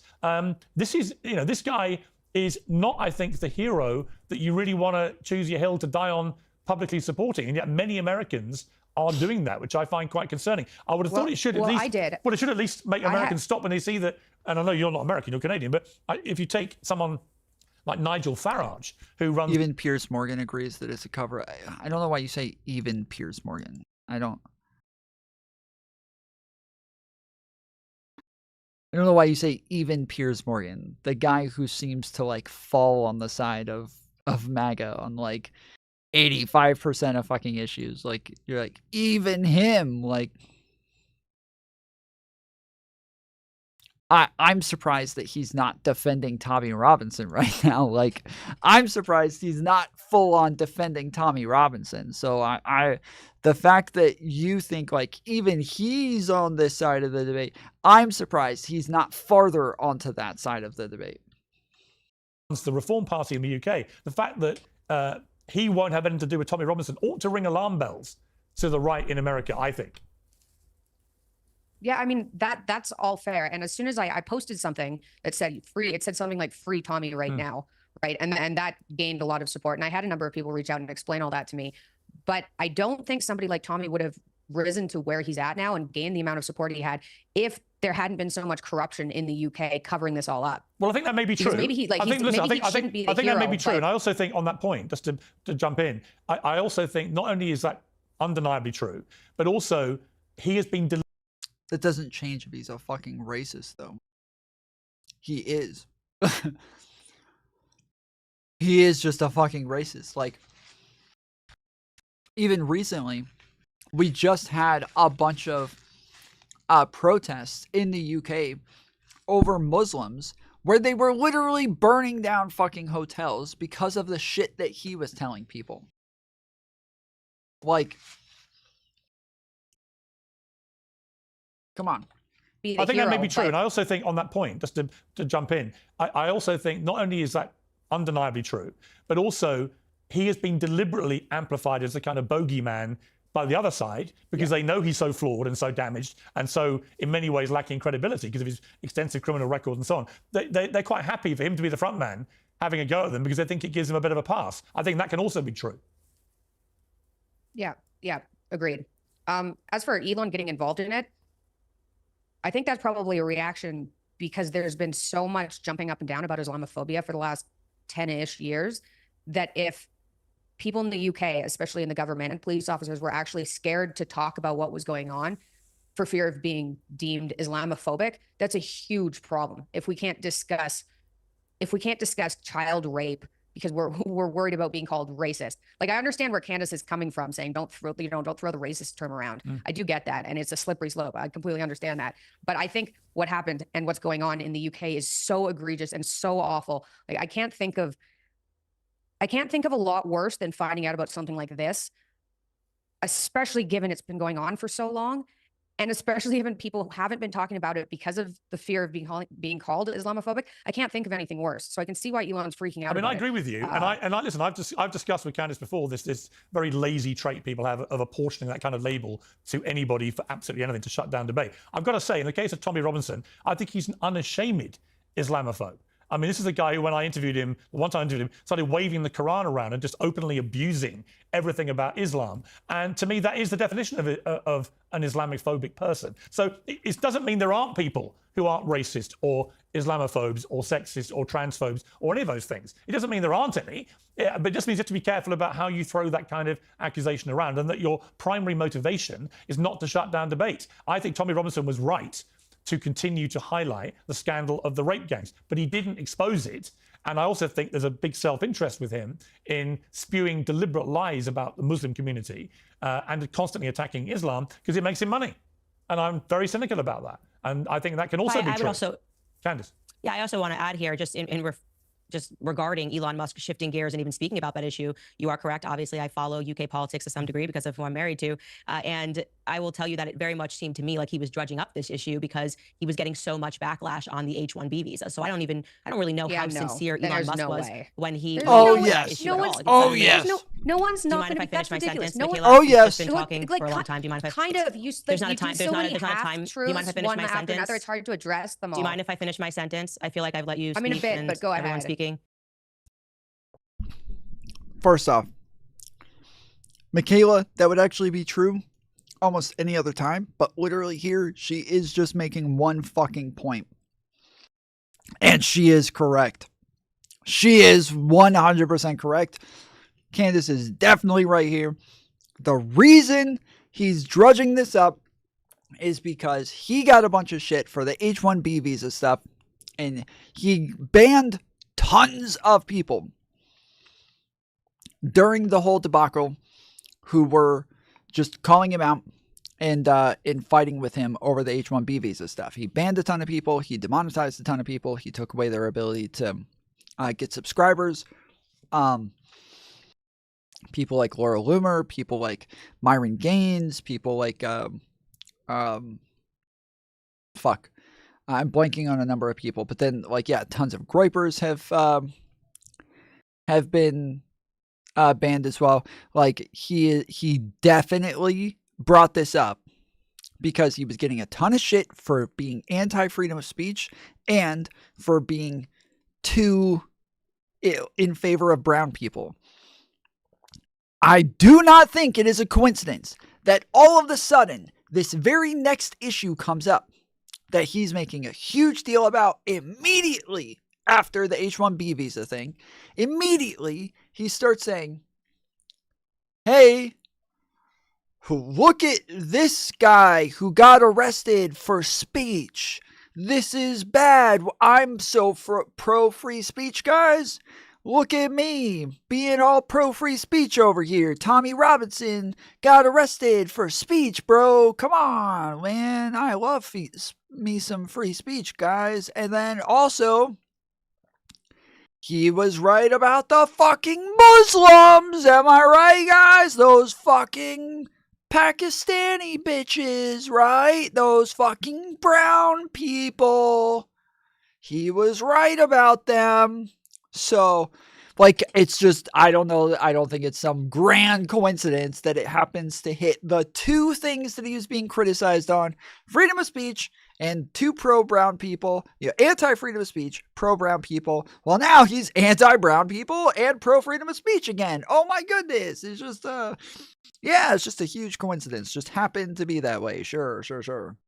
He drudged up a 10-year-old topic. A 10-year-old topic. It just happened to be that way. 10 years later. Go ahead. Do you mind letting me finish my sentence? Go ahead. Thank you, Mikhaila. So what I was just going to say is it seemed very much to us that he was just trying to shift gears because basically he was trending for almost 2 weeks over the H1B visa, and he was doubling down, tripling down, quadrupling down. And then suddenly he's just advising on UK politics. And like you said, this issue hasn't been going on forever. It was extensively covered by the mainstream media. It was not brought up by Tommy Robinson. We can have a discussion about what's going on in the UK. That's great. I'm glad that he has spotlighted the issue. But you are correct that most Americans are not up to date on what's happening there. So it did seem like a random shift. And Mikhaila, I do have to say, you say that you're not into celebrity culture, but the way that you respond regarding Elon Musk is very much like a Swiftie. I mean, you haven't even heard what I have to say. You're defending everything he says and does to the point that all you do is issue ad hominem attacks. I mean, your first response back when we were speaking about Elon Musk is, well, it must be an IQ thing if people don't understand him. You keep just calling people stupid. People are racist. No, people are having a different opinion than Elon Musk. And you don't have to have a higher IQ than Elon Musk to have a different opinion from him. Quite frankly, I don't think he is the most socially sharp person in the entire world. He's done incredible things. We can definitely say that he is a genius. It does not make him right on issues of immigration spanning from here to the UK. It's ridiculous. I mean, he's not a king. Mikhaila? I think saying that Elon is upset about child rape because a bunch of people he doesn't really care about were flapping about the H1B visa is ridiculous. And I think it's funny that you mentioned ad hominem attacks after you released a 26-minute video detailing. What the fuck? Wait. Did she just say that Candace said he was pro-rape or something? What? I think saying that Elon is upset about child rape because a bunch of people he doesn't really care about. That's not what I said. Oh, that he's upset about child rape. What a fucking weaselly way to reword that, dude. What a weaselly way to reword that, bro. What the hell? Flapping about the H1B visa is ridiculous. And I think it's funny that you mentioned ad hominem attacks after you released a 26-minute video detailing my dad's benzo withdrawal and allergic reactions out on YouTube. It's just funny, like you're going after me for ad hominem. Well, actually, look, now you mentioned that, I was going to bring that up. Hang on. I was going to bring that up. For those who we know don't you know what you're were. talking about, let's play a little clip We from know that. you were. Well, I didn't sleep that month. I didn't sleep for 25 days. I didn't sleep What? at all. I didn't sleep at all for 25 days. How is that possible? That should I'll tell kill you how it's possible. You lay in bed, frozen in something approximating terror for 8 hours, and then you get up. Oh my God. Oh yeah, not and good. this is from cider. I feel like Joe Rogan is all of us. I'm listening to that and it doesn't pass the sniff test. I'm just going, wait, what, apple cider? You didn't sleep for how long? What are you talking about? He brings up Mikhaila, by the way, that's his daughter. We're going to get into it. That explanation does not make sense to me whatsoever. Again, I'm not a doctor. I'm not claiming to know how everybody's body reacts to apple cider, but I just don't think that you wouldn't sleep for that long because of it. Okay, so Where was the Mikhaila, ad hominem attack? Well, I'll come to you in a moment, Candace. Mikhaila, how did you feel when you heard about that? Well, I think it's funny because, like, we're connected online, Candace. So if she has an issue with my family, she could literally just message me. Her husband has my husband's phone number, you know? So it's just like a weird thing to do. I don't know where it came from. As for the apple cider reaction, I've gone over this so many times, but it's fair if Candace didn't know this. Although I don't know why you would make a 26-minute video without doing some research. It wasn't apple cider. It was a sodium metabisulfite allergy. And it was near anaphylaxis. And people don't sleep in that state. And when we went through that, which was horrible, it was horrible. We had a hard time with the medical system. We didn't know how to treat it. It took us like years to figure out what the allergy was. If you talk to a doctor and say you have that allergy, they go, what's that? Like, it's not a common allergy, but it's not uncommon. You can Google it. And it just seems a little bit cruel to like pull that up. You also started that video by saying, you know, why is Jordan Peterson's audience, male audience, like diminishing? Let's get into it. Which is just, it's manipulative, right? It's not true. So you have this giant audience, Candace, and you say these things as if they're true, which confuses people when they're not. So I don't know what to say about it. It's aggravating, and I think it's a mean girl high school tactic. Okay, Candace, you're a mean girl. Again, accusing me of ad hominem attacks when I feel like she's engaging in them. Just to be clear and to contextualize this clip, Jordan Peterson was trending. I cover trends, I cover the news, and I think it's fair to cover topics when they come to the surface. He was essentially tweeting ad hominem attacks that were written like sonnets. It was very bizarre, and people were going, what's going on with Dr. Jordan Peterson? And it became a Twitter trend, and so I covered it. Is there something wrong with covering a trending topic? I certainly don't think there is, or I wouldn't have a podcast or things to speak about. Regarding your father's audience, there were a lot of people who, after his addiction and feeling like he was not honest about his addiction, a lot of men who sort of switched off from Jordan Peterson. I mean, that is just a fact. I understand and respect that it is your father, and so you're naturally going to be defensive of him. And if it was a family member of mine, I would naturally. Candace doesn't know what an ad hominem is. She thinks ad hominem is where you just insult the other person. She thinks that's what it is. It's not an ad hominem. An ad hominem, like, all Mikhaila did is say, like, she made an argument for why this is dumb. And then at the end said, these are mean girl tactics. And then she's like, oh, wow, I can't believe you're talking about ad hominem while saying that I'm a mean girl. Oh, my goodness. Oh, wow, I can't believe you would accuse me of ad hominem. That's ad hominem. It's not ad hominem. Ad hominem is where you use a personal thing about them instead of an argument.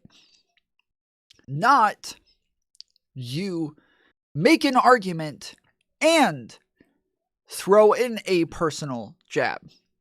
It's not when you do both. Ad hominem is where you just do it in place of an argument. So if you say, hey, Tom, why don't you have any hair? And I say, I fucked your mom last night, bitch. She was super wet.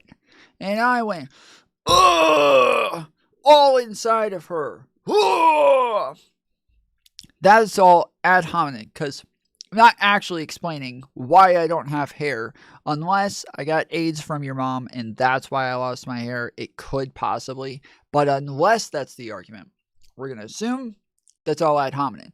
But if instead I say, I fucked your mom last night and I got AIDS from her, and now my hair fell out, and she was ugly, and so are you.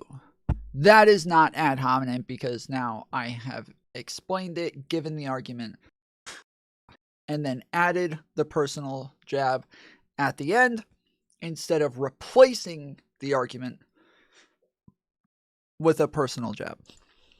Really be defensive of him, but to pretend like I plucked the topic out of pure air simply to be a mean girl and not because it was trending, literally saying that people are wondering what's going on with Jordan Peterson. I think that's you not being very genuine about why I was discussing it. And I think that I was tremendously respectful. I also paid him a huge compliment. I think his book and what it did for men worldwide at a time when men were being completely stomped on and masculinity was being questioned. And I said I would never remove that. I would never take the credit away from him. But there have been some things that have just registered to the public as odd. I didn't make your father trend that day. So I think he's able to deal with a little bit of criticism. You want to respond, Mikhaila? I guess I'm just confused because Candace said she wasn't into celebrity culture. So then I thought maybe it was just a personal thing. If it's not about a celebrity, but maybe I just got that wrong. I don't know what else I can respond to about that. People can listen to. True, dude. So true.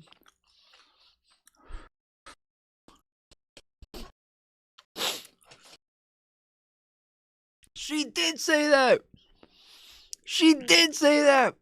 Candace just got her fucking dome rocked, bro. She said that shit. Sure, like you can see her face. Like her facial expression is like, shit, dude. I fucked up. It's a personal thing. If it's not about a celebrity, but maybe I just got that wrong. Criticism. You want to respond, Mikhaila? I guess I'm just confused because Candace said she wasn't into celebrity culture. So then I thought maybe it was.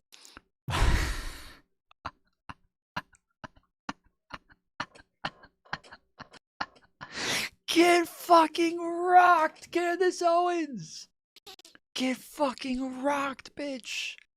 What the fuck? You just got one to the cranium. It was just a personal thing. If it's not about a celebrity, but maybe I just got that wrong.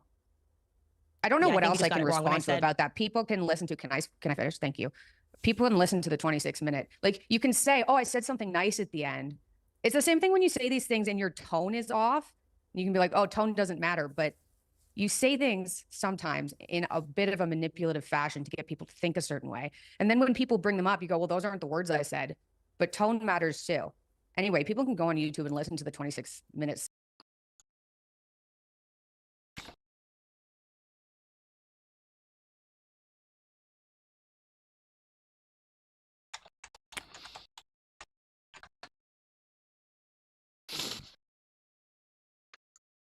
They are not the most literate.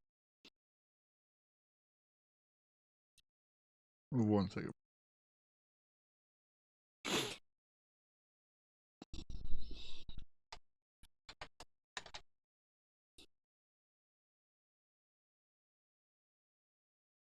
I didn't just start rambling about what a 20-year-old should do and how biologically blah, blah, blah, blah. I would say exactly what I would tell a woman at 25 or 30. Yeah, I know, but your behavior, and I will appreciate that people that are younger won't understand what I'm saying until you hit 35, which is, I'm going to be 35 this year. Okay.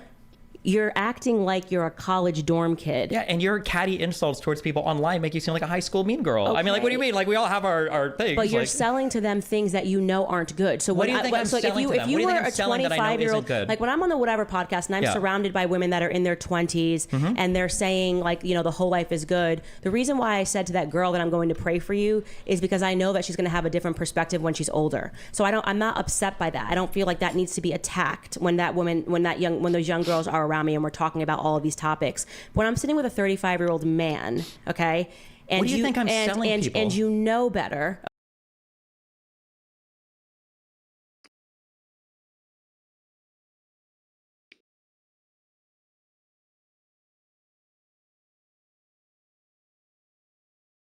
very out there position. I argue with tons of people over this. I don't encourage people to start. But what are you trying to do? What purpose are you trying to fulfill? When you, as a 35-year-old man, see me sitting down with these young women, trying to say you don't need to do this, you don't have to do this for money, and you like attack it and try to be like, Candace is just a bitch, or like whatever, like she's blah blah blah blah, she's just being a high school mean girl. It's like, no, I am trying to tell these women that they are worth more. And when I said to that girl at the end of it, which I don't believe you showed, that I will pray for you and that you can do much more than this, that came from the heart. Actually, No, that is the most. Totally came from the heart, guys. Hardcore came from the heart. Section of your video on Dad and see what they think. I think it's high school mean girl tactics. I don't care if you think that's ad hominem either. Whoop, whoop. Candace? Well, I would just say that when I was referring to celebrity culture, I meant worshiping people because they're celebrities. So I think that would make me ideologically consistent. And like I said, he was trending that day. I covered it as a trending topic. It's not a mean girl thing, but it might feel that way to you because it's your father and you have a personal relationship. You know, I can apologize if you are hurt from me covering the news, but like I said, we have to develop a thicker skin when we're in the public. How many things are said about me routinely on a daily basis? If people want to cover after I have, you know. Yeah, I'm really glad that Candace is willing to be the bigger person here and apologize for covering the news. She's willing to apologize for covering the news, guys. That is really big of her, really grown up of her. She said that she's willing to apologize for covering the news. So that's, yeah, we're making big moves here. But it might feel that way to you because it's your father and you have a personal relationship. You know, I can apologize if you are hurt from me covering the news, but like I said, we have to develop a thicker skin when we're in the public. How many things are said about me routinely on a daily basis? If people want to cover after I have, you know, an addiction and people say, hey, after this, I think people lost faith in Candace Owens and that becomes a trending topic. I think that's fair game. It may not feel good to me, but I think that it would be fair game and it would be newsworthy. Okay. You do know that 1/5 of Americans are on psych meds, right? Are you aware of the statistics? Yes. Are those all people with Correct. addictions? Like, is that your view of people on psych meds just in general? No, your father spoke out about his benzo addiction, so I don't understand why you're asking a question. Benzo dependence. Maybe you don't know anything about this. If you're on a psych med long term, you form a dependence on it, and it's very difficult to get off of. They're starting to teach this in medical school. It's a disaster because so many Americans are on psych meds. So yeah, he suffered from psych med withdrawal because they make you form a dependence on it, especially long term. Now, I've had to explain this to so many people. It was actually a fucking retarded argument that so many people were making. Well, he wrote the 12 rules for life. Like, he knows how to live life. And then he's going to go and become a fucking drug addict? No. First off, getting a dependency to your medication is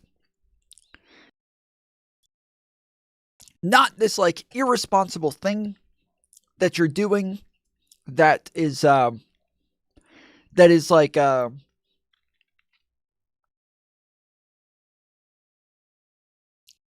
going and doing street drugs, right? When you go and take any medication that has some sort of physical dependency to it, you don't have the choice. When you take it for long enough,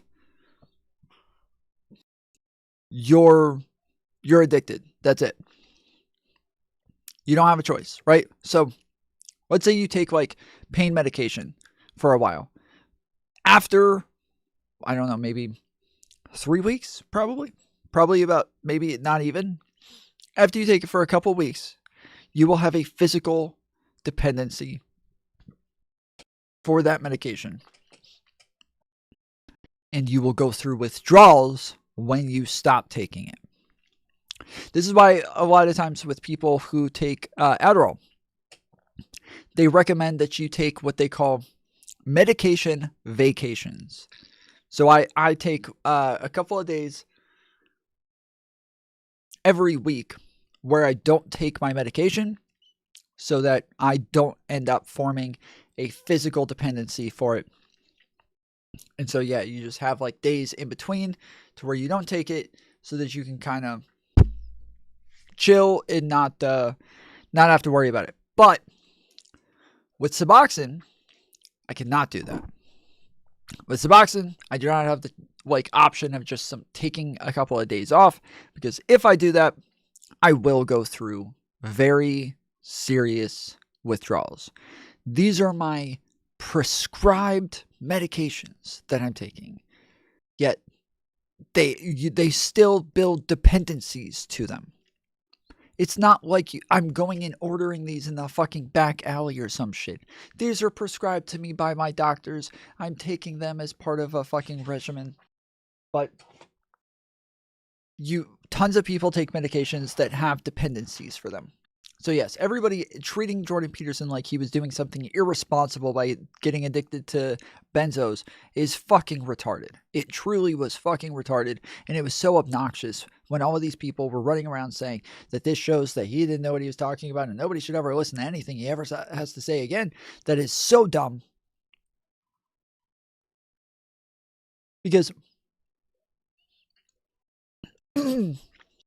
even if he was going and getting street drugs and getting addicted to those,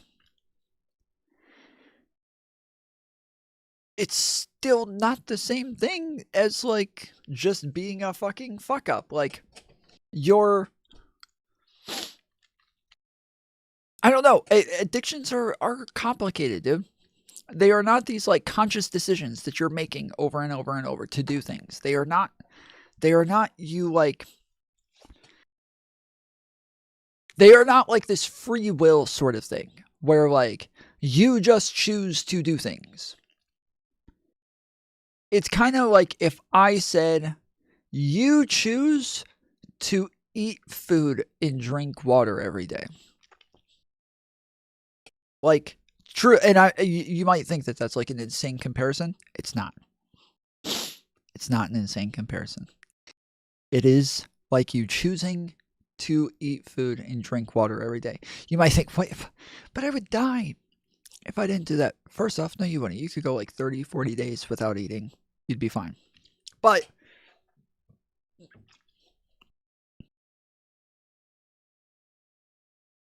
you eat every day because you have these this need. You'll get hungry numerous times a day, and then you'll be yeah, man, I'm so hungry. My stomach is growling. I gotta fucking go eat. You're not just making this conscious decision to go do it yourself. You have this part of your body that's forcing you, influencing you hardcore in this one direction to go do this one thing. It's the same thing with drugs. You're being forced, kind of influence. You have this thing shoving you. Do you literally have to do it or you'll die? No. But yeah, there's just so many other things that play into it. There's so many other things, even sometimes when you might feel like you actually have the willpower to not do it and you are willing to start going through withdrawals, lots of times you might think, I literally can't. I want to. And I feel like right now I could make the decision to not do it today. I feel like I could do it. But I have work tomorrow. I have school. I've got to pick up this thing. I got to go to that meeting. I have this, I have that. I can't go through withdrawals right now. If I go through withdrawals, I'm going to be sick in bed for 3 days straight. I can't do that. I can't do it. I don't have 3 days that I can just take off from life. So I have to just keep taking it. Yeah, there's just so much more that's involved in it that even if it was a drug, street drug dependency, it still would not be this oh, he's so irresponsible sort of thing. It would not be that.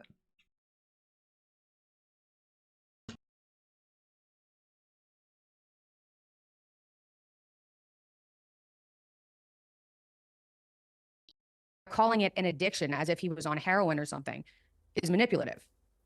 So when we talked about it and we were very honest about what was going on, part of it was to spread awareness that 1/5 of Americans are on medications that cause dependence and don't know it. It's horrible. People die because of it. So I think laughing about it is it's not cool.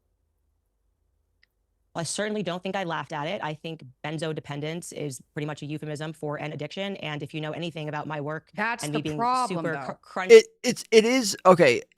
We do use the words interchangeably. Even I say pretty regularly, a physical addiction.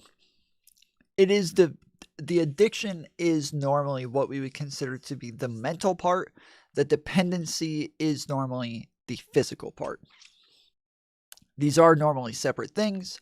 Like most people use them interchangeably, colloquially. But just to be clear, Candace said that she did not laugh at him. She just said that. She said, I did not laugh at him. I didn't sleep at all for 25 days. How is that possible? That I'll tell you how it's possible. You lay in bed, frozen in something approximating terror for 8 hours, and then you get up. Oh my God. Oh yeah, not and good. this is from cider. I feel like Joe Rogan is all of us. I'm listening to that, and it doesn't pass the sniff test. I'm just going. I feel like Joe Rogan is all of us. Cider. I feel like Joe Rogan is all of us. Cider. I feel like Joe Rogan is all of us. Cider. I feel like Joe Rogan is all of us. Cider. I feel like Joe Rogan is all of us. From cider.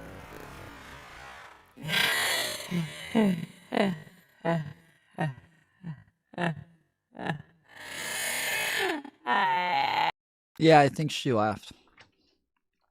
I'm not sure. I'm not sure, but I think she laughed. I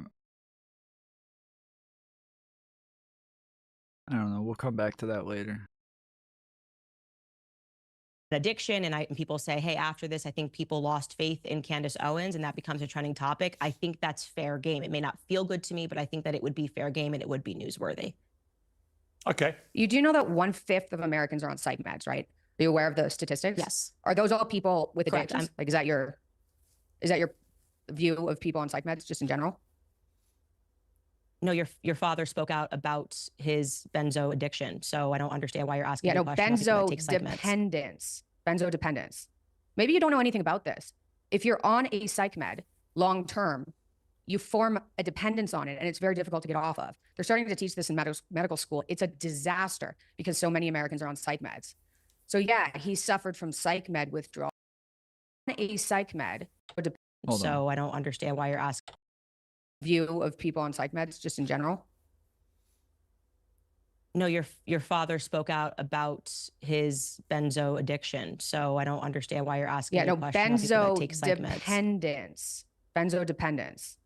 Maybe you don't know anything about. Is it? I keep feeling like that my thing is slowing down for some reason right there, and I'm not sure if it's actually if my speed thing is messing up or what.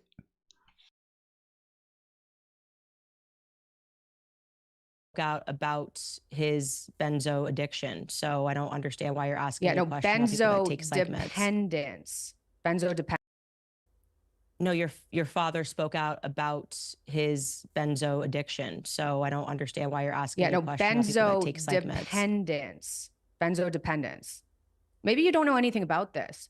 If you're on a psych med long term, you form a dependence on it, and it's very difficult to get off of. They're starting to teach this in medical school. It's a disaster because so many Americans are on psych meds. So yeah, he suffered from psych med withdrawal because they make you form a dependence on it, especially long term. Now, calling it an addiction as if he was on heroin or something is manipulative. You know, so when we talked about it and we were very honest about what was going on, part of it was to spread awareness that 1/5 of Americans are on medications that cause dependence and don't know it. It's horrible. People die because of it. So I think laughing about it is like, it's not cool. I certainly don't think I laughed at it. I think. Huh. Oh, really? Oh, really? She doesn't think she laughed. She certainly doesn't think she laughed about it. Huh. think benzodependence is pretty much a euphemism for an addiction. And if you know anything about my work and me being super crunchy and speaking about why I think medicines are bad because they do create dependencies, which then yield people going onto the streets for something stronger. I mean, the benzo addiction becomes a heroin addiction because the doctor won't write you the prescription anymore. So you turn to the streets for something stronger because your body is dependent on it. I'm sorry that, again, you are offended by this conversation simply because it is your father. I don't think I've been offensive in my language. That is true. That yes, like dependency is so. Like I said, I will use the terms that way. I do use the terms that way. Is physical dependency, or sorry, physical addiction and mental addiction. That like the I would call like cocaine a mental addiction, meth is a mental addiction, weed, or sorry, not weed, cigarettes are a mental addiction. Like there's a bunch of things that have a mental addiction to them, whereas like physical addiction is like alcohol, benzos, opiates, like shit like that. Those have physical dependencies to them.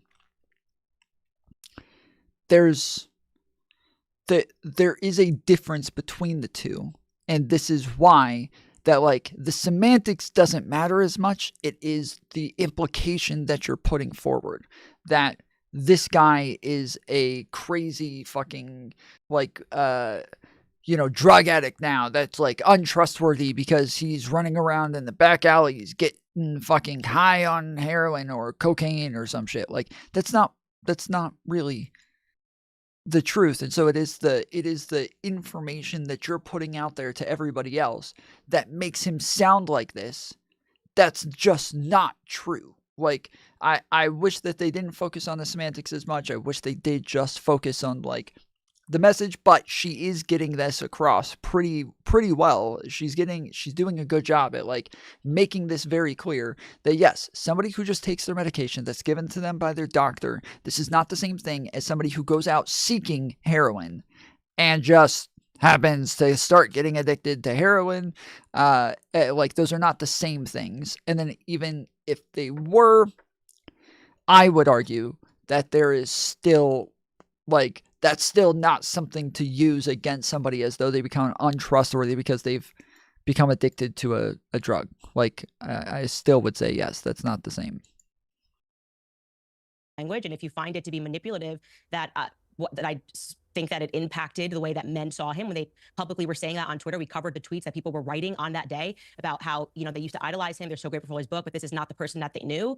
Again, I'm sorry you're offended by that, but it's just the reality of what happened. And I can tell this is a sensitive topic for you. I'm sorry you're offended. It is what it is, Mikhaila. I don't know what to say. I don't think anybody's laughed at it. I think it's a good conversation to be had. And no one is more anti-Big Pharma than me. I mean, I have an entire series against Big Pharma, so. Nobody's more pro Big Pharma than me. So I have an entire medicine cabinet to prove it. I don't even know where to start with that. Benzo addicts will go to the street for heroin. We were trying to spread awareness about psych med withdrawal, and we were very honest about what everybody was going through. I went through psych med withdrawal myself.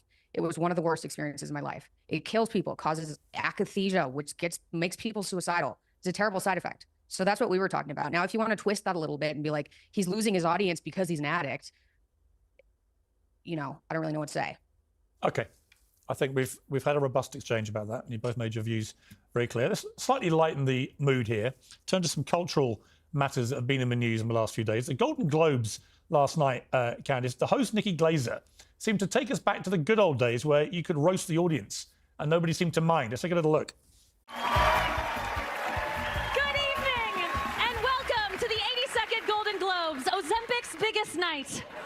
I am not here to roast you tonight. I want you to know that. And how could I, really? You're all so famous, so talented, so powerful. I mean, you could really do anything. I mean, except tell the country who to vote for. But it's okay. You'll get them next time.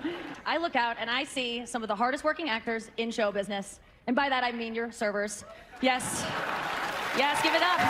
They'll be bringing you your cocktails to drink and your food that you'll look at. I made some digs about P. Diddy and freak-out parties and basically gave him a good old roast. Is this a sign, perhaps, that post-Trump's victory, Hollywood needs it's got to move with the times and get rid of the... Yes, now that Trump won, you're so true, dude. Comedy can be funny again. Thank goodness, yeah. Wow. You know what? I realized I went and ate sushi the other day. And they've been out of crunchy sushi for a really long time. And I think this is a sign that in Trump's America, we're going to have crunchy sushi again. And I think that it's about time that the liberals recognized that we want our fucking crunchy sushi. And they can't take it away from us. Fucking retarded, dude. These people are truly caricatures of themselves. What crap? I certainly hope so. I mean, I'm looking forward to the next election cycle because we couldn't have sent a stronger message to them this year. They brought out everyone they could possibly bring out, from Beyonce to Taylor Swift, to tell us who to vote for, and Americans firmly rejected it. I mean, I've never seen so much star power in any election of people coming out. I mean, they even tried out Eminem, and Americans just forcefully said no. And I think they're quite embarrassed by that, and they're realizing that they have no idea what's going on. They do. She says even Eminem, but she literally just like threw a fit about the fact that nobody likes Eminem. Just recently, she made a huge deal about the fact that nobody likes Eminem, and nobody listens to him, and nobody thinks he's good at rap, and that he used to be good at it, but then he sold out to the woke mob, that he used to be edgy, but he stopped being edgy, and the cancel culture changed him. She just like made a massive fucking deal about this shit recently. Why? Because Eminem made like a bunch of hit pieces on her. And made like maybe 3 or 4 different songs about her on his last album. So she, like the fucking whiny baby that she is, just talked about how like she pulled a full on Trump and it's just like, yeah, nobody likes him anymore. Frankly, nobody even listens to Eminem. And I was talking to somebody the other day, and they said, you know, I hate Eminem.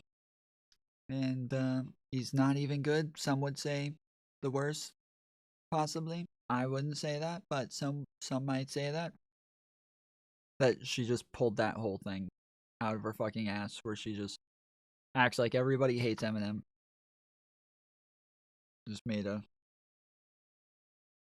really big deal about it. So the fact that she's like, even Eminem said this, as though she now thinks that he's like this, you know, this force within American culture, when just recently she was very clearly saying nobody even likes him and nobody respects him.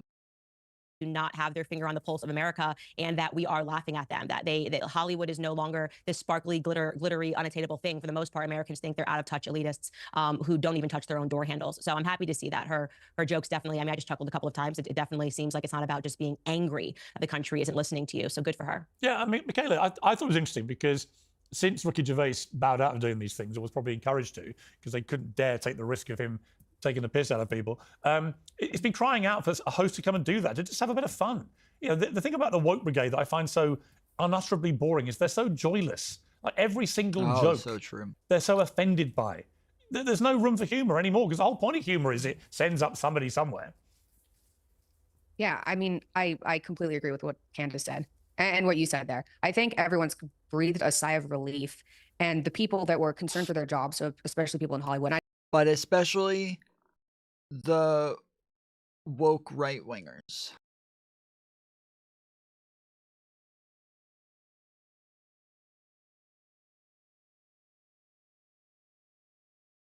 Oh. What?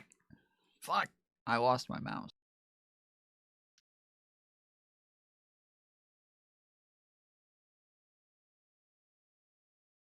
I don't think that's an excuse for not speaking out because they were just propagating like evil for years. So that's not an excuse. But now that their jobs aren't necessarily in as much jeopardy, people are loosening up, and I'm pretty thrilled with the direction we're heading in. Like there's definitely problems. There's visa problems. There's immigration problems. There's like people bickering amongst themselves.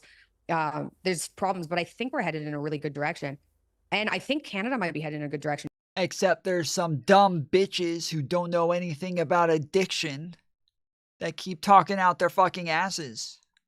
Oh, please. Please, for the love of God, throw another shot at her, dude. Please, for the love of God. Don't do this fucking, like, let's all sit around and kumbaya over the fucking woke shit. Please. Yeah, there's a lot of problems. Like dumb fucking mean girls talking shit about my dad. Too. Well, I was going to ask you about Canada. I'm excited. Because Justin Trudeau has quit. And many people say, yes, it was down to policies, but also down to just the fact he was the most woke leader in the history of woke. That's what they say, yeah. That just happened. I know that there was like talk a couple months ago about him stepping down and then nothing happened. But I mean, apparently it's true today, which is huge. I think most people can maybe most people in Canada can't get behind that, but I think it's very exciting. My only concern is I think the process after he steps down is Liberals get to choose another leader.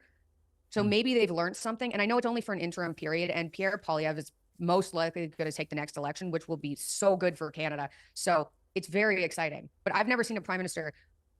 Maybe it happened when I was very, very little, but I've never seen a prime minister step down. So I'm not even sure what the process is after that happens.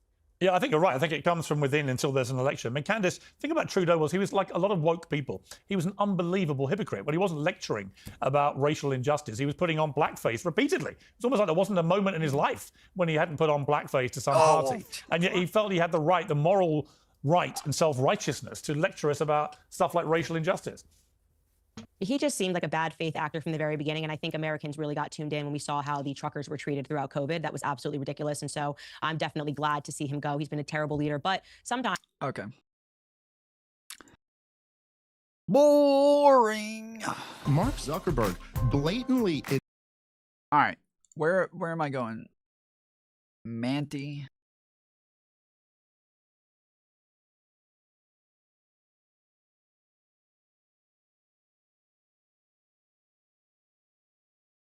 Mantitus.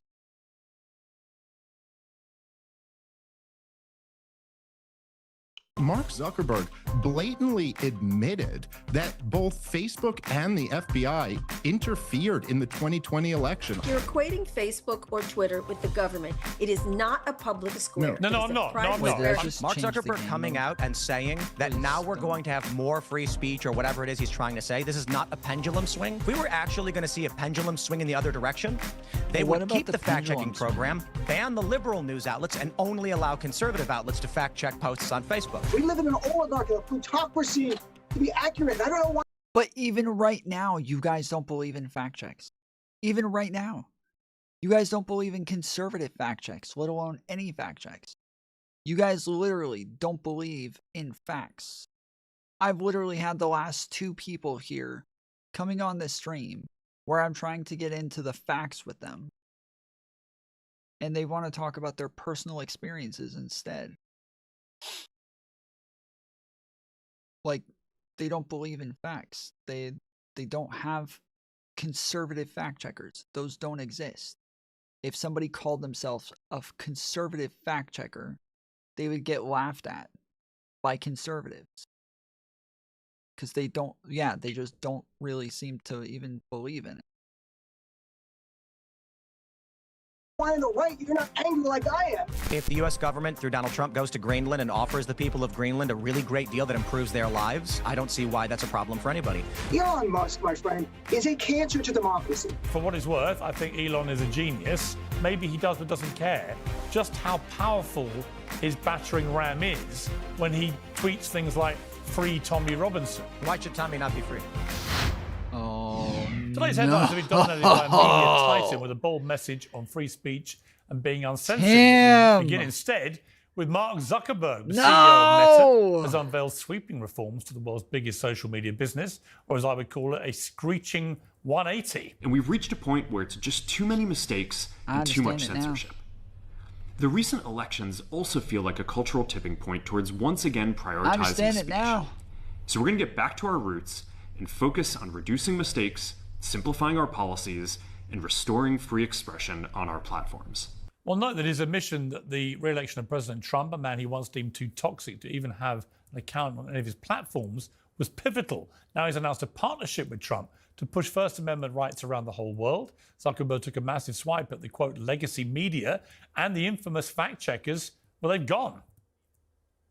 Hackers have just been too politically biased and have destroyed more trust than they've created, especially in the US. I still haven't seen this video. I should probably watch it. Because, yeah, this is...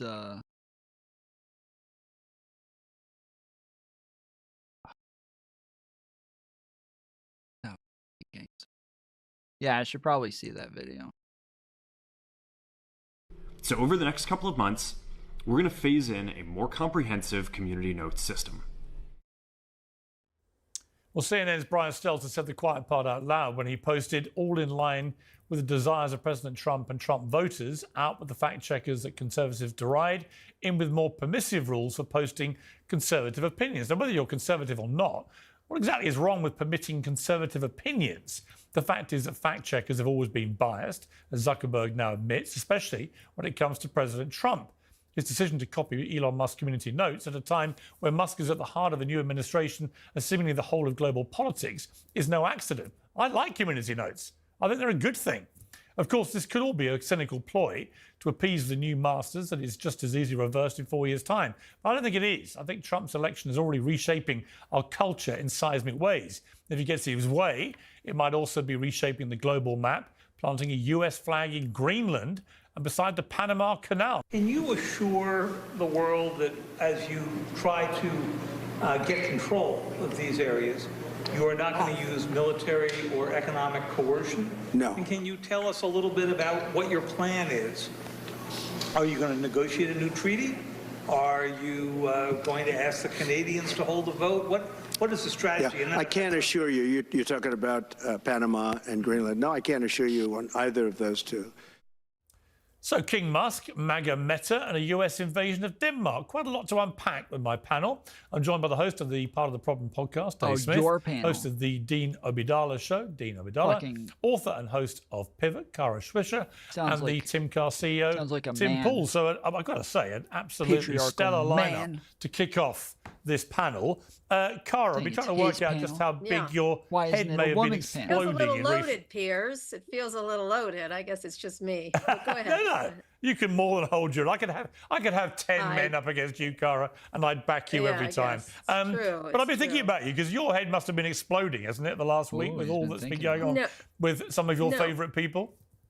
No, my head doesn't explode, Piers. No, this is what they're like. You know, I don't know if you've read my book or not, but this is what they're like. I did, yeah.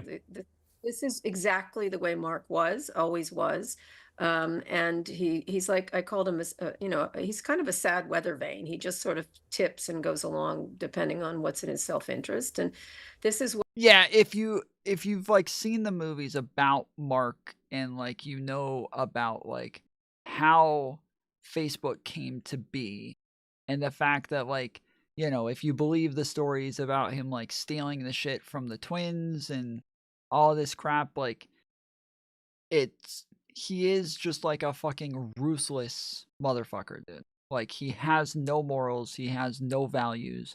He is just going to do the thing that is most beneficial to him every single time. And and yes, he will have no qualms about it whatsoever. So he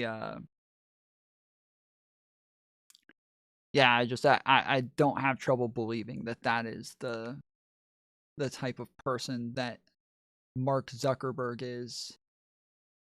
What he is like. He's always found it irritating that he has to have responsibility for anything or consequences anywhere in the world, and doesn't consider himself a publisher, and so he'll do whatever it takes at whatever time it takes. So I find him disloyal to almost everyone, including back when he threw Trump off the platform. I just don't trust him with anything. And in 4 years' time, he'll switch again if it's in his best interests, financial interests, really. I mean, he wouldn't be the first media titan to go where the power and money wind blows. But on the detail of his statement yesterday, was a pretty extraordinary reversal. Well, it was also full of. It was a little mendacious on a number of things. By the way, there are a lot of conservative fact checkers in that fact checking situation. And many years ago, he talked about how AI was going to solve this. And now it's Community Notes that's going to solve this. It's a multifaceted problem. And the real issue is the site is built for malevolent players, and sometimes governments, sometimes people, to do whatever it want on the system. It's a system that's impossible to fact check. It's a system that has no guardrails on it, and it's a system in which he uses the First Amendment when it suits him. I actually don't think he's read it, even though it's short and first.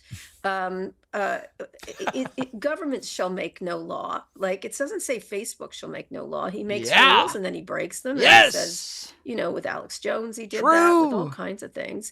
And then he reverses himself. Holocaust deniers was a good example. He told me in an interview, and we got, I was like, well, he said, Holocaust deniers don't mean to lie. And I said, well, that's kind of the definition of a Holocaust denier. But and then 2 years later, reversed it. And then who knows if he's going to, now he seems to have reversed.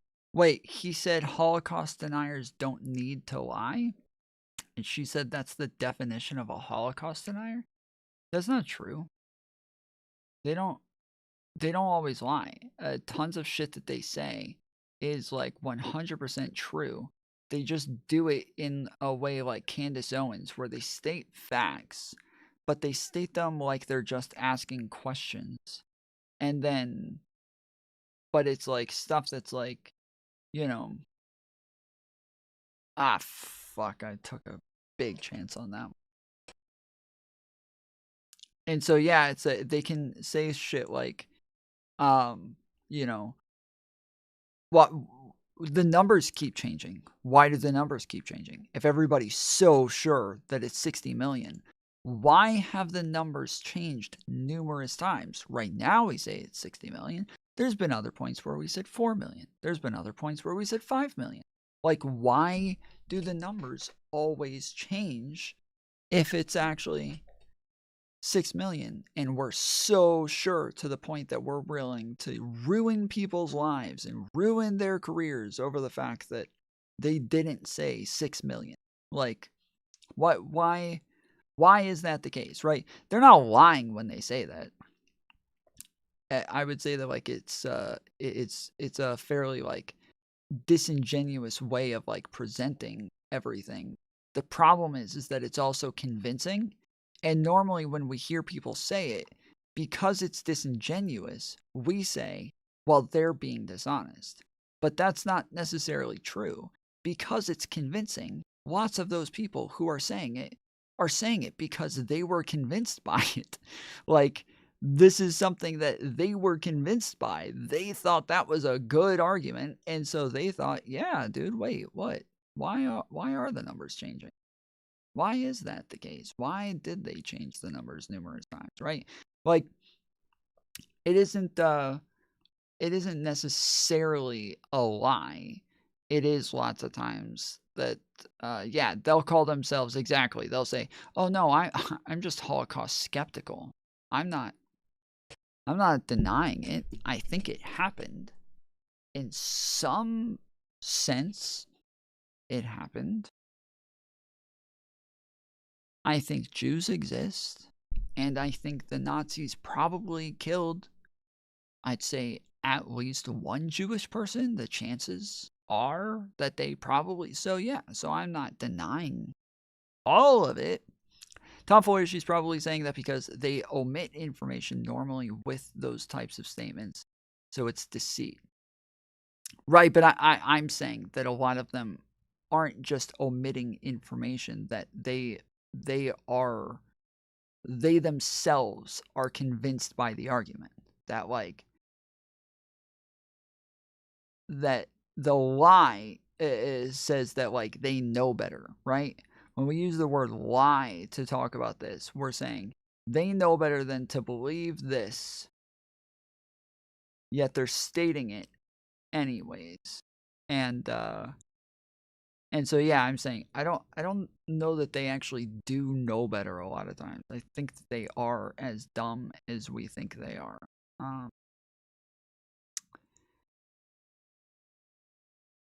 So yeah, that's what I'm saying, is that like we're like deriving intent from these statements where I don't know if there is intent. I think that they could just be fucking retarded. Reversed it again. And so I don't think he has any particular principles or values that are lasting. He can do whatever he wants because he's king of that. Well, yeah, to a point, I guess he can. Dave Smith, what did you make of this? He's king of that site. Piers, he can't be fired ever. His children can't be fired. Just let me just be clear. He has total control of that site. But you're talking to the wrong accent when it comes to kings. You can lie based on a mistaken impression? Wait, what does that even mean? I don't know what that means.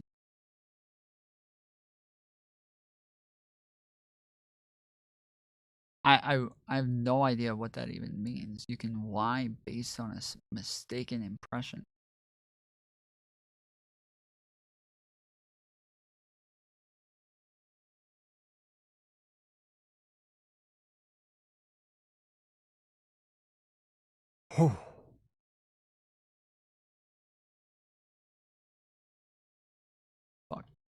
We like our king.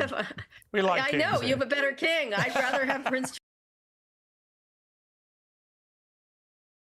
That would be what Tom says. What?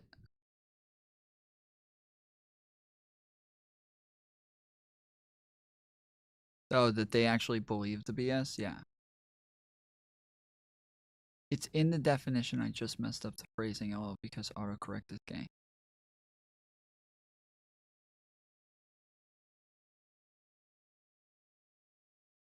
I'm sorry, I can't even begin to like guess at what it is you're trying to say right now.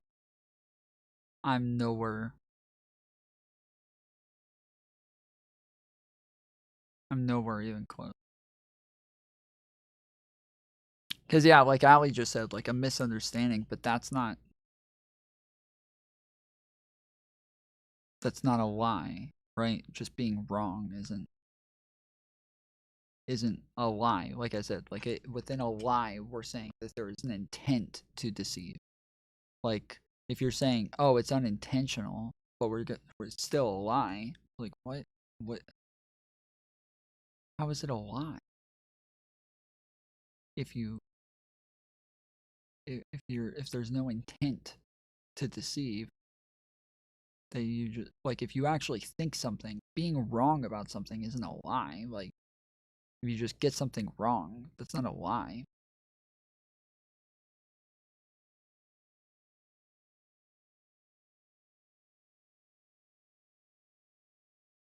Used with reference to a situation involving a founded or dead mistaken impression.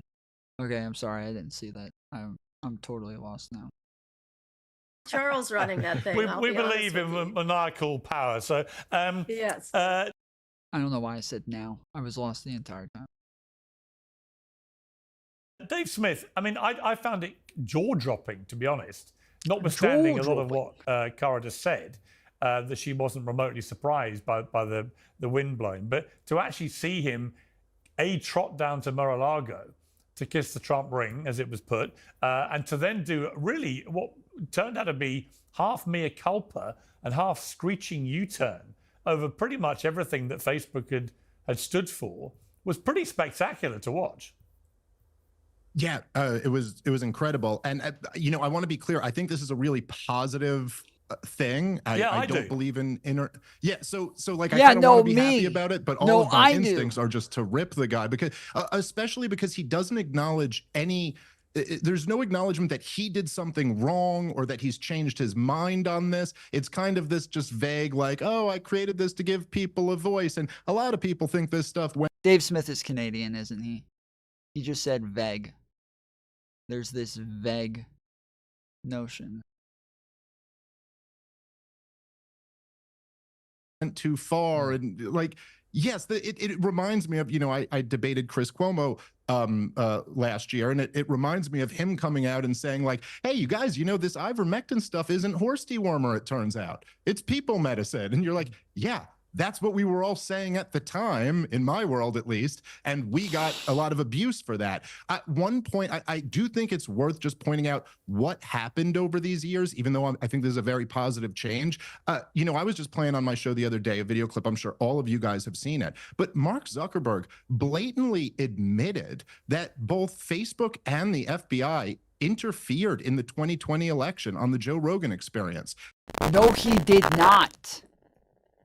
No, he did not. That is a fucking lie, dude. He did not. You know he didn't. He literally says otherwise. He literally...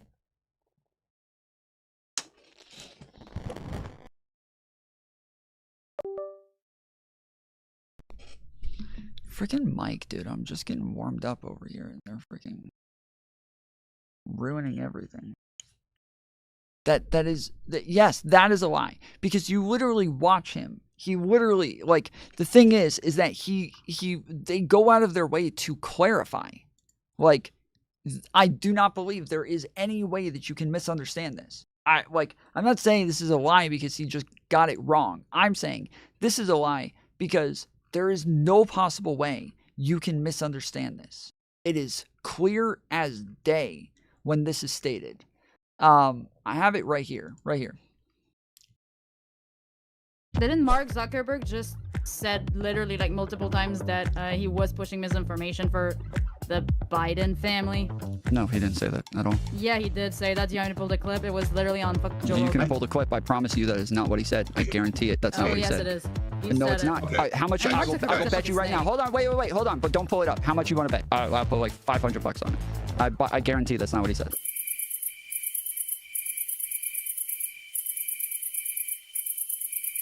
How do you guys handle things when they're a big news item? Like there was a lot of attention on Twitter because of the Hunter Biden laptop story. But basically the background here is the FBI, I think, basically came to us.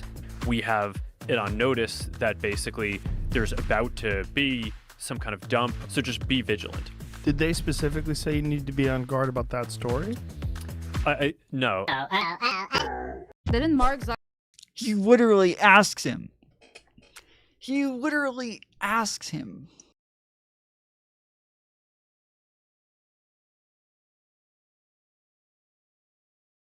So it's not like up in the air, like maybe they could have said this. Maybe they could have made the claim.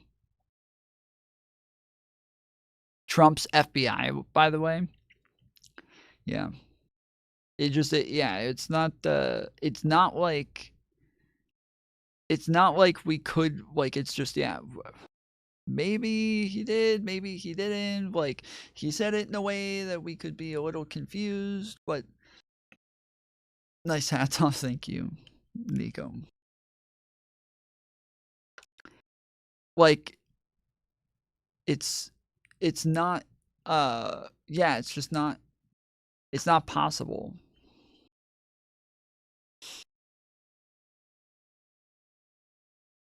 It's just not possible that you could come away from this thinking, I feel like that's not how he meant it, Tom. Yeah, true. He probably meant yes by the word no. True. My bad.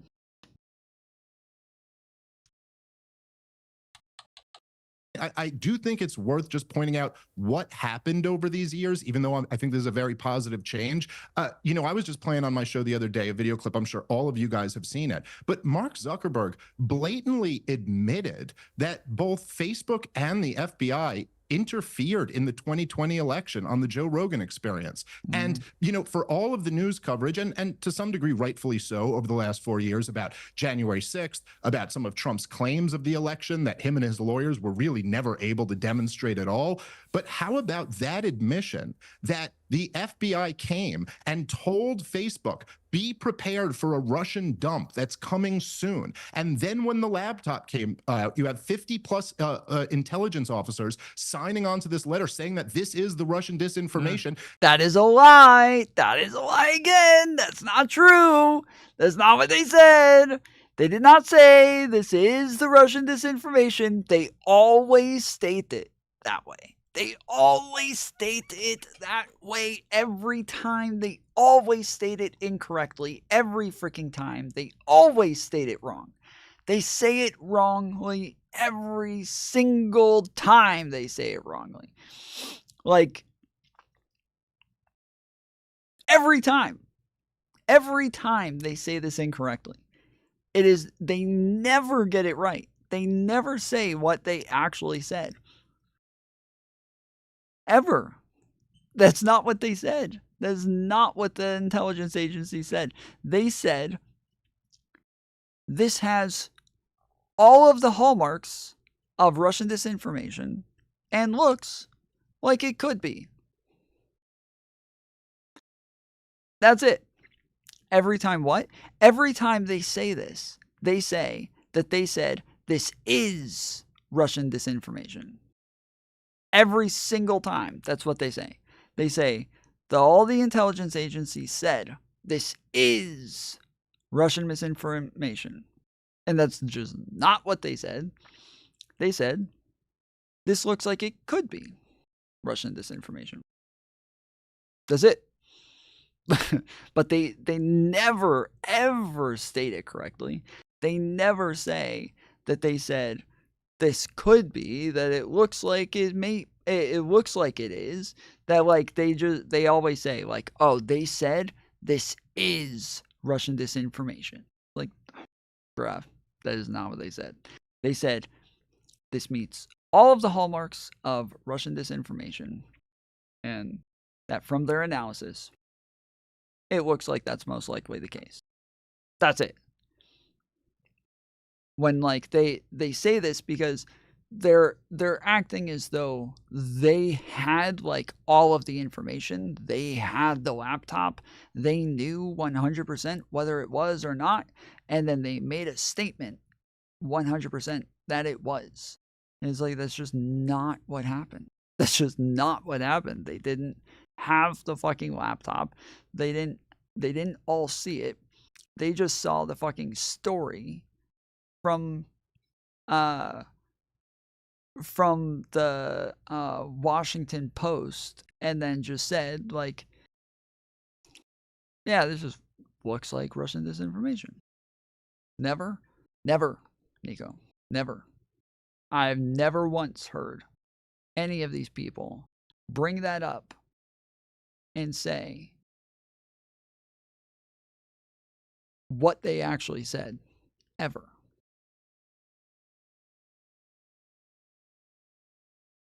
And he admitted to censoring people for that. I mean, this is like blatant election interference by the FBI and one of the biggest tech companies out there. I mean, you know, I would think if you're going to reverse that, it would also come along with like an apology and some admission of what you were a part of. You know, he says he created the site to give people a voice. You robbed your fellow Americans of their voice in a very important, crucial point in American history. Yeah, I mean, look, I was a New York Post columnist at the time that all went down with their exclusive on Hunter Biden's laptop, which turned out to be a completely genuine story, and certainly wasn't Russian disinformation. And the way that all played out was quite extraordinary and pretty terrifying to see that the New York Post... Well, although, guys, come on. Look, tech companies make mistakes the way publishing companies make mistakes. But that wasn't a mistake, Cara, was it? I mean, it wasn't a... Well, you know, no, they let me actually... just hang on. What do you mean it wasn't a mistake? What do you mean it wasn't a mistake? What? Is he going to bring up the fact like, oh, the FBI had the fucking laptop the whole time? They knew. Hang on, my point. They actually banned the New York Post X account completely. Completely. Yes, they did. If they didn't take down their true story. I mean, that is the... That doesn't mean that it's not a mistake, though. Like, he didn't say anything that would change it from being a mistake. That, like, if they actually believe that it was Russian disinformation, and that they were pushing this like crazy story about Joe Biden, which a lot of it is still like misinformation about like whether or not Joe Biden actually played a part in this, and whether or not he was the big guy and crap like that. Like there was a lot of speculation in there that just doesn't really have any evidence to attach it. But yeah, this is a racist accent. True. My bad. But yeah, it's this whole fucking thing pisses me off every time. This whole like this is one topic that just gets me fucking heated every time, because they always get all of the facts wrong. Every time they just can't ever state things the way that they happened. They're just not capable of doing it. The most blatant attack on free speech I've ever seen. It's not free speech. It's not a government institution. Companies do that. Disney didn't put out a movie in China because the Chinese. It doesn't make it right, though, does it? Wait, she didn't say anything about it being right. You said it was an attack on free speech. She said it's not free speech, and then you said, "Yeah, but it doesn't make it right, though, does it?" That's not what you're talking about. You're talking about whether or not it's an attack on free speech. That's what you said. You said it's an attack on free speech, guys. It's not, but it's not, you're equating Facebook. You're equating Facebook or Twitter with the government. It is not a public square. No, I'm not. I'm not. To be very clear, I certainly was not. Listen, I was not equating Facebook and the FBI, and I think it is reasonable to point out that a lot of these big tech companies were. Wait, hold on. The Facebook and the FBI. And she was saying Piers was equating Facebook and the government, not Facebook and the FBI. Like, she's saying that, like, Congress, as she said earlier, the First Amendment says Congress shall make no law restricting free speech. She stated this earlier. That is what free speech is. Congress shall not do this. Now, she's pointing out again, hey, guys, you know, that Facebook thing that we're talking about, they're not Congress, you know? Don't know if you noticed, but they're not them. The Congress is Congress. Facebook is Facebook. Under duress really since Donald Trump won in 2016. All the heads were hauled in front of Congress and threatened up and down if they didn't get this misinformation problem under control. But is the claim here that those intelligence officers made a mistake and really thought this was Russian disinformation? Here's what I'm saying, and then realized it was Hunter Biden's laptop? Our government should be talking. Go ahead. Tim, no, let Cara finish her point, then I'll bring you in, Tim. The government should constantly be talking to lots of companies because there are disinformation campaigns from Iran, Russia. You can't pretend that China's not all up in our grill. You just can't. You just can't. And there should be discussions between government and companies. They're going to occur. By the way, they've been occurring since the beginning of time, way back when, go watch Oppenheimer. There's discussions happening all the time on all levels between companies. The question. We said the government said there were, first off, they didn't. Okay, you said there were two writings about this. One of them said there was coercion. The other one said there was not coercion. But technically, they both ended up saying there was no coercion because the legal, definition of coercion has to have damages, but the other guys, I forget who it was. I almost said Alito, but was it Alito? Maybe it was. I think it was Alito. He ended up, I forget what his argument was, but he had some wild argument that had nothing to do with the damages at all. But the other person straight up said this doesn't meet the definition of of coercion because it doesn't have damages. Like, and so it's just not even like a case. Like, this doesn't even make sense. So yeah, while you did say that, we went over it, and that was just not what it actually stated, and it's not it's not relevant either way, because even if that was the case, that wasn't their argument. Their argument is that was that Mark Zuckerberg admitted that the FBI did this, and their argument is about the fucking CIA doing this in their papers about whether or not the laptop was misinformation. So yeah, what you were talking about was about COVID. This is about the Hunter Biden laptop thing. These are all like totally different things. Is what is pressure and what is important discussions that these companies, because they are at the nexus of all these information systems, should be having, and what are the guardrails against government overreaching? I am all for stopping government overreach. I did a great interview with Edward Snowden about this issue. Perhaps the way he did it wasn't right, but what the government was doing was wrong. They fixed it. There should be guardrails around these things. The question is how it's done. But what happens is there's a fever dream on the left and a fever dream on the right of what's occurring, and it's a little less nefarious.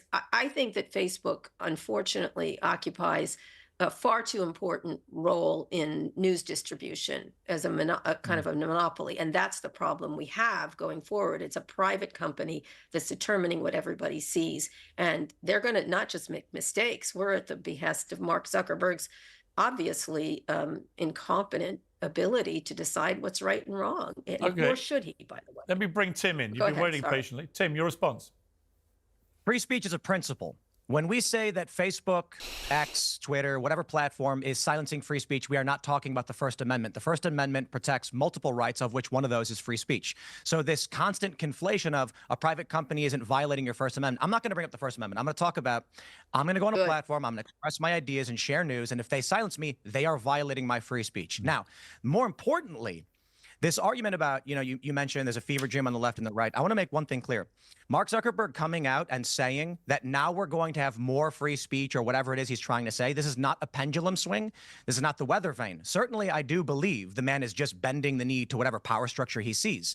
But if we were actually going to see a pendulum swing in the other direction, they would keep the fact-checking program, ban the liberal news outlets, and only allow conservative outlets to fact-check posts on Facebook.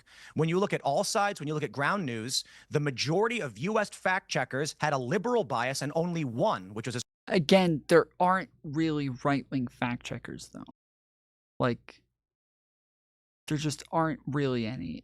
But Facebook did have a right-wing fact-checker. They did have one. So, I don't know. Who is the right-wing fact-checking website that they're supposed to use? Who is that? Who's the right-wing guys that you would get to do this? The only one that I know of is the one that Facebook used. associated with the Daily Caller was considered to be conservative-leaning. And when numerous outlets on the right made attempts to get access through Pointer to the fact-checking system, they were denied that. So now, once again, what do we see? Real quick, to another point, back to the First Amendment issue, I just want to add, the government had backdoors into X and Facebook where we actually got to click the link and go to the login portal for the federal government to go into Facebook to flag posts. And there was an instance where if you said the name Eric Charamella on YouTube or Facebook, your post...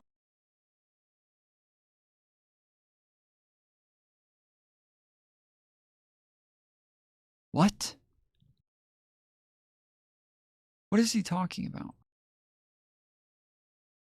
I'm not even going to say this isn't true. I've never seen this. I have no idea what he's even talking about. I don't know what he's referencing here.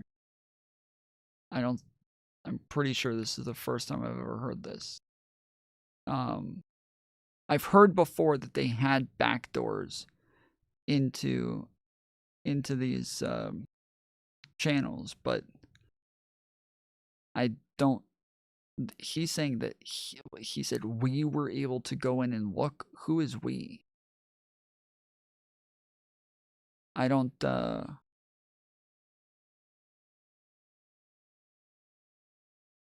I don't know about this one.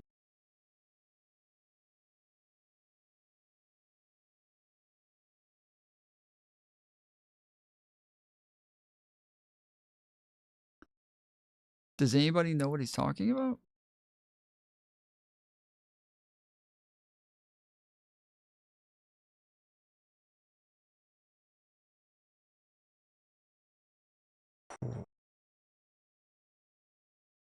I don't know why these guys keep trying me like I'm not a fucking killer, dude. Like, they don't know I am a fucking killer, bro. Like, they're just walking right in front of me like a fucking deer in front of an alligator, just like hanging out. Like, hey, buddy, like, you don't think I will kill you?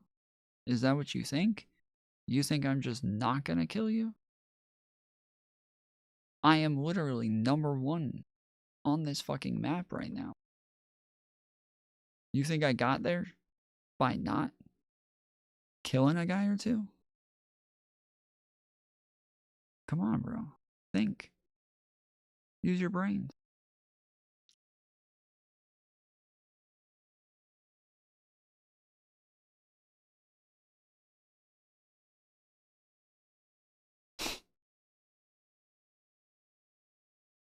Sometimes I wonder if I can even be stopped. Like, I watch myself play, and I think, damn, I'm glad I don't have to play against myself, dude. Because I don't know if I'd be able to stop me.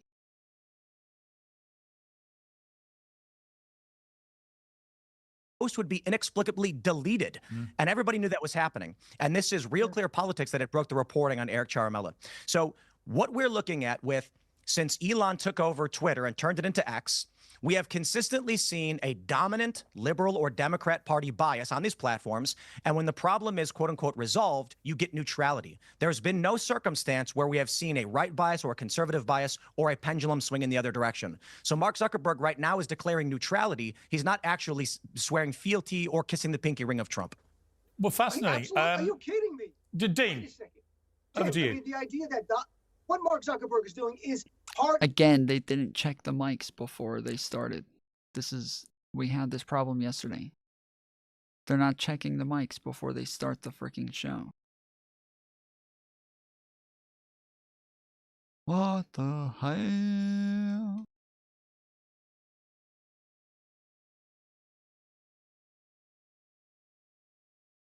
Of the plutocracy. It is part of the oligarchy. They're going down there and giving $1 million each to Donald Trump, Tim Cook, Jim Bezos, Jeff Bezos. You have Jim Bezos, yeah. Elon Good Musk, old who's Jim the biggest Bezos. oligarch of all. They are bending the knee. They're doing whatever he wants. And I wish that on the left and the right, we could put aside politics and say we need a system where big money is taken out and the power is given back to the people, to us. And then we can fight fairly on the issues without oligarchs spending millions and millions of dollars to corrupt our elections. And on the right, you don't like George Soros? Okay, let's ban his money as well. I don't know. They really do. Like, they bring up Soros as though he has money in all this shit. I don't know where the fuck they get this shit from. Like, the guy puts money into PACs. The guy puts money into, like, lobbying. He puts money into, like,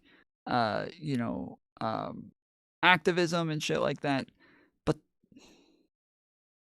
they act like he has like a bunch of fucking politicians in his pocket and shit like that. And I've never seen any evidence of this. I maybe I'm just totally blind to it, but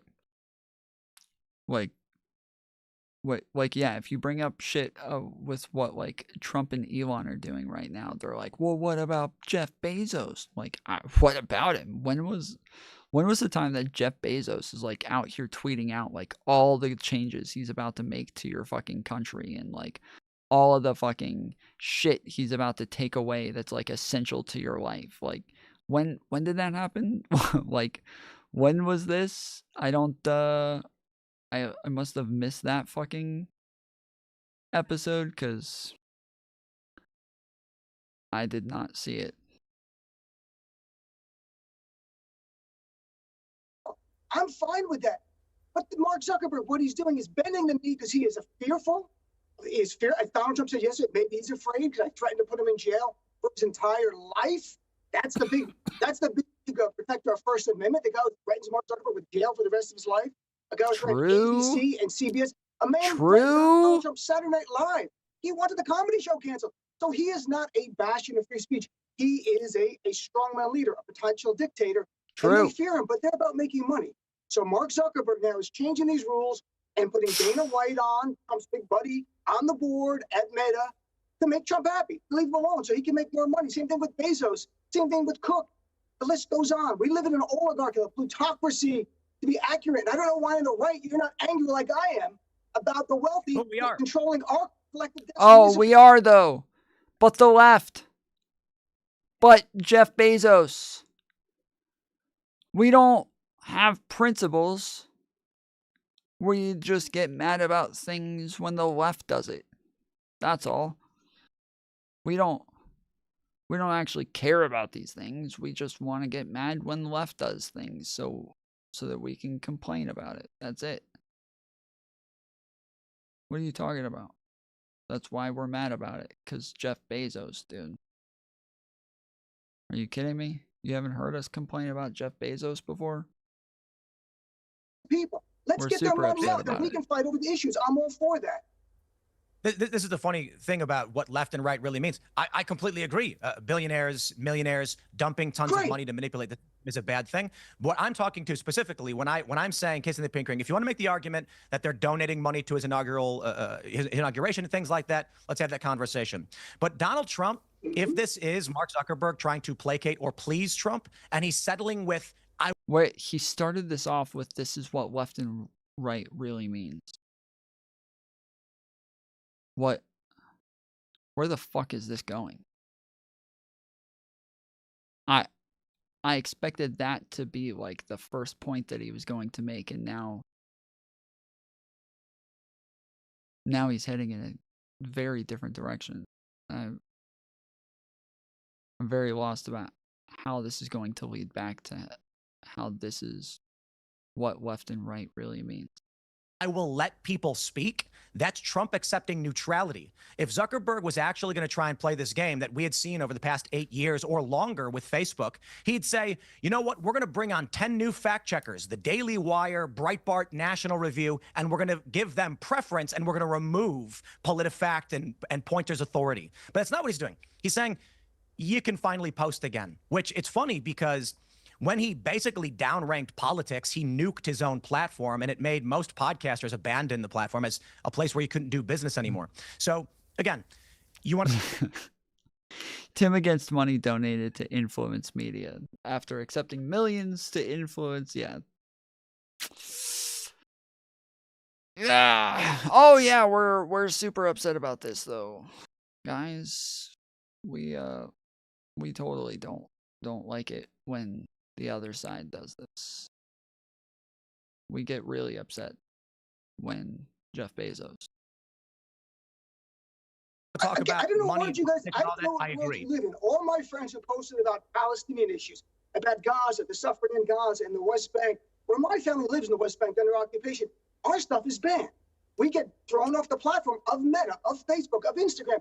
Let's not play games here. These are oligarchs who have a financial motivation for what they're doing.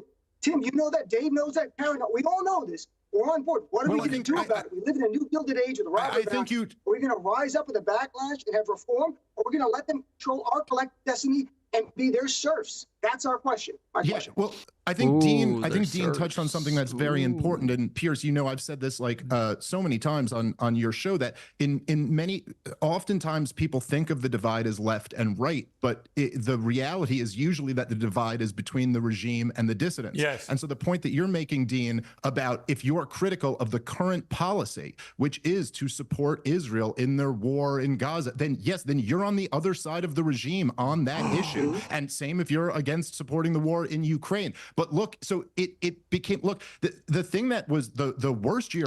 I had 28%. But I went for 15.5 minutes and got 18 kills. 28%, not that much. But damn, dude. I held that for 15.5 minutes and got 18 kills. Sheesh. Of censorship was 2020.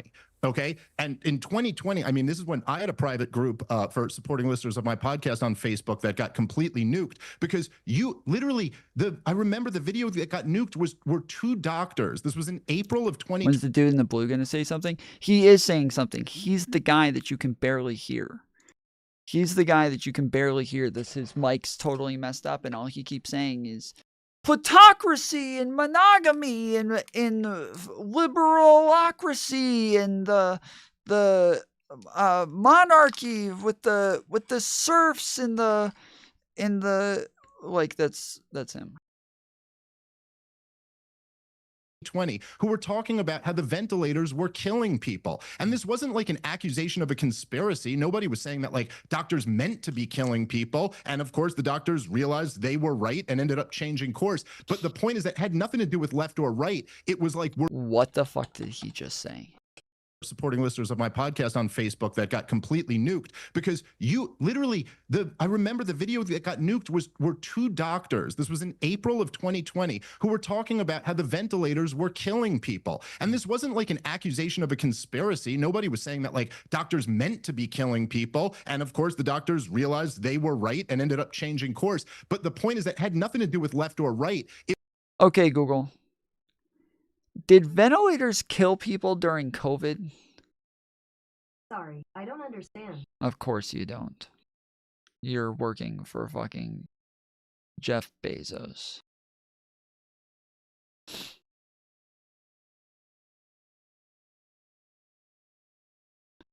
Or, sorry, George Soros. Oh, wait. Earlier I kept saying Bezos, didn't I? I meant Soros. I meant Soros has his fingers in everything, and I think I kept saying Jeff Bezos. I'm not sure now. I'm like totally questioning my reality because I think I did say Bezos when I meant Soros. You need to use ChatGPT.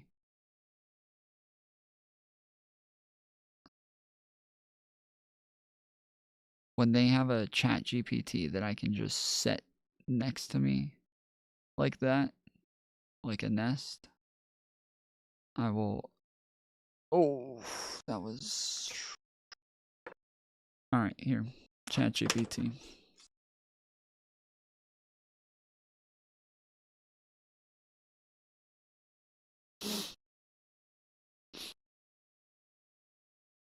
Let's see.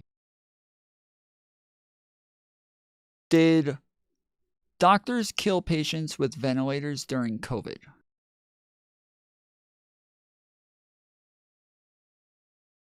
Yeah, not during COVID. There have been various discussions and controversies regarding treatment protocols used during the COVID-19 pandemic, including the use of certain medications or therapies. However, it's essential to clarify that medical decisions are typically made based on the best available evidence and guidance at the time, with primary goal of treating and saving patients. Well, this is starting off to sound like it may be the case. Okay, let's see. If there are specific allegations or cases you're referring to, it may warrant further investigation or critique with medical and legal context. It's crucial to approach such topics with care and to rely on verified information from reputable sources if you have more details or specifics you want. Okay. This doesn't have an answer. It was like, we're doing lockdowns. This is the policy of. So yeah, it sounds like that was not verified, and this guy is just stupid.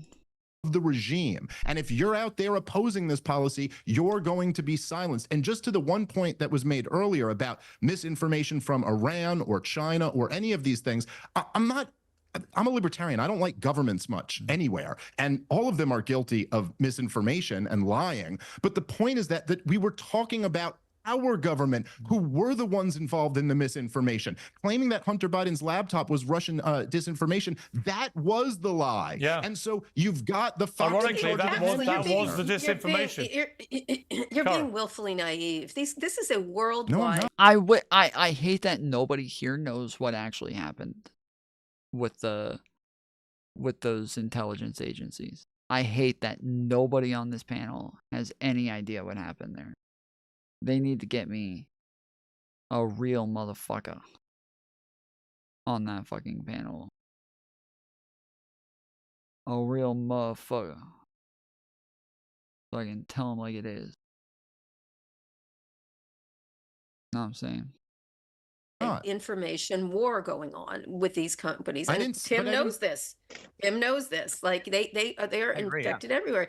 Many years ago, I wrote a column about 7 years ago about TikTok and the possible national security issues surrounding it. I got pilloried for it, anti-China, this and that. And I said, well, it makes sense that they would come here because they have this massive landscape in the United States that is so porous and so easy to manipulate and so easy to enrage whatever side you're on, that it's almost laughable how much we're all the victim of in many ways of the ability of our incredible innovation, right? And the problem is the people making the decisions. Like, you can debate all you want whether he should have taken Trump off of Twitter during the things. Everyone has a different opinion. But the fact of the matter is, my issue was 2 people made that decision in our country to do that. Mark Zuckerberg and Jack Dorsey. 2 people got to decide something that is a much. Who was glazing orange, Jen? AJW?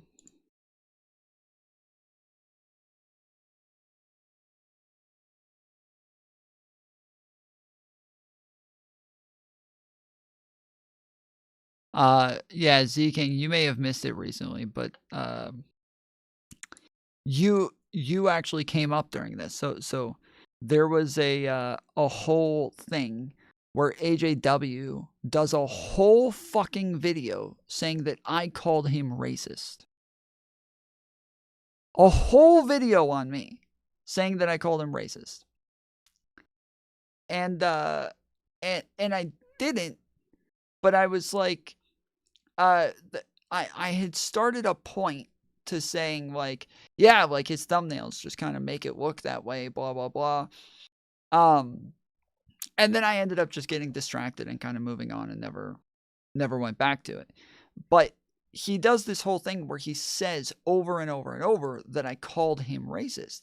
And I kept saying, I'm like, dude, I didn't call him racist. Like, I can kind of prove that I don't think he's racist.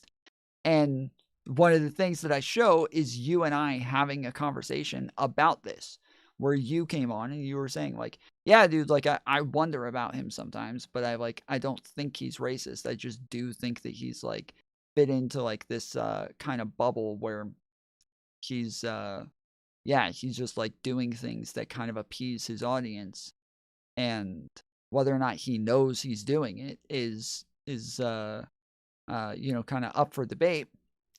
And so, yeah, I showed that video. I showed other videos where people were calling him a white supremacist, and I literally debated them on it, and to say, like, I don't think he's a white supremacist, and they're debating that he is a white supremacist. And I convinced them in the end that he's not a white supremacist. But he did this whole video, and you've winked it. Yeah, no, I did not wink it. I literally debated against people who called him racist. Like, I've had full debates against people who were saying he is racist. And I was saying, I argued against them to say that he's not racist. And so anyways, I ended up, playing all of these times where I did the same exact thing where I'm showing the fucking thumbnails and everything, and I'm showing it and kind of going over it. And then I'm like, yeah, see? Like, he's got all these thumbnails. It looks bad, but I do think that it makes sense that like he has, he's talking about crime in New York, that like it's going to be disproportionately black and brown. And so like he may just end up with like a lot more black and brown people on his thumbnails and like crap like that. Like I say all of these things every time, just in this one time, I did not come back correctly to say those things. But all I did was just look at the thumbnails. That's it. I just looked at the thumbnails and then moved on and kind of forgot about it. And he went over this and said that over and over that I called him racist, that I said he's racist. And so he does this whole video trying to prove that he's not racist. And the whole time I'm like, bro, I didn't even call you fucking racist. Like, I didn't even call you racist. I don't know why the fuck you're trying to prove you're not racist. I don't think you're racist. Like, this looks like very, like, guilty when you're just sitting here trying to prove you're not fucking racist when literally nobody called you racist. But he just did this whole, like, video on this thing saying over and over and over, he called me racist. And I'm like, I didn't call you racist. Like, I understand because I didn't go back to it. It looks like that's probably what I'm saying. It looks like that's what I might be saying. But yes, I never called him racist. It just seems like that's what I'm implying because that's, just because I ended up fucking moving on before getting back to the shit. So I need to go in AJW's chat and bait part 2 of this fight. Yes. Yes. Because it would be fucking hilarious to... But when you bait it, you have to say, Tom Foolery wants to debate you on whether or not you're racist. That's what you have to say. Because I would bet that he never even saw my video on it. I would bet, because if he saw my video on it, he probably would have taken his fucking video down. But yeah, I would bet anything he didn't see it. Because not only did he say the whole time that I was a Destiny simp and that's why I was hating on him. When I'm like, wait a second. Hold on. I've literally been like an AJW fan for a long time. I like him. I literally, when Destiny was like calling him out on shit, I took AJW's side and like defended AJW in that shit. Like, the fact that he thinks that I'm like simping for Destiny and just taking Destiny's side, I took his side in the last fucking shit. But like in this fight, AJW was just like retardedly wrong at the time. And the only reason that he went after me was because he was in the middle of a fight with Destiny. He thought that I was going to be like a good proxy to go after as like a Destiny orbiter or whatever. And so, yes, I just ended up getting the fucking raw deal where he goes and shows his hundreds of thousands of subscribers a video where he keeps saying that I called him fucking racist for no reason. And yeah. AJW, sorry, he's sus. Well, I mean, that was the point that I was kind of making, is that like he's kind of sus, but like there's a lot of plausible deniability there as well. And so like it is just kind of odd the way this all works out. And I think I even say like the main thing that makes me skeptical of this isn't just thumbnails and like talking about brown people and black people doing crime, but it is the fact that he's friends with the fucking kangaroo. That makes it like even more, it just makes it even more wild. It makes it even more skeptical. But AIU, yes. Yep. So yeah. But yeah, like if you can bait part 2 sometime, yes, let me know. Hit me up in DMs, because yes, I would jump on quick for that if you can go tell him, hey, Tom wants to debate you on whether or not you're racist. That would be fucking sick. Because yes, if I could just come in and be like, so the whole thing is I didn't say you were racist, and you made a whole fucking video about your white guilt, trying to prove you weren't racist to somebody who never called you racist. So how about that, buddy? which is a much bigger debate that has to happen within our country. It's not, it is about the concentration of power at the top. And right now, Elon Musk is paying $2,000 a night to be 300 feet away, or probably more, from Donald Trump. We can't do that. We can't have the same thing. They're all handing over money, and Donald Trump likes money, apparently, from what I've read. And they're able to access and get what they want, which is no ability to have privacy laws to protect consumers, no ability to have new antitrust laws, for example, that are critical to creating innovation so both conservatives and liberals can create new media companies. They can quash us because there's no, there's so many laws that aren't passed. And there is, let me just say, there's one industry in this country, in a capitalist society, that has everyone else has to have some regulation, some of it good, some of it bad, but every other one has to have it, except for the tech industry. There's exactly 0 laws on the books about them. And the law that exists protects them from immunity. Can you imagine? I'd like that. I'm sure Peters would like it. Rupert Murdoch would love it.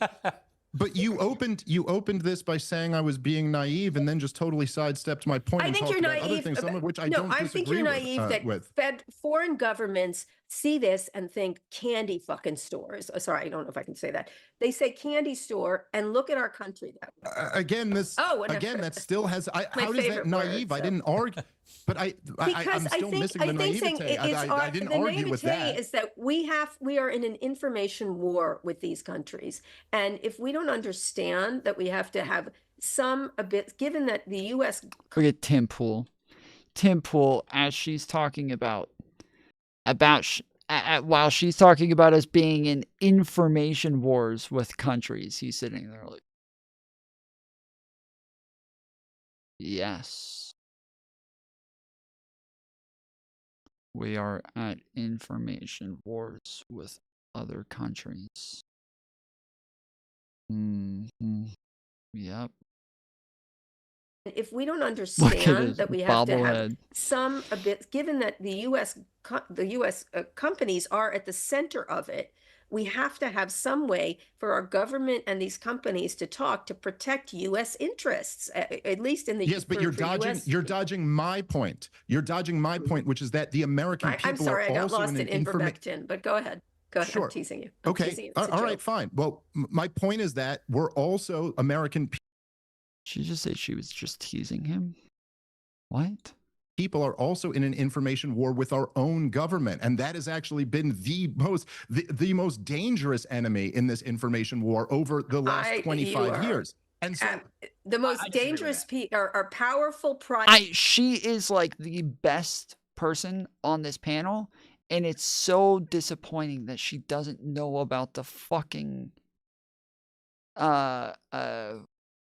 she doesn't know about the documents that they keep bringing up as like the things that the intelligence agencies used to verify the Hunter Biden laptop was Russian disinformation. Like I'm really disappointed that she does not know this shit, because she is the only person who can actually push back against this shit on this panel. So yeah, this is sad, because he just keeps using it over and over and over and over. Private interests that are interested in their own self-interest. The government is not it's like when the Hollywood people are fighting with each other, with the Hollywood companies. You know who their enemy actually is? Apple and Amazon and Netflix, and they're fighting with Disney. What's happening is these companies occupying every single part of our world and quashing innovation that's necessary so that many more voices can be heard. But to take it back, I don't disagree with that. Okay, let Dean jump in there. Dean? One quick thing here, Peters, and to me, banning speech is not good. To answer the speech you don't like is more speech, right? True. Unless it's really inciting violence. I'm a lawyer, so at that point where it really is call for violence, that's criminal. What we need in America is to invest in critical thinking skills, so Americans on their own don't believe something just because they like it.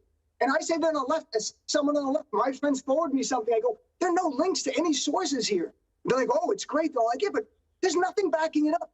And you're Where did being he come from? misled. And some on the right the same way. We get misled because we like what we're being told. If you have critical thinking skills to go, I like this, but let me go Google it. Let me go search on any other platform. Let me fact check it on my own with some reliable sources.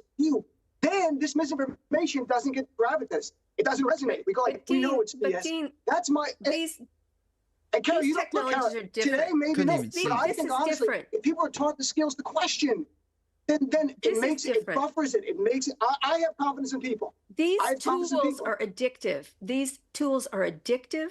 They're necessary. And they're ubiquitous. And they're also, they flood the zone with so much information that it's impossible for the human brain to take it in a lot of ways. And so it's... Yes, exactly. As Mantis just said, like, this is not the answer. More information, more speech is not the answer. We have an unlimited amount of speech on the internet right now. There is an unlimited amount. Like, there is just too much information and too much speech at this point. And that is something that it's like, it is hard for me to even fathom the fact that there could be too much speech. Like, truly, that is a hard statement for me to make, to say that there is too much speech. That is not something that I say lightly, that this is like a thing that just is too true at this point. Like, it is just way too true at this point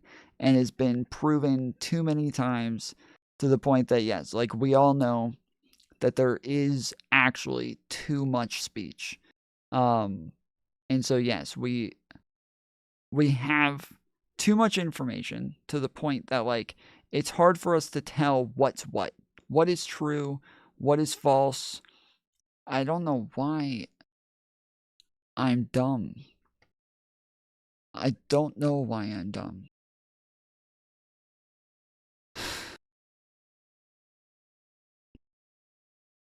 But, like,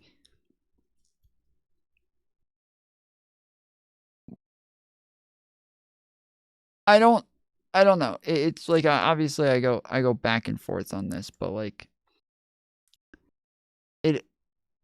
I think that, like, people need to kind of, they just need to recognize, I think, is the issue.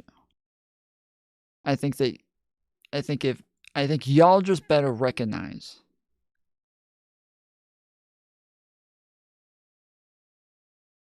Yeah. And I think the things would be better then.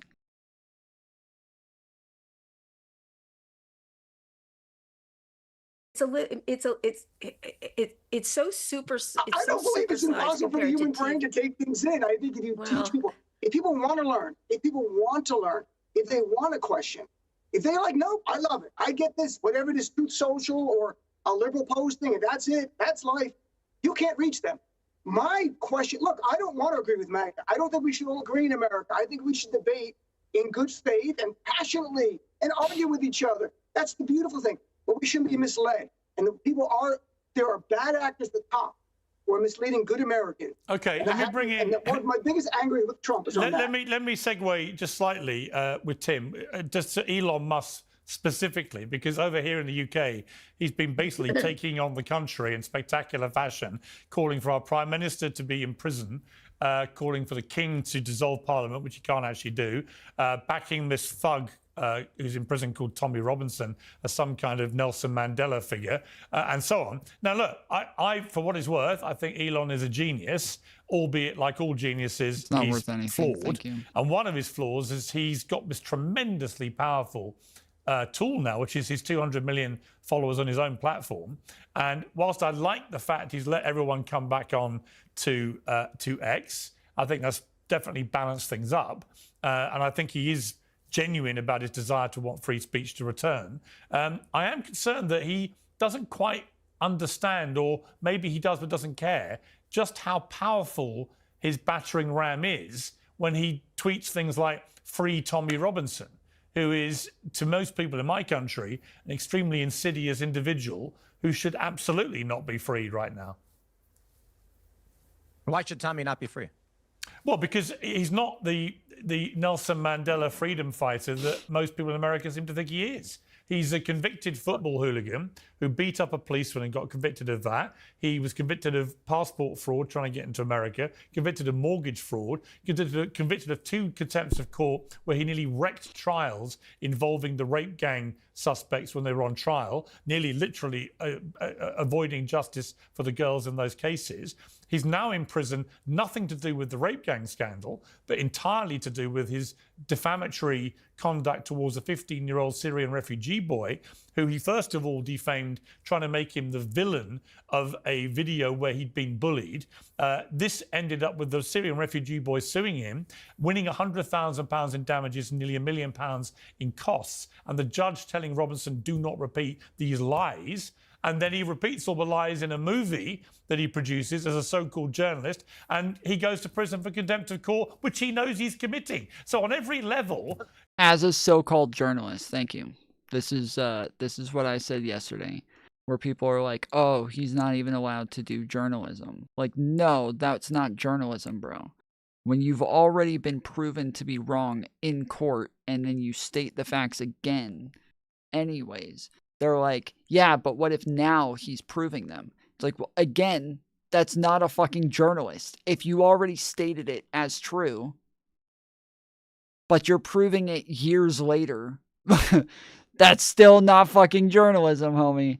That's still not journalism. That's not how that works. You don't make the claims and then way later, years later, be like, oh, you know what? But now I've actually got the evidence to make the claim. Now I can make it for real this time. Like, nah, fuck that shit. Fuck that shite. You can agree with his message about the rape gang scandal, where he's been right, like a lot of people, but you can also think he's about the most despicable messenger imaginable. So we don't believe Mrs. you. Lincoln, how is the play? This is the challenge. Right. We don't believe you because for decades... You don't believe me? What have I said? What do you mean we don't believe you?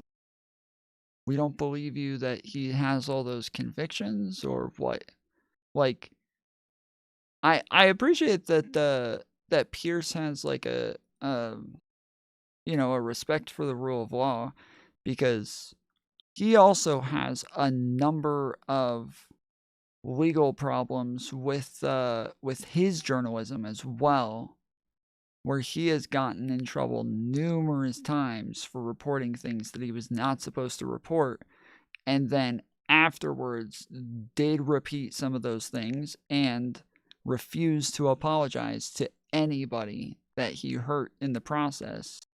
One of those things being that he literally lied and said that he did a story about a fucking I think it was like British soldiers were like beating men in prison, and he took photos from like a really long time ago and played them off as though they were new photos of the people beating the prisoners.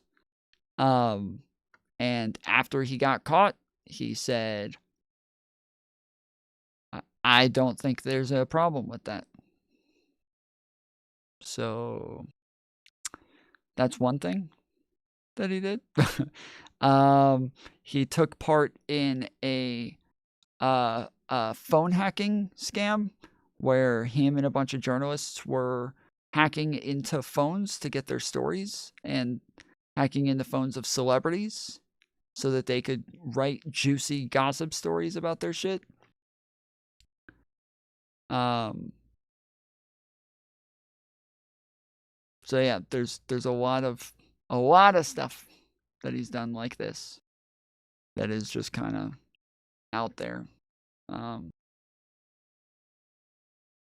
Yes, atrocious. I find it disgusting. Do you condemn hacking into phones, Piers Morgan? Do you condemn it? Is it poppycock? Is this cock poppy? Said was wrong. They're What was wrong? facts. Let me They're explain why. facts, Let me Piers. explain It's why. Hang on, Tim, just to be clear, which part of my rant is untrue? So let me explain, not that I said you were wrong, but why we don't believe you. Because how long has it been going on in the UK? These grooming gangs were being covered up. As the Telegraph reported, it was covered up to present the image of successful multiculturalism, where fathers were being threatened with arrest. Then you come to me and you say all these things about Tommy Robinson, and I tell you this. She said that's not true. Oh, the one credible person on this panel says that's not true. All right. Let's see how this plays out. This is about to get juicy. Juicy. Maybe you're right. I have no idea. I'm not from the UK. I'm seeing this story that's been bubbling up for some time now about how your country allowed little girls to have their bodies to be... I can't even describe the things that came out in those transcripts. It's despicable, because yeah. even though we're uncensored. No, despicable is an understatement. It was torturous. I agree with you. Government that... So when I see Elon say something like, this country is... the government of this, covering this up, the police covering this up. He's right. I'm sorry. And right. So when I see Tommy Robinson in the United States, and again, I'm not telling you you're wrong. I'm saying we don't believe that the attacks against Tommy are all entirely based on...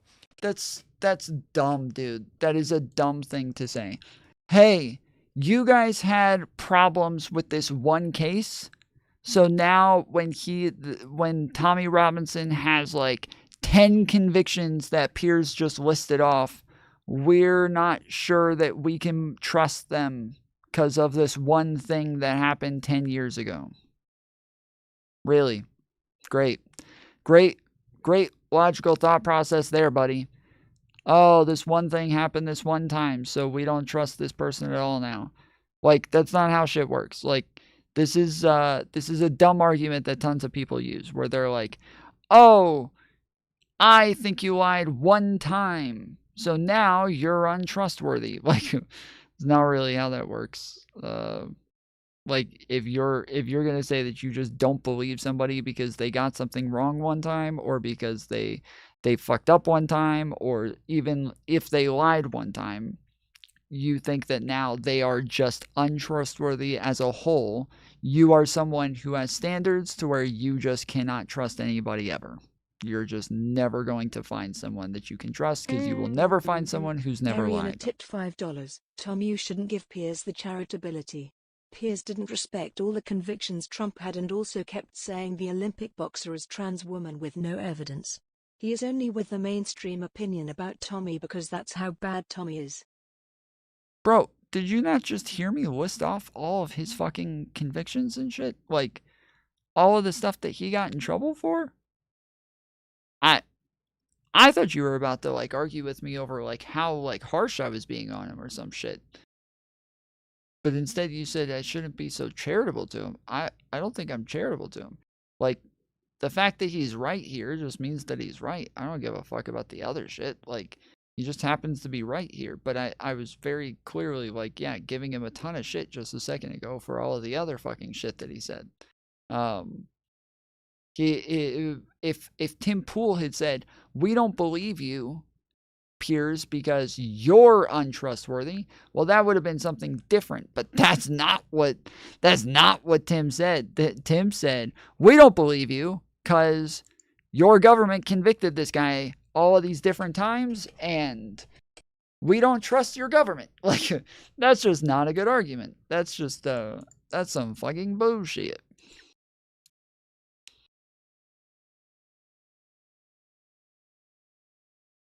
But thank you, Aryan, for the dono. We did end up getting 3 out of 5. I'm going to finish this video, and then I'm going to head out. But you guys are still welcome to fill it up anyways and send me all the donos, because I did end up doing 9 hours of streaming anyways. So actually 10 hours, because I did do the other 2 on the phone. So he's a bad guy who did bad things. You may be right. I don't know. I'm not from your country. What I see is your country covered this up The things that were done to these little girls, I'm going to say it. They put a pump in the anus of a 12-year-old girl to expand it so multiple men could rape her, and your country covered that up and then told me Tommy was the bad guy. And so I'm just like, look, man, I don't know. But when I heard that, I said the U.S. should be sanctioning the UK or... Nothing you just said that Tommy wasn't the bad guy. Like, it can be that there were some bad things that were happening in that case and that Tommy was lying. Like, both of those things can be true. Both. If you think that just because, like, they ended up being wrong about some shit means that you can't believe that Tommy's the bad guy, that is, again, such a ridiculous standard that Tim Pool is one of the last people in the fucking world who would actually meet that standard. He is one of the last people who would ever meet that fucking standard. Because he has gotten so much shit wrong in his time. Or doing whatever they can to remove all of those from power. I think they deserve prison for covering this up. I think if you don't mind me saying, I think you're conflating two things, and that's my point. I totally agree with everything you've just said. But I also believe that there is a completely weird misunderstanding of who Tommy Robinson is and what he represents in America, because he's managed to position himself very cleverly. Nobody cares if you think as this kind of freedom fighter who's only in prison because he blew the whistle on all this stuff. So they've silenced him by putting him in prison. None of that is true. Just as except you did silence everyone else, and I shouldn't say you, sorry, I apologize for that, but your government was actively covering this up. So it creates a plausible scenario when Tommy Robinson is locked up over and over again, and people are like, here's a guy calling out the grooming gangs. This is just not a logical thought process. This is Tim Pool totally showing his failure to, like, be logical. This is not how that works. You cannot just say, they got something wrong, therefore it makes sense that we're going to just make up a whole lot of shit and pretend that all of this other shit now that we just made up is true. Like, this is just not, you're just not logical at all, dude. I don't know how the fuck this guy ended up being a journalist for so long when he does not understand some of the basics of going through evidence. It is insane, dude. I wonder, like, I don't know if this is like, with somebody like Tim, I start to wonder if there really is some sort of like genetic barrier to where he's just not capable of being logical. And it's not like just Tim, obviously. There's lots and lots of people, more and more over the last, year or so, where I just start to wonder, like, I don't even know if these people are capable of logic. Like, I don't know if they're capable of trying to figure out what is right and what is wrong.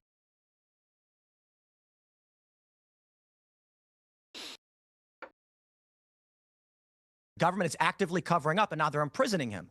By all means, I don't know about his trials or what happens in your country. All I would ask him, look, you're a smart guy. All I would ask is, I just think it would be reasonable for me over here in the UK to say to all my American friends, just go and look at his criminal record, see what he was actually convicted of and why, is it fake? And draw your own conclusions. And then I would say, then hang on, I can't believe what he was convicted of, because they might have planted all of that stuff because they were wrong about some of the stuff with the Pakistani rape gangs.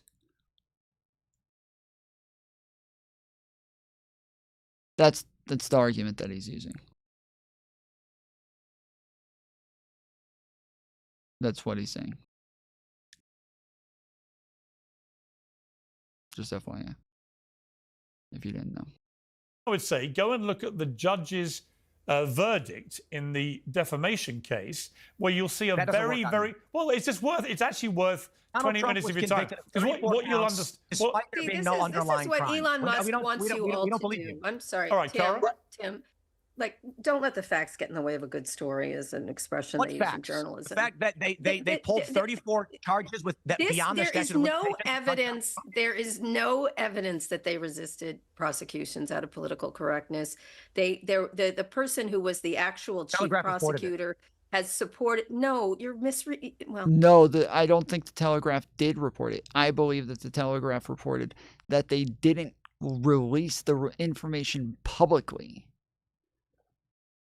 from the little bit that we read through, they were saying that they didn't release the information publicly for everybody else to see. But I do not believe they said that they just refused to actually charge anyone or convict anyone because of this stuff. I don't think that was said. Whatever, Tim. Well, actually, to be fair, Cara, to be fair, on that point, there is a growing body of thought across the board, actually, that political correctness did contaminate the local council. Well, hang on. Let me finish. Let me finish my point. What is that? Let me finish. That it did contaminate the thinking of local councillors, of the police, who clearly were corrupt in some cases, of senior government people as well, that there was a general fear that enveloped them all. I keep lagging out at like critical points to where I'm just like having to turn around and hope that like I got away in time, because this is annoying how much this is lagging for me on this game.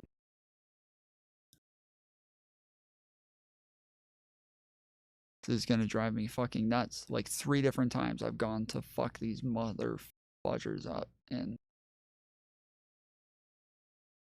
over and over I just lag out as soon as I head towards them, and then I just turn my mouse in the opposite direction, hoping that I got away, because I have no idea where I am because I've completely lagged out. So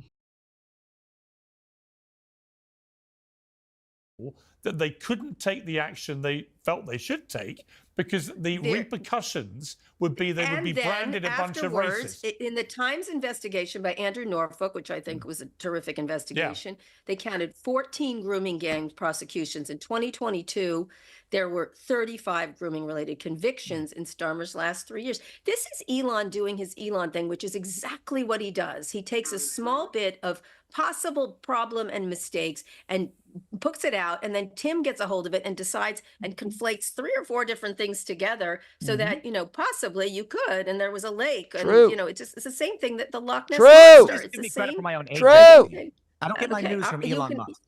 I get that, but it's just, this is an attempt by him. I bet, my guess, I always look for whatever the grift, the business grift happens to be. They probably don't much like the Online Safety Act there at Twitter. They probably, that you have in Britain, which has controversies. Believe me, we have the same issue at COSA here in the United States. Lots of things you can debate back and forth over how it should be done, because it's a very difficult issue around kids' online safety. And the fact of the matter is, in the United States, we protect kids offline more than we protect them online, which is really quite something. It's an astonishing situation. We overprotect them offline and underprotect them online. I've just done a series of really important interviews with people at Character AI and how kids. I don't know. I was groomed tons of times when I was a kid, and I turned out all right. Online, I was never mind. I'm just kidding. Never mind. Are used. I just had the Yonder CEO where you put phones away and the deleterious effects of that. But what's happening with Elon is he has gotten a taste of power, and he says, this seems to work here, and I'm going to create all kinds of business. Now, one, he's not a British citizen. It's none of his business. It's none of his fucking business, first of all. He wants political power and the ability to turn into, which I said right when he bought Twitter, a modern day Rupert Murdoch is what he's going for. He wants media power and control for his own self. Ooh, Piers loves Rupert Murdoch. Piers love him some Rupert Murdoch. Rupert's been Piers's homie for a very long time. Since the beginning. Since the beginning. Rupert's one of the first guys to hire him.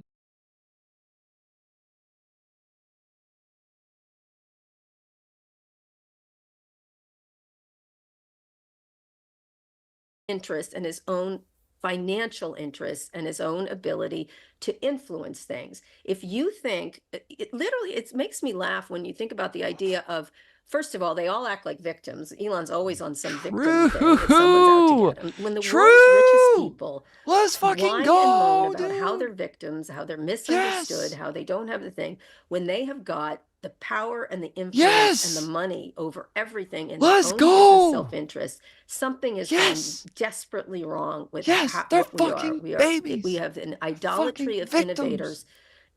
innovators that it has become undeserved for these people. It's all about their men. It's just all about their money. Every single thing leads to W's in chat for the fucking short-haired dyke-looking chick, dude. Let's fucking go, bro.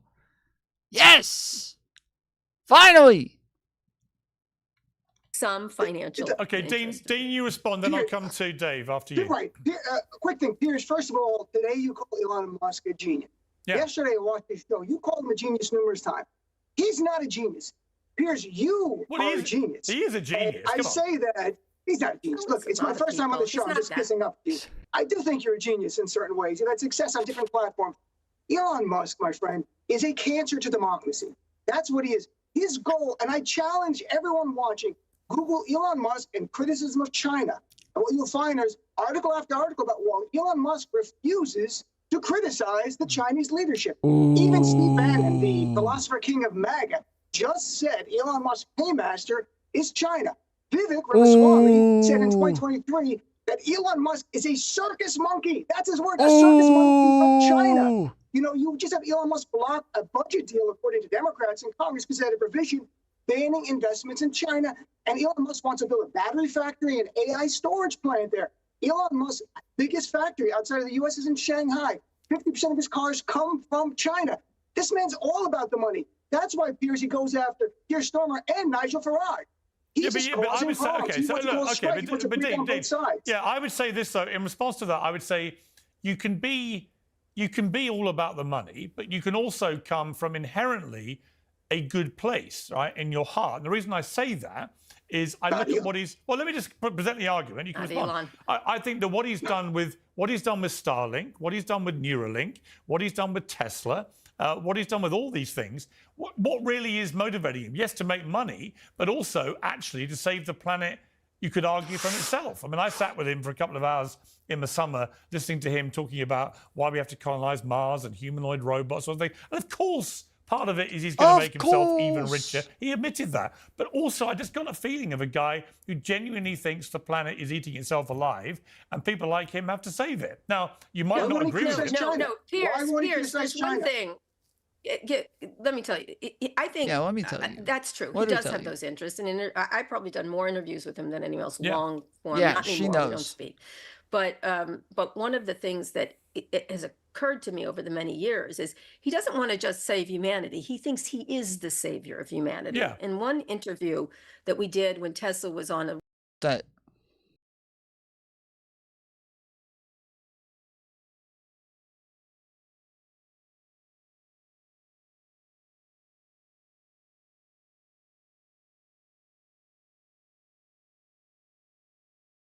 Okay. I'm going to let her off on that one. She's gotten a bunch of W's here, so I'm... Well, we're going to let that one go, okay? She's been killing it, okay? So we're letting that one go, but on principle, I don't know.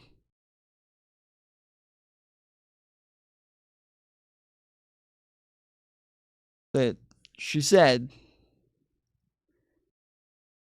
he doesn't just want to save humanity. He thinks he is the savior of humanity.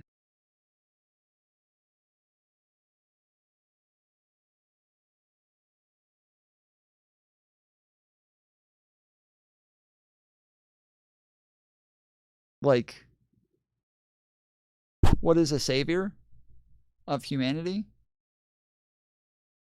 One who saves humanity. That's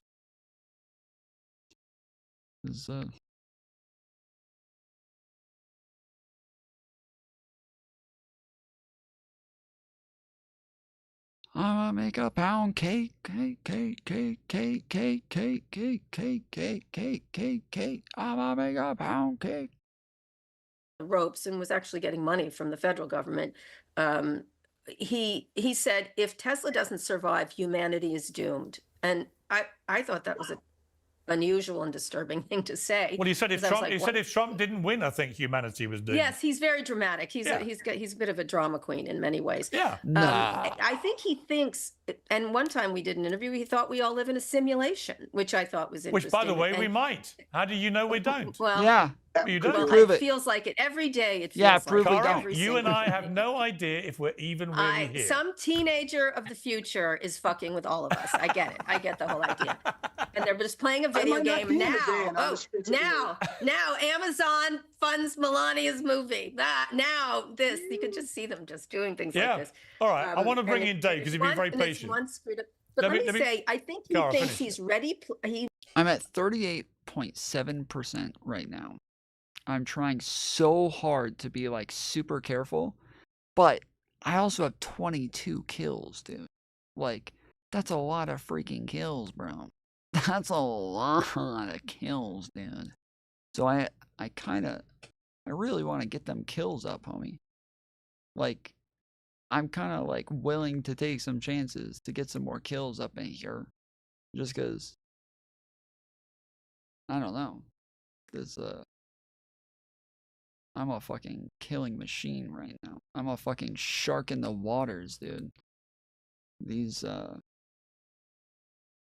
fucking tuna fish out here don't know what's going on. They don't know what hit them.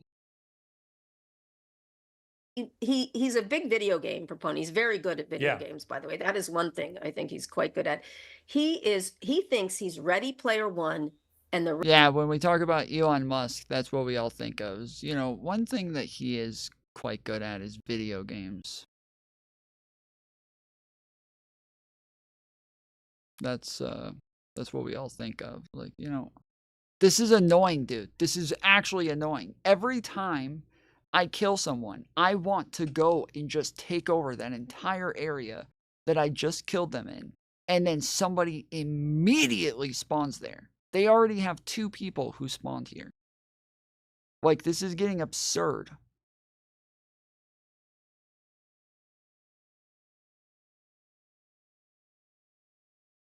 And then, there you go again. Bam. Dude. This is getting ridiculous.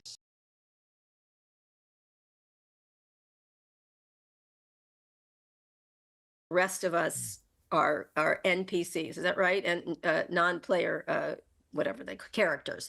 We are all NPCs in the world of Elon Musk in his brain in some fashion. So that's actually said, in fact, let me get the exact wording of this, because he posted to me yesterday, Piers' brain hasn't received its software update yet. Well, my heart is seething with hate, so that's better. That's better, I guess. Dave Smith, Elon Musk, a force for good or bad or a bit of both? Well, I'm sure he's a bit of both, like everyone else. I don't look. I try not to get into this like game of psychoanalyzing what people's motives are. I'm sure I'm guilty of it at times too. Look. Obviously, there are conflicts of interests, and there are, you know, Elon Musk is going to have his own incentives, which is true for every rich, powerful, you know, donor. It's the way the American political system is set up. Whether same shit, different toilet. One on the panel likes it or not. We weren't choosing between no influential donors or Elon Musk. We were choosing between, you know, George Soros and Miriam Adelson. I mean, that's just the reality of the situation.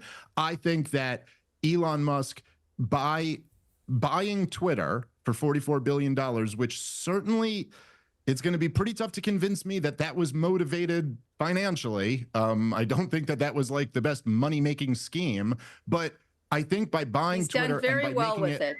He's done very well. Yeah, people who keep saying this literally are fucking retarded. These are some of the dumbest people in the world. If you ever hear somebody say, like, he paid way too much for Twitter, do not listen to another word that person ever says. They like, don't even believe their name, okay?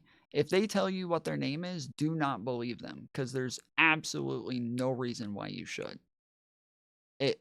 There's no reason to believe that person would know their name better than you would. okay? If they think that Elon Musk, who just literally just like was able to fucking, you know, tweet Donald Trump into the fucking presidency, you know, they think he overpaid for this platform, that he just like shoved nonstop MAGA propaganda down our throats on.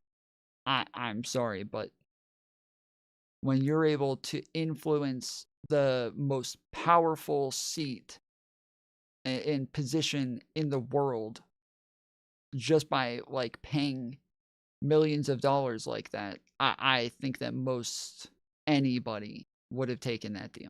If they're like, yeah, you can just kind of pretty much decide who's going to win the next election just by pushing their propaganda way more than the other guys. I think, yeah, that is, that turned out to be a great buy. All right, if I die here, I think I've got my record, because I think my record is 40%, and I'm at 42.29% right now. No. I had 27 kills, dude. 27 kills. Sheesh. It was a 20-minute game. That's pretty good. A 20-minute game. Not bad. Yeah, well, okay, so, well, that's, well, tool. you're kind of stuck, okay, well, you're kind of stuck between a rock and a hard place now, because that does seem to make him a genius, which you wanted to deny, but... I tell you, Dave, just on that one point, on the one point about the money... He is a genius investor. Well, let me tell you why he's a genius. He bought X, then he went all in on Trump. Trump wins, and just by Trump winning, his stake, Musk's stake in Tesla made him $100 billion, which is more than twice. Yes, and he now is able to decide what programs the United States keeps and what programs they get rid of. Him and all of the other fucking tech billionaires that he chooses from, they all get to just, you know, choose how to build their fucking technocrat, utopia. It just, yeah, over the fact that he bought Twitter and now was able to buy his way into Donald Trump's presidency. Like, yeah, I'm sorry, but that that is a legendary fucking buy. Like, he ended up getting the fucking greatest deal of all time when we look back at it now. At first, sure, we thought that this was like an insane amount of money and he was retarded for even considering it. Now we look at it and we're like, oh, shit. That was definitely worth it. The valuation that he paid for X. But let me just say, so that is business genius. Tesla's car deliveries are down, which is astonishing. Of course, but again, that's I would say that's a form of genius. Dave, finish your point. Others would. Well, look, I mean, the broader point and the reason why Elon has gained so much like hardcore support over the last couple of years is just, again, it goes back to the stuff that we were talking about at the beginning. He bought Twitter, and promised to make it a free speech platform. Now, by the way, my biggest criticism of him is that he's fallen short of that goal, and there are still people who are censored. There are still people who are kicked off, and I don't think he's done a great job of making the rules very clear and then applying them equally across the board. But there's just no question that for so many of us, this was the big fear over the last 8 years, was that we could be silenced. We wouldn't be allowed to speak up and tell the truth as we see it anymore. And he protected a lot of us, or at least gave us the feeling that we're much more protected than we were back then. And so that is going to get like people like me and Tim, who are people who were, let's just say, we were saying a lot of the things that put you at risk of being censored over the last few years. I would say, and that's not a small thing. Yeah, look, I want to get into Greenland in a moment, whether it should be invaded, which is, I can't believe I'm saying that. But before we do that, Tim, I mean, did he just say I can't believe I'm saying that?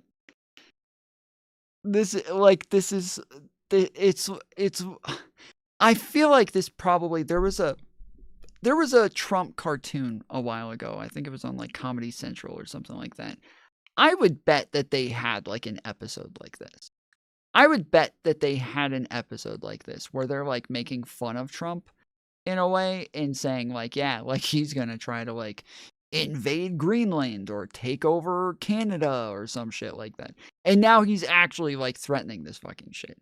Like this is comical like parody type shit of Donald Trump. And now he's literally doing things that like we would, you know, pretend only he would do in a fucking cartoon version of himself, right?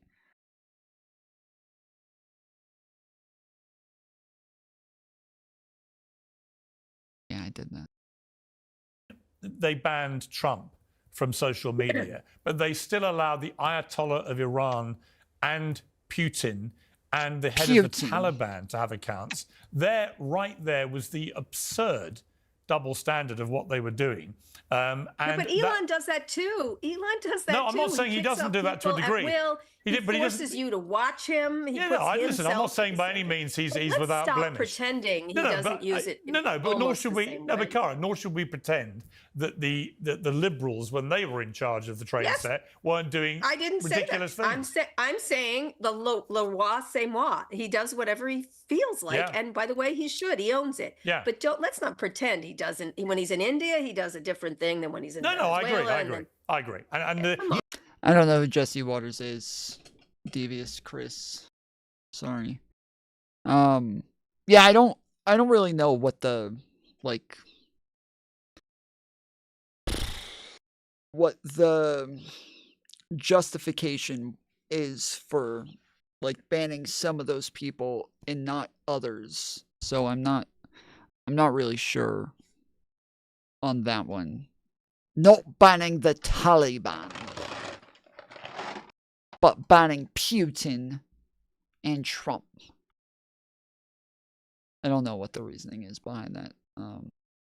I've heard that argument made a ton before in the past, and I'm not really sure about that one. Yeah, but it's not. It's yes, but there's a difference in scale and kind between that. Because it's him. Well, hold on. Well, let me finish the sentence. Instead of just cutting me off, that's obviously not what I'm saying, and I'm not friends with Elon Musk. I've never met the guy. I'm not like saying anything. There is a difference between the fact that yes, you're right. It's not a perfect free speech zone. I just made that same criticism of him, but there's a difference between that and what was done through the COVID years, where people were straight up. I mean, people were censored for telling the truth. They were censored for telling the truth about enormous changes in you should be censored society. for being fucking retarded. It's true. I'm afraid the censorship that was going on was completely outrageous. But it's a private platform. This is I'm like, what do you? This is not a government entity. It is. It is the government was very involved. But that doesn't mean you're immune to criticism. Look, Tim, yes, again, no. So her point, she keeps doing this where she's making the right point, but then she doesn't. I think she forgets why she's making the right point because they pivot as soon as they move the goalpost as soon as she makes the point. She is correct. Like this is a private entity, and that it doesn't matter because they didn't act like they were the they didn't do what Elon Musk is doing, where they say we're gonna stop banning people and we're gonna make it to where this is real free speech like America, and we're not gonna violate the Constitution anymore, crap like that. Like Elon Musk was acting like he was going to be this bastion of free speech and that he was going to run Twitter as though it was abiding by the First Amendment. He did do this. So, but the others didn't really do that. So they were able to run their platforms the way that they wanted to. They pretty much said we want to make sure that we have responsible platforming. We want to make sure that we have ethical platforming. We want to make sure that we're not spreading tons of misinformation. And so they are not in the same box as Elon Musk because, they didn't make these same promises that he did. I've only got a few minutes left. I do want to get into whether America should be invading Greenland.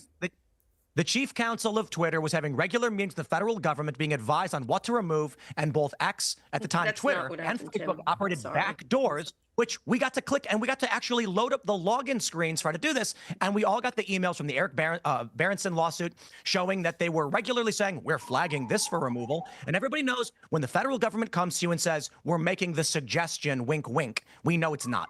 Okay, Tim, should America, up. Before we run out of time, should America be seizing Greenland and the Panama Canal? Seizing? I don't understand why there's this presumably fake outrage over Donald Trump trying to trade negotiate control of certain regions. I think war is bad. I think territorial gains should be handled through beneficial trade between all parties. If the U.S. government, through Donald Trump, goes to Greenland and offers the people of Greenland a really great deal that improves their lives, I don't see why that's a problem for anybody. The Panama Canal, I mean, we built it. There's a question about what it's being used for. It's falling into disrepair. I don't like the idea of military force. That's insane.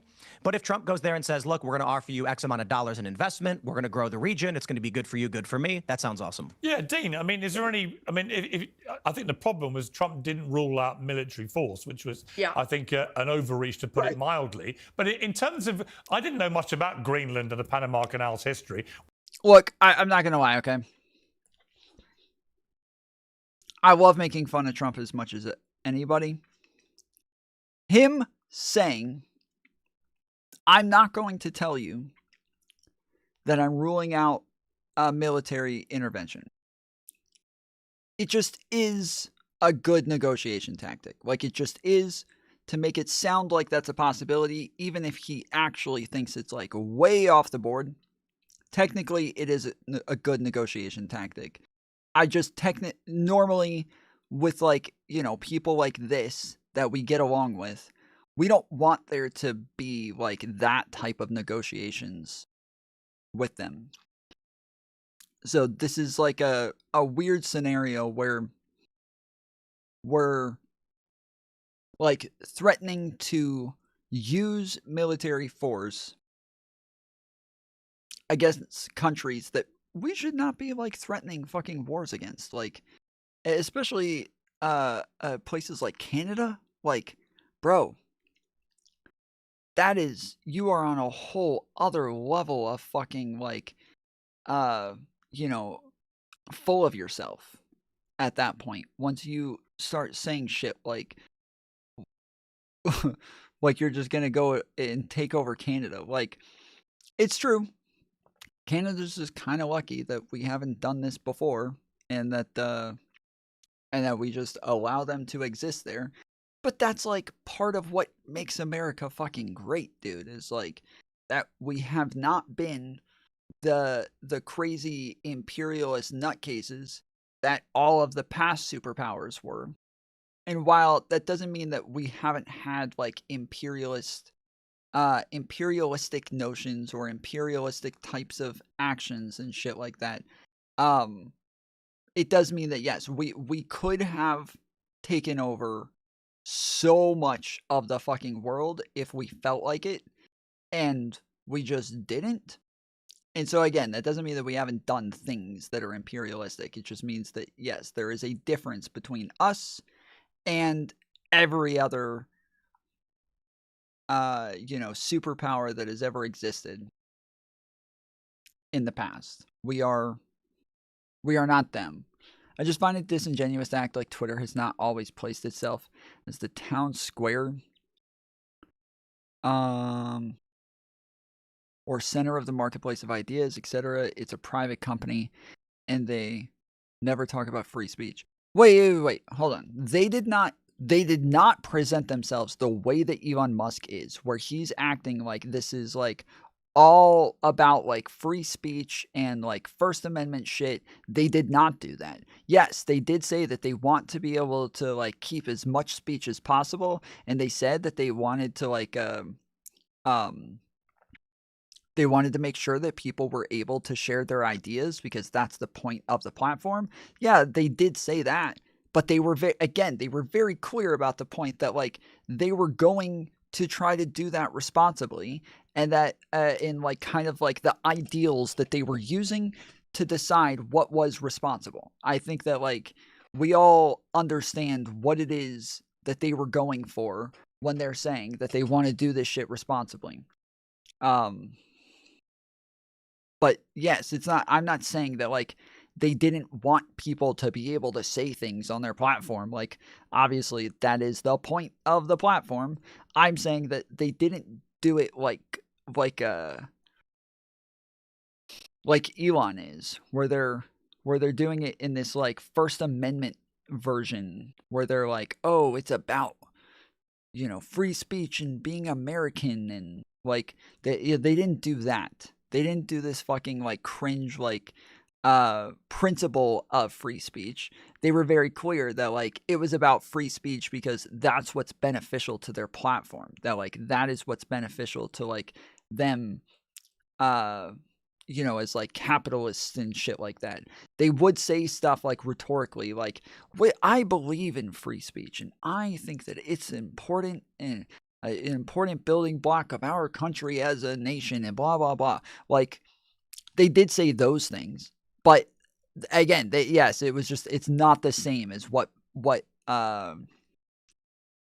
it's not the same as what Elon is saying. I don't think that these things are comparable, and I don't think that like we can yeah, I don't think that we can compare them and act like they're all that similar, because I don't think that they are.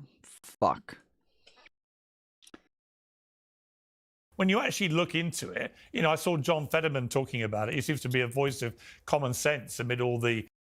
Tom Floyd Show, do you believe people have inalienable rights? It depends on like what you mean by that. Like, I believe that like we as humans, in order to have like societies that can exist together, we have to have laws. And some of those like obvious laws are things like you have to be able to have private property, you have to be able to have you have to be able to like own things, and that in order for you to have private property and in order for you to own things, we have to make it to where people can't just like steal from you. So we have to make like you know, a government that regulates this and is in charge of like police forces and crap like this, to make sure that like if anybody does try to steal from us, then they're the ones who are going to come in and try to fix this and get our shit back or whatever. But like that is yeah, that's not the same as like the inalienable rights, I guess, that like Christians would talk about from like a god or some shit. Like I think that like as far as rights go, like it is more about like a utility thing instead of a like, you know, these are must-haves, when like I don't even know what that would mean. Like if we look at the majority of like human history and we didn't have these types of rights, then like I don't know what it means for them to be inalienable then. If they're not protected by anybody, they're not really rights.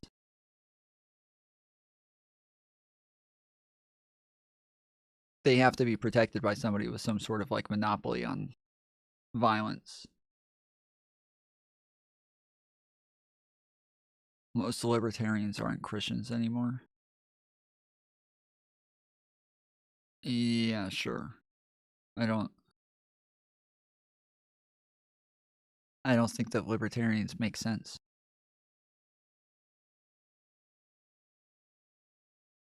I think most of them are fucking delulu.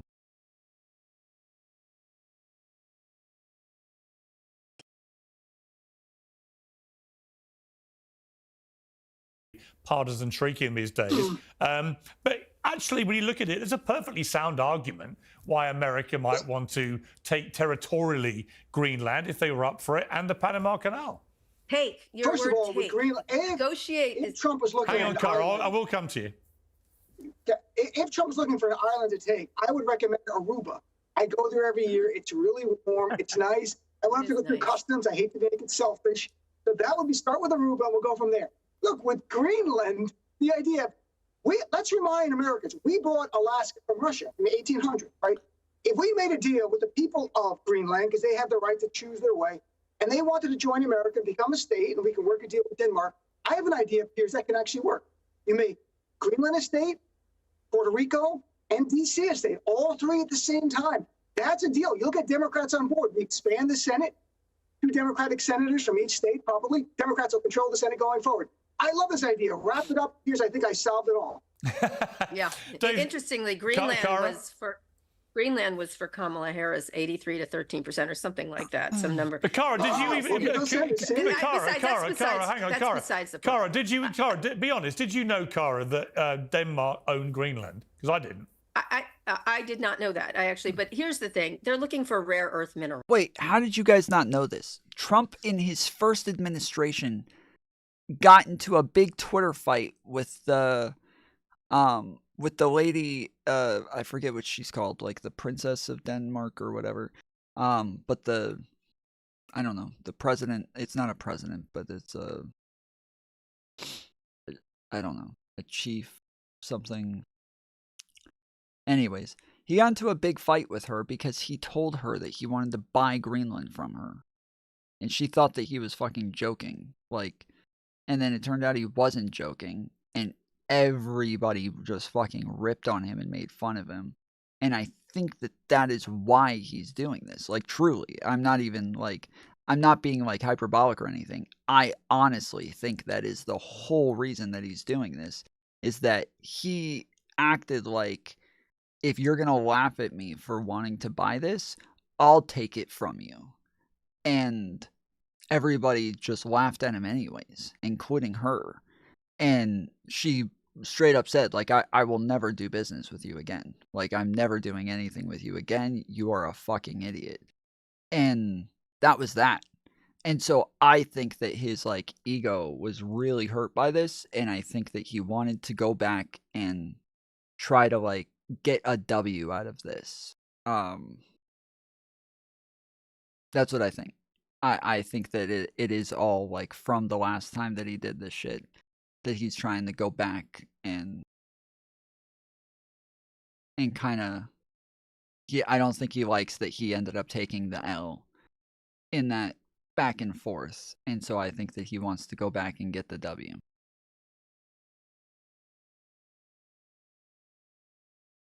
I'll show you how to make a pound cake. There, that is, and military installations. That's what's happening. Again, I always go to business. I'm like, what's the actual business? And there are rare earth minerals there that are necessary. As usual, Trump, who likes this, it feels like a game of Risk for Dummies. I'm going to take it. I'm going to take it. Well, it's fine to do those deals, Tim. If they want to negotiate them, people should have their own self-interest in mind and stuff like that. But he just likes to throw in these dumb, I could take it militarily if I wanted to. It's so inane to do that. If you want to do a good deal, you don't send your son to take photos with your little jackets with your names on them in green. It's such a circus. And the only thing that is the circus about it is, you have a state like California burning, having very significant wildfires at the time. It makes us look so stupid. Just say we want the rare earth minerals and we want a military base for our subs because we want to counter the Russians. And over in Panama, we need that. It's a critical thing, and we need it in good shape. Just say it instead of. Well, he has to be fair. To be fair, he did phrase it collectively as these would be military. Well, yeah, but he did. I think that was the misstep. But he did say that this was all for America's security. He said it would be improved by having both, and there is an argument, indisputably, that he's right. Absolutely fine, but at the same time, misstep is a nice way of saying, why do that? Why create? Why not be very straight? I think politics in the future should be straightforward with the people. We want to do this and put it out as good ideas versus to create everything. Have you seen Trump? I think in the future, politicians should tell the truth about things. It's an idea that I've been coming up with for a while, and I'm ready to announce. I think politicians should be more honest.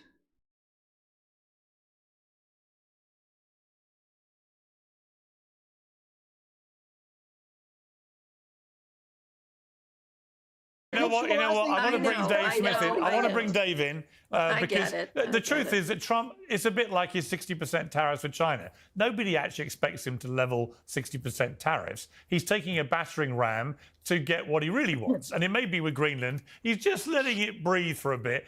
America may invade the place. Of course he's not going to invade Greenland, but he wants people to be a little bit twitchy. So when he comes with a nice little deal, they're like, you know what, I prefer that to an invasion. I mean, as coarse as it is, I suspect it's just Trump being Trump the negotiator. Well, I think that's right. I think this is Donald Trump's art of the deal philosophy that, like, why would I ever take coercion off the table if I have that in my back pocket? Why would I start the negotiation by taking away my strongest overt play? The other thing is that, look, we've lived through this once before, right? Donald Trump was president for 4 years. Donald Trump says wild things that drive the news story, and then everybody's talking about the latest thing we have to say. And it's part of this, whether intentional or unintentional. This is part of how he floods the zone with constantly talking about Donald Trump. But if you're asking me, sincerely what I think about this policy, I mean, I guess I wouldn't be much different than the rest of the panel. Negotiations and things like that are fine. The idea of any type of like expansionist military move is insane. And personally, I think we're way too big of a country right now, and the last thing we need to do is be absorbing more territories. I think yeah, why would we spend money on Greenland when we have homeless veterans, guys? There's veterans that are homeless. Why would we spend money on Greenland when we could spend the money on veterans? Oh my goodness. You don't even care.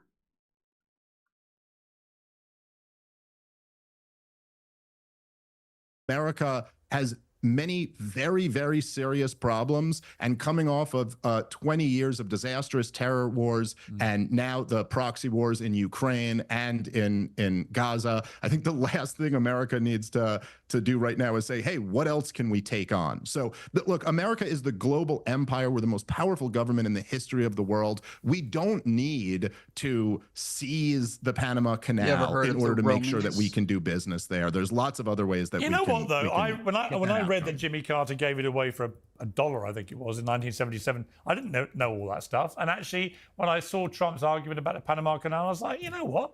He's got a point. She often does. Remember, Reagan did that. Yeah, and the fact that they named the Gulf of Mexico the wrong name. It's not fair. You know? Let me get a big middle finger here. There we go. Well, Dean, I'm afraid we're running out of time. I just wanted to ask Cara one last question, which is this, because I think you're the best person on the panel equipped to answer this.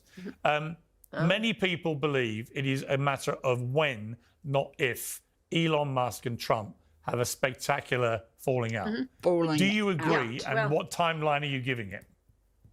Well, I just interviewed actually Maggie Haberman for an hour on the podcast, and we talked about that. And I definitely have been getting calls from Trump people who are at first were like, Elon's the best. Elon's so fantastic. And they're like, wow, he's strange, Cara. You were right. Or he can be erratic and this and that. And they. It's weird to me that like now they're all making a big deal about this. Like, we've all been pretty clear on what it is that was going on with Elon for a while now. And even on top of that, they all love to call like anybody who's like the least bit liberal within the Republican Party a Democrat. They call all of them Democrats across the board, right? And even if you like were a Democrat for a little bit and then you moved, they will call you a Democrat anyways. Elon has always been a fucking Democrat. The guy's always been a fucking liberal. Like, middle finger, suck it. I don't know why they were all so cool with this. Like, it was actually crazy to watch all of these people just totally kowtow to money from Elon. And again, I say this all the time. Like, I don't know why I keep like getting impressed with like how little impressed isn't the right word, but I have like they never cease to amaze me at how little, like, principles they actually have. Because they do try to pretend once in a while that they have principles. And so it is convincing sometimes that they're going to pretend that they have principles.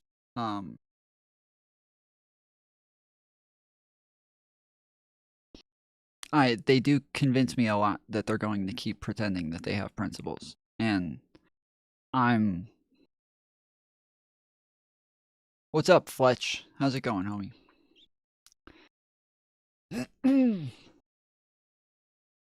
So yeah,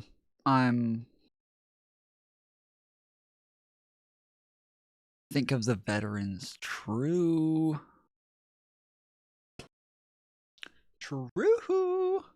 M-dubs. You're so right. 4 out of 5. Well,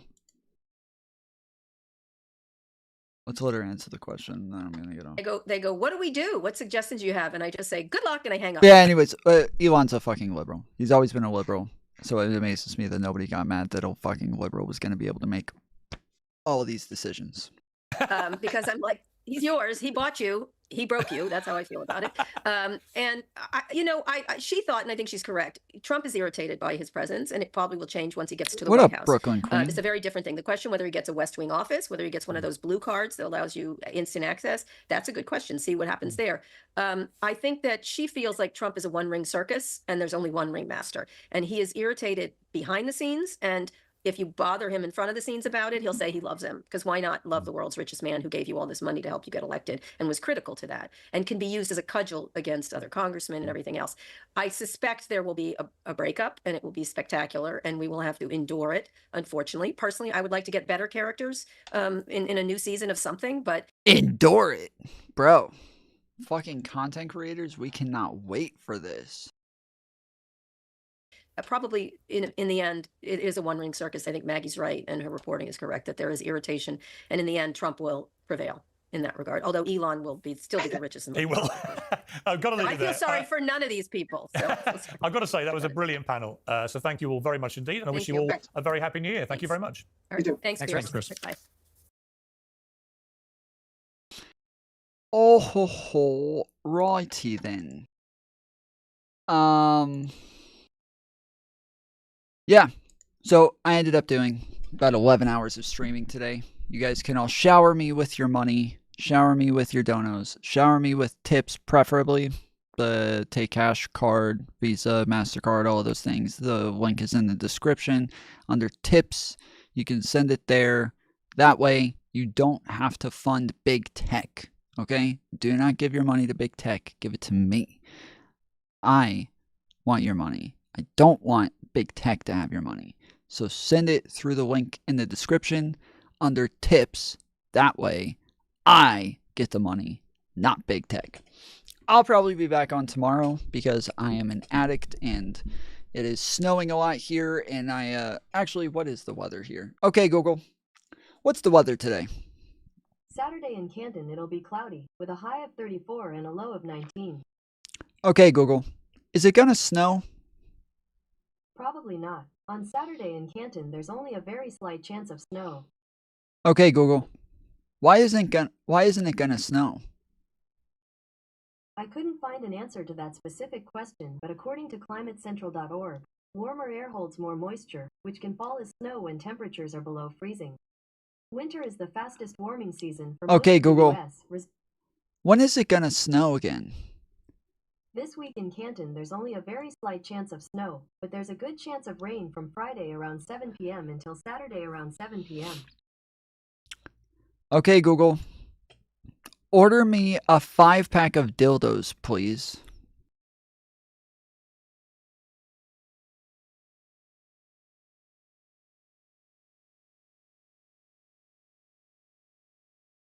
Hey, Alexa. Order me the biggest and blackest dildo you can find, please.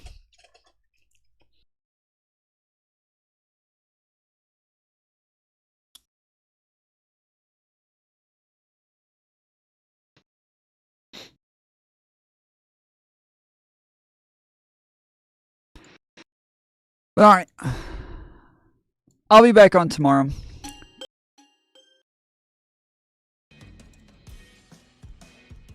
Joe Blow says, computer love. Joe Romero says, it's cake £1. MW says, surprised face. Botrix says, WTF the fuck nigga.